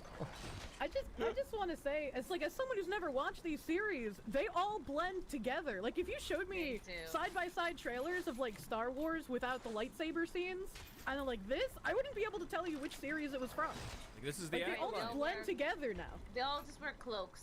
Willow, Blood Origin, they all Wheel of Time, Rings of Power, all look the fucking same. If I look at the original like Star Wars and the original Lord of the Rings, like I can tell them apart perfectly fine because they have a series identity. I guess I'll make but, like, that all more. this new slop coming together, like it does it. Like I can't tell you which one is which. There's always something in really bad people that people love. They're seductive. Well, there's your first LGBTQ plus character in Tolkien. Grandma Brimbor. They're seductive. They're not seductive in the way this dumb fuck though thinks that they are. They're seductive because they are a fictitious representation of the worst aspects of humanity, which is fun to explore in fiction. When you have a bad character, the fan, if they are an obsessive fan, want to go write their fan fiction or draw their pictures or whatever, engaging in that bad aspect of them, whether it's to save them or make them worse. It's to engage with the worst parts of them. When you start to humanize a bad character, they lose that magic, and then you try to stop you don't want to fucking offend anyone, so he's got to have a tragic and misunderstood backstory, and he just wants to get pegged by the perfect girl. No! Don't have the villain! Well, these people are literally evil, and they identify with the villain, which is the reason why they find them seductive. Yeah, that's what I was saying earlier. Like, on some level, these people realize that they're the bad guys, and so they have to humanize all the bad guys in media. But Tolkien's idea of evil was way better. Like the ring itself, way better. Could tempt good people, but it We didn't just tempt watched- them by bro. turning them into evil. I didn't see the Rings of Power, and I didn't see the Acolyte, and we just watched the reviews of those. Oh my god, they're so. I'm so happy I didn't see them. I'm so happy the Acolyte got cancelled. Holy fucking shit, bro. What a miss. They were scared of what they would do with the power. And they to already do sold.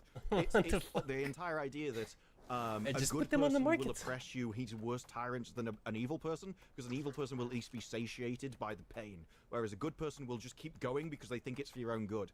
And so if Gandalf got the One Ring, he would be the worst kind of tyrant, because he would do what he thought was right, what the but fuck, he would do it to every single thing, and not What a- allow anyone to step what up. a shit show. Every I single don't- person would no be pun intended. basically be And it was robot. seductive in the sense of manipulation and killing them with Maybe a kindness and saying we're doing this for good. We're doing and not even the greater good. So with Sauron, when Galadriel was like just completely put off by Sauron, he recognized that and he decided, I'm Or not it's going like- to fight with this girl. I'm just going to be. Like, I don't get this. It's like, oh, you know, like the most beloved fantasy series of all time. Yeah, let's remake it and turn it woke. Let's put contemporary politics in it, and my potion's already sold again. Let's put contemporary potions because I read that. Let's put contemporary politics in it. That'll go great, right? People will love that, the fact that we're raping their fandom. Yeah, that was fantastic. Very cordial and kind. Put a and chick in it, respectful make to it her gay. and kill her with kindness. That's What you just that's said blew my fucking mind. Bro, South because Park. I just put two and two together. So I've been Unbelievable. playing the fucking Are they Dustborn also game, right? right? And so the gist of that, not to get too far into it, the gist of it is that you play a shitty character who is an admitted con artist who sows discourse and who triggers people. Like, that's her power. She gaslights people. She is proud of this, right? What you just said ties into that. They think manipulation is sexy. Yeah. Yeah, The when game was that's all that sexy. they're doing, and especially when they infantilize language in places like YouTube and Twitch, where we have to use like unalive or whatever, because we can't use real language. And then we get into how they have to subvert words where diversity no longer means diversity. I was Like just Black Lives thinking Matter I does need an not mean that Black Lives Matter. empowered Like, one. they use these words in order to Ask beat you and with a thou shalt cudgel, receive. so you can't criticize them. And so manipulation is all they know. So it doesn't really leave too much room to wonder that they're trying to glorify that and be like, well, he's maybe not such a bad guy after all. Well, manipulation is the only tactic that the weak can use, because Push me they this can't way. actually fight up front because they would just lose. Run away. And so they have to do the passive-aggressive subversion thing. Genuinely thought the game was a parody made by people just trying to, you know, make fun of the left. I was like, there's no way a progressive individual actually made this game. There is no way they would tell on themselves this badly.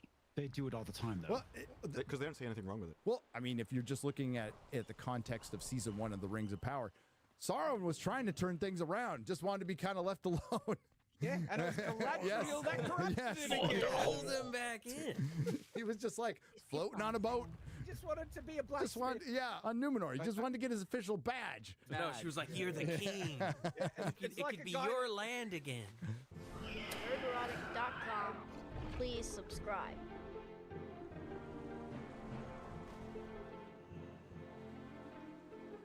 I don't know what I get from this one. Oh, fuck it.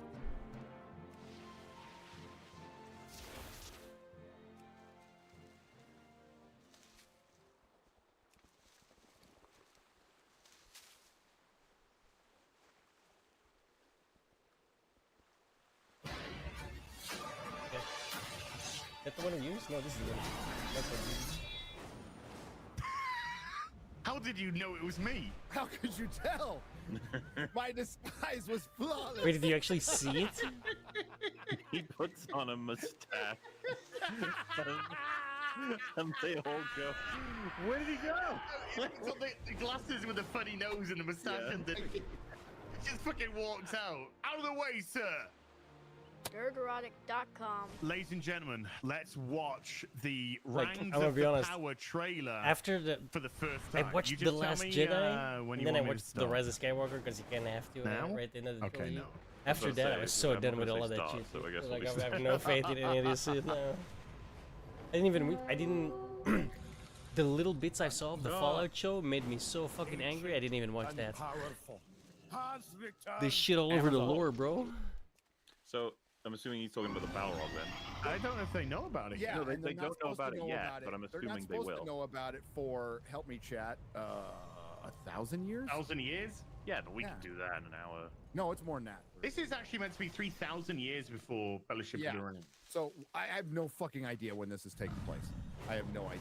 But I feel like the lore discrepancies are going to get way more wild Durin's the more we go Bane is on. like, it's well into the Third Age when the Balrog drives everybody out of Khazad-dûm.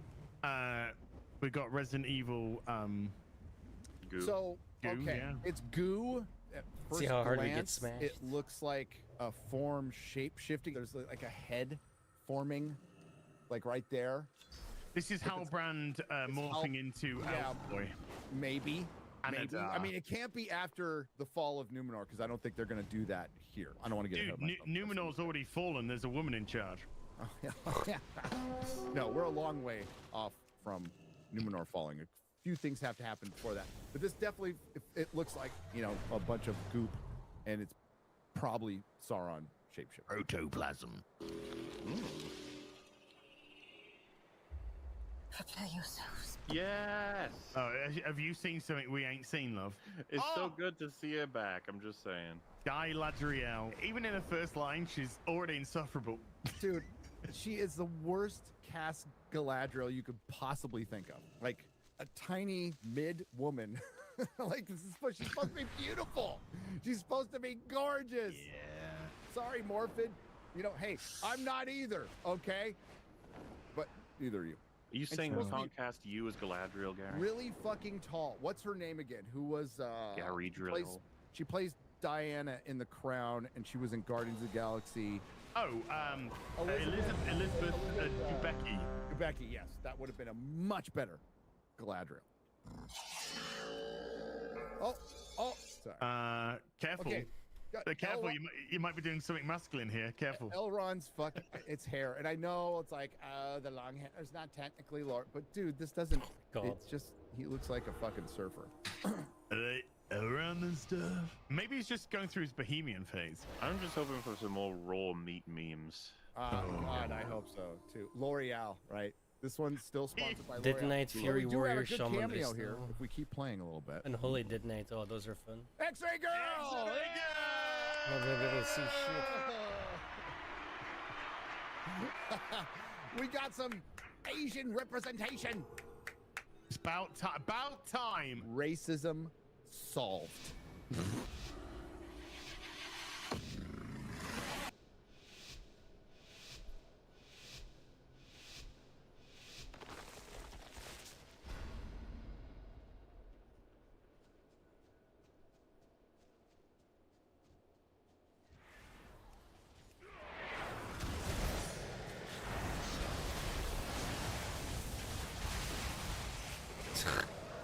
insta kill. See what I mean? We didn't even do any damage. 0. Yeah, this is what I was afraid of. Yeah. No one's online right now, dude. It's like 5 in the morning. 4 in the morning.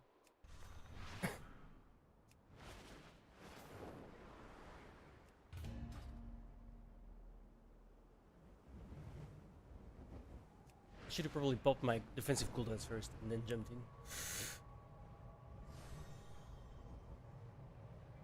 I mean, I didn't expect the guy to like jump into all 3 of them on his own. Right?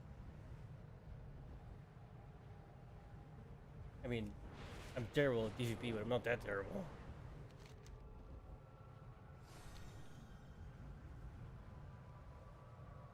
Well, for starters, the guy jumped into all 3 of them, right? So that's him dead pretty much immediately.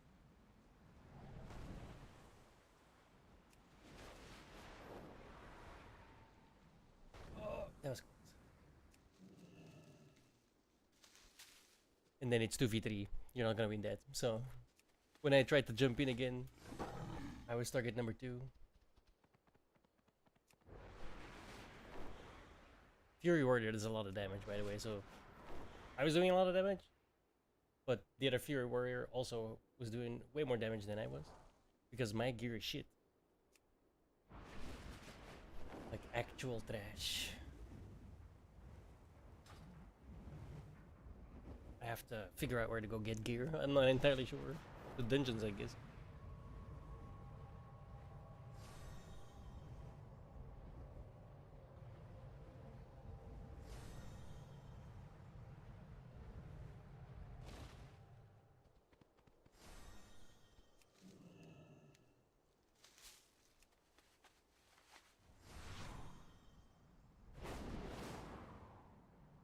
No. Well, to a degree they do, but it works like this. My PvP item level is 532. But if I have like 540, my PvP item level would be like 542, 545. So it does, like if you have all of your good shit, you'll perform better. Fairly certain.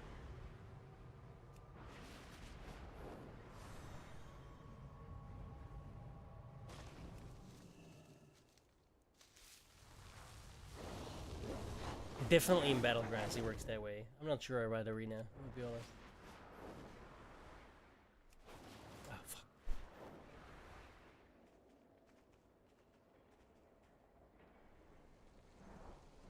Let's go to the 5, why not?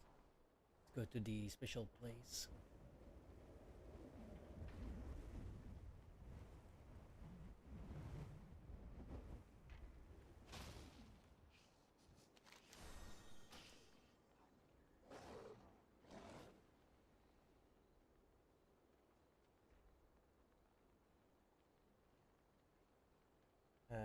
Yeah, it is around there somewhere.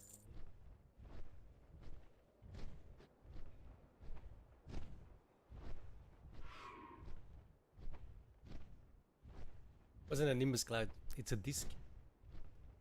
Okay, so that is the Nas girls. Oh fuck! I forgot what happened to them. I forgot about them.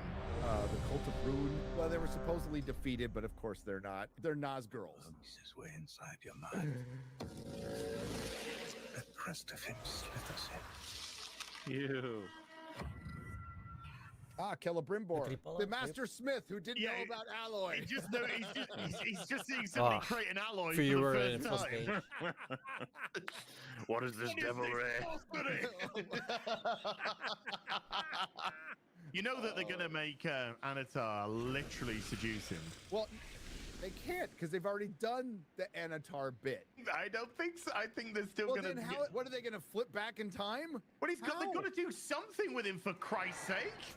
Celebrimbor! Go make us some more rings. He's only done 3. Go make us fucking 6 more, you lazy twat. Anatard. Anatard.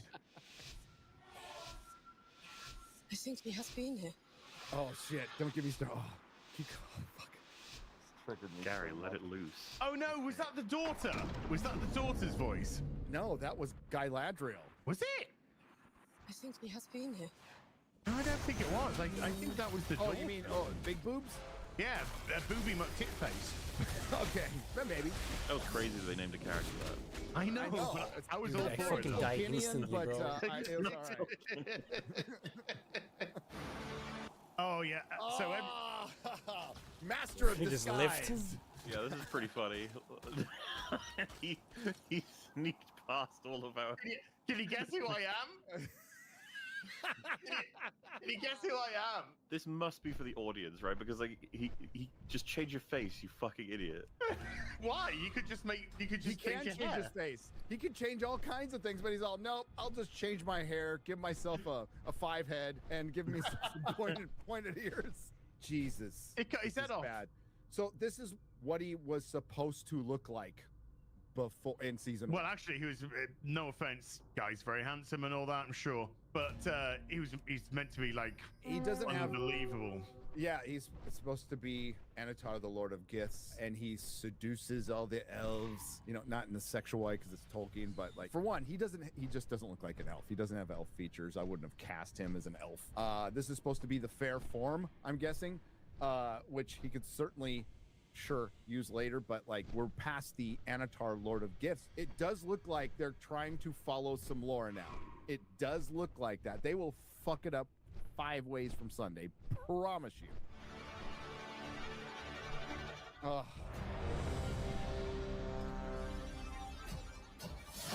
Whoa, that looked ropey as fuck.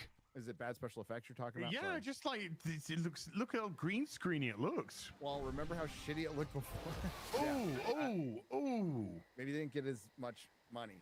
That doesn't look like a cast member. I mean, so that could be Winion? I don't know. Maybe they explain how Guy Ladriel swam across a fucking ocean by herself. Yeah, probably not. Like Lady of the Sea. Scary. Oh, hey, it's the first black female dwarf. Of First color. black female dwarf of color. Dwarf of color of female. When we say dwarf of color, that's what the actress said. That's what they were saying. That's what they were saying on the press tour. It's not a joke. They were saying dwarf of color. Unholy, man. There's gonna be like 8 people there, and good luck finding the right one. Okay, that's Khazad-dûm. Khazad-dûm, but I No, this is don't the know trailer what's for season 2. Causing the happening. cave-in. It No. can't be the battle. No. Well, now that we said it can't be. I'm gonna say, when you say can't, you mean they shouldn't, is what you mean. Yes. Maybe it's the first Balrog, and it's female, and it's a Balrog of color. I don't know how to start this. It's about time. That's not how I wanted to start it. Or wait, go back to that. Go back. Remember Lurch? Remember? He did the lick thing. No. He licked the knife. Remember Lurch? And also, Apparently, one of those guys can didn't pull. watch this. They repeated so much dialogue, not just from like Tolkien's work, but from Peter Jackson's Lord of the Rings, like reworded stuff. It was really bad. Wait, look. Numenor. Oh, this is my favorite. She screeches.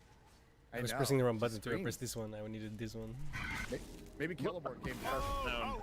Oh, I know what this is. What? Celeborn came back and found out that she was shipping with Sauron on the fucking middle of the ocean. This is her reliving when she thinks he dies. Oh, totally. This is a flashback to when she thinks he dies. He walks in the door and goes, hi, I'm actually alive. Hey, let's go to Lothlorien.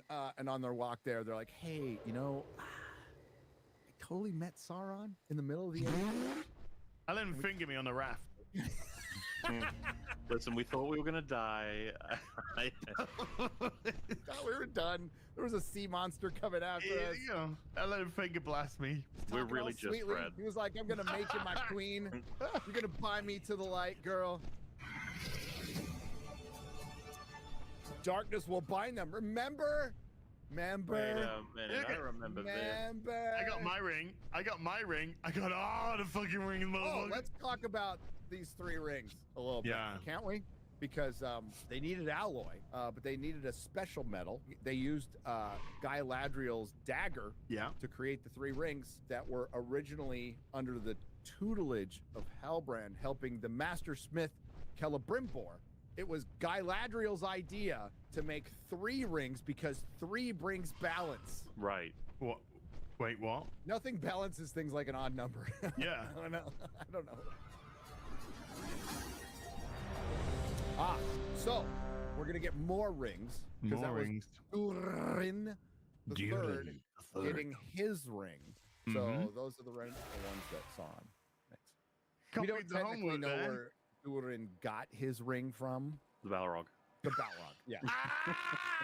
So they're gonna make some more rings. Oh, Jesus. Hey, Don Lemonless is back. Oh God, what is this? It looks like he got fired out of a cannon through a tent. That's how all heroes arrive.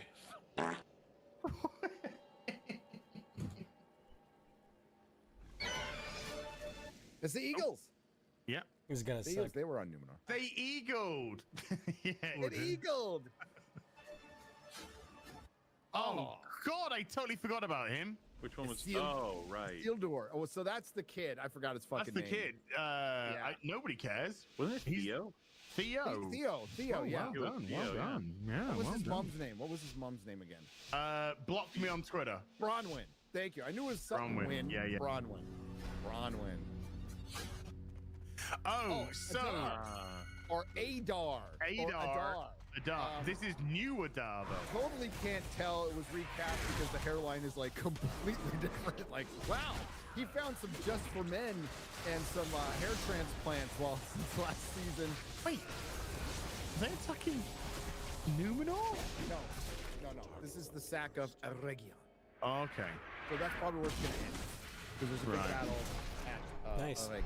They assured us we'd get more battles this season, so There might be. Well, there'll So didn't definitely they be say there's this a two-parter battle, didn't they say? that's exciting. You can hear it in my voice. But like, they play it fast and loose. Don't fucking know. I'm just going out the trailer. I could be completely wrong about the battle, but that's what it looks like to me. Was it they're dealing like 3,000 years of history and just smashing through it very quickly? And if we're talking about the Second Age, and like, even if they're gonna do their 5 seasons, they do need to. There's shit they need to get to. One season will be the fall of Numenor. Like, that'll probably be one season. Yeah. Oh, it's Gandalf. How wonderful to see him. Hi, Gandalf the Gay. He hit his stick on the floor. So, I mean, we all guess it's Gandalf. The reason I don't think it's the Blue Wizards because they're not together. So I just assume it's Gandalf because they have Gandalf with a fucking Harfoot. God, I was watching that last half again, and not Gandalf is sitting down with female Frodo. They're talking about, like, it sounds like I'm going on an adventure. And it's like, well, it's more of a journey, but an adventure is best had with, with more than one when you have company or some shit like that. And they're just like reworded. It's like, fuck off. Yeah. Fuck off. None of this happened in the Second Age. And then Lenny Henry says, I'm just going to die. Yeah. If that's all right. I'm just going to die now. Okay. We haven't seen Blind Girl Boss. No, we haven't seen Blind Girl Boss. I think we saw female Frodo for like a second. So they really downplayed the Harfoots in this. They really wanted to build up Sauron because he was such a fucking wet fart in the first season. They're like, oh, he's going to be unleashed now. He put on a wig and has some fancy ears. Whoa. And a mustache. So you can't recognize him. I am the master of disguise. How did you know it was me? No shit! I am shocked. Rewind that a little bit. I want to hear who says that. He's so... Yeah. Okay, so this bitch, Galadriel, this bitch knew Halbrand was Sauron from the last third of the final episode on. When she was asked by Elrond, and Celebrimbor's like watching her go, gee, I wonder what's going on. She fell into the water and she's all over. I think that's her and blank. Elrond's like, what's up? And she goes, trust me, bro. Why didn't she fucking say anything right then? She keeps the secret. She doesn't tell them. She's like, go ahead, let's make the rings, and I'm totally not going to tell you that I know that the guy who helped you was fucking Sauron. Maybe she is Sauron. You don't know. She's Sauron. Oh my God, he did a ting. Oh no. No. We got the origin of Baron Doom. Baron Doom just got made. Like you saw in the beginning of Lord of the Rings, they're like constructing it, and they have little scaffolding and shit. He's all, no. I just made it. You got made out of stuff.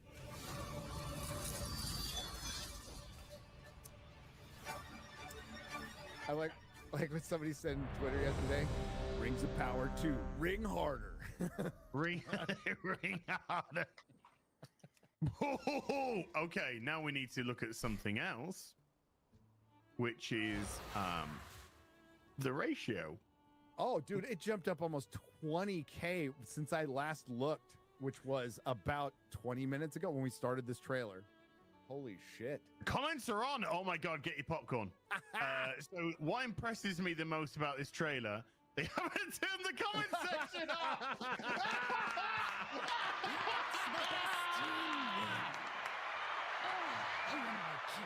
Elves. Oh no. Halbrand is actually Sauron.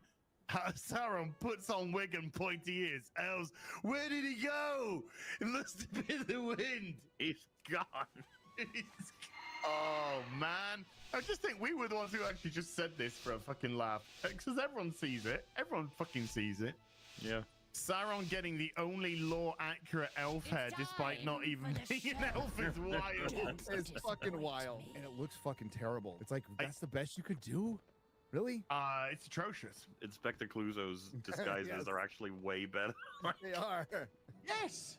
Then bet you can't fool them again. Sauron, hold my wig. One trailer to annoy them all. One algorithm to find them. A ratio to bring them all. And in the bad reviews, bind them. Oh, No one that's wants to beautiful. jump in Well done. first. Kind of wish that sequence mentioned the wig, though. Nerdrotic.com. Please subscribe.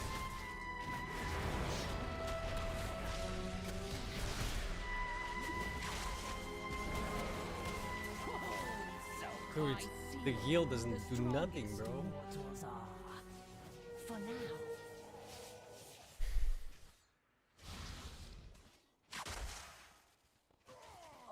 Interesting. I did not expect. You're not bound to this chair. The day will come you'll walk out of it. And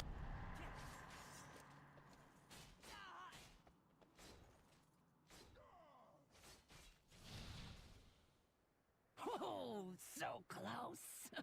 This just means more entertainment for me. I see who the That guy's good, bro. strongest mortals are.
Damn.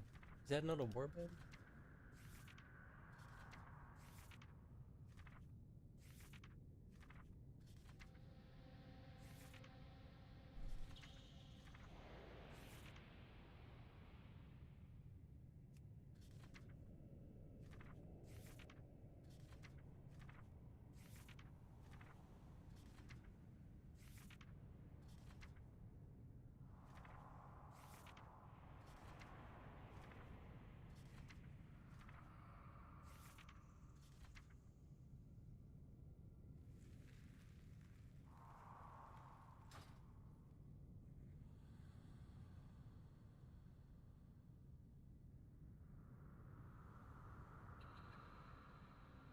Oh, I have to do the quest every time? What the fuck?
Got the. Oh no!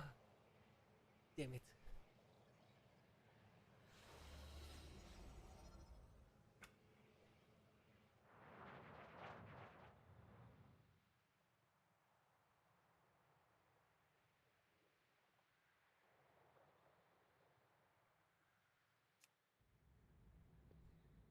Oh, I went light already. I was trying to catch that.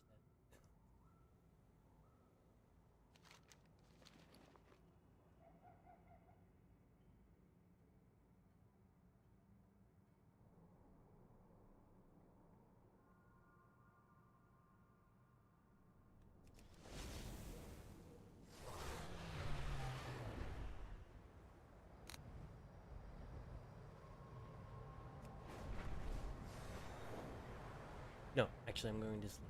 It's almost 5 in the morning. One last.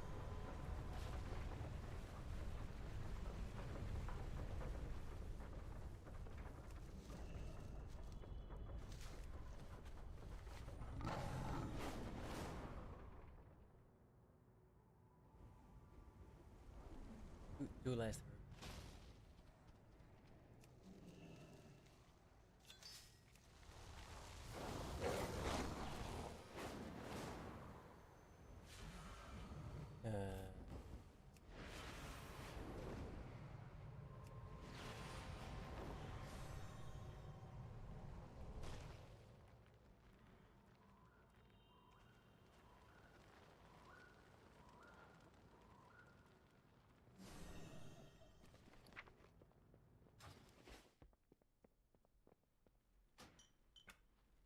Alright.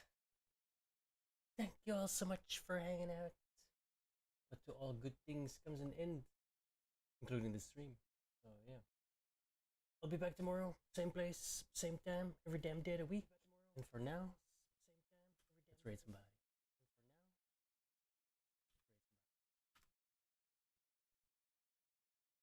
Boom. Thanks so much. I'll see you guys tomorrow. Bye bye.